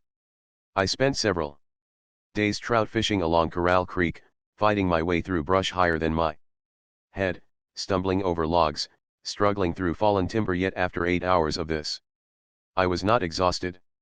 Why? Because I was excited, exhilarated. I had a sense of high achievement, 6 cutthroat trout. But suppose I had been bored by fishing, then how do you think I would have felt? I would have been worn out by such strenuous work at an altitude of 7,000 feet. Even in such exhausting activities as mountain climbing, boredom may tire you far more than the strenuous work involved. For example, Mr. S. H. Kingman, president of the Farmers and Mechanics Savings Bank of Minneapolis, told me of an incident that is a perfect illustration of that statement. In July 1943, the Canadian government asked the Canadian Alpine Club to furnish guides to train the members of the Prince of Wales Rangers in mountain climbing. Mr. Kingman was one of the guides chosen to train these soldiers. He told me how he and the other guidesmen ranging from 42 to 59 years of age took these young army men on long hikes across glaciers and snow fields and up a sheer cliff of 40 feet, where they had to climb with ropes and tiny footholds and precarious handholds. They climbed Michael's Peak, the Vice President Peak, and other unnamed peaks in the Little Yoho Valley in the Canadian Rockies. After 15 hours of mountain climbing, these young men, who were in the pink of condition, they had just finished a 6-week course in tough commando training, were utterly exhausted. Was their fatigue caused by using muscles that had not been hardened by commando training? Any man who had ever been through commando training would hoot at such a ridiculous question. No, they were utterly exhausted because they were bored by mountain climbing. They were so tired, that many of them fell asleep without waiting to eat. But the guides' men who were 2 and 3 times as old as the soldiers were. They tired? Yes, but not exhausted. The guides ate dinner and stayed up for hours, talking about the day's experiences. They were not exhausted because they were interested. When Dr. Edward Thorndike of Columbia was conducting experiments in fatigue, he kept young men awake for almost a week by keeping them constantly interested. After much investigation, Dr. Thorndike is reported to have said, boredom is the only real cause of diminution of work. If you are a mental worker, it is seldom the amount of work you do that makes you tired. You may be tired by the amount of work you do not do. For example, remember the day last week when you were constantly interrupted. No letters answered. Appointments broken. Trouble here and there. Everything went wrong that day.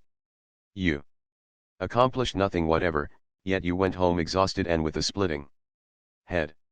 The next day everything clicked at the office. You accomplished 40 times more than you did the previous day. Yet you went home fresh as a snowy white gardenia. You have had that experience. So have I. The lesson to be learned. Just this, our fatigue is often caused not by work, but by worry, frustration, and resentment. While writing this chapter, I went to see a revival of Jerome Kern's delightful musical comedy, Showboat. Captain Andy, captain of the Cotton Blossom, says, in one of his philosophical interludes, the lucky folks are the ones that get to do the things they enjoy doing. Such folks are lucky because they have more energy, more happiness, less worry, and less fatigue. Where your interests are, there is your energy also. Walking 10 blocks with a nagging wife can be more fatiguing than walking 10 miles with an adoring sweetheart. And so what? What can you do about it? Well, here is what one stenographer did about it. A stenographer working for an oil company in Tulsa, Oklahoma. For several days each month, she had one of the dullest jobs imaginable, filling out printed forms for oil leases, inserting figures and statistics. This task was so boring that she resolved, in self-defense, to make it interesting. How? She had a daily contest with herself. She counted the number of forms she filled out each morning, and then tried to excel that record in the afternoon. She counted each day's total and tried to better it the next day. Result: she was soon able to fill out more of these dull printed forms than any other stenographer in her division. And what did all this get her? Praise? No. Thanks? No. Promotion? No. Increased pay? No. But it did help to prevent the fatigue that is spawned by boredom. It did give her a mental stimulant. Because she had done her best to make a dull job interesting, she had more energy, more zest, and got far more happiness out of her leisure hours. I happen to know this story is true, because I married that girl. Here is the story of another stenographer who found it paid to act as if her work were interesting. She used to fight her work, but no more. Her name is Miss Volley G. Golden, and she lives at 473 South Kenilworth Avenue, Elmhurst, Illinois. Here is her story, as she wrote it to me. There are 4 stenographers in my office and each of us is assigned to take letters from several men. Once in a while we get jammed up in these assignments, and one day, when an assistant department head insisted that I do a long letter over, I started to rebel. I tried to point out to him that the letter could be corrected without being retyped, and he retorted that if I didn't do it over, he would find someone else who would. I was absolutely fuming. But as I started to retype this letter, it suddenly occurred to me that there were a lot of other people who would jump at the chance to do the work I was doing. Also, that I was being paid a salary to do just that work. I began to feel better. I suddenly made up my mind to do my work as if I actually enjoyed it, even though I despised it. Then I made this important discovery: if I do my work as if I really enjoy it, then I do enjoy it to some extent. I also found I can work faster when I enjoy my work. So there is seldom any need now for me to work overtime. This new attitude of mine gained me the reputation of being a good worker. And when one of the Department superintendents needed a private secretary. He asked for me for the job because, he said, I was willing to do extra work without being sulky. This matter of the power of a changed mental attitude, wrote Miss Golden, has been a tremendously important discovery to me. It has worked wonders. Without perhaps being conscious of it. Miss Volley Golden was using the famous as if philosophy. William James counseled us to act as if we were brave, and we would be brave, and to act as if we were happy, and we would be happy, and so on. Act as if you were interested in your job, and that bit of acting will tend to make your interest real. It will also tend to decrease your fatigue, your tensions, and your worries. A few years ago, Harlan A. Howard made a decision that completely altered his life. He resolved to make a dull job interesting, and he certainly had a dull one: washing plates, scrubbing counters, and dishing out ice cream in the high school lunchroom while the other boys were playing ball or kidding the girls. Harlan Howard despised his job, but since he had to stick to it, he resolved to study ice cream, how it was made, what ingredients were used, why some ice creams were better than others. He studied the chemistry of ice cream, and became a whiz in the high school chemistry course. He was so interested now in food chemistry that he entered the Massachusetts State College and majored in the field of food technology. When the New York Cocoa Exchange offered a $100 prize for the best paper on uses of cocoa and chocolate, a prize open to all college students, who do you suppose won it? That's right, Harlan Howard. When he found it difficult to get a job, he opened a private laboratory in the basement of his home at 750 North Pleasant Street, Amherst, Massachusetts. Shortly after that, a new law was passed. The bacteria in milk had to be counted. Harlan A. Howard was soon counting bacteria for the 14 milk companies in Amherst, and he had to hire 2 assistants. Where will he be 25 years from now? Well, the men who are now running the business of food chemistry will be retired then, or dead, and their places will be taken by young lads who are now radiating initiative and enthusiasm. 25 years from now, Harlan A. Howard will probably be one of the leaders in his profession, while some of his classmates to whom he used to sell ice cream over the counter will be sour, unemployed, cursing the government, and complaining that they never had a chance. Harlan A. Howard might never have had a chance, either, if he hadn't resolved to make a dull job interesting. Years ago, there was another young man who was bored with his dull job of standing at a lathe, turning out bolts in a factory. His first name was Sam. Sam wanted to quit, but he was afraid he couldn't find another job. Since he had to do this dull work, Sam decided he would make it interesting. So he ran a race with the mechanic operating a machine beside him. One of them was to trim off the rough surfaces on his machine, and the other was to trim the bolts down to the proper diameter. They would switch machines occasionally and see who could turn out the most bolts. The foreman, impressed with Sam's speed and accuracy, soon gave him a better job. That was the start of a whole series of promotions. 30 years later, Sam Samuel Vauquelin was president of the Baldwin Locomotive Works. But he might have remained a mechanic all his life if he had not resolved to make a dull job interesting.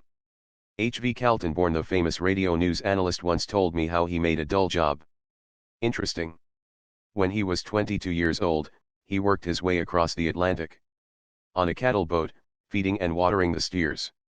After making a bicycle tour of England, he arrived in Paris, hungry and broke.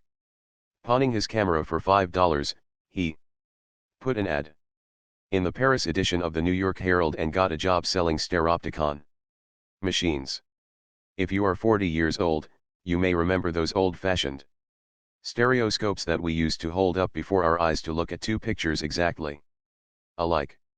As we looked, a miracle happened. The 2 lenses in the stereoscope transformed the 2 pictures into a single scene with the effect of a third dimension. We saw distance.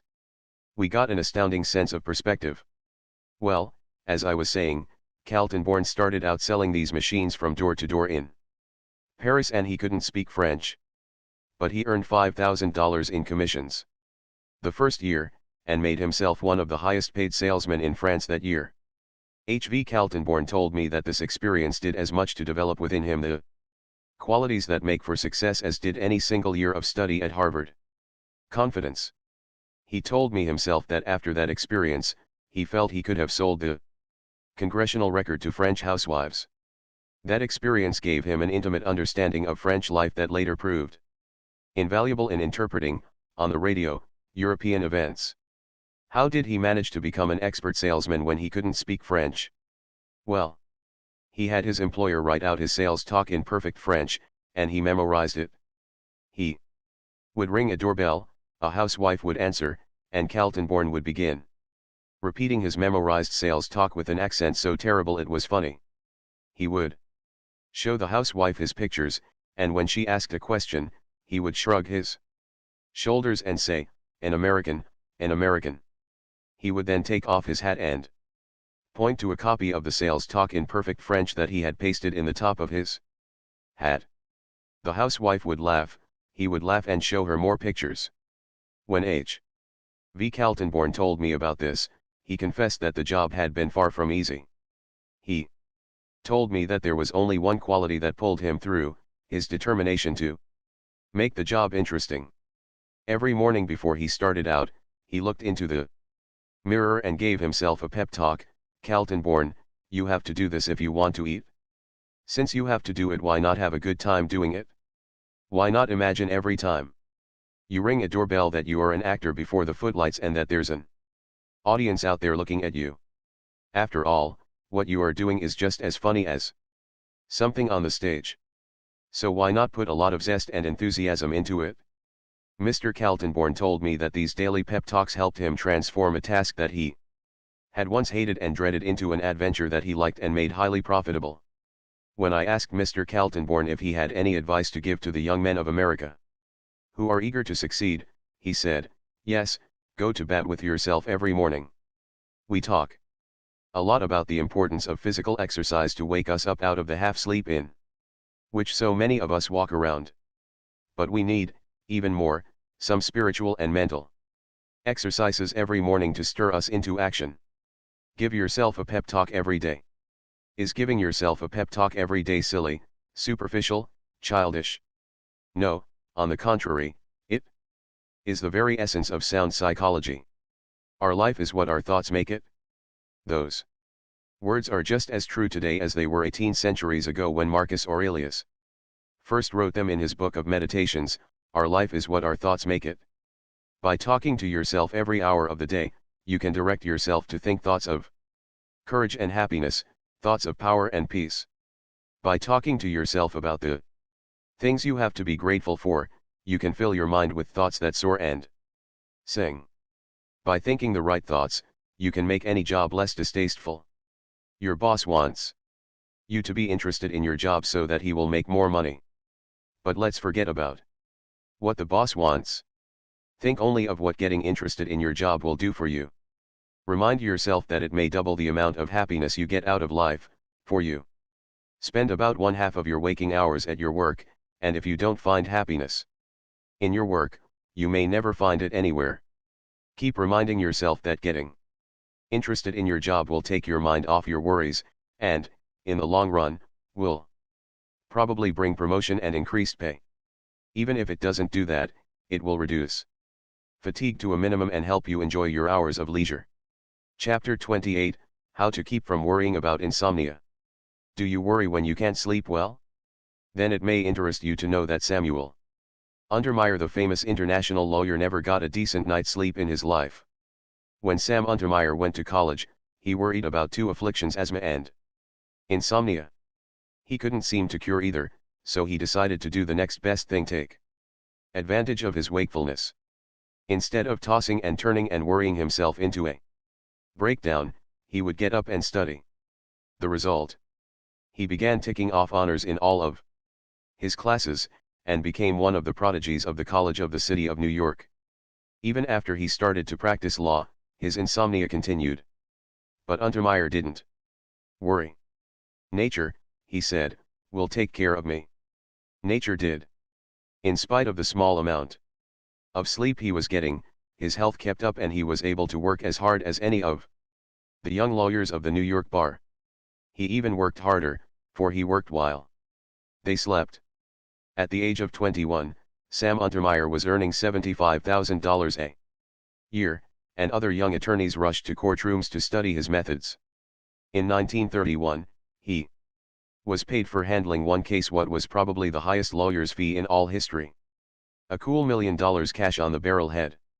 Still he had insomnia, read half the night and then got up at 5 a.m. and started dictating letters. By the time most people were just starting work, his day's work would be almost half done.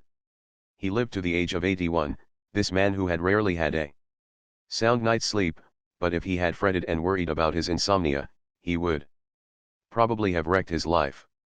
We spend a third of our lives sleeping, yet nobody knows what sleep really is.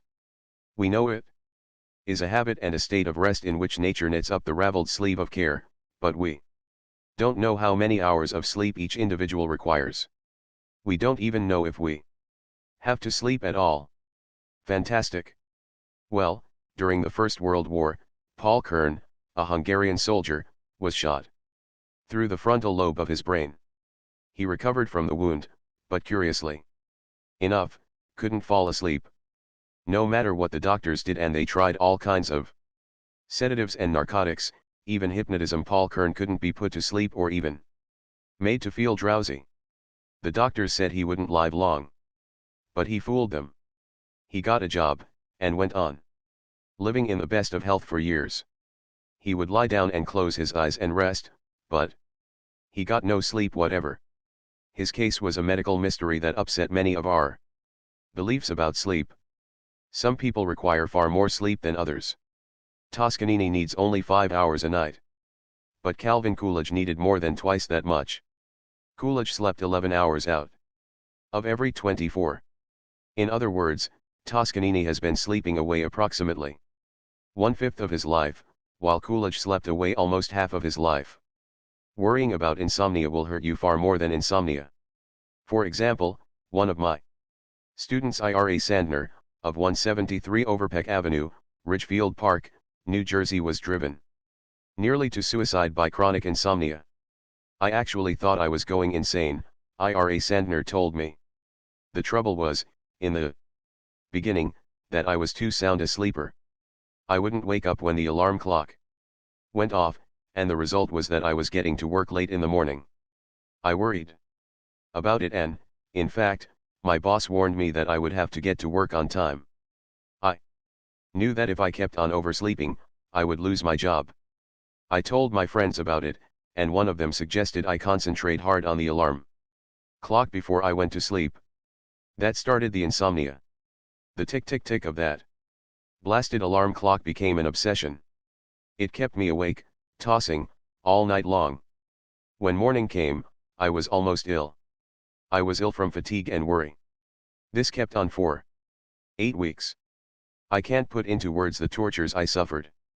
I was convinced I was going insane. Sometimes I paced the floor for hours at a time, and I honestly considered jumping out of the window and ending the whole thing. At last I went to a doctor I had known all my life. He said, "Ira, I can't help you. No one can help you, because you have brought this thing on yourself. Go to bed at night, and if you can't fall asleep, forget all about it.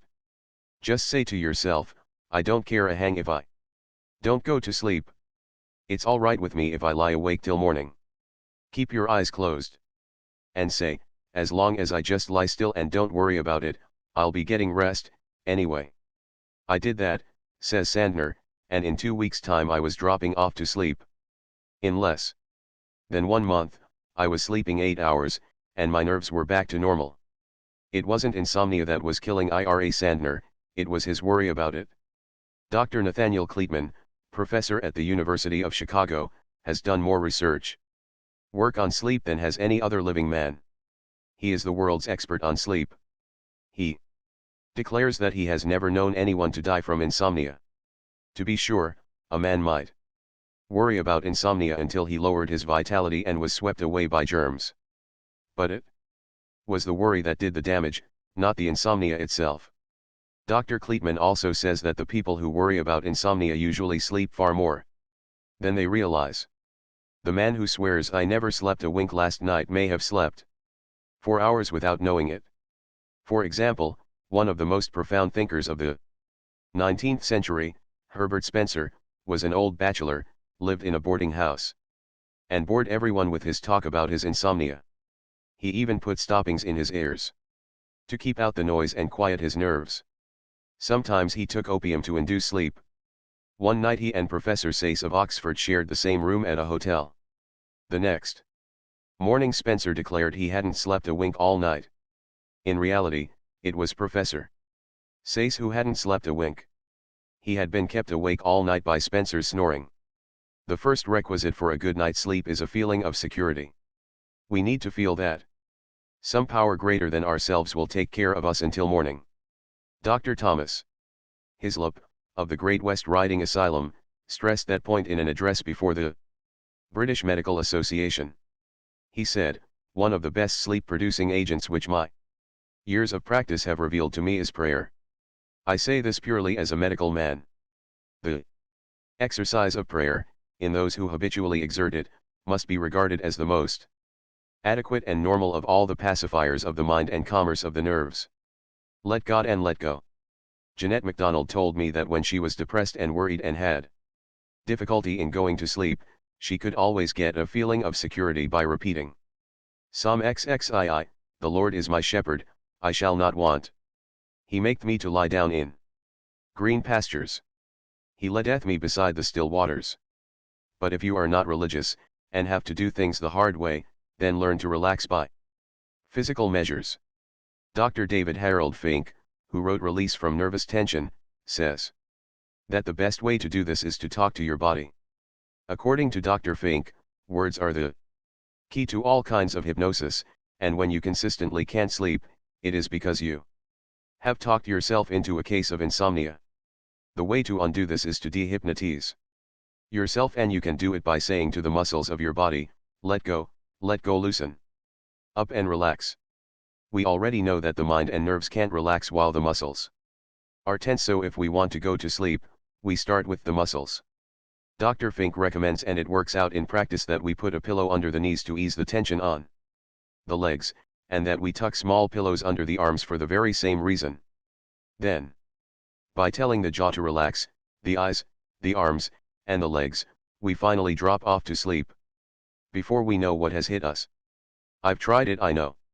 If you have trouble sleeping, get hold of Dr. Fink's book, Release from Nervous Tension, which I have mentioned earlier. It is the only book I know of that is both lively reading and a cure for insomnia.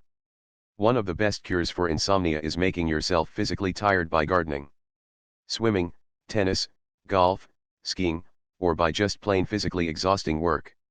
That is what Theodore Dreiser did. When he was a struggling young author, he was worried about insomnia, so he got a job working as a section hand on the New York Central Railway.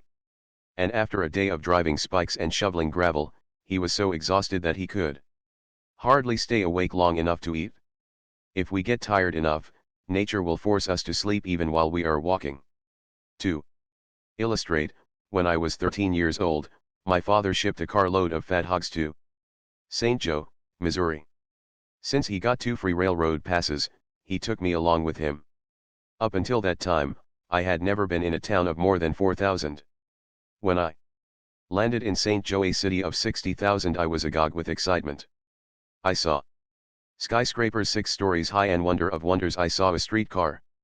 I can close my eyes now and still see and hear that streetcar. After the most thrilling and exciting day of my life, Father and I took a train back to Ravenwood, Missouri. Arriving there at 2:00 in the morning, we had to walk 4 miles home to the farm. And here is the point of the story: I was so exhausted that I slept and dreamed as I walked. I have often slept while riding horseback, and I am alive to tell it. When men are completely exhausted, they sleep right through the thunder and horror and danger of war. Dr. Foster Kennedy, the famous neurologist, tells me that during the retreat of the 5th British Army in 1918, he saw soldiers so exhausted that they fell on the ground where they were and fell into a sleep as sound as a coma. They didn't even wake up when he raised their eyelids with his fingers. And he says he noticed that invariably the pupils of the eyes were rolled upward in the sockets. After that, says Dr. Kennedy, when I had trouble sleeping, I would practice rolling up my eyeballs into this position, and I found that in a few seconds I would begin to yawn and feel sleepy. It was an automatic reflex over which I had no control.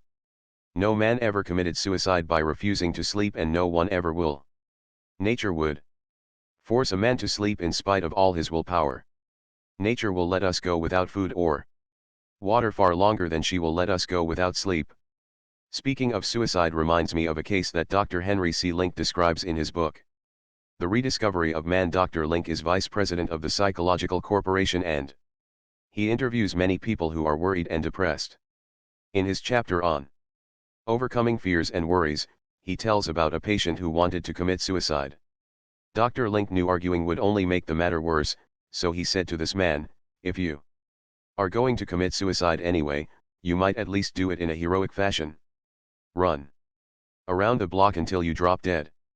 He tried it, not once but several times, and each time felt better, in his mind if not in his muscles. By the third night he had achieved what Dr. Link intended in the first place. He was so physically tired, and physically relaxed, that he slept like a log. Later he joined an athletic club and began to compete in competitive sports. Soon he was feeling so good he wanted to live forever. So, to keep from worrying about insomnia, here are 5 rules. 1. If you can't sleep, do what Samuel Untermeyer did. Get up and work or read until you do feel sleepy. 2. Remember that no one was ever killed by lack of sleep. Worrying about insomnia usually causes far more damage than sleeplessness. 3. Try prayer or repeat Psalm XXIII, as Jeanette MacDonald does. 4. Relax your body. Read the book Release from Nervous Tension.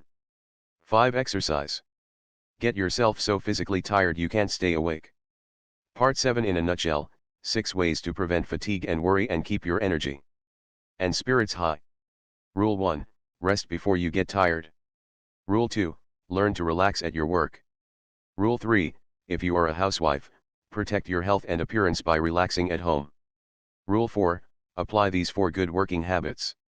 A. Clear your desk of all papers except those relating to the immediate problem at hand. B. Do things in the order of their importance.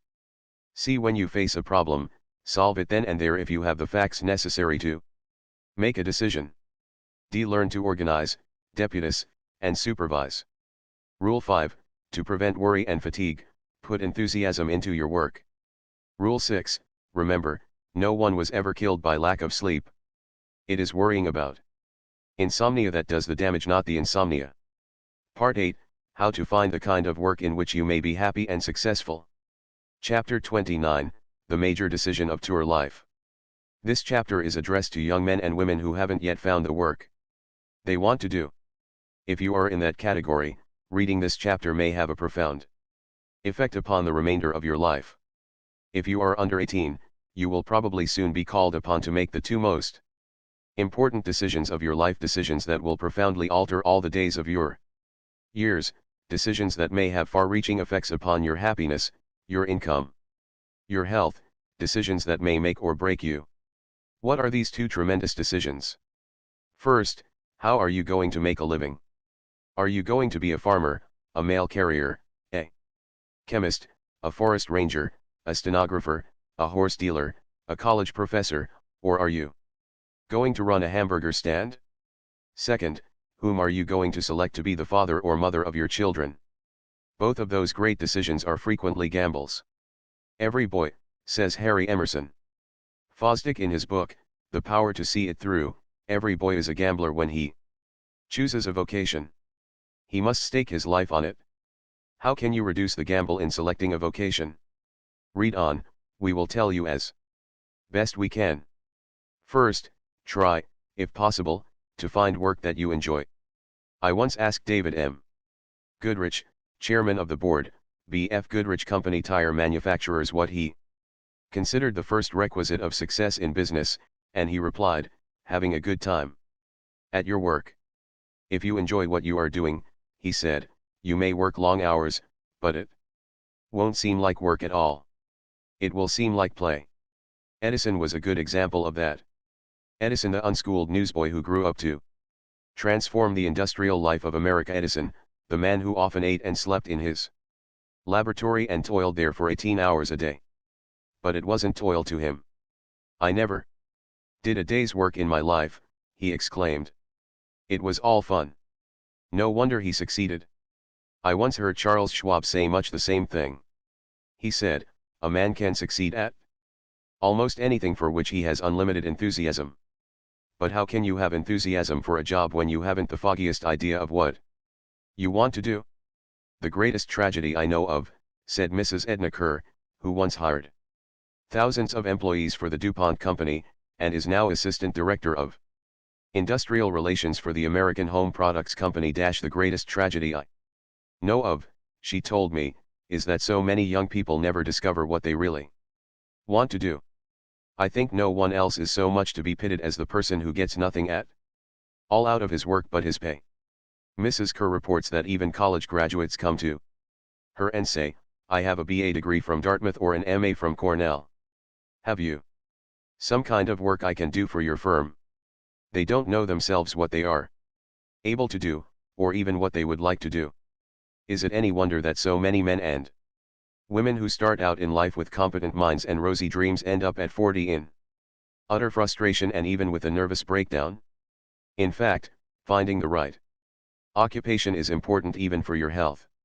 When Dr. Raymond Pearl, of Johns Hopkins, made a study, together with some insurance companies, to discover the factors that make for a long life, he placed the right occupation high on the list. He might have said, with Thomas Carlyle, "Blessed is the man who has found his work.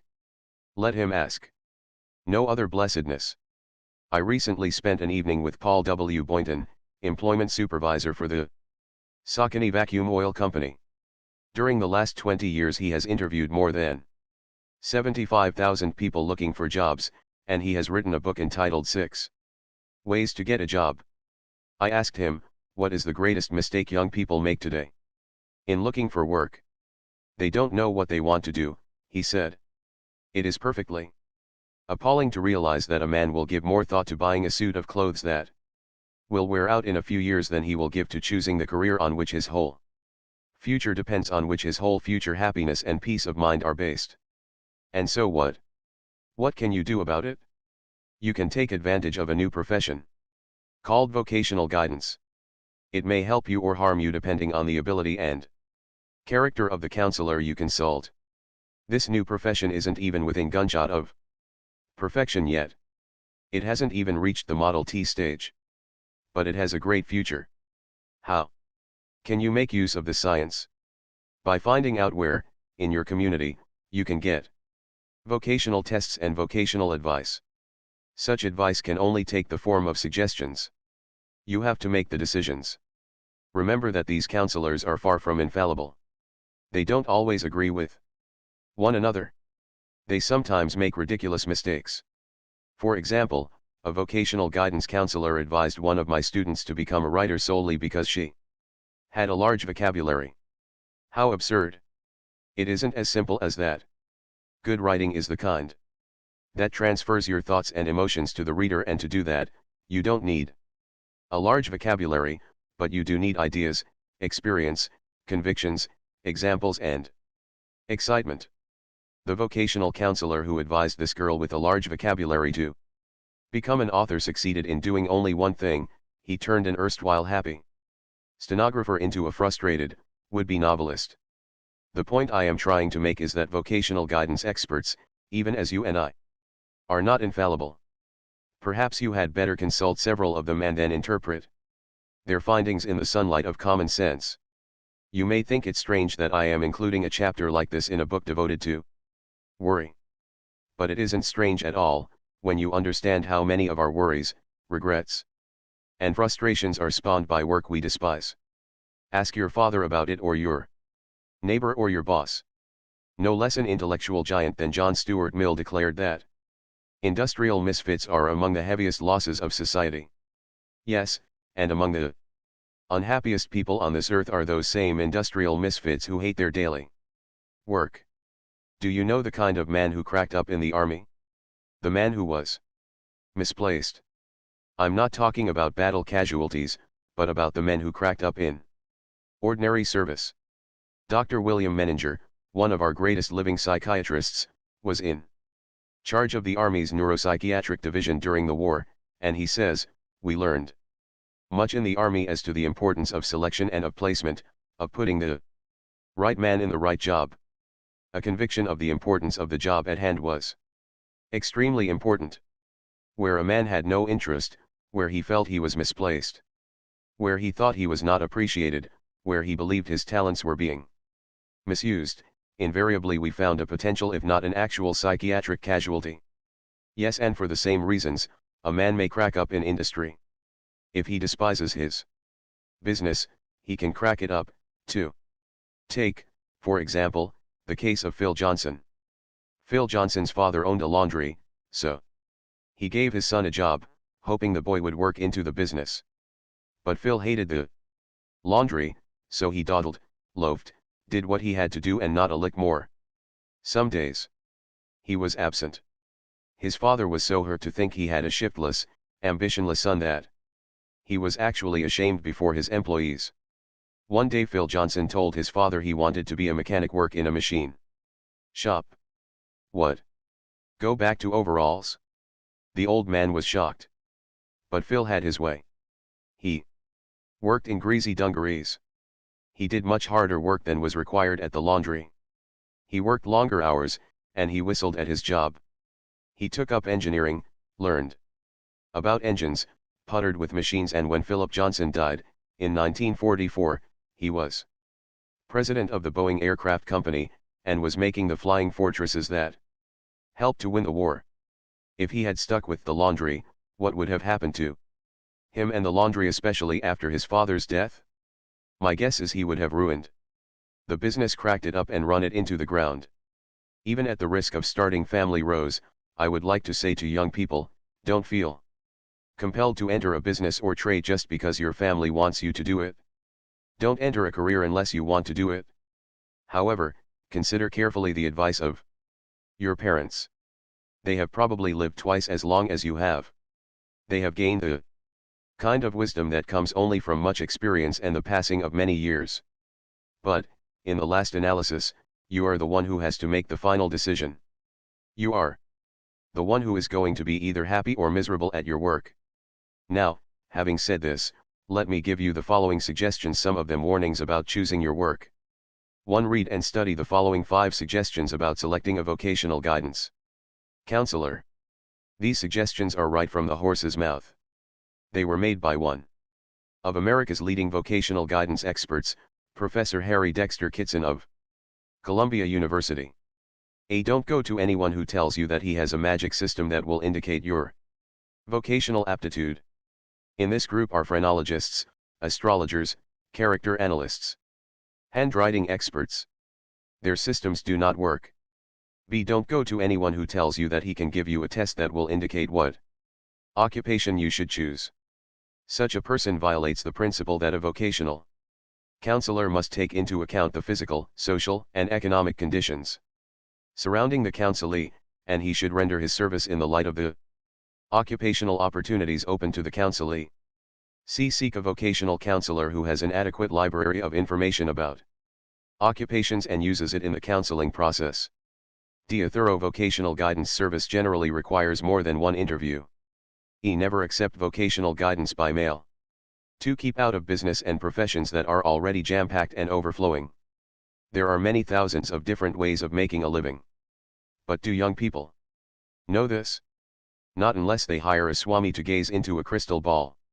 The result: in one school, 2/3 of the boys confined their choices to 5 occupations, 5 out of 20,000, and 4/5 of the girls did the same. Small wonder that a few business and professions are overcrowded. Small wonder that insecurity, worry, and anxiety neuroses are rampant at times among the white-collar fraternity. I beware of trying to elbow your way into such overcrowded fields as law, journalism, radio, motion pictures, and the glamour occupations. 3. Stay out of activities where the chances are only 1 out of 10 of your being able to make a living. As an example, Take selling life insurance. Each year countless thousands of men, frequently unemployed men, start out trying to sell life insurance without bothering to find out in advance what is likely to happen to them. Here is approximately what does happen, according to Franklin L. Bettger, Real Estate Trust Building, Philadelphia. For 20 years Mr. Bettger was one of the outstandingly successful insurance salesmen in America. He declares that 90% of the men who start selling life insurance get so heartsick and discouraged that they give it up within a year. Out of the 10 who remain, one man will sell 90% of the insurance sold by the group of 10, and the other 9 will sell only 10%.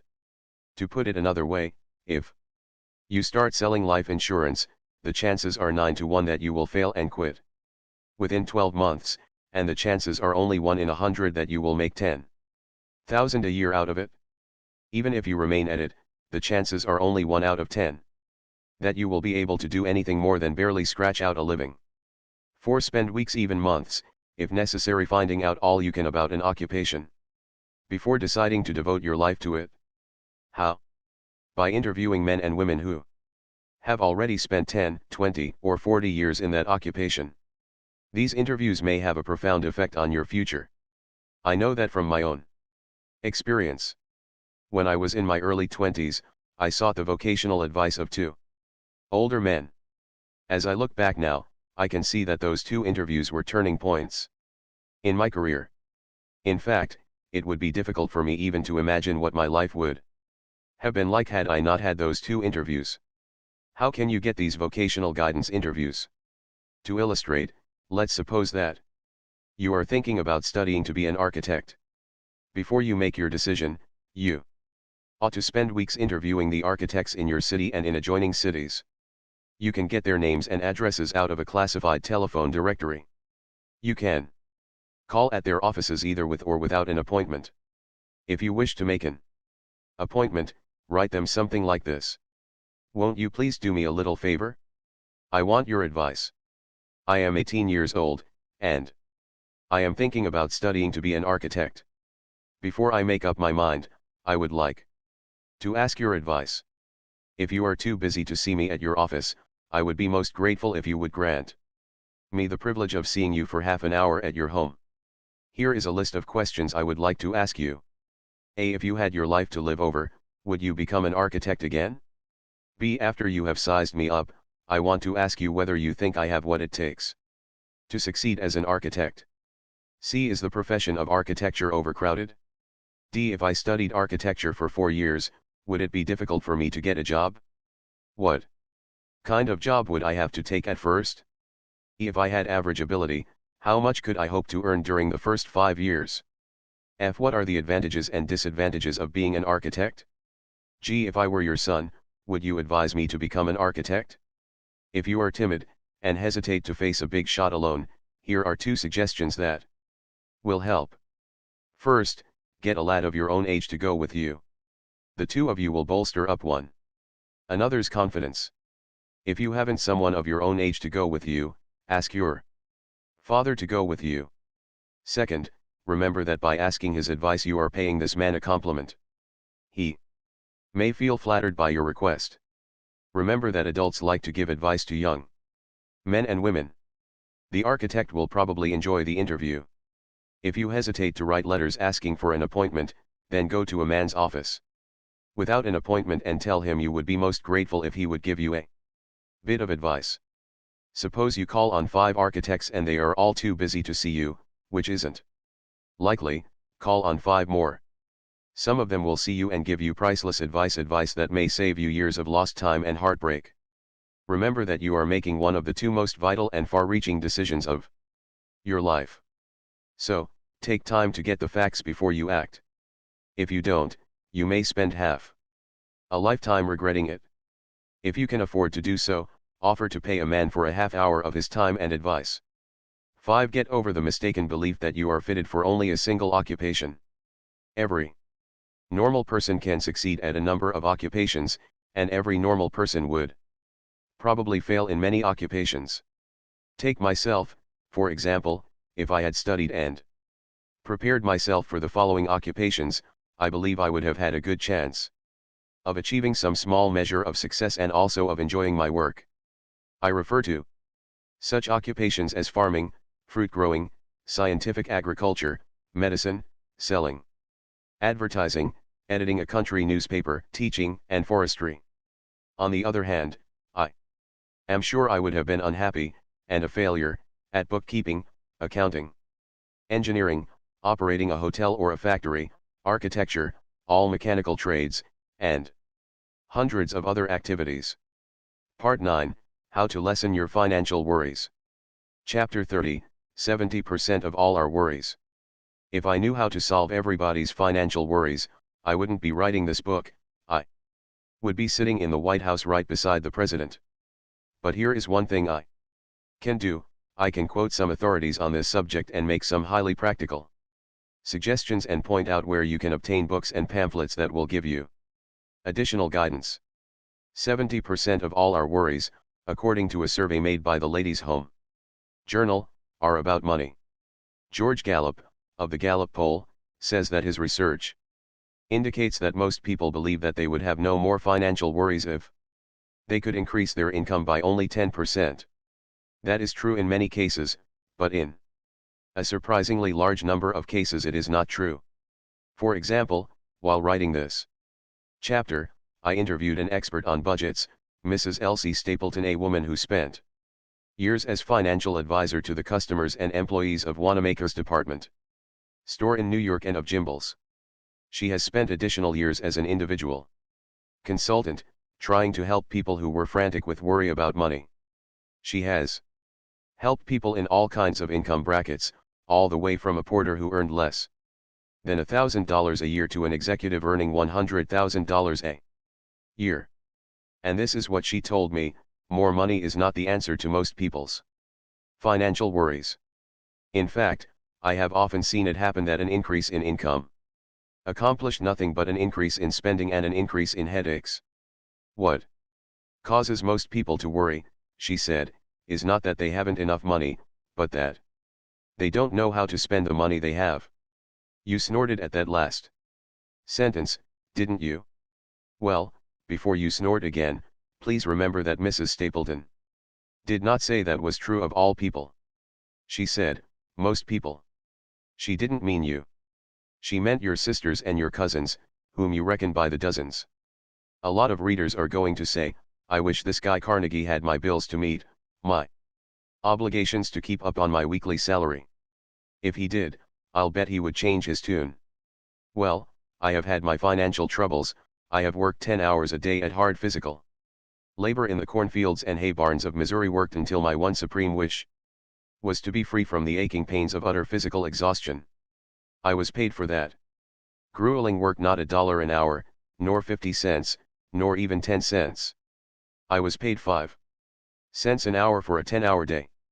I know what it means to live for 20 years in houses without a bathroom or running water. I know what it means to sleep in bedrooms where the temperature is 15 degrees below zero.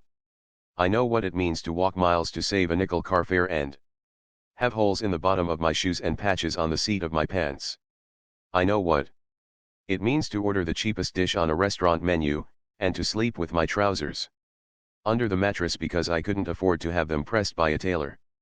Yet, even during those times, I usually managed to save a few dimes and quarters out of my income because I was afraid not to. As a result of this experience, I realized that if you and I long to avoid debt and financial worries, then we have to do what a business firm does. We have to have a plan for spending our money and spend according to that plan. But most of us don't do that. For example, my good friend, Leon Shimkin, general manager of the firm that publishes this book, pointed out to me a curious blindness that many people have in regard to their money. He told me about a bookkeeper he knows.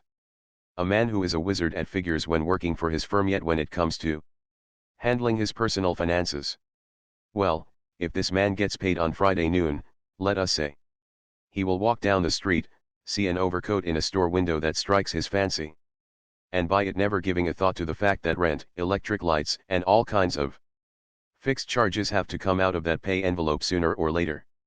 No, he has the cash in his pocket, and that's all that counts. Yet this man knows that if the company he works for conducted its business in such a slap-happy manner, it would end up in bankruptcy. Here's something to consider where your money is concerned: you're in business for yourself. And it is literally your business what you do with your money. But what are the principles of managing our money? How do we begin to make a budget and a plan? Here are 11 rules. Rule number 1, get the facts down on paper. When Arnold Bennett started out in London 50 years ago to be a novelist, he was poor and hard-pressed. So he kept a record of what he did with every sixpence. Did he wonder where his money was going? No. He knew. He liked the idea so much that he continued to keep such a record even after he became rich, world-famous, and had a private yacht. John D. Rockefeller, Sr., also kept a ledger. He knew to the penny just where he stood before he said his prayers at night and climbed into bed. You and I, too, will have to get notebooks and start keeping records. For the rest of our lives? No, not necessarily. Experts on budgets recommend that we keep an accurate account of every nickel we spend for at least the first month and, if possible, for 3 months. This is to give us an accurate record of where our money goes, so we can draw up a budget. Oh, you know where your money goes? Well, maybe so, but if you do, you are one in a thousand. Mrs. Stapleton tells me it is a common occurrence for men and women to spend hours giving her facts and figures, so she can get them down on paper. Then, when they see the result on paper, they exclaim, "Is that the way my money goes?" They can hardly believe it. Are you like that? Could be. Rule number 2, get a tailor-made budget that really fits your needs. Mrs. Stapleton tells me that two families may live side by side in identical houses, in the very same suburb, have the same number of children in the family, and receive the same income, yet their budgeting needs will be radically different. Why? Because people are different. She says a budget has to be a personal, custom-made job. The idea of a budget is not to wring all the joy out of life. The idea is to give us a sense of material security, which in many cases means emotional security and freedom from worry. People who live on budgets, Mrs. Stapleton told me, are happier people. But how do you go about it? First, as I said, you must list all expenses. Then get advice. In many cities of 20,000 and up, you will find family welfare societies that will gladly give you free advice on financial problems and help you draw up a budget to fit your income. Rule number 3, learn how to spend wisely. By this I mean, learn how to get the best value for your money. All large corporations have professional buyers and purchasing agents who do nothing but get the very best buys for their firms. As steward and manager of your personal estate, why shouldn't you do likewise? Rule number 4, don't increase your headaches with your income. Mrs. Stapleton told me that the budgets she dreads most to be called into consultation on our family incomes of $5,000 a year. I asked her why. Because, she said, $5,000 a year seems to be a goal to most American families. They may go along sensibly and sanely for years, then, when their income rises to $5,000 a year, they think they have arrived. They start branching out. Buy a house in the suburbs, that doesn't cost any more than renting an apartment. Buy a car, a lot of new furniture, and a lot of new clothes, and the first thing you know, they are running into the red. They are actually less happy than they were before because they have bitten off too much with their increase in income. That is only natural. We all want to get more out of life.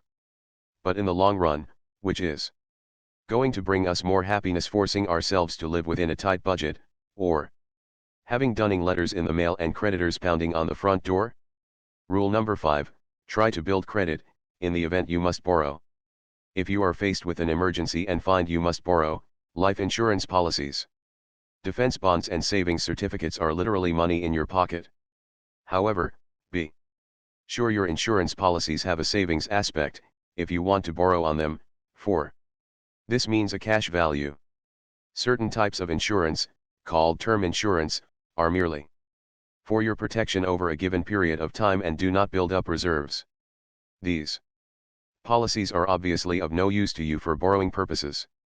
Therefore, the rule is: ask questions.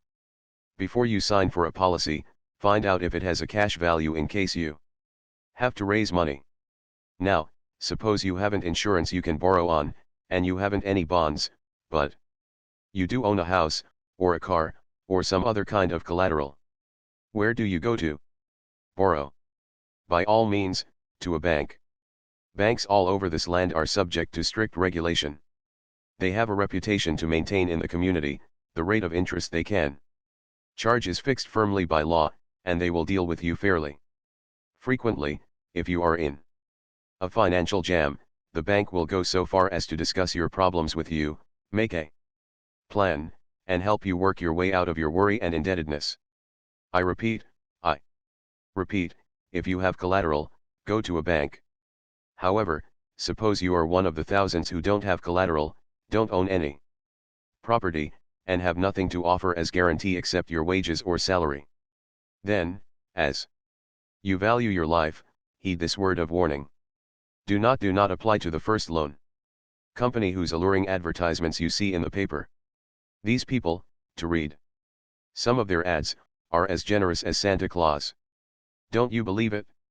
However, there are some companies that are ethical, honest, and strictly on the level. They are doing a service to those people who are faced with illness or emergency and have to raise money. They charge a higher rate of interest than the banks, but they have to do this, for they take greater risks and have greater expenses in collecting. But, before doing business with any loan company, go to your bank, talk to one of its officers, and ask him to recommend a loan company that he knows to be fair. Otherwise, well, I don't want to give you nightmares, but here is what can happen. At one time a newspaper in Minneapolis conducted an investigation into loan companies that were supposedly operating within the regulations laid down by the Russell Sage Foundation. I know a man who worked on that investigation. His name is Douglas Lurton, and he is now editor of Your Life magazine. Doug Lurton tells me that the abuses he saw among the poorer class of debtors would make your hair stand on end. Loans that had begun as a mere $50 had soared and multiplied to $300 and $400 before they were paid. Wages were garnished, and, frequently, the man whose wages were attached was fired by his company. In numerous instances, when the man was unable to pay, the loan shark simply sent an appraiser into his home to evaluate his furniture and cleaned out the home. People were found who had been paying on small loans for 4 and 5 years and still owed money. Unusual cases? To quote Doug Lurton, in our campaign, we so flooded the court with cases of the sort that the judges cried uncle, and the newspaper itself had to set up an arbitration bureau to take care of the hundreds of cases. How is such a thing possible? Well, the answer, of course, is in all sorts of hidden charges and extra legal fees.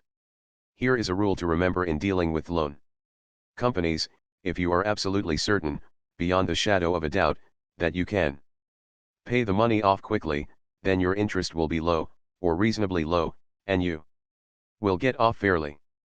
But if you have to renew, and keep on renewing, then your interest can mount into figures that would make Einstein dizzy. Doug Lurton tells me that in some cases these additional fees had swollen the original indebtedness to 2,000%, or about 500 times as much as a bank would charge. Rule number 6, protect yourself against illness, fire, and emergency expenses. Insurance is available, for relatively small sums, on all kinds of accidents, misfortunes, and conceivable emergencies.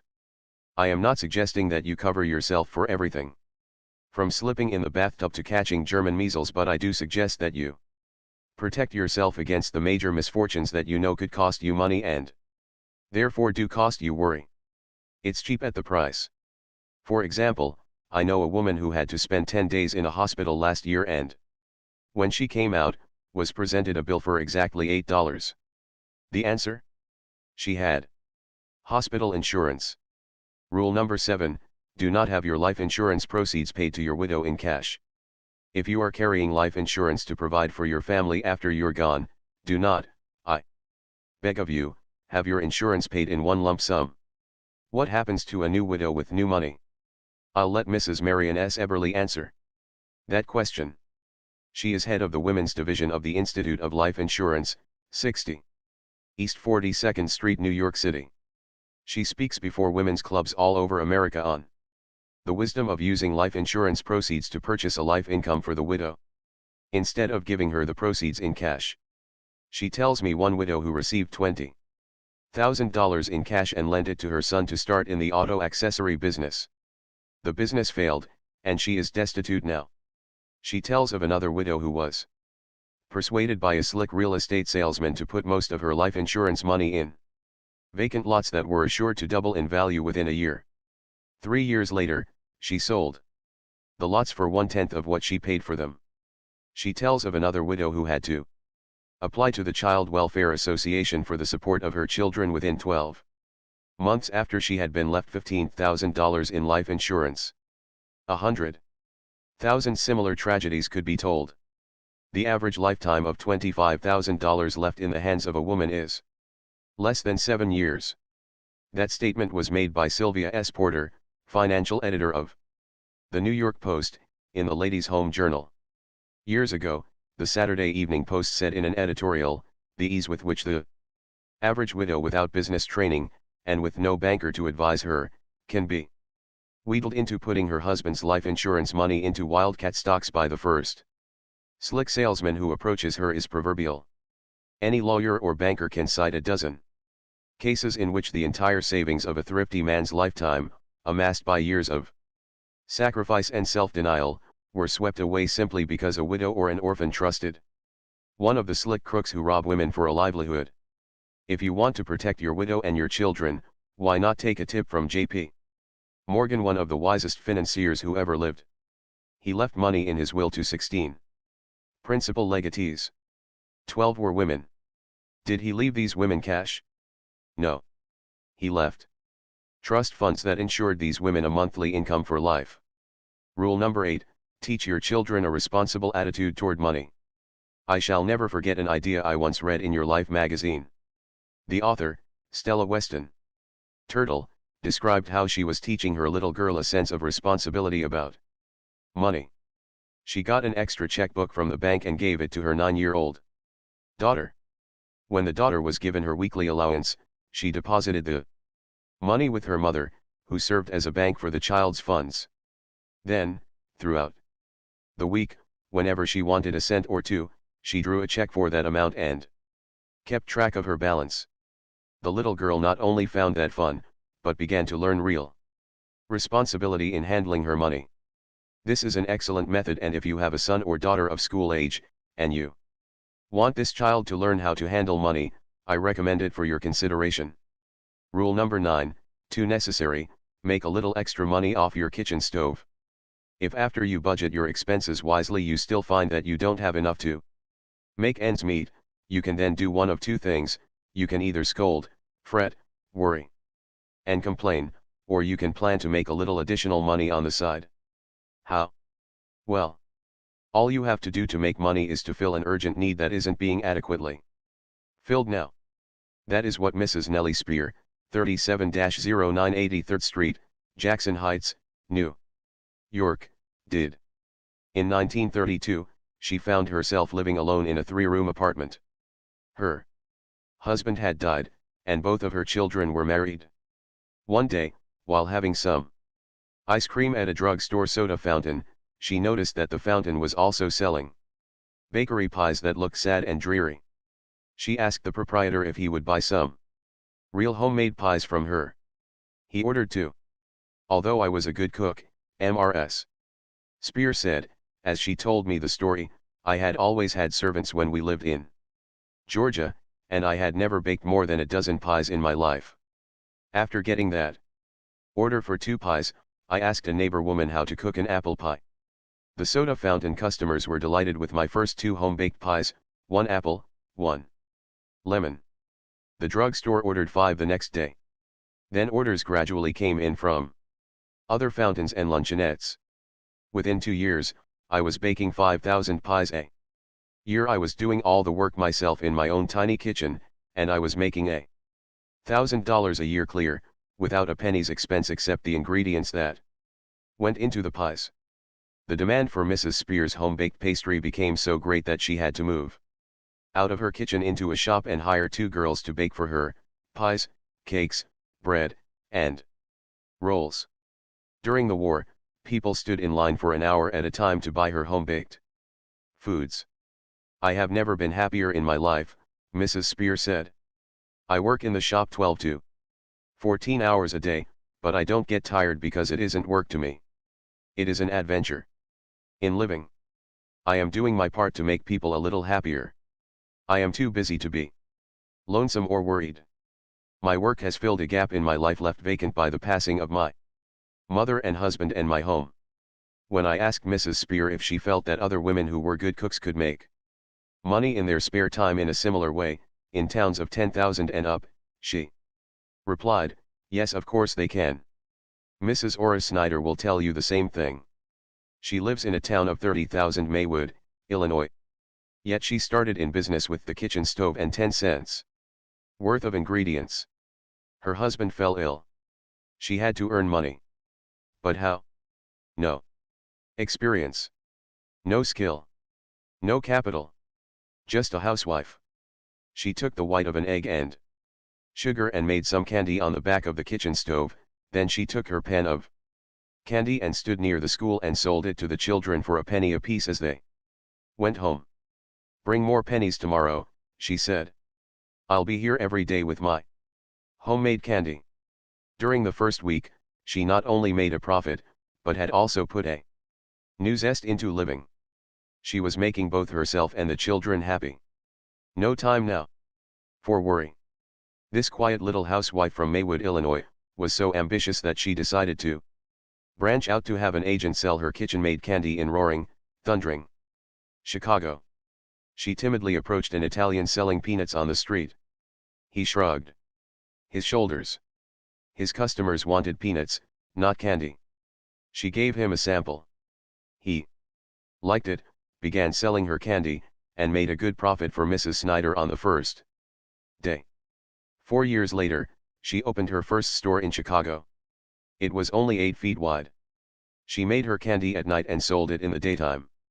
This erstwhile timid housewife, who started her candy factory on her kitchen stove, now has 17 stores, 15 of them in the busy Loop district of Chicago. Here is the point I am trying to make. Nellie Spear, in Jackson Heights, New York, and Mrs. Ora Snyder, in Maywood, Illinois, instead of worrying about finances, did something positive. They started in an extremely small way to make money off the kitchen stove. No overhead, no rent, no advertising, no salaries.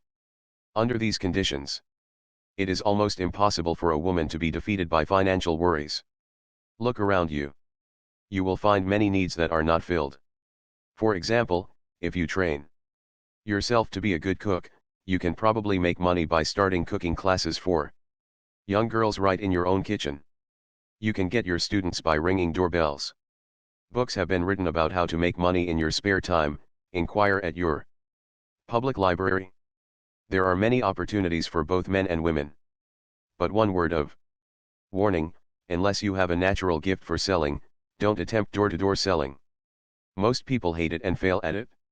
Rule number 10, don't gamble ever. I am always astounded by the people who hope to make money by betting on the ponies or playing slot machines. I know a man who makes his living by owning a string of these one-armed bandits, and he has nothing but contempt for the foolish people who are so naive as to imagine that they can beat a machine that is already rigged against them. I also know one of the best-known bookmakers in America. He was a student in my adult education classes. He told me that with all his knowledge of horse racing, he couldn't make money betting on the ponies. Yet the facts are that foolish people bet $6 billion a year on the races, 6 times as much as our total national debt back in 1910. This bookmaker also told me that if he had an enemy he despised, he could think of no better way of ruining him than by getting him to bet on the races. When I asked him what would happen to the man who played the races according to the tipster sheets, he replied, "You could lose the mint by betting that way. If we are determined to gamble, let's at least be smart." Let's find out what the odds are against us. How? By reading a book entitled How to Figure the Odds, by Oswald Jacoby, an authority on bridge and poker, a top-ranking mathematician, a professional statistician, and an insurance actuary. This book devotes 215 pages to telling you what the odds are against your winning when you play the ponies, roulette, craps, slot machines, draw poker, stud poker, contract bridge, auction pinochle, the stock market. This book also gives you the scientific, mathematical chances on a score of other activities. It doesn't pretend to show how to make money gambling. The author has no axe to grind. He merely shows you what the odds are against your winning in all the usual ways of gambling, and when you see the odds, you will pity the poor suckers who stake their hard-earned wages on horse races or cards or dice or slot machines. If you are tempted to shoot craps or play poker or bet on horses, this book may save you 100 times, yes, maybe 1,000 times what it costs. Rule number 11, if we can't possibly improve our financial situation, let's be good to ourselves and stop resenting what can't be changed. If we can't possibly improve our financial situation, maybe we can improve our mental attitude towards it. Let's remember that other people have their financial worries, too. We may be worried because we can't keep up with the Joneses, but the Joneses are probably worried because they can't keep up with the Ritzes, and the Ritzes are worried because they can't keep up with the Vanderbilts. Some of the most famous men in American history have had their financial troubles. Both Lincoln and Washington had to borrow money to make the trip to be inaugurated as president. If we can't have all we want, let's not poison our days and sour our dispositions with worry and resentment. Let's be good to ourselves. Let's try to be philosophical about it.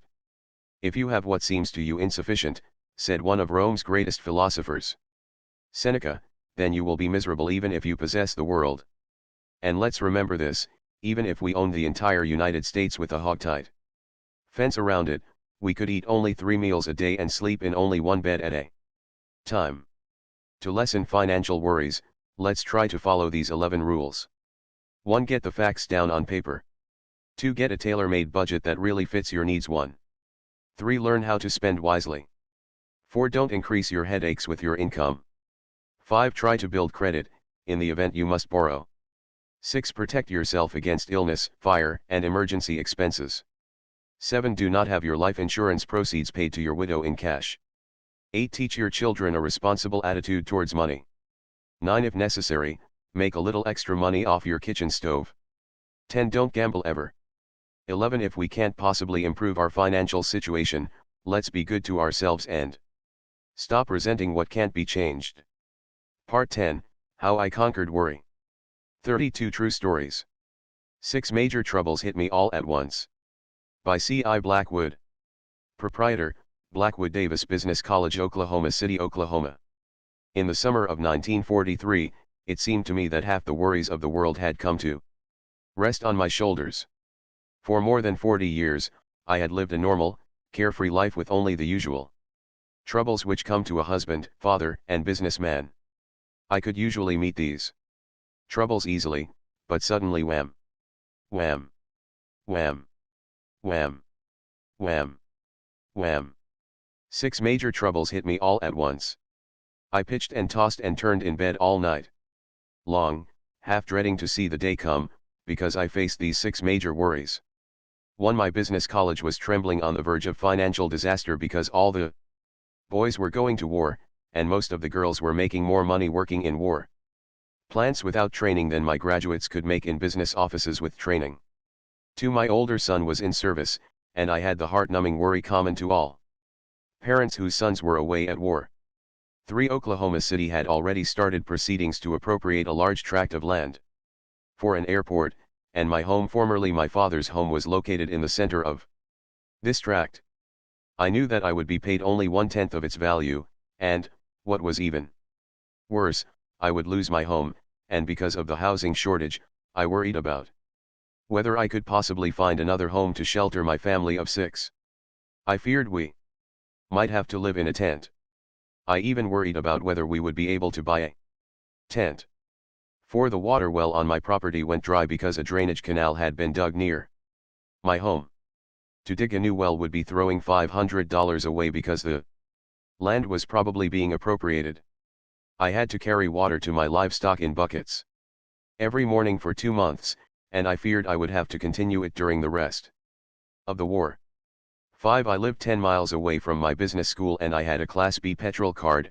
That meant I couldn't buy any new tires, so I worried about how I could ever get to work when the superannuated tires on my old Ford gave up the ghost. 6. My oldest daughter had graduated from high school a year ahead of schedule. She had her heart set on going to college, and I just didn't have the money to send her. I knew her heart would be broken. One afternoon while sitting in my office, worrying about my worries, I decided to write them all down, for it seemed no one ever had more to worry about than I had. I didn't mind wrestling with worries that gave me a fighting chance to solve them, but these worries all seemed to be utterly beyond my control. I could do nothing to solve them. So I filed away this typewritten list of my troubles, and, as the months passed, I forgot that I had ever written it. 18 months later, while transferring my files, I happened to come across this list of my 6 major problems that had once threatened to wreck my health. I read them with a great deal of interest and profit. I now saw that not one of them had come to pass. Here is what had happened to them. 1. I saw that all my worries about having to close my business college had been useless, because the government had started paying business schools for training veterans and my school was soon filled to capacity. 2. I saw that all my worries about my son in service had been useless, he was coming through the war without a scratch. 3. I saw that all my worries about my land being appropriated for use as an airport had been useless because oil had been struck within a mile of my farm and the cost for procuring the land for an airport had become prohibitive. 4. I saw that all my worries about having no well to water my stock had been useless, because, as soon as I knew my land would not be appropriated, I spent the money necessary to dig a new well to a deeper level and found an unfailing supply of water. 5. I saw that all my worries about my tires giving out had been useless, because by recapping and careful driving, the tires had managed somehow to survive. 6. I saw that all my worries about my daughter's education had been useless, because just 60 days before the opening of college, I was offered almost like a miracle an auditing job which I could do outside of school hours, and this job made it possible for me to send her to college on schedule. I had often heard people say that 99% of the things we worry and stew and fret about never happen, but this old saying didn't mean much to me until I ran across that list of worries I had typed out that dreary afternoon 18 months previously. I am thankful now that I had to wrestle in vain with those 6 terrible worries. That experience has taught me a lesson I'll never forget. It has shown me the folly and tragedy of stewing about events that haven't happened, events that are beyond our control and may never happen. Remember, today is the tomorrow you worried about yesterday. Ask yourself, how do I know this thing I am worrying about will really come to pass? I can turn myself into a shouting optimist within an hour. By Roger W. Babson. Famous economist. Babson Park, Wellesley Hills, Massachusetts. When I find myself depressed over present conditions, I can, within 1 hour, banish worry and turn myself into a shouting optimist. Here is how I do it.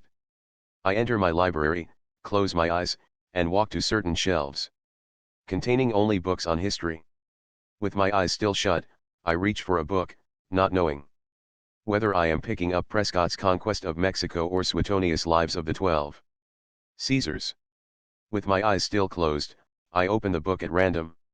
I then open my eyes and read for an hour, and the more I read, the more sharply I realize that the world has always been in the throes of agony, that civilization has always been tottering on the brink. The pages of history fairly shriek with tragic tales of war, famine, poverty, pestilence, and man's inhumanity to man. After reading history for an hour, I realize that bad as conditions are now, they are infinitely better than they used to be. This enables me to see and face my present troubles in their proper perspective, as well as to realize that the world as a whole is constantly growing better. Here is a method that deserves a whole chapter. Read history. Try to get the viewpoint of 10,000 years and see how trivial your troubles are, in terms of eternity. How I Got Rid of an Inferiority Complex. By Elmer Thomas, United States Senator from Oklahoma. When I was 15, I was constantly tormented by worries and fears and self-consciousness. I was extremely tall for my age and as thin as a fence rail. I stood 6 feet 2 inches and weighed only 118 pounds. In spite of my height, I was weak and could never compete with the other boys in baseball or running games. They poked fun at me and called me Hatchface. I was so worried and self-conscious that I dreaded to meet anyone, and I seldom did, for our farmhouse was off the public road and surrounded by thick virgin timber that had never been cut since the beginning of time. We lived half a mile from the highway, and a week would often go by without my seeing anyone except my mother, father, and brothers and sisters. I would have been a failure in life if I had let those worries and fears whip me. Every day and every hour of the day, I brooded over my tall, gaunt, weak body. I could hardly think of anything else. My embarrassment, my fear, was so intense that it is almost impossible to describe it. My mother knew how I felt.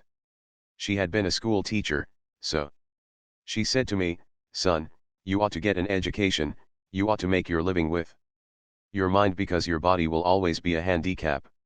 Since my parents were unable to send me to college, I knew I would have to make my own way, so I hunted and trapped a possum, skunk, mink, and raccoon one winter, sold my hides for $4 in the spring, and then bought 2 little pigs with my $4. I fed the pigs slop and later corn and sold them for $40 the next fall. With the proceeds from the sale of the 2 hogs, I went away to the Central Normal College located at Danville, Indiana. I paid $1.40 a week for my board, and 50 cents a week for my room. I wore a brown shirt my mother had made me. Obviously, she used brown cloth because it wouldn't show the dirt. I wore a suit of clothes that had once belonged to my father. Dad's clothes didn't fit me and neither did his old Congress Gator shoes that I wore, shoes that had elastic bands in the sides that stretched when you put them on. But the stretch had long since gone out of the bands, and the tops were so loose that the shoes almost dropped off my feet as I walked. I was embarrassed to associate with the other students, so I sat in my room alone and studied. The deepest desire of my life was to be able to buy some store clothes that fit me, clothes that I was not ashamed of. Shortly after that, 4 events happened that helped me to overcome my worries and my feeling of inferiority. One of these events gave me courage and hope and confidence, and completely changed all the rest of my life. I'll describe these events briefly. First, after attending this normal school for only 8 weeks, I took an examination and was given a 3rd grade certificate to teach in the country public schools. To be sure, this certificate was good for only 6 months, but it was fleeting evidence that somebody had faith in me, the first evidence of faith that I ever had from anyone except my mother. Second, a country school board at a place called Happy Hollow hired me to teach at a salary of $2 per day, or $40 per month. Here was even more evidence of somebody's faith in me. Third, as soon as I got my first check, I bought some store clothes that I wasn't ashamed to wear. If someone gave me $1 million now, it wouldn't thrill me half as much as that first suit of store clothes for which I paid only a few dollars. Fourth, the real turning point in my life, the first great victory in my struggle against embarrassment and inferiority, occurred at the Putnam County Fair held annually in Bainbridge, Indiana. My mother had urged me to enter a public speaking contest that was to be held at the fair. To me, the very idea seemed fantastic. I didn't have the courage to talk even to one person, let alone a crowd. But my mother's faith in me was almost pathetic. She dreamed great dreams for my future. She was living her own life over in her son. Her faith inspired me to enter the contest. I chose for my subject about the last thing in the world that I was qualified to talk on, the fine and liberal arts of America. Frankly, when I began to prepare a speech, I didn't know what the liberal arts were, but it didn't matter much because my audience didn't know, either. I memorized my flowery talk and rehearsed it to the trees and cows 100 times. I was so eager to make a good showing for my mother's sake that I must have spoken with emotion. At any rate, I was awarded the first prize. I was astounded at what happened. A cheer went up from the crowd.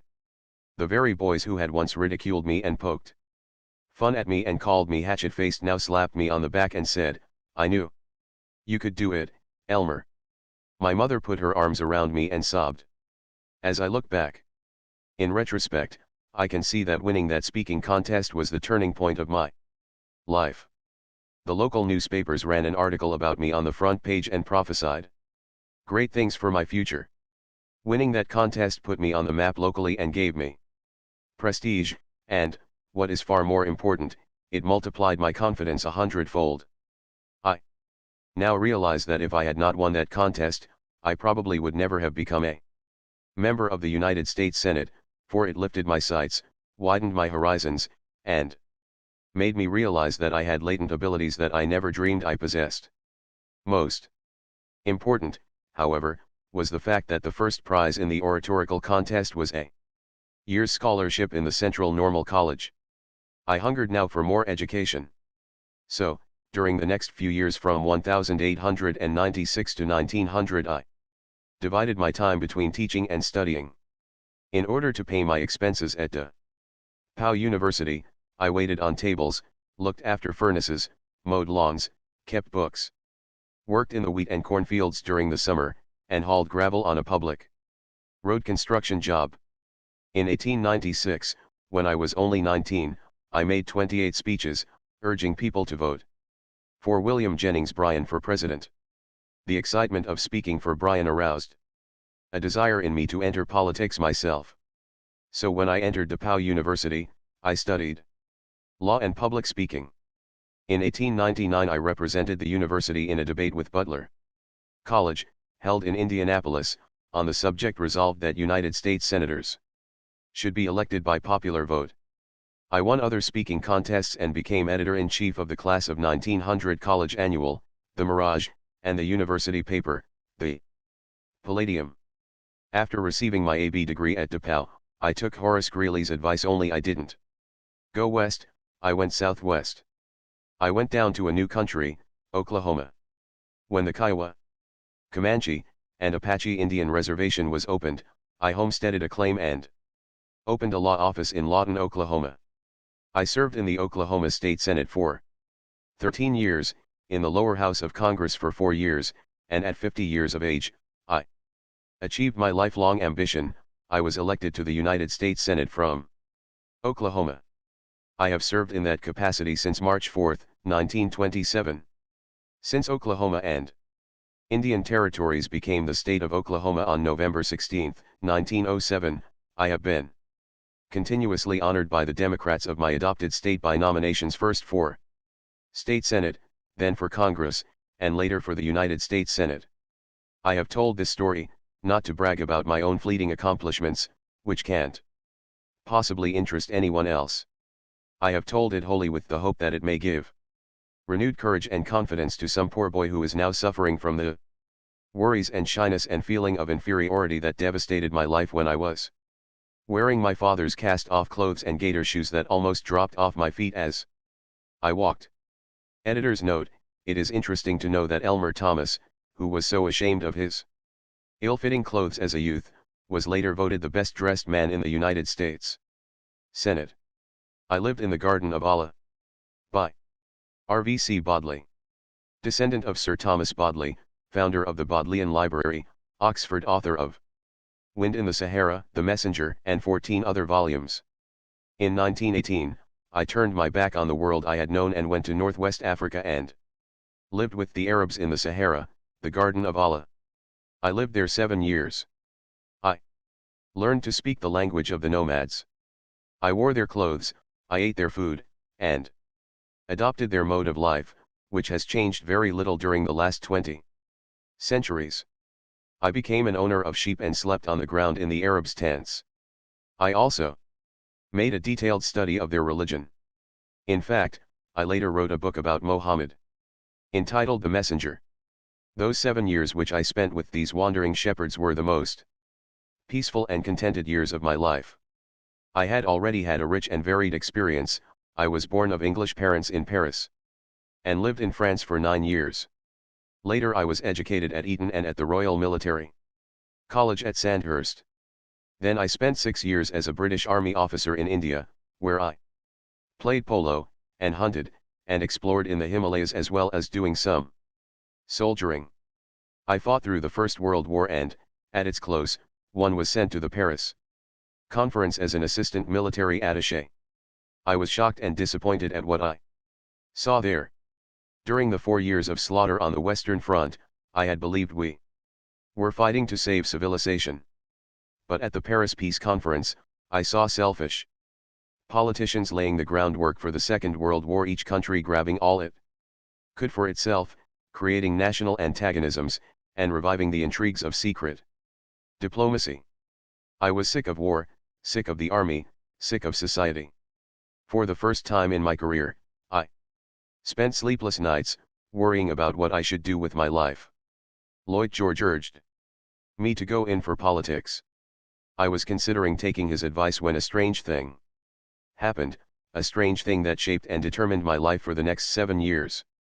It all came from a conversation that lasted less than 200 seconds. A conversation with Ted Lawrence, Lawrence of Arabia, the most colorful and romantic figure produced by the First World War.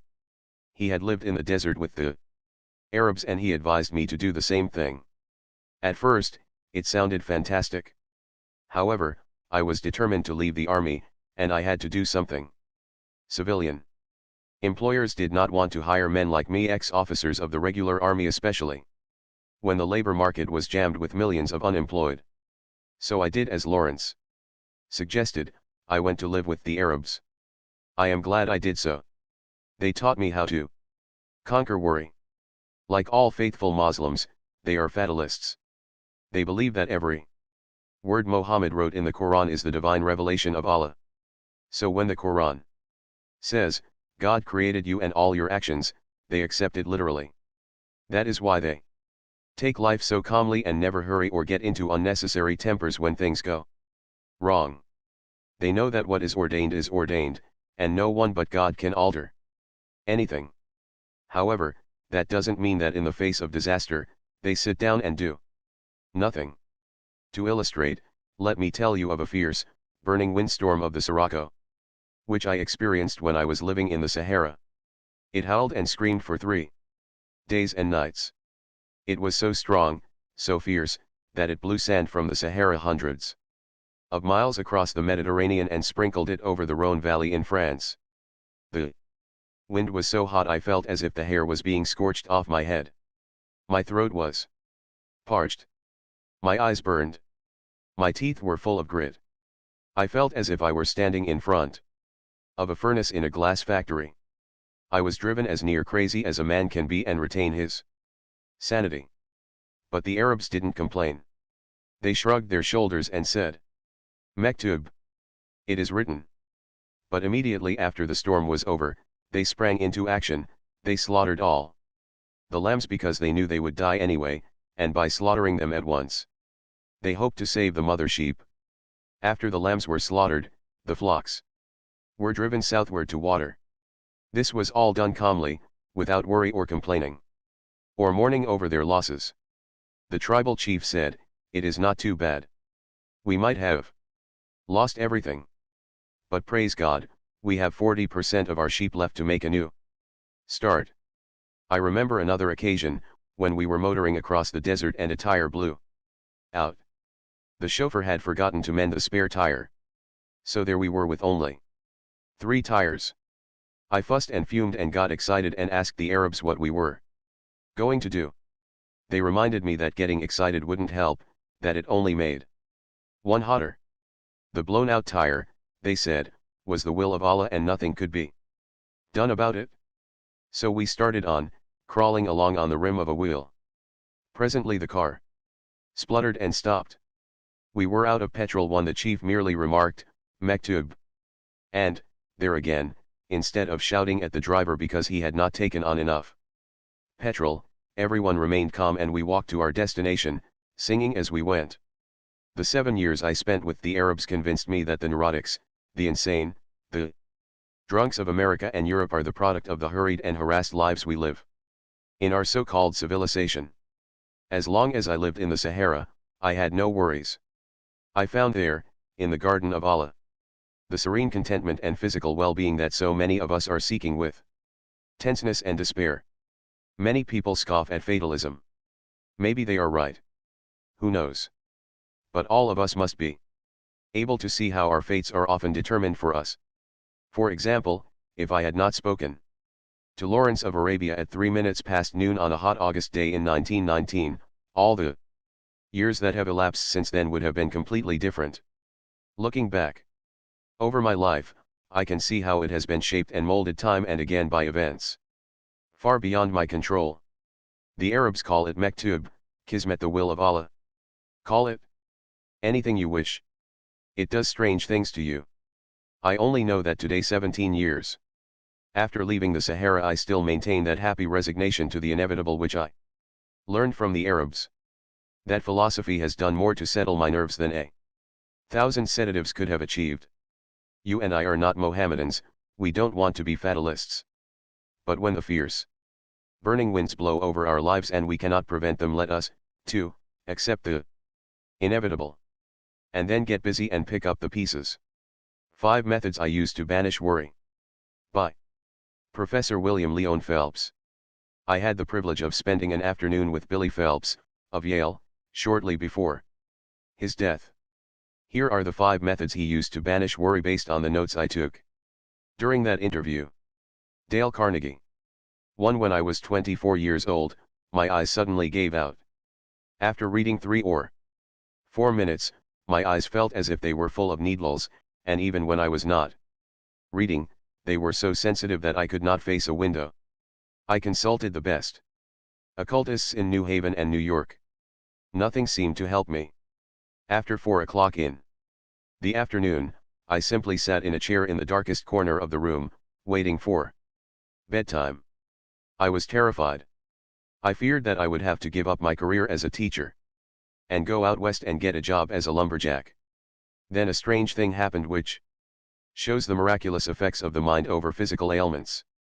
When my eyes were at their worst that unhappy winter, I accepted an invitation to address a group of undergraduates. The hall was illuminated by huge rings of gas jets suspended from the ceiling.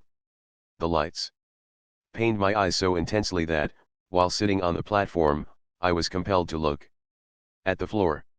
Yet during my 30-minute speech, I felt absolutely no pain, and I could look directly at these lights without any blinking whatever. Then when the assembly was over, my eyes pained me again. I thought then that if I could keep my mind strongly concentrated on something, not for 30 minutes, but for a week, I might be cured. For clearly it was a case of mental excitement triumphing over a bodily illness. I had a similar experience later while crossing the ocean. I had an attack of lumbago so severe that I could not walk.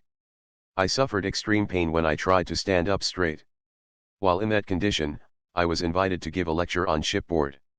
As soon as I began to speak, every trace of pain and stiffness left my body. I stood up straight, moved about with perfect flexibility, and spoke for an hour. When the lecture was over, I walked away to my stateroom with ease.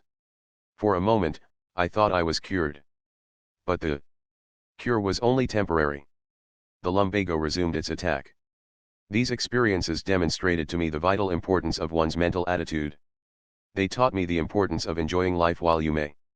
So I live every day now as if it were the first day I had ever seen and the last I were going to see. I am excited about the daily adventure of living, and nobody in a state of excitement will be unduly troubled with worries. I love my daily work as a teacher.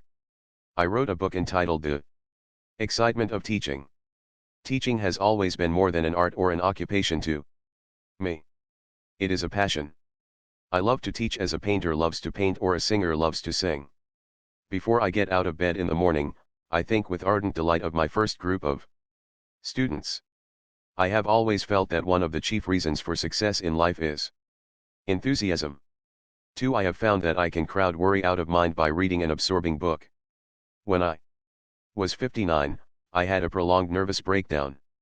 During that period I began reading David Alec Wilson's monumental Life of Carlyle. It had a good deal to do with my convalescence because I became so absorbed in reading it that I forgot my despondency. 3. At another time when I was terribly depressed, I forced myself to become physically active almost every hour of the day. I played 5 or 6 sets of violent games of tennis every morning, then took a bath, had lunch, and played 18 holes of golf every afternoon. On Friday night I danced until 1 o'clock in the morning. I am a great believer in working up a tremendous sweat. I found that depression and worry oozed out of my system with the sweat. 4. I learned long ago to avoid the folly of hurry, rush, and working under tension. I have always tried to apply the philosophy of Wilbur Cross. When he was governor of Connecticut, he said to me, "Sometimes when I have too many things to do all at once, I sit down and relax and smoke my pipe for an hour and do nothing." 5. I have also learned that patience and time have a way of resolving our troubles. When I am worried about something, I try to see my troubles in their proper perspective. I say to myself, 2 months from now I shall not be worrying about this bad break, so why worry about it now? Why not assume now the same attitude that I will have 2 months from now? To sum up, here are the 5 ways in which Professor Phelps banished worry. 1. Live with gusto and enthusiasm. I live every day as if it were the first day I had ever seen and the last I were going to see. 2. Read an interesting book. When I had a prolonged nervous breakdown, I began reading The Life of Carlyle, and became so absorbed in reading it that I forgot my despondency. 3. Play games. When I was terribly depressed, I forced myself to become physically active almost every hour of the day. 4. Relax while you work. I long ago learned to avoid the folly of hurry, rush, and working under tension. 5. I try to see my troubles in their proper perspective. I say to myself, 2 months from now I shall not be worrying about this bad break, so why worry about it now? Why not assume now the same attitude that I will have 2 months from now? I stood yesterday. I can stand today. By Dorothy Dix. I have been through the depths of poverty and sickness. When people ask me what has kept me going through the troubles that come to all of us, I always reply, I stood yesterday. I can stand today.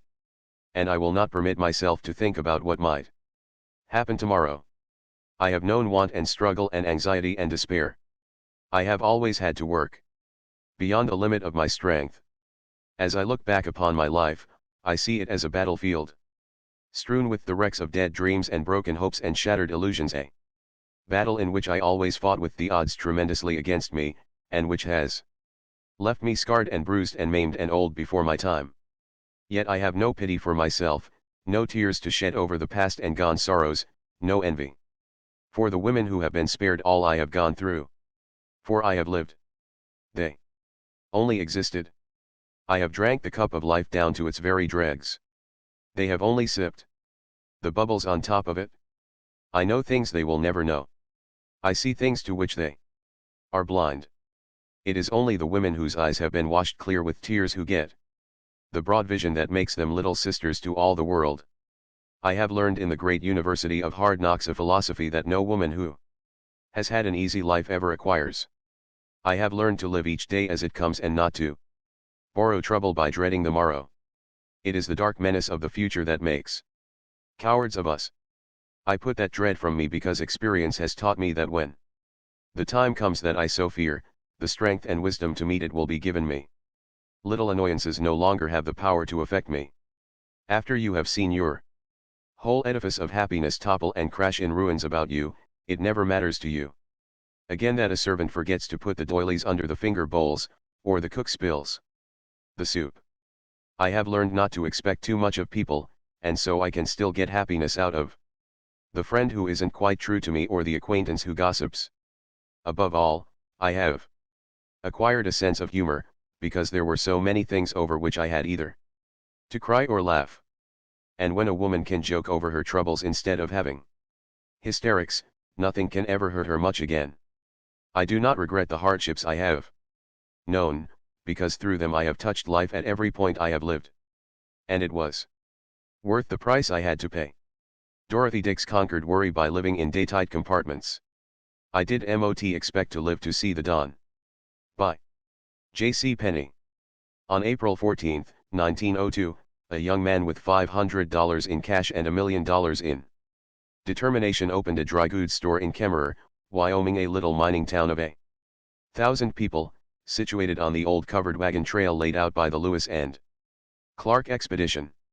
That young man and his wife lived in a half-story attic above the store, using a large empty dry goods box for a table and smaller boxes for chairs. The young wife wrapped her baby in a blanket and let it sleep under a counter while she stood beside it, helping her husband wait on customers. Today the largest chain of dry goods stores in the world bears that man's name, the J.C. Penney stores, over 1,600 of them covering every state in the Union. I recently had dinner with Mr. Penney, and he told me about the most dramatic moment of his life. Years ago, I passed through a most trying experience. I was worried and desperate. My worries were not connected in any way whatever with the J.C. Penney Company. That business was solid and thriving, but I personally had made some unwise commitments prior to the crash of 1929. Like many other men, I was blamed for conditions for which I was in no way responsible. I was so harassed with worries that I couldn't sleep, and developed an extremely painful ailment known as shingles, a red rash and skin eruptions. I consulted a physician, a man with whom I had gone to high school as a boy in Hamilton, Missouri, Dr. Elmer Eggleston, a staff physician at the Kellogg Sanatorium in Battle Creek, Michigan. Dr. Eggleston put me to bed and warned me that I was a very ill man. A rigid treatment was prescribed. But nothing helped. I got weaker day by day. I was broken nervously and physically, filled with despair, unable to see even a ray of hope. I had nothing to live for. I felt I hadn't a friend left in the world, that even my family had turned against me. One night, Dr.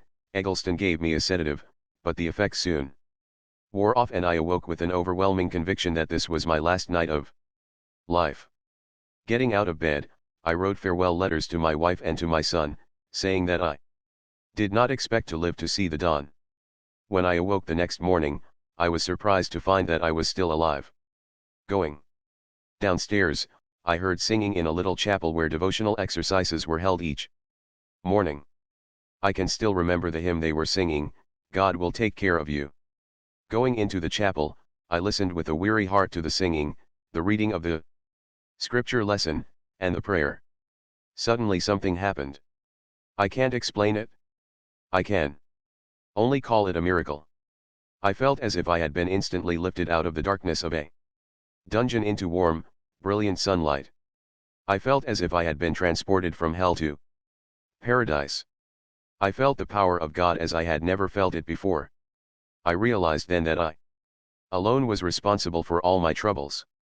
I knew that God with His love was there to help me. From that day to this, my life has been free from worry. I am 71 years old, and the most dramatic and glorious 20 minutes of my life were those I spent in that chapel that morning. God will take care of you. J.C. Penney learned to overcome worry almost instantaneously, because he discovered the one perfect cure. I go to the gym to punch the bag or take a hike outdoors. By Colonel Eddie Egan. New York attorney, Rhodes Scholar chairman, New York State Athletic Commission. Former Olympic light heavyweight champion of the world. When I find myself worrying and mentally going round in endless circles like a camel turning a water wheel in Egypt, a good physical workout helps me to chase those blues away. It may be running or a long hike in the country, or it may be a half hour of bag punching or squash tennis at the gymnasium. Whichever it is, physical exercise clears my mental outlook. On a weekend I do a lot of physical sport, such as a run around the golf course, a game of paddle tennis, or a ski weekend in the Adirondacks. By my becoming physically tired, my mind gets a rest from legal problems, so that when I return to them, my mind has a new zest and power. Quite often in New York, where I work, there is a chance for me to spend an hour at the Yale Club Gym. No man can worry while he is playing squash, tennis or skiing. He is too busy to worry. The large mental mountains of trouble become minute molehills that new thoughts and acts quickly smooth down. I find the best antidote for worry is exercise. Use your muscles more and your brain less. When you are worried, and you will be surprised at the result. It works that way with me. Worry goes when exercise begins. I was the worrying wreck from Virginia. Tech. By Jim Birdsall. Plant Superintendent C.F. Muller Company, 180 Baldwin Avenue, Jersey City, New Jersey. 17 years ago, when I was in military college at Blacksburg, Virginia, I was known as the worrying wreck from Virginia Tech. I worried so violently that I often became ill. In fact, I was ill so often that I had a regular bed reserved for me at the college infirmary at all times. When the nurse saw me coming, she would run and give me a hypo. I worried about everything. Sometimes I even forgot what I was worrying about. I worried for fear I would be busted out of college because of my low grades. I had failed to pass my examinations in physics and other subjects, too. I knew I had to maintain an average grade of 75 to 84. I worried about my health, about my excruciating attacks of acute indigestion, about my insomnia. I worried about financial matters. I felt badly because I couldn't buy my girl candy or take her to dances as often as I wanted to. I worried for fear she would marry one of the other cadets. I was in a lather day and night over a dozen intangible problems. In desperation, I poured out my troubles to Professor Duke Baird, Professor of Business Administration at VPI. The 15 minutes that I spent with Professor Baird did more for my health and happiness than all the rest of the 4 years I spent in college. Jim, he said, you ought to sit down and face the facts. If you devoted half as much time and energy to solving your problems as you do to worrying about them, you wouldn't have any worries. Worrying is just a vicious habit you have learned. He gave me 3 rules to break the worry habit. Rule 1. Find out precisely what is the problem you are worrying about. Rule 2. Find out the cause of the problem. Rule 3. Do something constructive at once about solving the problem. After that interview, I did a bit of constructive planning. Instead of worrying because I had failed to pass physics, I now asked myself why I had failed. I knew it wasn't because I was dumb, for I was editor-in-chief of the Virginia Tech Engineer. I figured that I had failed physics because I had no interest in the subject. I had not applied myself because I couldn't see how it would help me in my work as an industrial engineer. But now I changed my attitude. I said to myself, if the college authorities demand that I pass my physics examination before I obtain a degree, who am I to question their wisdom? So I enrolled for physics again. This time I passed because instead of wasting my time in resentment and worrying about how hard it was, I studied diligently. I solved my financial worries by taking on some additional jobs, such as selling punch at the college dances, and by borrowing money from my father, which I paid back soon after graduation. I solved my love worries by proposing to the girl that I feared might marry another cadet. She is now Mrs. Jim Birdsall. As I look back at it now, I can see that my problem was one of confusion, a disinclination to find the causes of my worry and face them realistically. Jim Birdsall learned to stop worrying because he analyzed his troubles. In fact, he used the very principles described in the chapter How to Analyze and Solve Worry Problems. I have lived by the sentence. By Dr. Joseph R. Sizu, President, New Brunswick Theological Seminary, the oldest theological seminary in the United States, founded in 1784. Years ago, in a day of uncertainty and disillusionment, when my whole life seemed to be overwhelmed by forces beyond my control, one morning quite casually I opened my New Testament and my eyes fell upon the sentence, He that sent me is with me, the Father hath not left me alone. My life has never been the same since that hour. Everything for me has been forever different after that. I suppose that not a day has passed that I have not repeated it to myself. Many have come to me for counseling during these years, and I have always sent them away with this sustaining sentence. Ever since that Hour when my eyes fell upon it, I have lived by the sentence. I have walked with it and I have found in it my peace and strength. To me it is the very essence of religion. It lies at the rock bottom of everything that makes life worth living. It is the golden text of my life. I hit bottom and survived. By Ted Erickson. 16237 South Cornuta Avenue, Bellflower, California. Southern California Representative. National Enameling and Stamping Company. I used to be a terrible worrywart. But no more. In the summer of 1942, I had an experience that banished worry from my life for all time, I hope. That experience made every other trouble seem small by comparison. For years I had wanted to spend a summer on a commercial fishing craft in Alaska, so in 1942 I signed on a 32-foot salmon sending vessel out of Kodiak, Alaska. On a craft of this size, there is a crew of only 3, the skipper who does the supervising, a number 2 man who assists the skipper, and a general workhorse, who is usually a Scandinavian. I am a Scandinavian. Since salmon sending has to be done with the tides, I often work 20 hours out of 24. I kept up that schedule for a week at a time. I did everything that nobody else wanted to do. I washed the craft. I put away the gear. I cooked on a little wood-burning stove in a small cabin where the heat and fumes of the motor almost made me ill. I washed the dishes. I repaired the boat. I pitched the salmon from our boat into a tender that took the fish to a cannery. My feet were always wet in rubber boots. My boots were often filled with water, but I had no time to empty them. But all that was play compared to my main job, which was pulling what is called the cork line. That operation simply means placing your feet on the stem of the craft and pulling in the corks and the webbing of the net. At least, that is what you are supposed to do. But, in reality, the net was so heavy that when I tried to pull it in, it wouldn't budge. What really happened was that in trying to pull in the cork line, I actually pulled in the boat. I pulled it along on my own power, since the net stayed where it was. I did all this for weeks on end. It was almost the end of me, too. I ached horribly. I ached all over. I ached for months. When I finally did have a chance to rest, I slept on a damp lumpy mattress piled on top of the provisions locker. I would put one of the lumps in the mattress under the part of my back that hurt most and sleep as if I had been dragged. I was drugged by complete exhaustion. I am glad now that I had to endure all that aching and exhaustion because it has helped me stop worrying.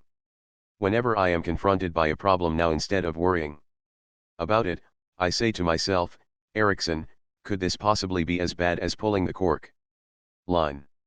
And Erickson invariably answers, no, nothing could be that bad. So I cheer up and tackle it with courage. I believe it is a good thing to have to endure an agonizing experience occasionally. It is good to know that we have hit bottom and survived. That makes all our daily problems seem easy by comparison. I used to be one of the world's biggest jackasses. By Percy H. Whiting.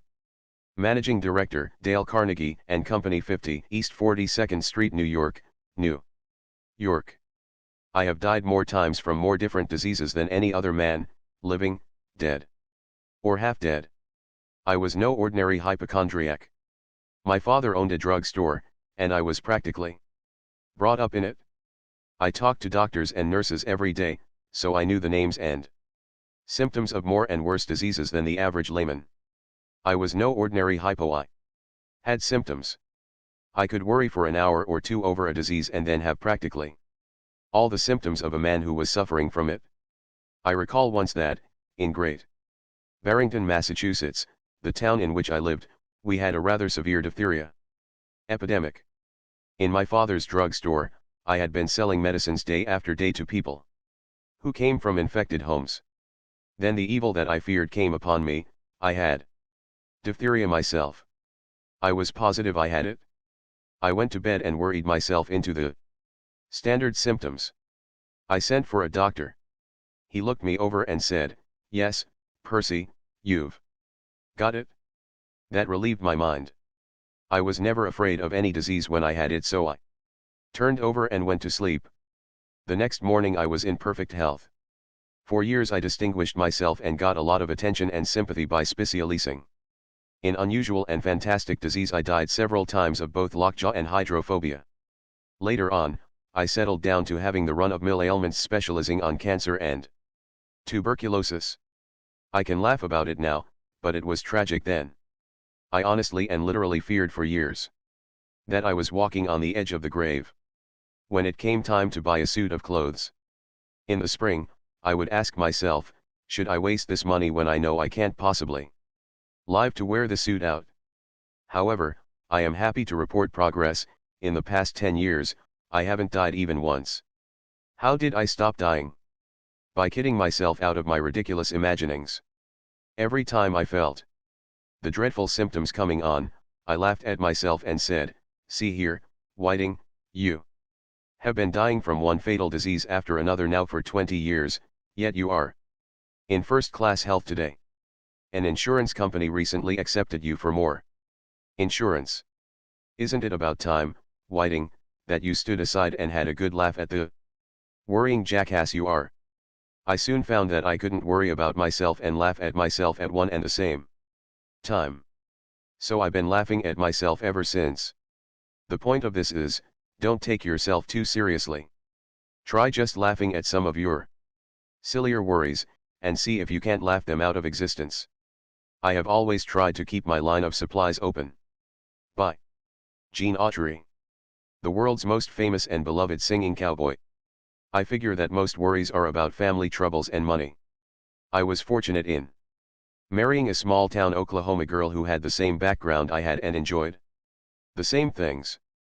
We both try to follow the golden rule, so we have kept our family troubles to a minimum. I have kept my financial worries to a minimum also by doing two things. First, I have always followed a rule of absolute 100% integrity in everything. When I borrowed money, I paid back every penny.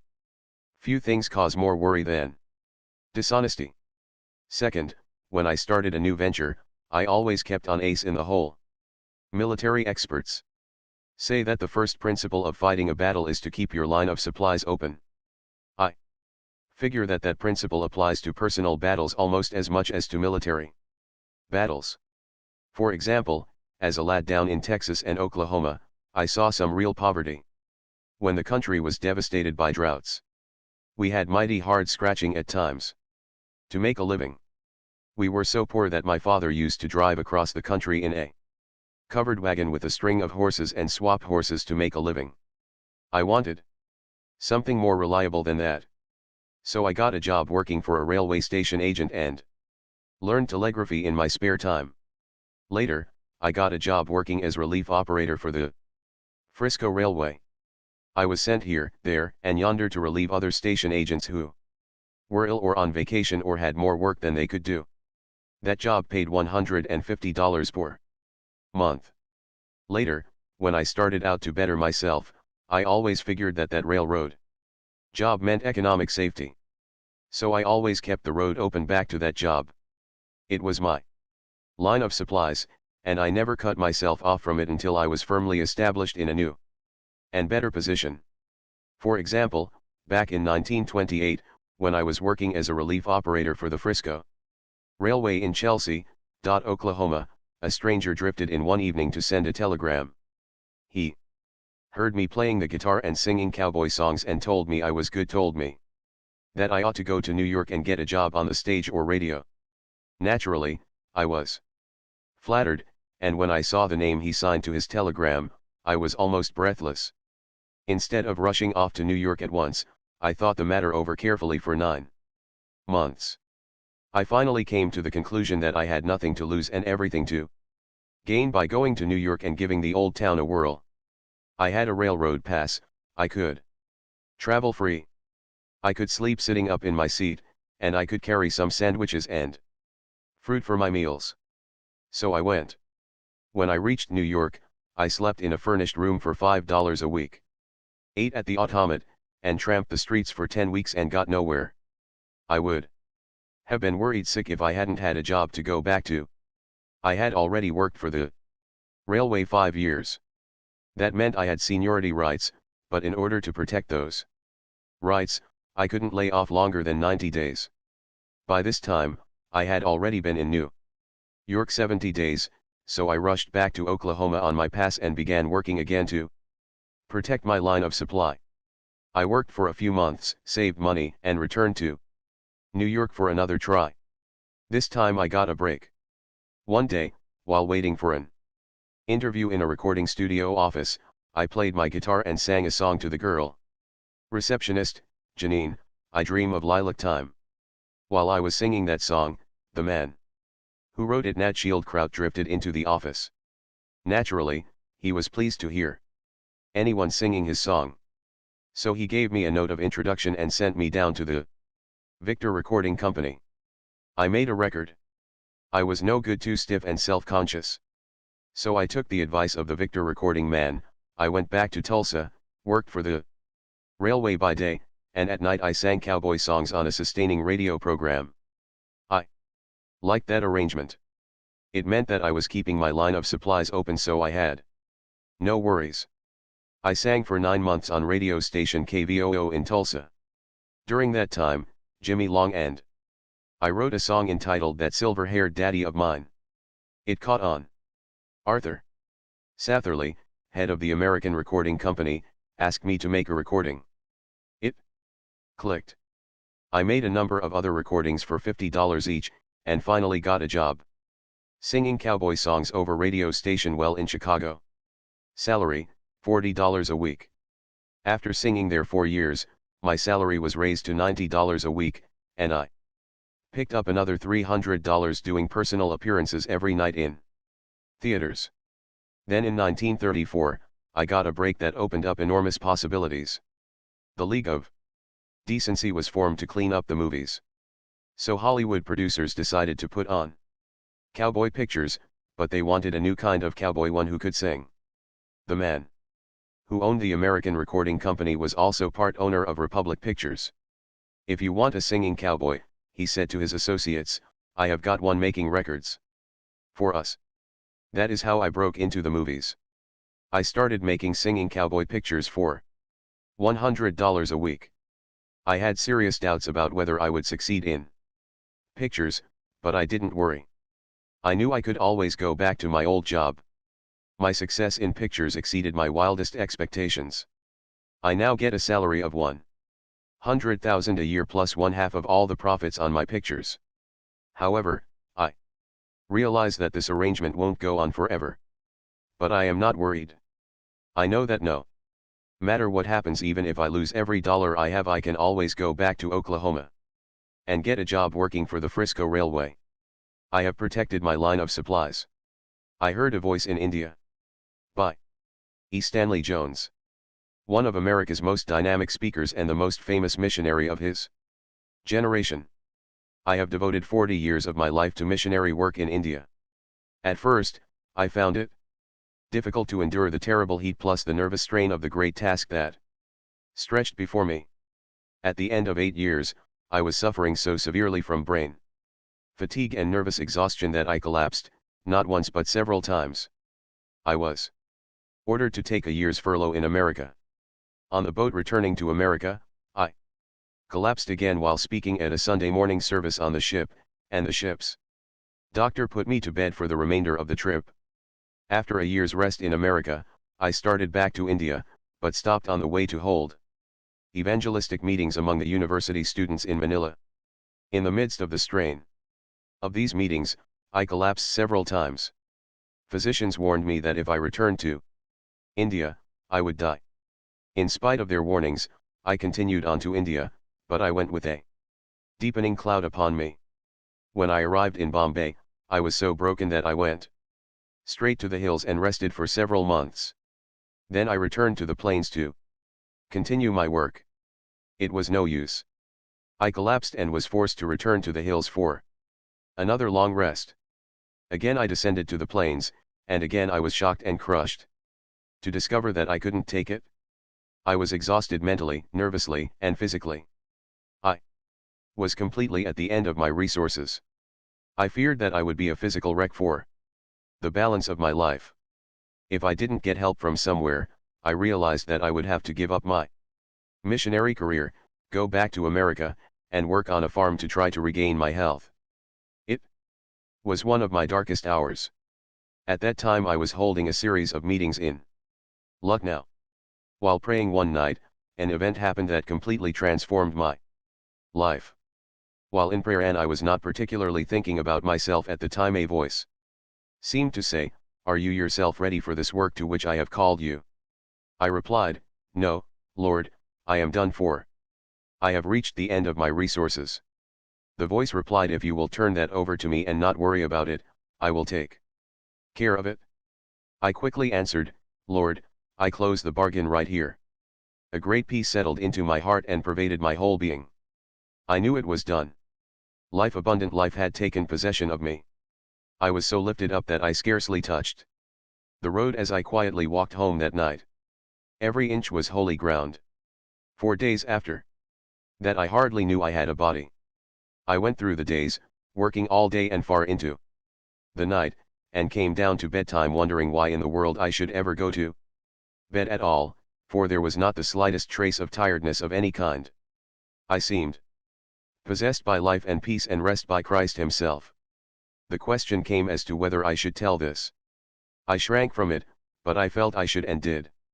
After that it was sink or swim before everybody. More than a score of the most strenuous years of my life have gone by since then, but the old trouble has never returned. I have never had such health. But it was more than a physical touch. I seemed to have tapped new life for body, mind, and spirit. After that experience, life for me functioned on a permanently higher level. And I had done nothing but take it. During the many years that have gone by since then, I have traveled all over the world, frequently lecturing 3 times a day, and have found time and strength to write The Christ of the Indian Road and 11 other books. Yet in the midst of all this, I have never missed, or even been late to, an appointment. The worries that once beset me have long since vanished, and now, in my 63rd year, I am overflowing with abounding vitality and the joy of serving and living for others. I suppose that the physical and mental transformation that I have experienced could be picked to pieces psychologically and explained. It does not matter. Life is bigger than processes and overflows and dwarfs them.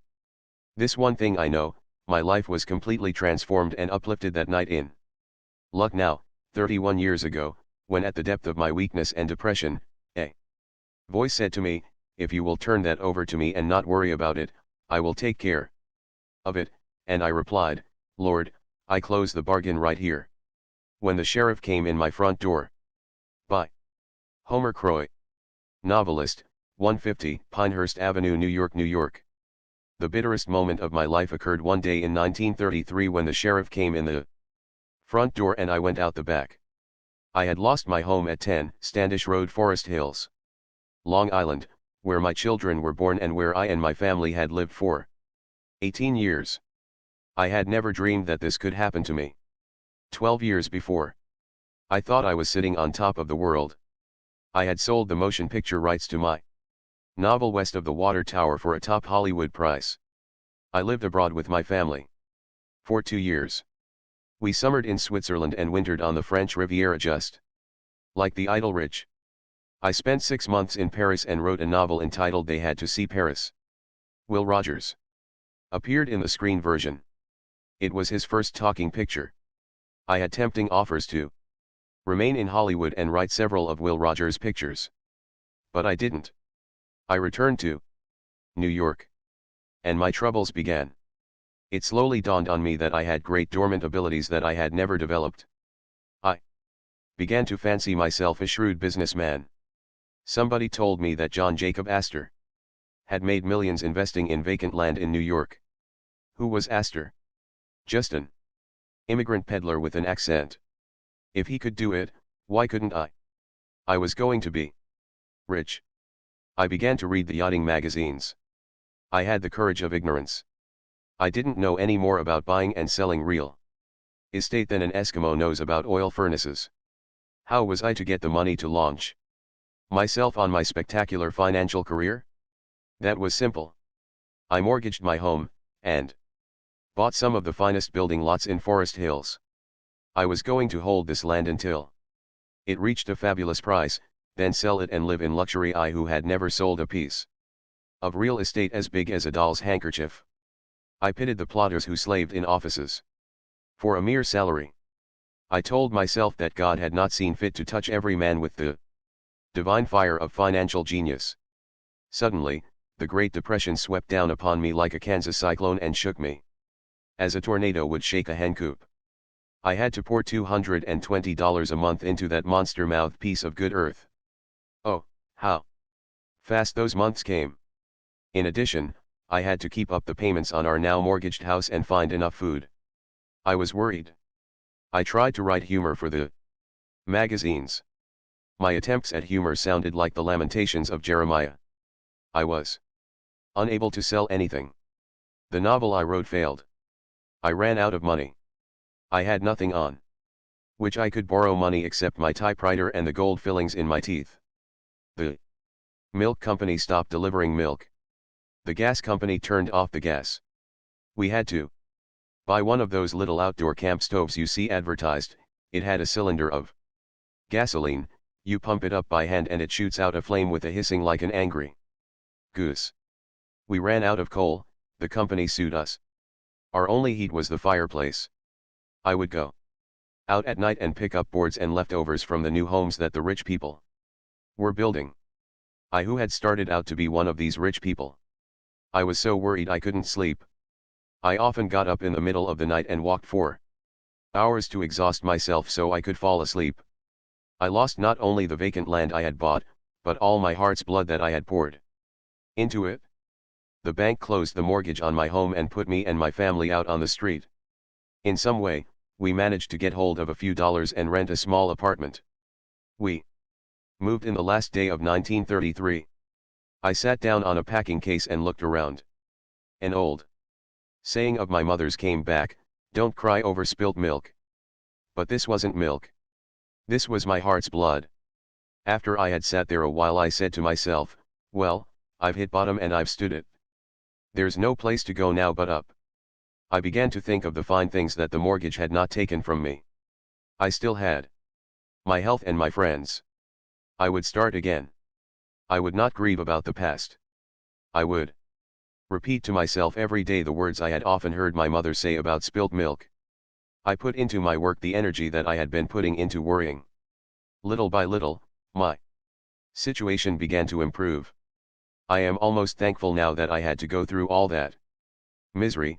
It gave me strength, fortitude, and confidence. I know now what it means to hit bottom. I know it doesn't kill you. I know we can stand more than we think we can.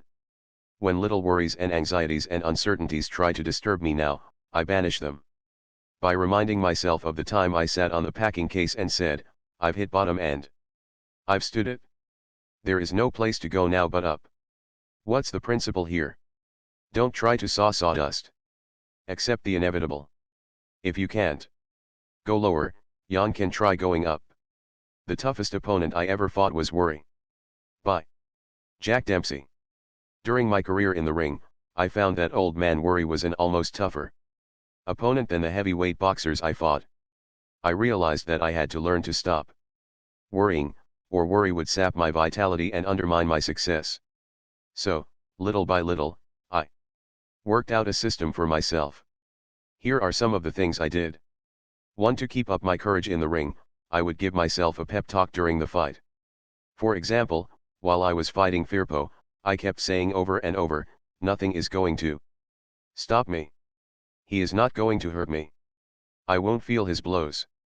I can't get hurt. I am going to keep going, no matter what happens. Making positive statements like that to myself and thinking positive thoughts helped me a lot. It even kept my mind so occupied that I didn't feel the blows. During my career, I have had my lips smashed, my eyes cut, my ribs cracked and Firpo knocked me clear through the ropes, and I landed on a reporter's typewriter and wrecked it. But I never felt even one of Firpo's blows. There was only one blow that I ever really felt. That was the night Lester Johnson broke 3 of my ribs. The punch never hurt me, but it affected my breathing. I can honestly say I never felt any other blow I ever got in the ring. Another thing I did was to keep reminding myself of the futility of worry. Most of my worrying was done before the big bouts, while I was going through training. I would often lie awake at nights for hours, tossing and worrying, unable to sleep. I would worry for fear I might break my hand or sprain my ankle or get my eye cut badly in the first round, so I couldn't coordinate my punches. When I got myself into the state of nerves, I used to get out of bed, look into the mirror, and give myself a good talking to. I would say, "What a fool you are to be worrying about something that hasn't happened and may never happen. Life is short. I have only a few years to live, so I must enjoy life." I kept saying to myself, "Nothing is important but my health. Nothing is important but my health." I kept reminding myself that losing sleep and worrying would destroy my health. I found that by saying these things to myself over and over, night after night, year after year, they finally got under my skin, and I could brush off my worries like so much water. The third and best thing I did was pray. While I was training for a bout, I always prayed several times a day. When I was in the ring, I always prayed just before the bell sounded for each round. That helped me fight with courage and confidence. I have never gone to bed in my life without saying a prayer, and I have never eaten a meal in my life without first thanking God for it. Have my prayers been answered? Thousands of times. I prayed to God to keep me out of an orphan's home. By Kathleen Halder. Housewife, 1074 Roth, University City 14, Missouri. As a little child, my life was filled with horror. My mother had heart trouble. Day after day, I saw her faint and fall to the floor. We all feared she was going to die, and I believed that all little girls whose mothers died were sent to the Central Wesleyan Orphans Home, located in the little town of Warrenton, Missouri, where we lived. I dreaded the thought of going there, and when I was 6 years old I prayed constantly. "Dear God, please let my mummy live until I am old enough not to go to the orphans' home." 20 years later, my brother, Meaner, had a terrible injury and suffered intense pain. Until he died 2 years later. He couldn't feed himself or turn over in bed. To deaden his pain, I had to give him morphine hypodermics every 3 hours, day and night. I did this for 2 years. I was teaching music at the time at the Central Wesleyan College in Warrenton, Missouri. When the neighbors heard my brother screaming with pain, they would telephone me at college and I would leave my music class and rush home to give my brother another injection of morphine. Every night when I went to bed, I would set the alarm clock to go off 3 hours later so I would be sure to get up to attend to my brother. I remember that on winter nights I would keep a bottle of milk outside the window, where it would freeze and turn into a kind of ice cream that I loved to eat. When the alarm went off, this ice cream outside the window gave me an additional incentive to get up. In the midst of all these troubles, I did 2 things that kept me from indulging in self-pity and worrying and embittering my life with resentment. First, I kept myself busy teaching music from 12 to 14 hours a day, so I had little time to think of my troubles, and when I was tempted to feel sorry for myself, I kept saying to myself over and over, "Now, listen, as long as you can walk and feed yourself and are free from intense pain, you ought to be the happiest person in the world. No matter what happens, never forget that as long as you live. Never. Never." I was determined to do everything in my power to cultivate an unconscious and continuous attitude of gratefulness for my many blessings. Every morning when I awoke, I would thank God that conditions were no worse than they were, and I resolved that in spite of my troubles I would be the happiest person in Warrenton, Missouri. Maybe I didn't succeed in achieving that goal, but I did succeed in making myself the most grateful young woman in my town, and probably few of my associates worried less than I did. This Missouri music teacher applied 2 principles described in this book. She kept too busy to worry, and she counted her blessings. The same technique may be helpful to you. I was acting like an hysterical woman. By Cameron Shipp, magazine writer. I had been working very happily in the publicity department of the Warner Brothers studio in California for several years. I was a unit man and feature writer. I wrote stories for newspapers and magazines about Warner Brothers stars. Suddenly, I was promoted. I was made the assistant publicity director. As a matter of fact, there was a change of administrative policy, and I was given an impressive title: administrative assistant.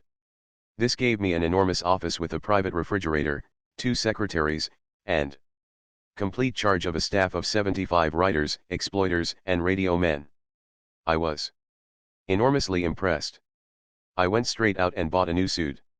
I tried to speak with dignity. I set up filing systems, made decisions with authority, and ate quick lunches.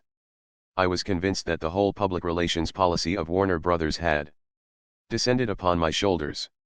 I perceived that the lives, both private and public, of such renowned persons as Bette Davis, Olivia de Havilland, James Cagney, Edward G. Robinson, Errol Flynn, Humphrey Bogart, Ann Sheridan, Alexis Smith, and Alan Hale were entirely in my hands. In less than a month I became aware that I had stomach ulcers. Probably cancer. My chief war activity at that time was chairman of the War Activities Committee of the Screen Publicists Guild. I liked to do this work, liked to meet my friends at guild meetings. But these gatherings became matters of dread. After every meeting, I was violently ill. Often I had to stop my car on the way home, pulling myself together before I could drive on. There seemed to be so much to do, so little time in which to do it. It was all vital. And I was woefully inadequate.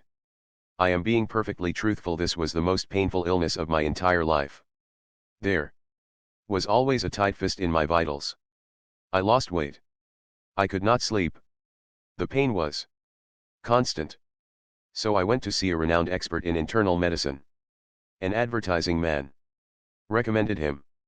He said this physician had many clients who were advertising men. This physician spoke only briefly, just enough for me to tell him where I hurt and what I did for a living. He seemed more interested in my job than in my ailments, but I was soon reassured. For 2 weeks, daily, he gave me every known test. I was probed, explored, x-rayed, and fluoroscoped. Finally, I was instructed to call on him and hear the verdict. "Mr. Shipp," he said, leaning back and offering me a cigarette, "we have been through these exhaustive tests. They were absolutely necessary, although I knew of course after my first quick examination that you did not have stomach ulcers. But I knew, because you are the kind of man you are and because you do the kind of work you do, that you would not believe me unless I showed you. Let me show you." So he showed me the charts and the x-rays and explained them. He showed me I had no ulcers. "Now," said the doctor, "this costs you a good deal of money, but it is worth it to you. Here is the prescription, don't worry." Now he stopped me as I started to expostulate. "Now, I realize that you can't follow the prescription immediately, so I'll give you a crutch. Here are some pills. They contain belladonna. Take as many as you like. When you use these up, come back and I'll give you more. They won't hurt you, but they will always relax you. But remember, you don't need them. All you have to do is quit worrying. If you do start worrying again, you'll have to come back here and I'll charge you a heavy fee again. How about it?" I wish I could report that the lesson took effect that day and that I quit worrying immediately. I didn't. I took the pills for several weeks, whenever I felt a worry coming on. They worked. I felt better at once. But I felt silly taking these pills. I am a big man physically. I am almost as tall as Abe Lincoln was and I weigh almost 200 pounds. Yet here I was taking little white pills to relax myself. I was acting like an hysterical woman. When my friends asked me why I was taking pills, I was ashamed to tell the truth. Gradually I began to laugh at myself. I said, "See here, Cameron Shipp, you are acting like a fool. You are taking yourself and your little activities much, much too seriously." Bette Davis and James Cagney and Edward G. Robinson were world famous before you started to handle their publicity, and if you dropped dead tonight, Warner Brothers and their stars would manage to get along without you. Look at Eisenhower, General Marshall, MacArthur, Jimmy Doolittle and Admiral King. They are running the war without taking pills. And yet, you can't serve as chairman of the War Activities Committee of the Screen Publicists Guild without taking little white pills to keep your stomach from twisting and turning like a Kansas whirlwind. I began to take pride in getting along without the pills. A little while later, I threw the pills down the drain and got home each night in time to take a little nap before dinner, and gradually began to lead a normal life. I have never been back to see that physician. But I owe him much, much more than what seemed like a stiff fee at the time. He taught me to laugh at myself. But I think the really skillful thing he did was to refrain from laughing at me, and to refrain from telling me I had nothing to worry about. He took me seriously. He saved my face. He gave me an out in a small box. But he knew then, as well as I know now, that the cure wasn't in those silly little pills. The cure was in a change in my mental attitude. The moral of the story is that many a man who is now taking pills would do better to read chapter 7, and relax. I learned to stop worrying by watching my wife wash dishes. By Reverend William Wood. 204 Hurlburt Street, Charlevoix, Michigan. A few years ago, I was suffering intensely from pains in my stomach. I would awaken 2 or 3 times each night, unable to sleep because of these terrific pains. I had watched my father die from cancer of the stomach, and I feared that I too had a stomach cancer or, at least, stomach ulcers.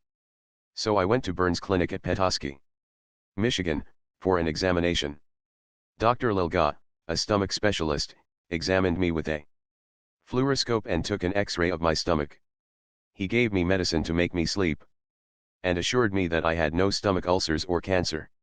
My stomach pains, he said, were caused by emotional strains.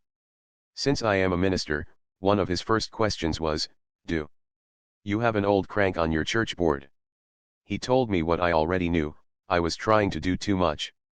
In addition to my preaching every Sunday and carrying the burdens of the various activities of the church, I was also chairman of the Red Cross, president of the Kiwanis. I also conducted 2 or 3 funerals each week and a number of other activities. I was working under constant pressure. I could never relax. I was always tense, hurried, and high-strung. I got to the point where I worried about everything. I was living in a constant dither. I was in such pain that I gladly acted on Dr. Lilga's advice. I took Monday off each week, and began eliminating various responsibilities and activities. One day while cleaning out my desk, I got an idea that proved to be immensely helpful. I was looking over an accumulation of old notes on sermons and other memos on matters that were now past and gone. I crumpled them up one by one and tossed them into the wastebasket. Suddenly I stopped and said to myself, "Bill, why don't you do the same thing with your worries that you are doing with these notes? Why don't you crumple up your worries about yesterday's problems and toss them into the wastebasket?" That one idea gave me immediate inspiration, gave me the feeling of a weight being lifted from my shoulders. From that day to this, I have made it a rule to throw into the wastebasket all the problems that I can no longer do anything about. Then, one day while wiping the dishes as my wife washed them, I got another idea. My wife was singing as she washed the dishes, and I said to myself, "Look, Bill, how happy your wife is. We have been married 18 years, and she has been washing dishes all that time. Suppose when we got married she had looked ahead and seen all the dishes she would have to wash during those 18 years that stretched ahead. That pile of dirty dishes would be bigger than a barn. The very thought of it would have appalled any woman." Then I said to myself, the reason my wife doesn't mind washing the dishes is because she washes only one day's dishes at a time. I saw what my trouble was. I was trying to wash today's dishes, yesterday's dishes, and dishes that weren't even dirty yet. I saw how foolishly I was acting. I was standing in the pulpit, Sunday mornings, telling other people how to live, yet, I myself was leading a tense, worried, hurried existence. I felt ashamed of myself. Worries don't bother me anymore now. No more stomach pains. No more insomnia. I now crumple up yesterday's anxieties and toss them into the waste basket, and I have ceased trying to wash tomorrow's dirty dishes today. Do you remember a statement quoted earlier in this book? The load of tomorrow, added to that of yesterday, carried today, makes the strongest falter. Why even try it? I found the answer: keep busy. By Del Hughes. Public Accountant, 607 South Euclid Avenue, Bay City, Michigan. In 1943 I landed in a veterans hospital in Albuquerque, New Mexico, with 3 broken ribs and a punctured lung. This had happened during a practice marine amphibious landing off the Hawaiian Islands. I was getting ready to jump off the barge, onto the beach, when a big breaker swept in, lifted the barge, and threw me off balance and smashed me on the sands. I fell with such force that one of my broken ribs punctured my right lung. After spending 3 months in the hospital, I got the biggest shock of my life. The doctors told me that I showed absolutely no improvement. After some serious thinking, I figured that worry was preventing me from getting well. I had been used to a very active life, and during these 3 months I had been flat on my back 24 hours a day with nothing to do but think. The more I thought, the more I worried about whether I would ever be able to take my place in the world. I worried about whether I would remain a cripple the rest of my life, and about whether I would ever be able to get married and live a normal life. I urged my doctor to move me up to the next ward, which was called the country club, because the patients were allowed to do almost anything they cared to do. In this country club ward, I became interested in contract bridge. I spent 6 weeks learning the game, playing bridge with the other fellows, and reading Culbertson's books on bridge. After 6 weeks, I was playing nearly every evening for the rest of my stay in the hospital. I also became interested in painting with oils, and I studied this art under an instructor every afternoon from 3 to 5. Some of my paintings were so good that you could almost tell what they were. I also tried my hand at soap and wood carving, and read a number of books on the subject and found it fascinating. I kept myself so busy that I had no time to worry about my physical condition. I even found time to read books on psychology given to me by the Red Cross. At the end of 3 months, the entire medical staff came to me and congratulated me on making an amazing improvement. Those were the sweetest words I had ever heard since the days I was born. I wanted to shout with joy.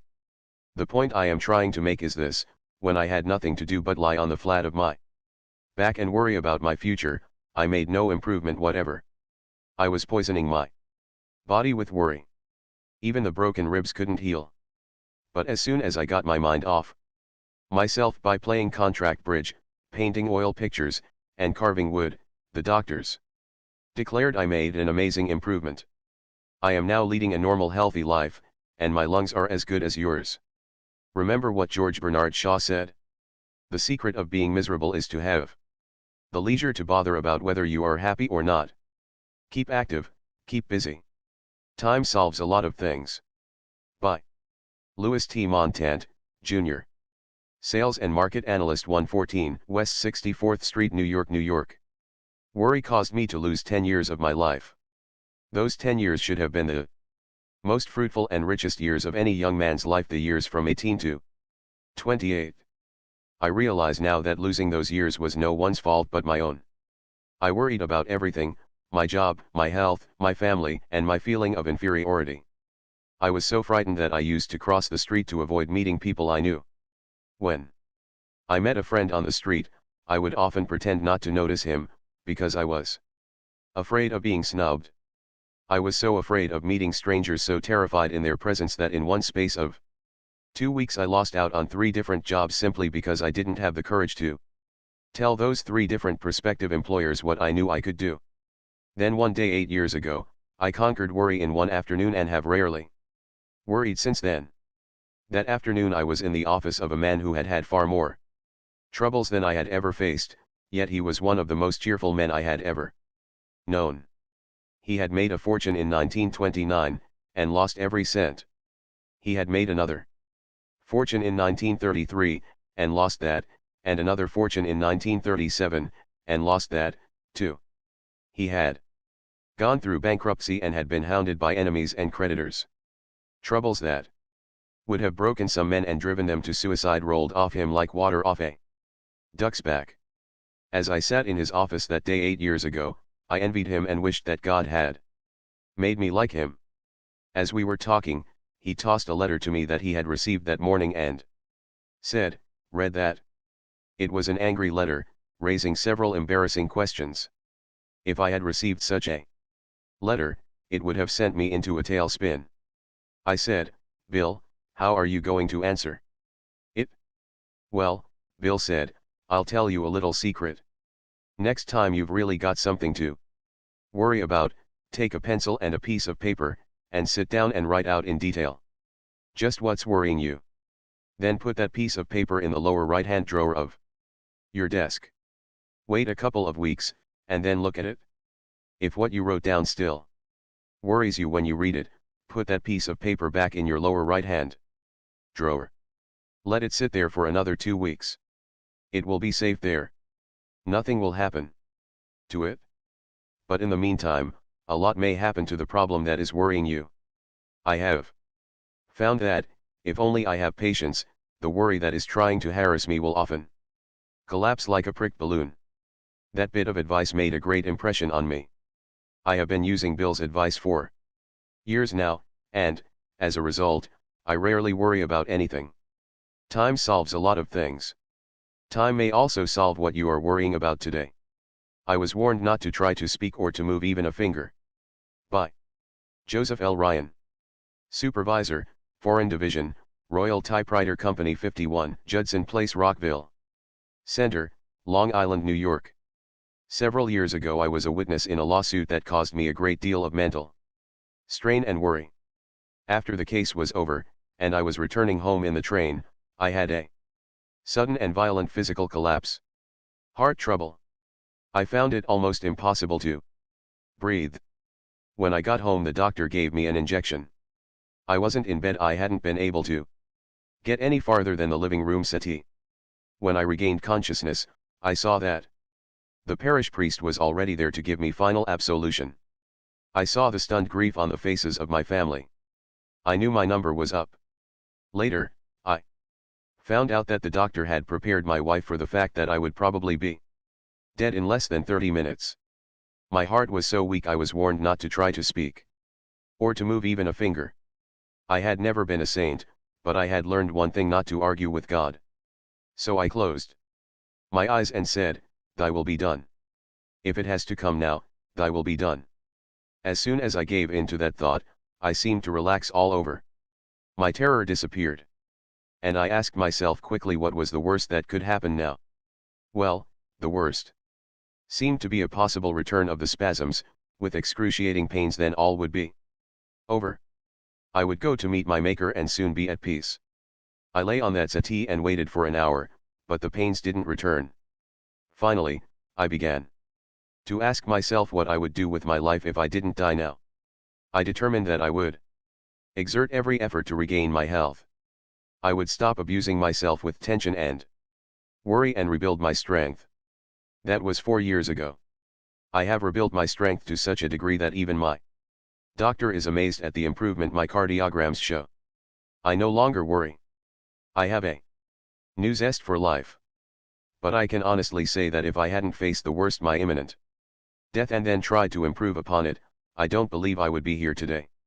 If I hadn't accepted the worst, I believe I would have died from my own fear and panic. Mr. Ryan is alive today because he made use of the principle described in the magic formula: face the worst that can happen. I am a great dismisser. By Ordway Ted, Chairman of the Board of Higher Education, New York, New York. Worry is a habit that I broke long ago. I believe that my habit of refraining from worrying is due largely to 3 things. First, I am too busy to indulge in self-destroying anxiety. I have 3 main activities, each one of which should be virtually a full-time job in itself. I lecture to large groups. At Columbia University, I am also chairman of the Board of Higher Education of New York City. I also have charge of the Economic and Social Book Department of the publishing firm of Harper & Brothers. The insistent demands of these three tasks leave me no time to fret and stew and run around in circles. Second, I am a great dismisser. When I turn from one task to another, I dismiss all thoughts of the problems I had been thinking about previously. I find it stimulating and refreshing to turn from one activity to another. It rests me. It clears my mind. Third, I have had to school myself to dismiss all these problems from my mind when I close my office desk. They are always continuing. Each one always has a set of unsolved problems demanding my attention. If I carried these issues home with me each night and worried about them, I would destroy my health, and, in addition, I would destroy all ability to cope with them. Ordway Ted is a master of the 4 good working habits. Do you remember what they are? If I had stopped worrying, I would have been in my grave long ago. By Connie Mack. I have been in professional baseball for over 63 years. When I first started, back in the 80s, I got no salary at all. We played on vacant lots, and stumbled over tin cans and discarded horse collars. When the game was over, we passed the hat. The pickings were pretty slim for me, especially since I was the main support of my widowed mother and my younger brothers and sisters. Sometimes the ball team would have to put on a strawberry supper or a clam bake to keep going. I have had plenty of reason to worry. I am the only baseball manager who ever finished in last place for 7 consecutive years. I am the only manager who ever lost 800 games in 8 years. After a series of defeats, I used to worry until I could hardly eat or sleep. But I stopped worrying 25 years ago, and I honestly believe that if I hadn't stopped worrying then, I would have been in my grave long ago. As I looked back over my long life, I was born when Lincoln was president. I believe I was able to conquer worry by doing these things. 1. I saw how futile it was. I saw it was getting me nowhere and was threatening to wreck my career. 2. I saw it was going to ruin my health. 3. I kept myself so busy planning and working to win games in the future that I had no time to worry over games that were already lost. 4. I finally made it a rule never to call a player's attention to his mistakes until 24 hours after the game. In my early days, I used to dress and undress with the players. If the team had lost, I found it impossible to refrain from criticizing the players and from arguing with them bitterly over their defeats. I found this only increased my worries. Criticizing a player in front of the others didn't make him want to cooperate. It really made him bitter. So, since I couldn't be sure of controlling myself and my tongue, immediately after a defeat, I made it a rule never to see the players right after a defeat. I wouldn't discuss the defeat with them until the next day. By that time, I had cooled off, the mistakes didn't loom so large, and I could talk things over calmly and the men wouldn't get angry and try to defend themselves. 5. I tried to inspire players by building them up with praise instead of tearing them down with fault finding. I tried to have a good word for everybody. 6. I found that I worried more when I was tired, so I spend 10 hours in bed every night. And I take a nap every afternoon. Even a 5-minute nap helps a lot. 7. I believe I have avoided worries and lengthened my life by continuing to be active. I am 85, but I am not going to retire until I begin telling the same stories over and over. When I start doing that, I'll know then that I am growing old. Connie Mack never read a book on how to stop worrying, so he made out his own rules. Why don't you make a list of the rules you have found helpful in the past and write them out here? Ways I have found helpful in overcoming worry. 1 at a time, gentlemen, 1 at a time. By John Homer Miller, author of Take a Look at Yourself. I discovered years ago that I could not escape my worries by trying to run away from them, but that I could banish them by changing my mental attitude toward them. I discovered that my worries were not outside but inside myself. As the years have gone by, I have found that time automatically takes care of most of my worries. In fact, I frequently find it difficult to remember what I was worrying about a week ago. So I have a rule, never to fret over a problem until it is at least a week old. Of course, I can't always put a problem completely out of mind for a week at a time, but I can refuse to allow it to dominate my mind until the allotted 7 days have passed. Either the problem has solved itself or I have so changed my mental attitude that it no longer has the power to trouble me greatly. I have been greatly helped by reading the philosophy of Sir William Osier, a man who was not only a great physician, but a great artist in the greatest of all arts, the art of living. One of his statements has helped me immensely in banishing worries. Sir William said, at a dinner given in his honor, more than to anything else, I owe whatever success I have had to the power of settling down to the day's work and trying to do it well to the best of my ability and letting the future take care of itself. In handling troubles, I have taken as my motto the words of an old parrot that my father used to tell me about. Father told me of a parrot that was kept in a cage hanging over the doorway in a hunting club in Pennsylvania. As the members of the club passed through the door, the parrot repeated over and over the only words he knew, one at a time, gentlemen, one at a time. Father taught me to handle my troubles that way. One at a time, gentlemen, one at a time. I have found that taking my troubles one at a time has helped me to maintain calm and composure amidst pressing duties and unending engagements. One at a time, gentlemen, one at a time.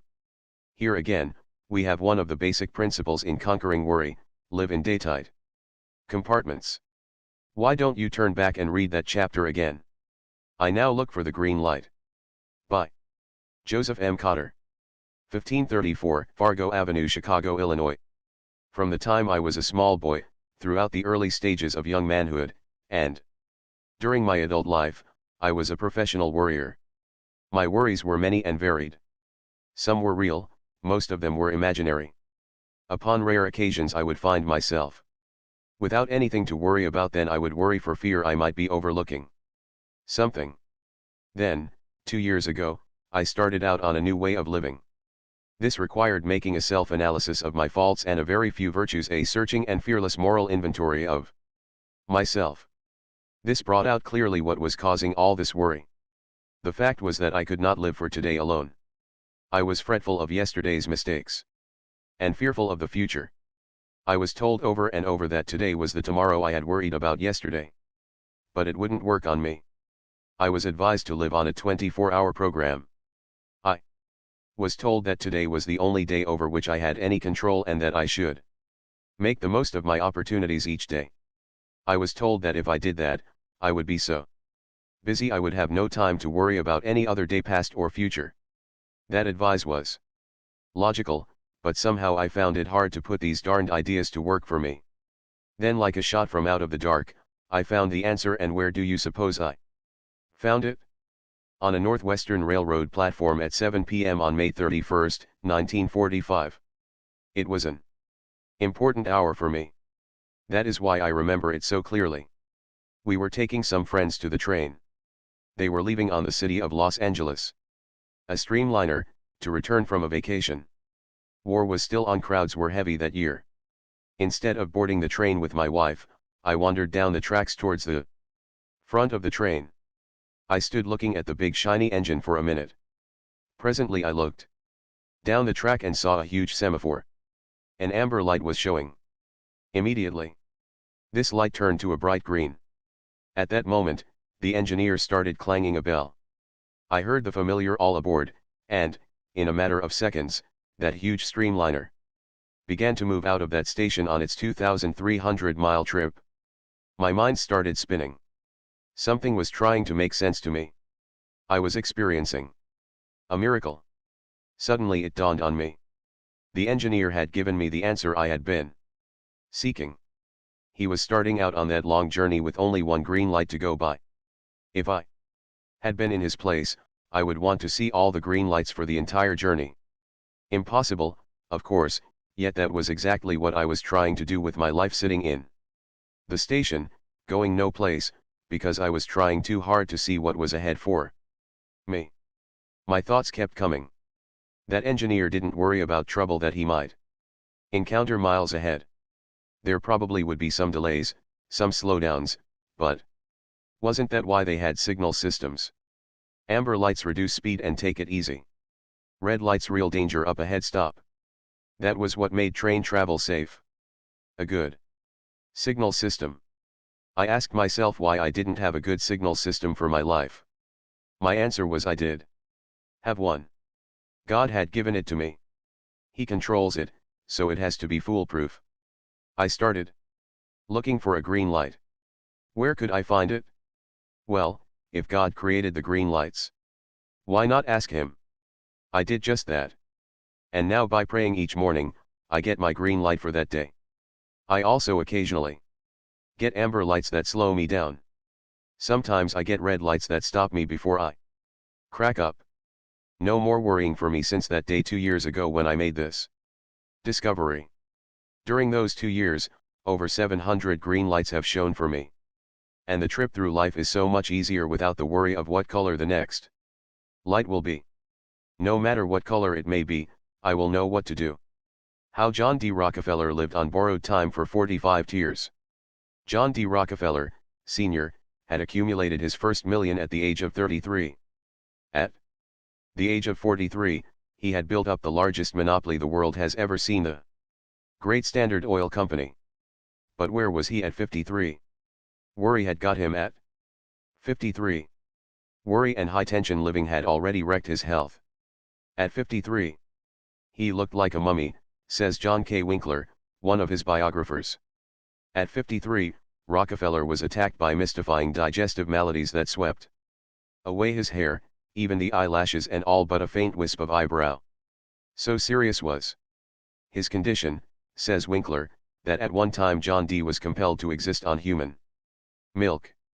According to the doctors, he had alopecia, a form of baldness that often starts with sheer nerves. He looked so startling, with his stark bald dome, that he had to wear a skull cap. Later, he had wigs made $500 apiece, and for the rest of his life he wore these silver wigs. Rockefeller had originally been blessed with an iron constitution. Reared on a farm, he had once had stalwart shoulders, an erect carriage, and a strong, brisk gait. Yet at only 53, when most men are at their prime, his shoulders drooped and he shambled when he walked. When he looked in a glass, says John T. Flynn, another of his biographers, he saw an old man. The ceaseless work, the endless worry, the streams of abuse, the sleepless nights, and the lack of exercise and rest had exacted their toll. They had brought him to his knees. He was now the richest man in the world, yet he had to live on a diet that a pauper would have scorned.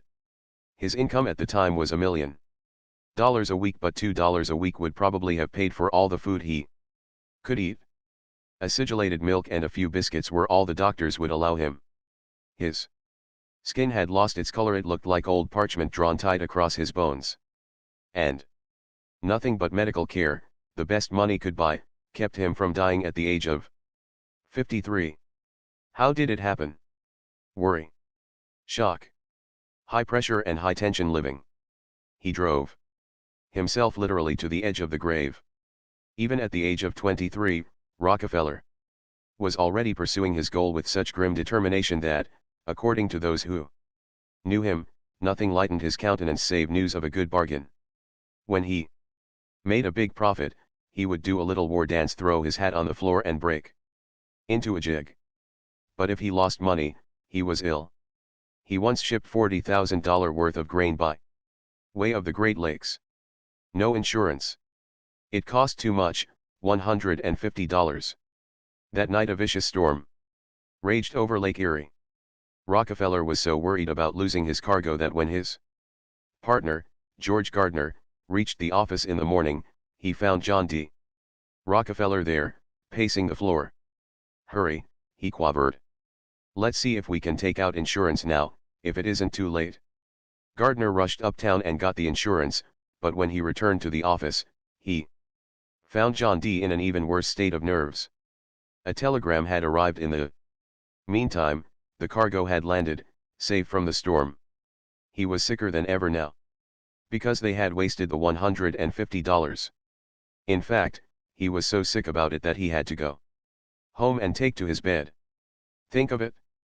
At that time, his firm was doing gross business of $500,000 a year, yet he made himself so ill over $150 that he had to go to bed. He had no time for play, no time for recreation, no time for anything except making money and teaching Sunday school.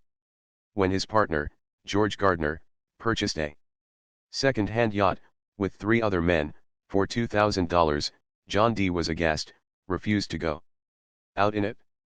Gardner found him working at the office one Saturday afternoon, and pleaded, "Come on, John, let's go for a sail.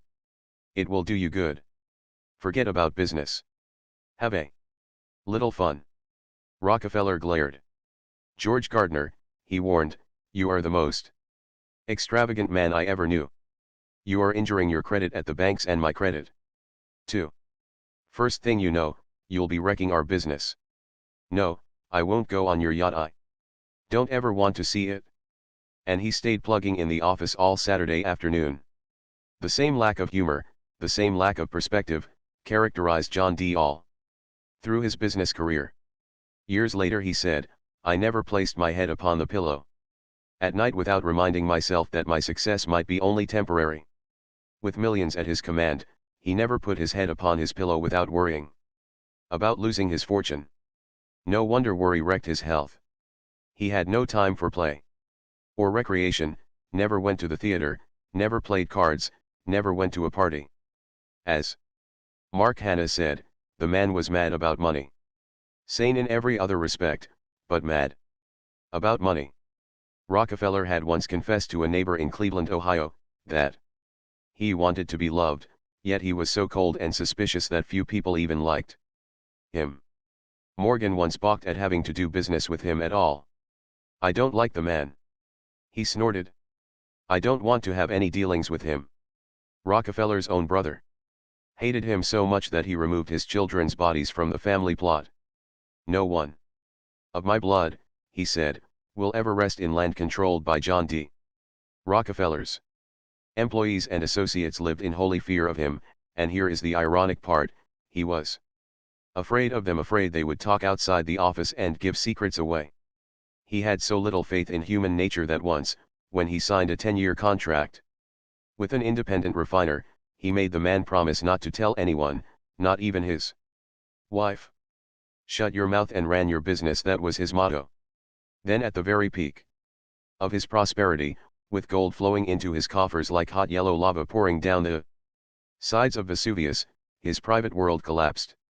Books and articles denounced the robber baron war of the Standard Oil Company, secret rebates with railroads, the ruthless crashing of all rivals. In the oil fields of Pennsylvania, John D. Rockefeller was the most hated man on earth. He was hanged in effigy by the men he had crushed. Many of them longed to tie a rope around his withered neck and hang him to the limb of a sour apple tree. Letters breathing fire and brimstone poured into his office, letters threatening his. He hired bodyguards to keep his enemies from killing him. He attempted to ignore this cyclone of hate. He had once said cynically, "You may kick me and abuse me provided you will let me have my own way." But he discovered that he was human after all. He couldn't take hate and worry too. His health began to crack. He was puzzled and bewildered by this new enemy illness which attacked him from within. At first he remained secretive about his occasional indispositions, tried to put his illness out of his mind. But insomnia, indigestion, and the loss of his hair, all physical symptoms of worry and collapse, were not to be denied. Finally, his doctors told him the shocking truth. He could take his choice, his money and his worries, or his life. They warned him he must either retire or die. He retired. But before he retired, worry, greed, fear had already wrecked his health. When Ida Tarbell, America's most celebrated female writer of biographies, saw him, she was shocked. She wrote, "An awful age was in his face. He was the oldest man I have ever seen." Old. Why, Rockefeller was then several years younger than General MacArthur was when he recaptured the Philippines. But he was such a physical wreck that Ida Tarbell pitied him. She was working at that time on her powerful book which condemned the Standard Oil and all that it stood for, She certainly had no cause to love the man who had built up this octopus. Yet, she said that when she saw John D. Rockefeller teaching a Sunday school class, eagerly watching the faces of all those around him, I had a feeling which I had not expected, and which time intensified. I was sorry for him. I know no companion so terrible as fear. When the doctors undertook to save Rockefeller's life, they gave him 3 rules which he observed, to the letter, for the rest of his life. Here they are. 1. Avoid worry. Never worry about anything, under any kind of circumstances. 2. Relax, and take plenty of mild exercise in the open air. 3. Watch your diet. Always stop eating while you're still a little hungry. John D. Rockefeller obeyed those rules, and they probably saved his life. He retired. He learned to play golf. He went in for gardening. He chatted with his neighbors. He played games. He sang songs. But he did something else too. During days of torture and nights of insomnia, says Winkler, John D. had time for reflection. He began to think of other people. He stopped thinking, for once, of how much money he could get, and he began to wonder how much that money could buy in terms of human happiness. In short, Rockefeller now began to give his millions away. Some of the time it wasn't easy. When he offered money to a church, pulpits all over the country thundered back with cries of tainted money. But he kept on giving. He learned of a starving little college on the shores of Lake Michigan that was being foreclosed because of its mortgage. He came to its rescue and poured millions of dollars into that college and built it into the now world-famous University of Chicago. He tried to help the Negroes. He gave money to Negro universities like Tuskegee College, where funds were needed to carry on the work of George Washington Carver. He helped to fight hookworm. When Dr. Charles W. Stiles, the Hookworm Authority, said, 50 cents worth of medicine will cure a man of this disease which ravages the South, but who will give the 50 cents? Rockefeller gave it. He spent millions on hookworm, stamping out the greatest scourge that has ever handicapped the South. And then he went further. He established a great international foundation, the Rockefeller Foundation, which was to fight disease and ignorance all over the world. I speak with feeling of this work, for there is a possibility that I may owe my life to the Rockefeller Foundation. How well I remember that when I was in China in 1932, cholera was raging all over the nation. The Chinese peasants were dying like flies, yet in the midst of all this horror, we were able to go to the Rockefeller Medical College in Peking and get a vaccination to protect us from the plague. Chinese and foreigners alike, we were able to do that. And that was when I got my first understanding of what Rockefeller's millions were doing for the world. Never before in history has there ever been anything even remotely like the Rockefeller Foundation. It is something unique. Rockefeller knew that all over the world there are many fine movements that men of vision start. Research is undertaken, colleges are founded, doctors struggle on to fight a disease, but only too often this high-minded work has to die for lack of funds. He decided to help these pioneers of humanity, not to take them over, but to give them some money and help them help themselves. Today you and I can thank John D. Rockefeller for the miracles of penicillin, and for dozens of other discoveries which his money helped to finance. You can thank him for the fact that your children no longer die from spinal meningitis, a disease that used to kill 4 out of 5. And you can thank him for part of the inroads we have made on malaria and tuberculosis, on influenza and diphtheria, and many other diseases that still plague the world. And what about Rockefeller? When he gave his money away, did he gain peace of mind? Yes, he was contented at last. If the public thought of him after 1900 as brooding over the attacks on the Standard Oil, said Alan Kevins, the public was much mistaken. Rockefeller was happy. He had changed so completely that he didn't worry at all. In fact, he refused even to lose one night's sleep when he was forced to accept the greatest defeat of his career. That defeat came when the corporation he had built, the huge Standard Oil, was ordered to pay the heaviest fine in history. According to the United States government, the Standard Oil was a monopoly, in direct violation of the antitrust laws. The battle raged for 5 years. The best legal brains in the land fought on interminably. In what was, up to then, the longest court war in history. But Standard Oil lost. When Judge Kennesaw Mountain Landis handed down his decision, lawyers for the defense feared that old John D. would take it very hard. But they didn't know how much. He'd changed. That night one of the lawyers got John D. on the phone. He discussed the decision as gently as he could, and then said with concern, "I hope you won't let this decision upset you, Mr. Rockefeller. I hope you'll get your night's sleep." And old John D.? Why, he crackled right back across the wire, "Don't worry, Mr. Johnson. I intend to get a night's sleep. And don't let it bother you either. Good night." That from the man who had once taken to his bed because he had lost $150. Yes, it took a long time for John D. to conquer worry. He was dying at 53 but he lived to 98. Reading a book on sex prevented my marriage from going on the rocks. By BRW. I hate to make this story anonymous. But it is so intimate that I could not possibly use my name. However, Dale Carnegie will vouch for the truth of this story. I first told it to him 12 years ago. After leaving college, I got a job with a large industrial organization, and 5 years later, this company sent me across the Pacific to act as one of its representatives in the Far East. A week before leaving America, I married the sweetest and most lovable woman I have ever known. But our honeymoon was a tragic disappointment for both of us, especially for her.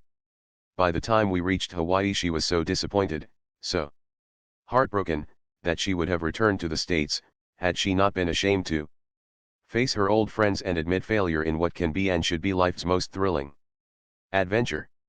We lived together 2 miserable years in the Orient. I was so unhappy that I had sometimes thought of suicide.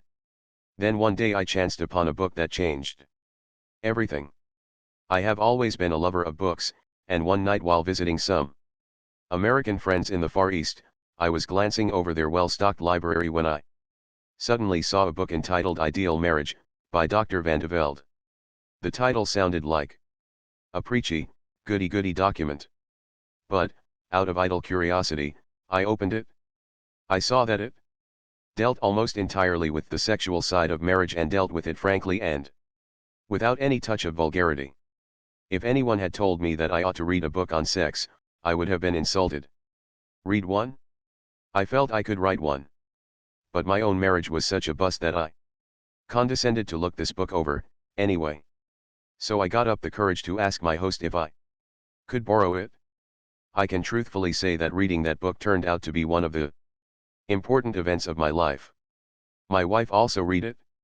That book turned a tragic marriage into a happy, blissful companionship. If I had $1 million, I would buy the rights to publish that book and give free copies of it to the countless thousands of bridal couples.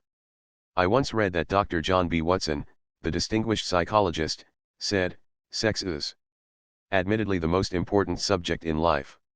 It is admittedly the thing which causes the most shipwrecks in the happiness of men and women." If Dr. Watson is correct, and I am persuaded that his statement, sweeping as it is almost, if not wholly, true, then why does civilization permit millions of sexual ignoramuses to marry each year and wreck all chances for married happiness?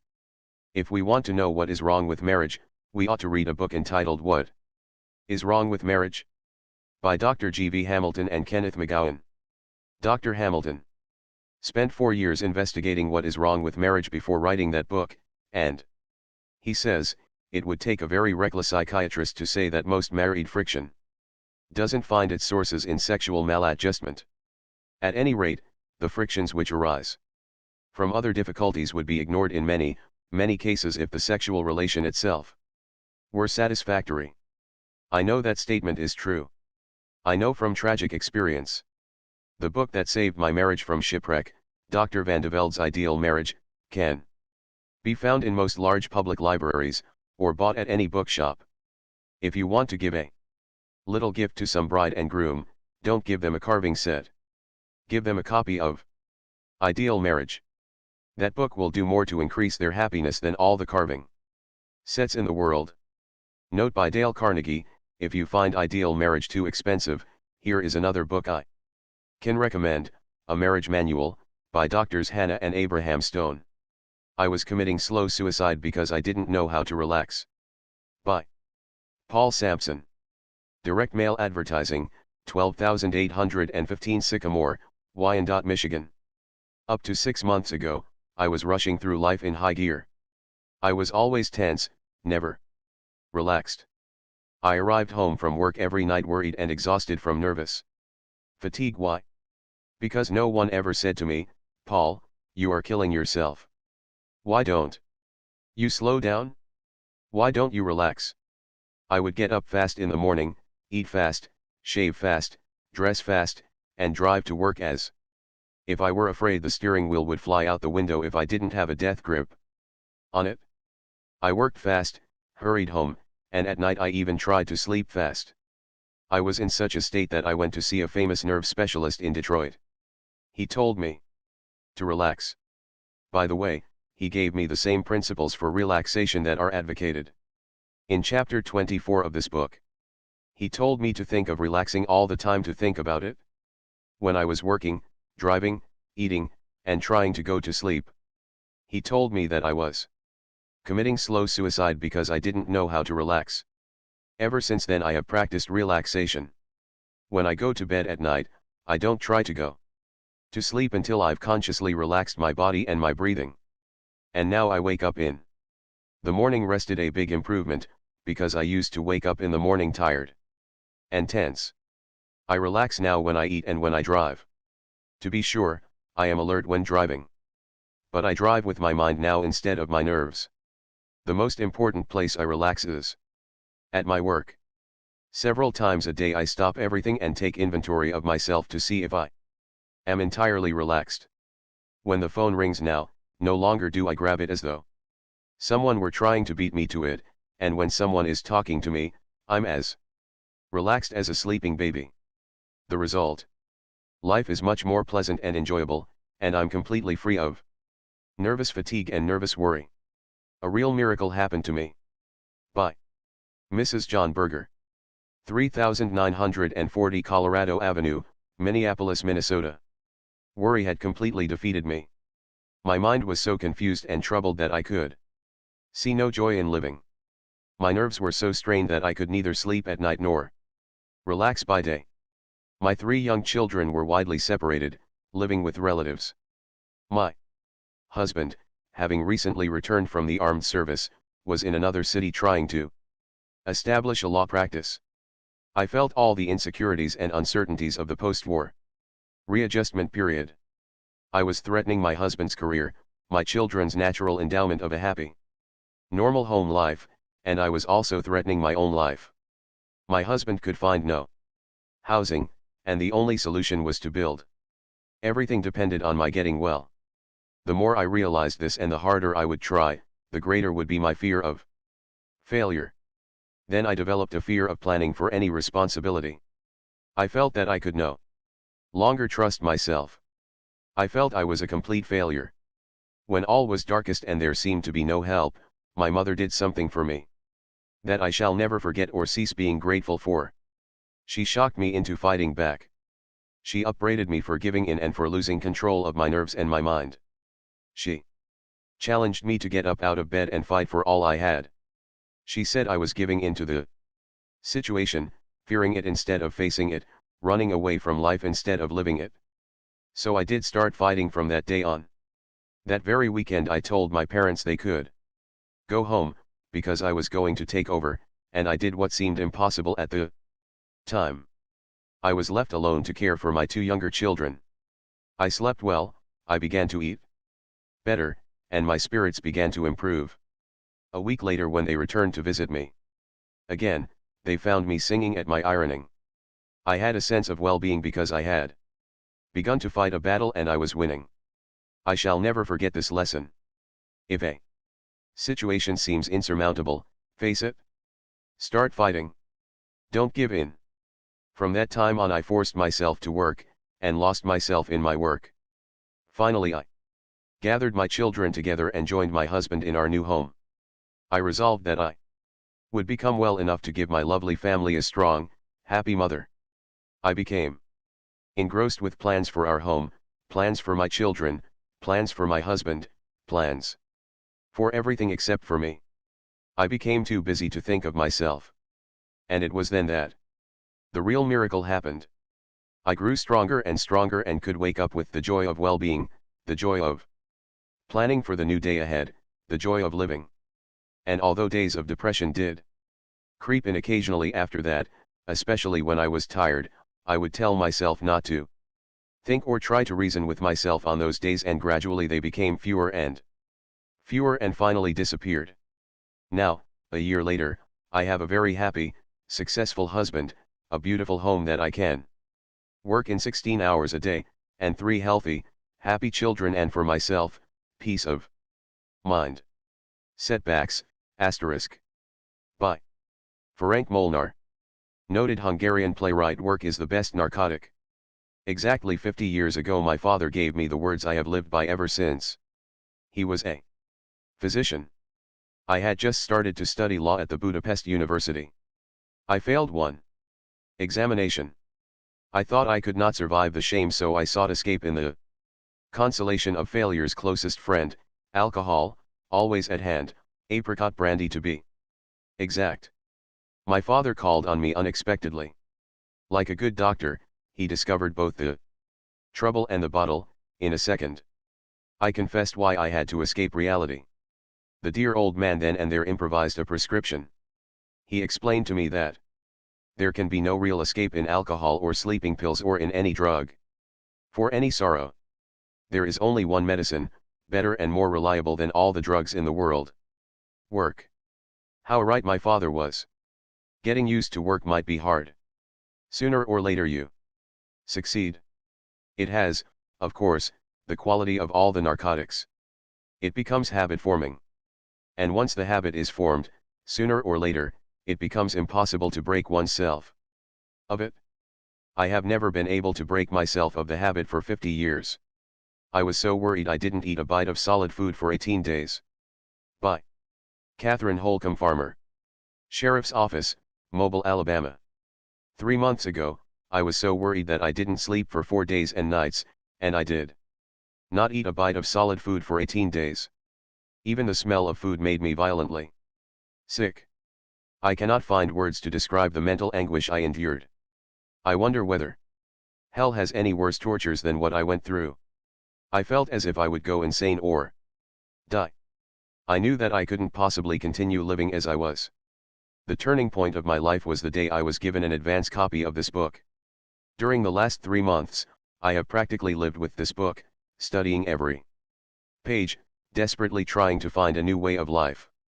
The change that has occurred in my mental outlook and emotional stability is almost unbelievable. I am now able to endure the battles of each passing day. I now realize that in the past, I was being driven half mad not by today's problems but by the bitterness and anxiety over something that had happened yesterday or that I feared might happen tomorrow. But now, when I find myself starting to worry about anything, I immediately stop and start to apply some of the principles I learned from studying this book. If I am tempted to tense up over something that must be done today, I get busy and do it immediately, and get it off my mind. When I am faced with the kind of problems that used to drive me half crazy, I now calmly set about trying to apply the 3 steps outlined in Chapter 2, Part 1. First, I ask myself what is the worst that can possibly happen. Second, I try to accept it mentally. Third, I concentrate on the problem and see how I can improve the worst, which I am already willing to accept if I have to. When I find myself worrying about a thing I cannot change and do not want to accept, I stop myself short and repeat this little prayer: God grant me the serenity to accept the things I cannot change, the courage to change the things I can, and wisdom to know the difference. Since reading this book, I am really experiencing a new and glorious way of life. I am no longer destroying my health and happiness by anxiety. I can sleep 9 hours a night now. I enjoy my food. A veil has been lifted from me. A door has been opened. I can now see and enjoy the beauty of the world which surrounds me. I thank God for life now, and for the privilege of living in such a wonderful world. May I suggest that you also read this book over, keep it by your bed, underscore the parts that apply to your problems. Study it, use it. For this is not a reading book in the ordinary sense, it is written as a guidebook to a new way of life.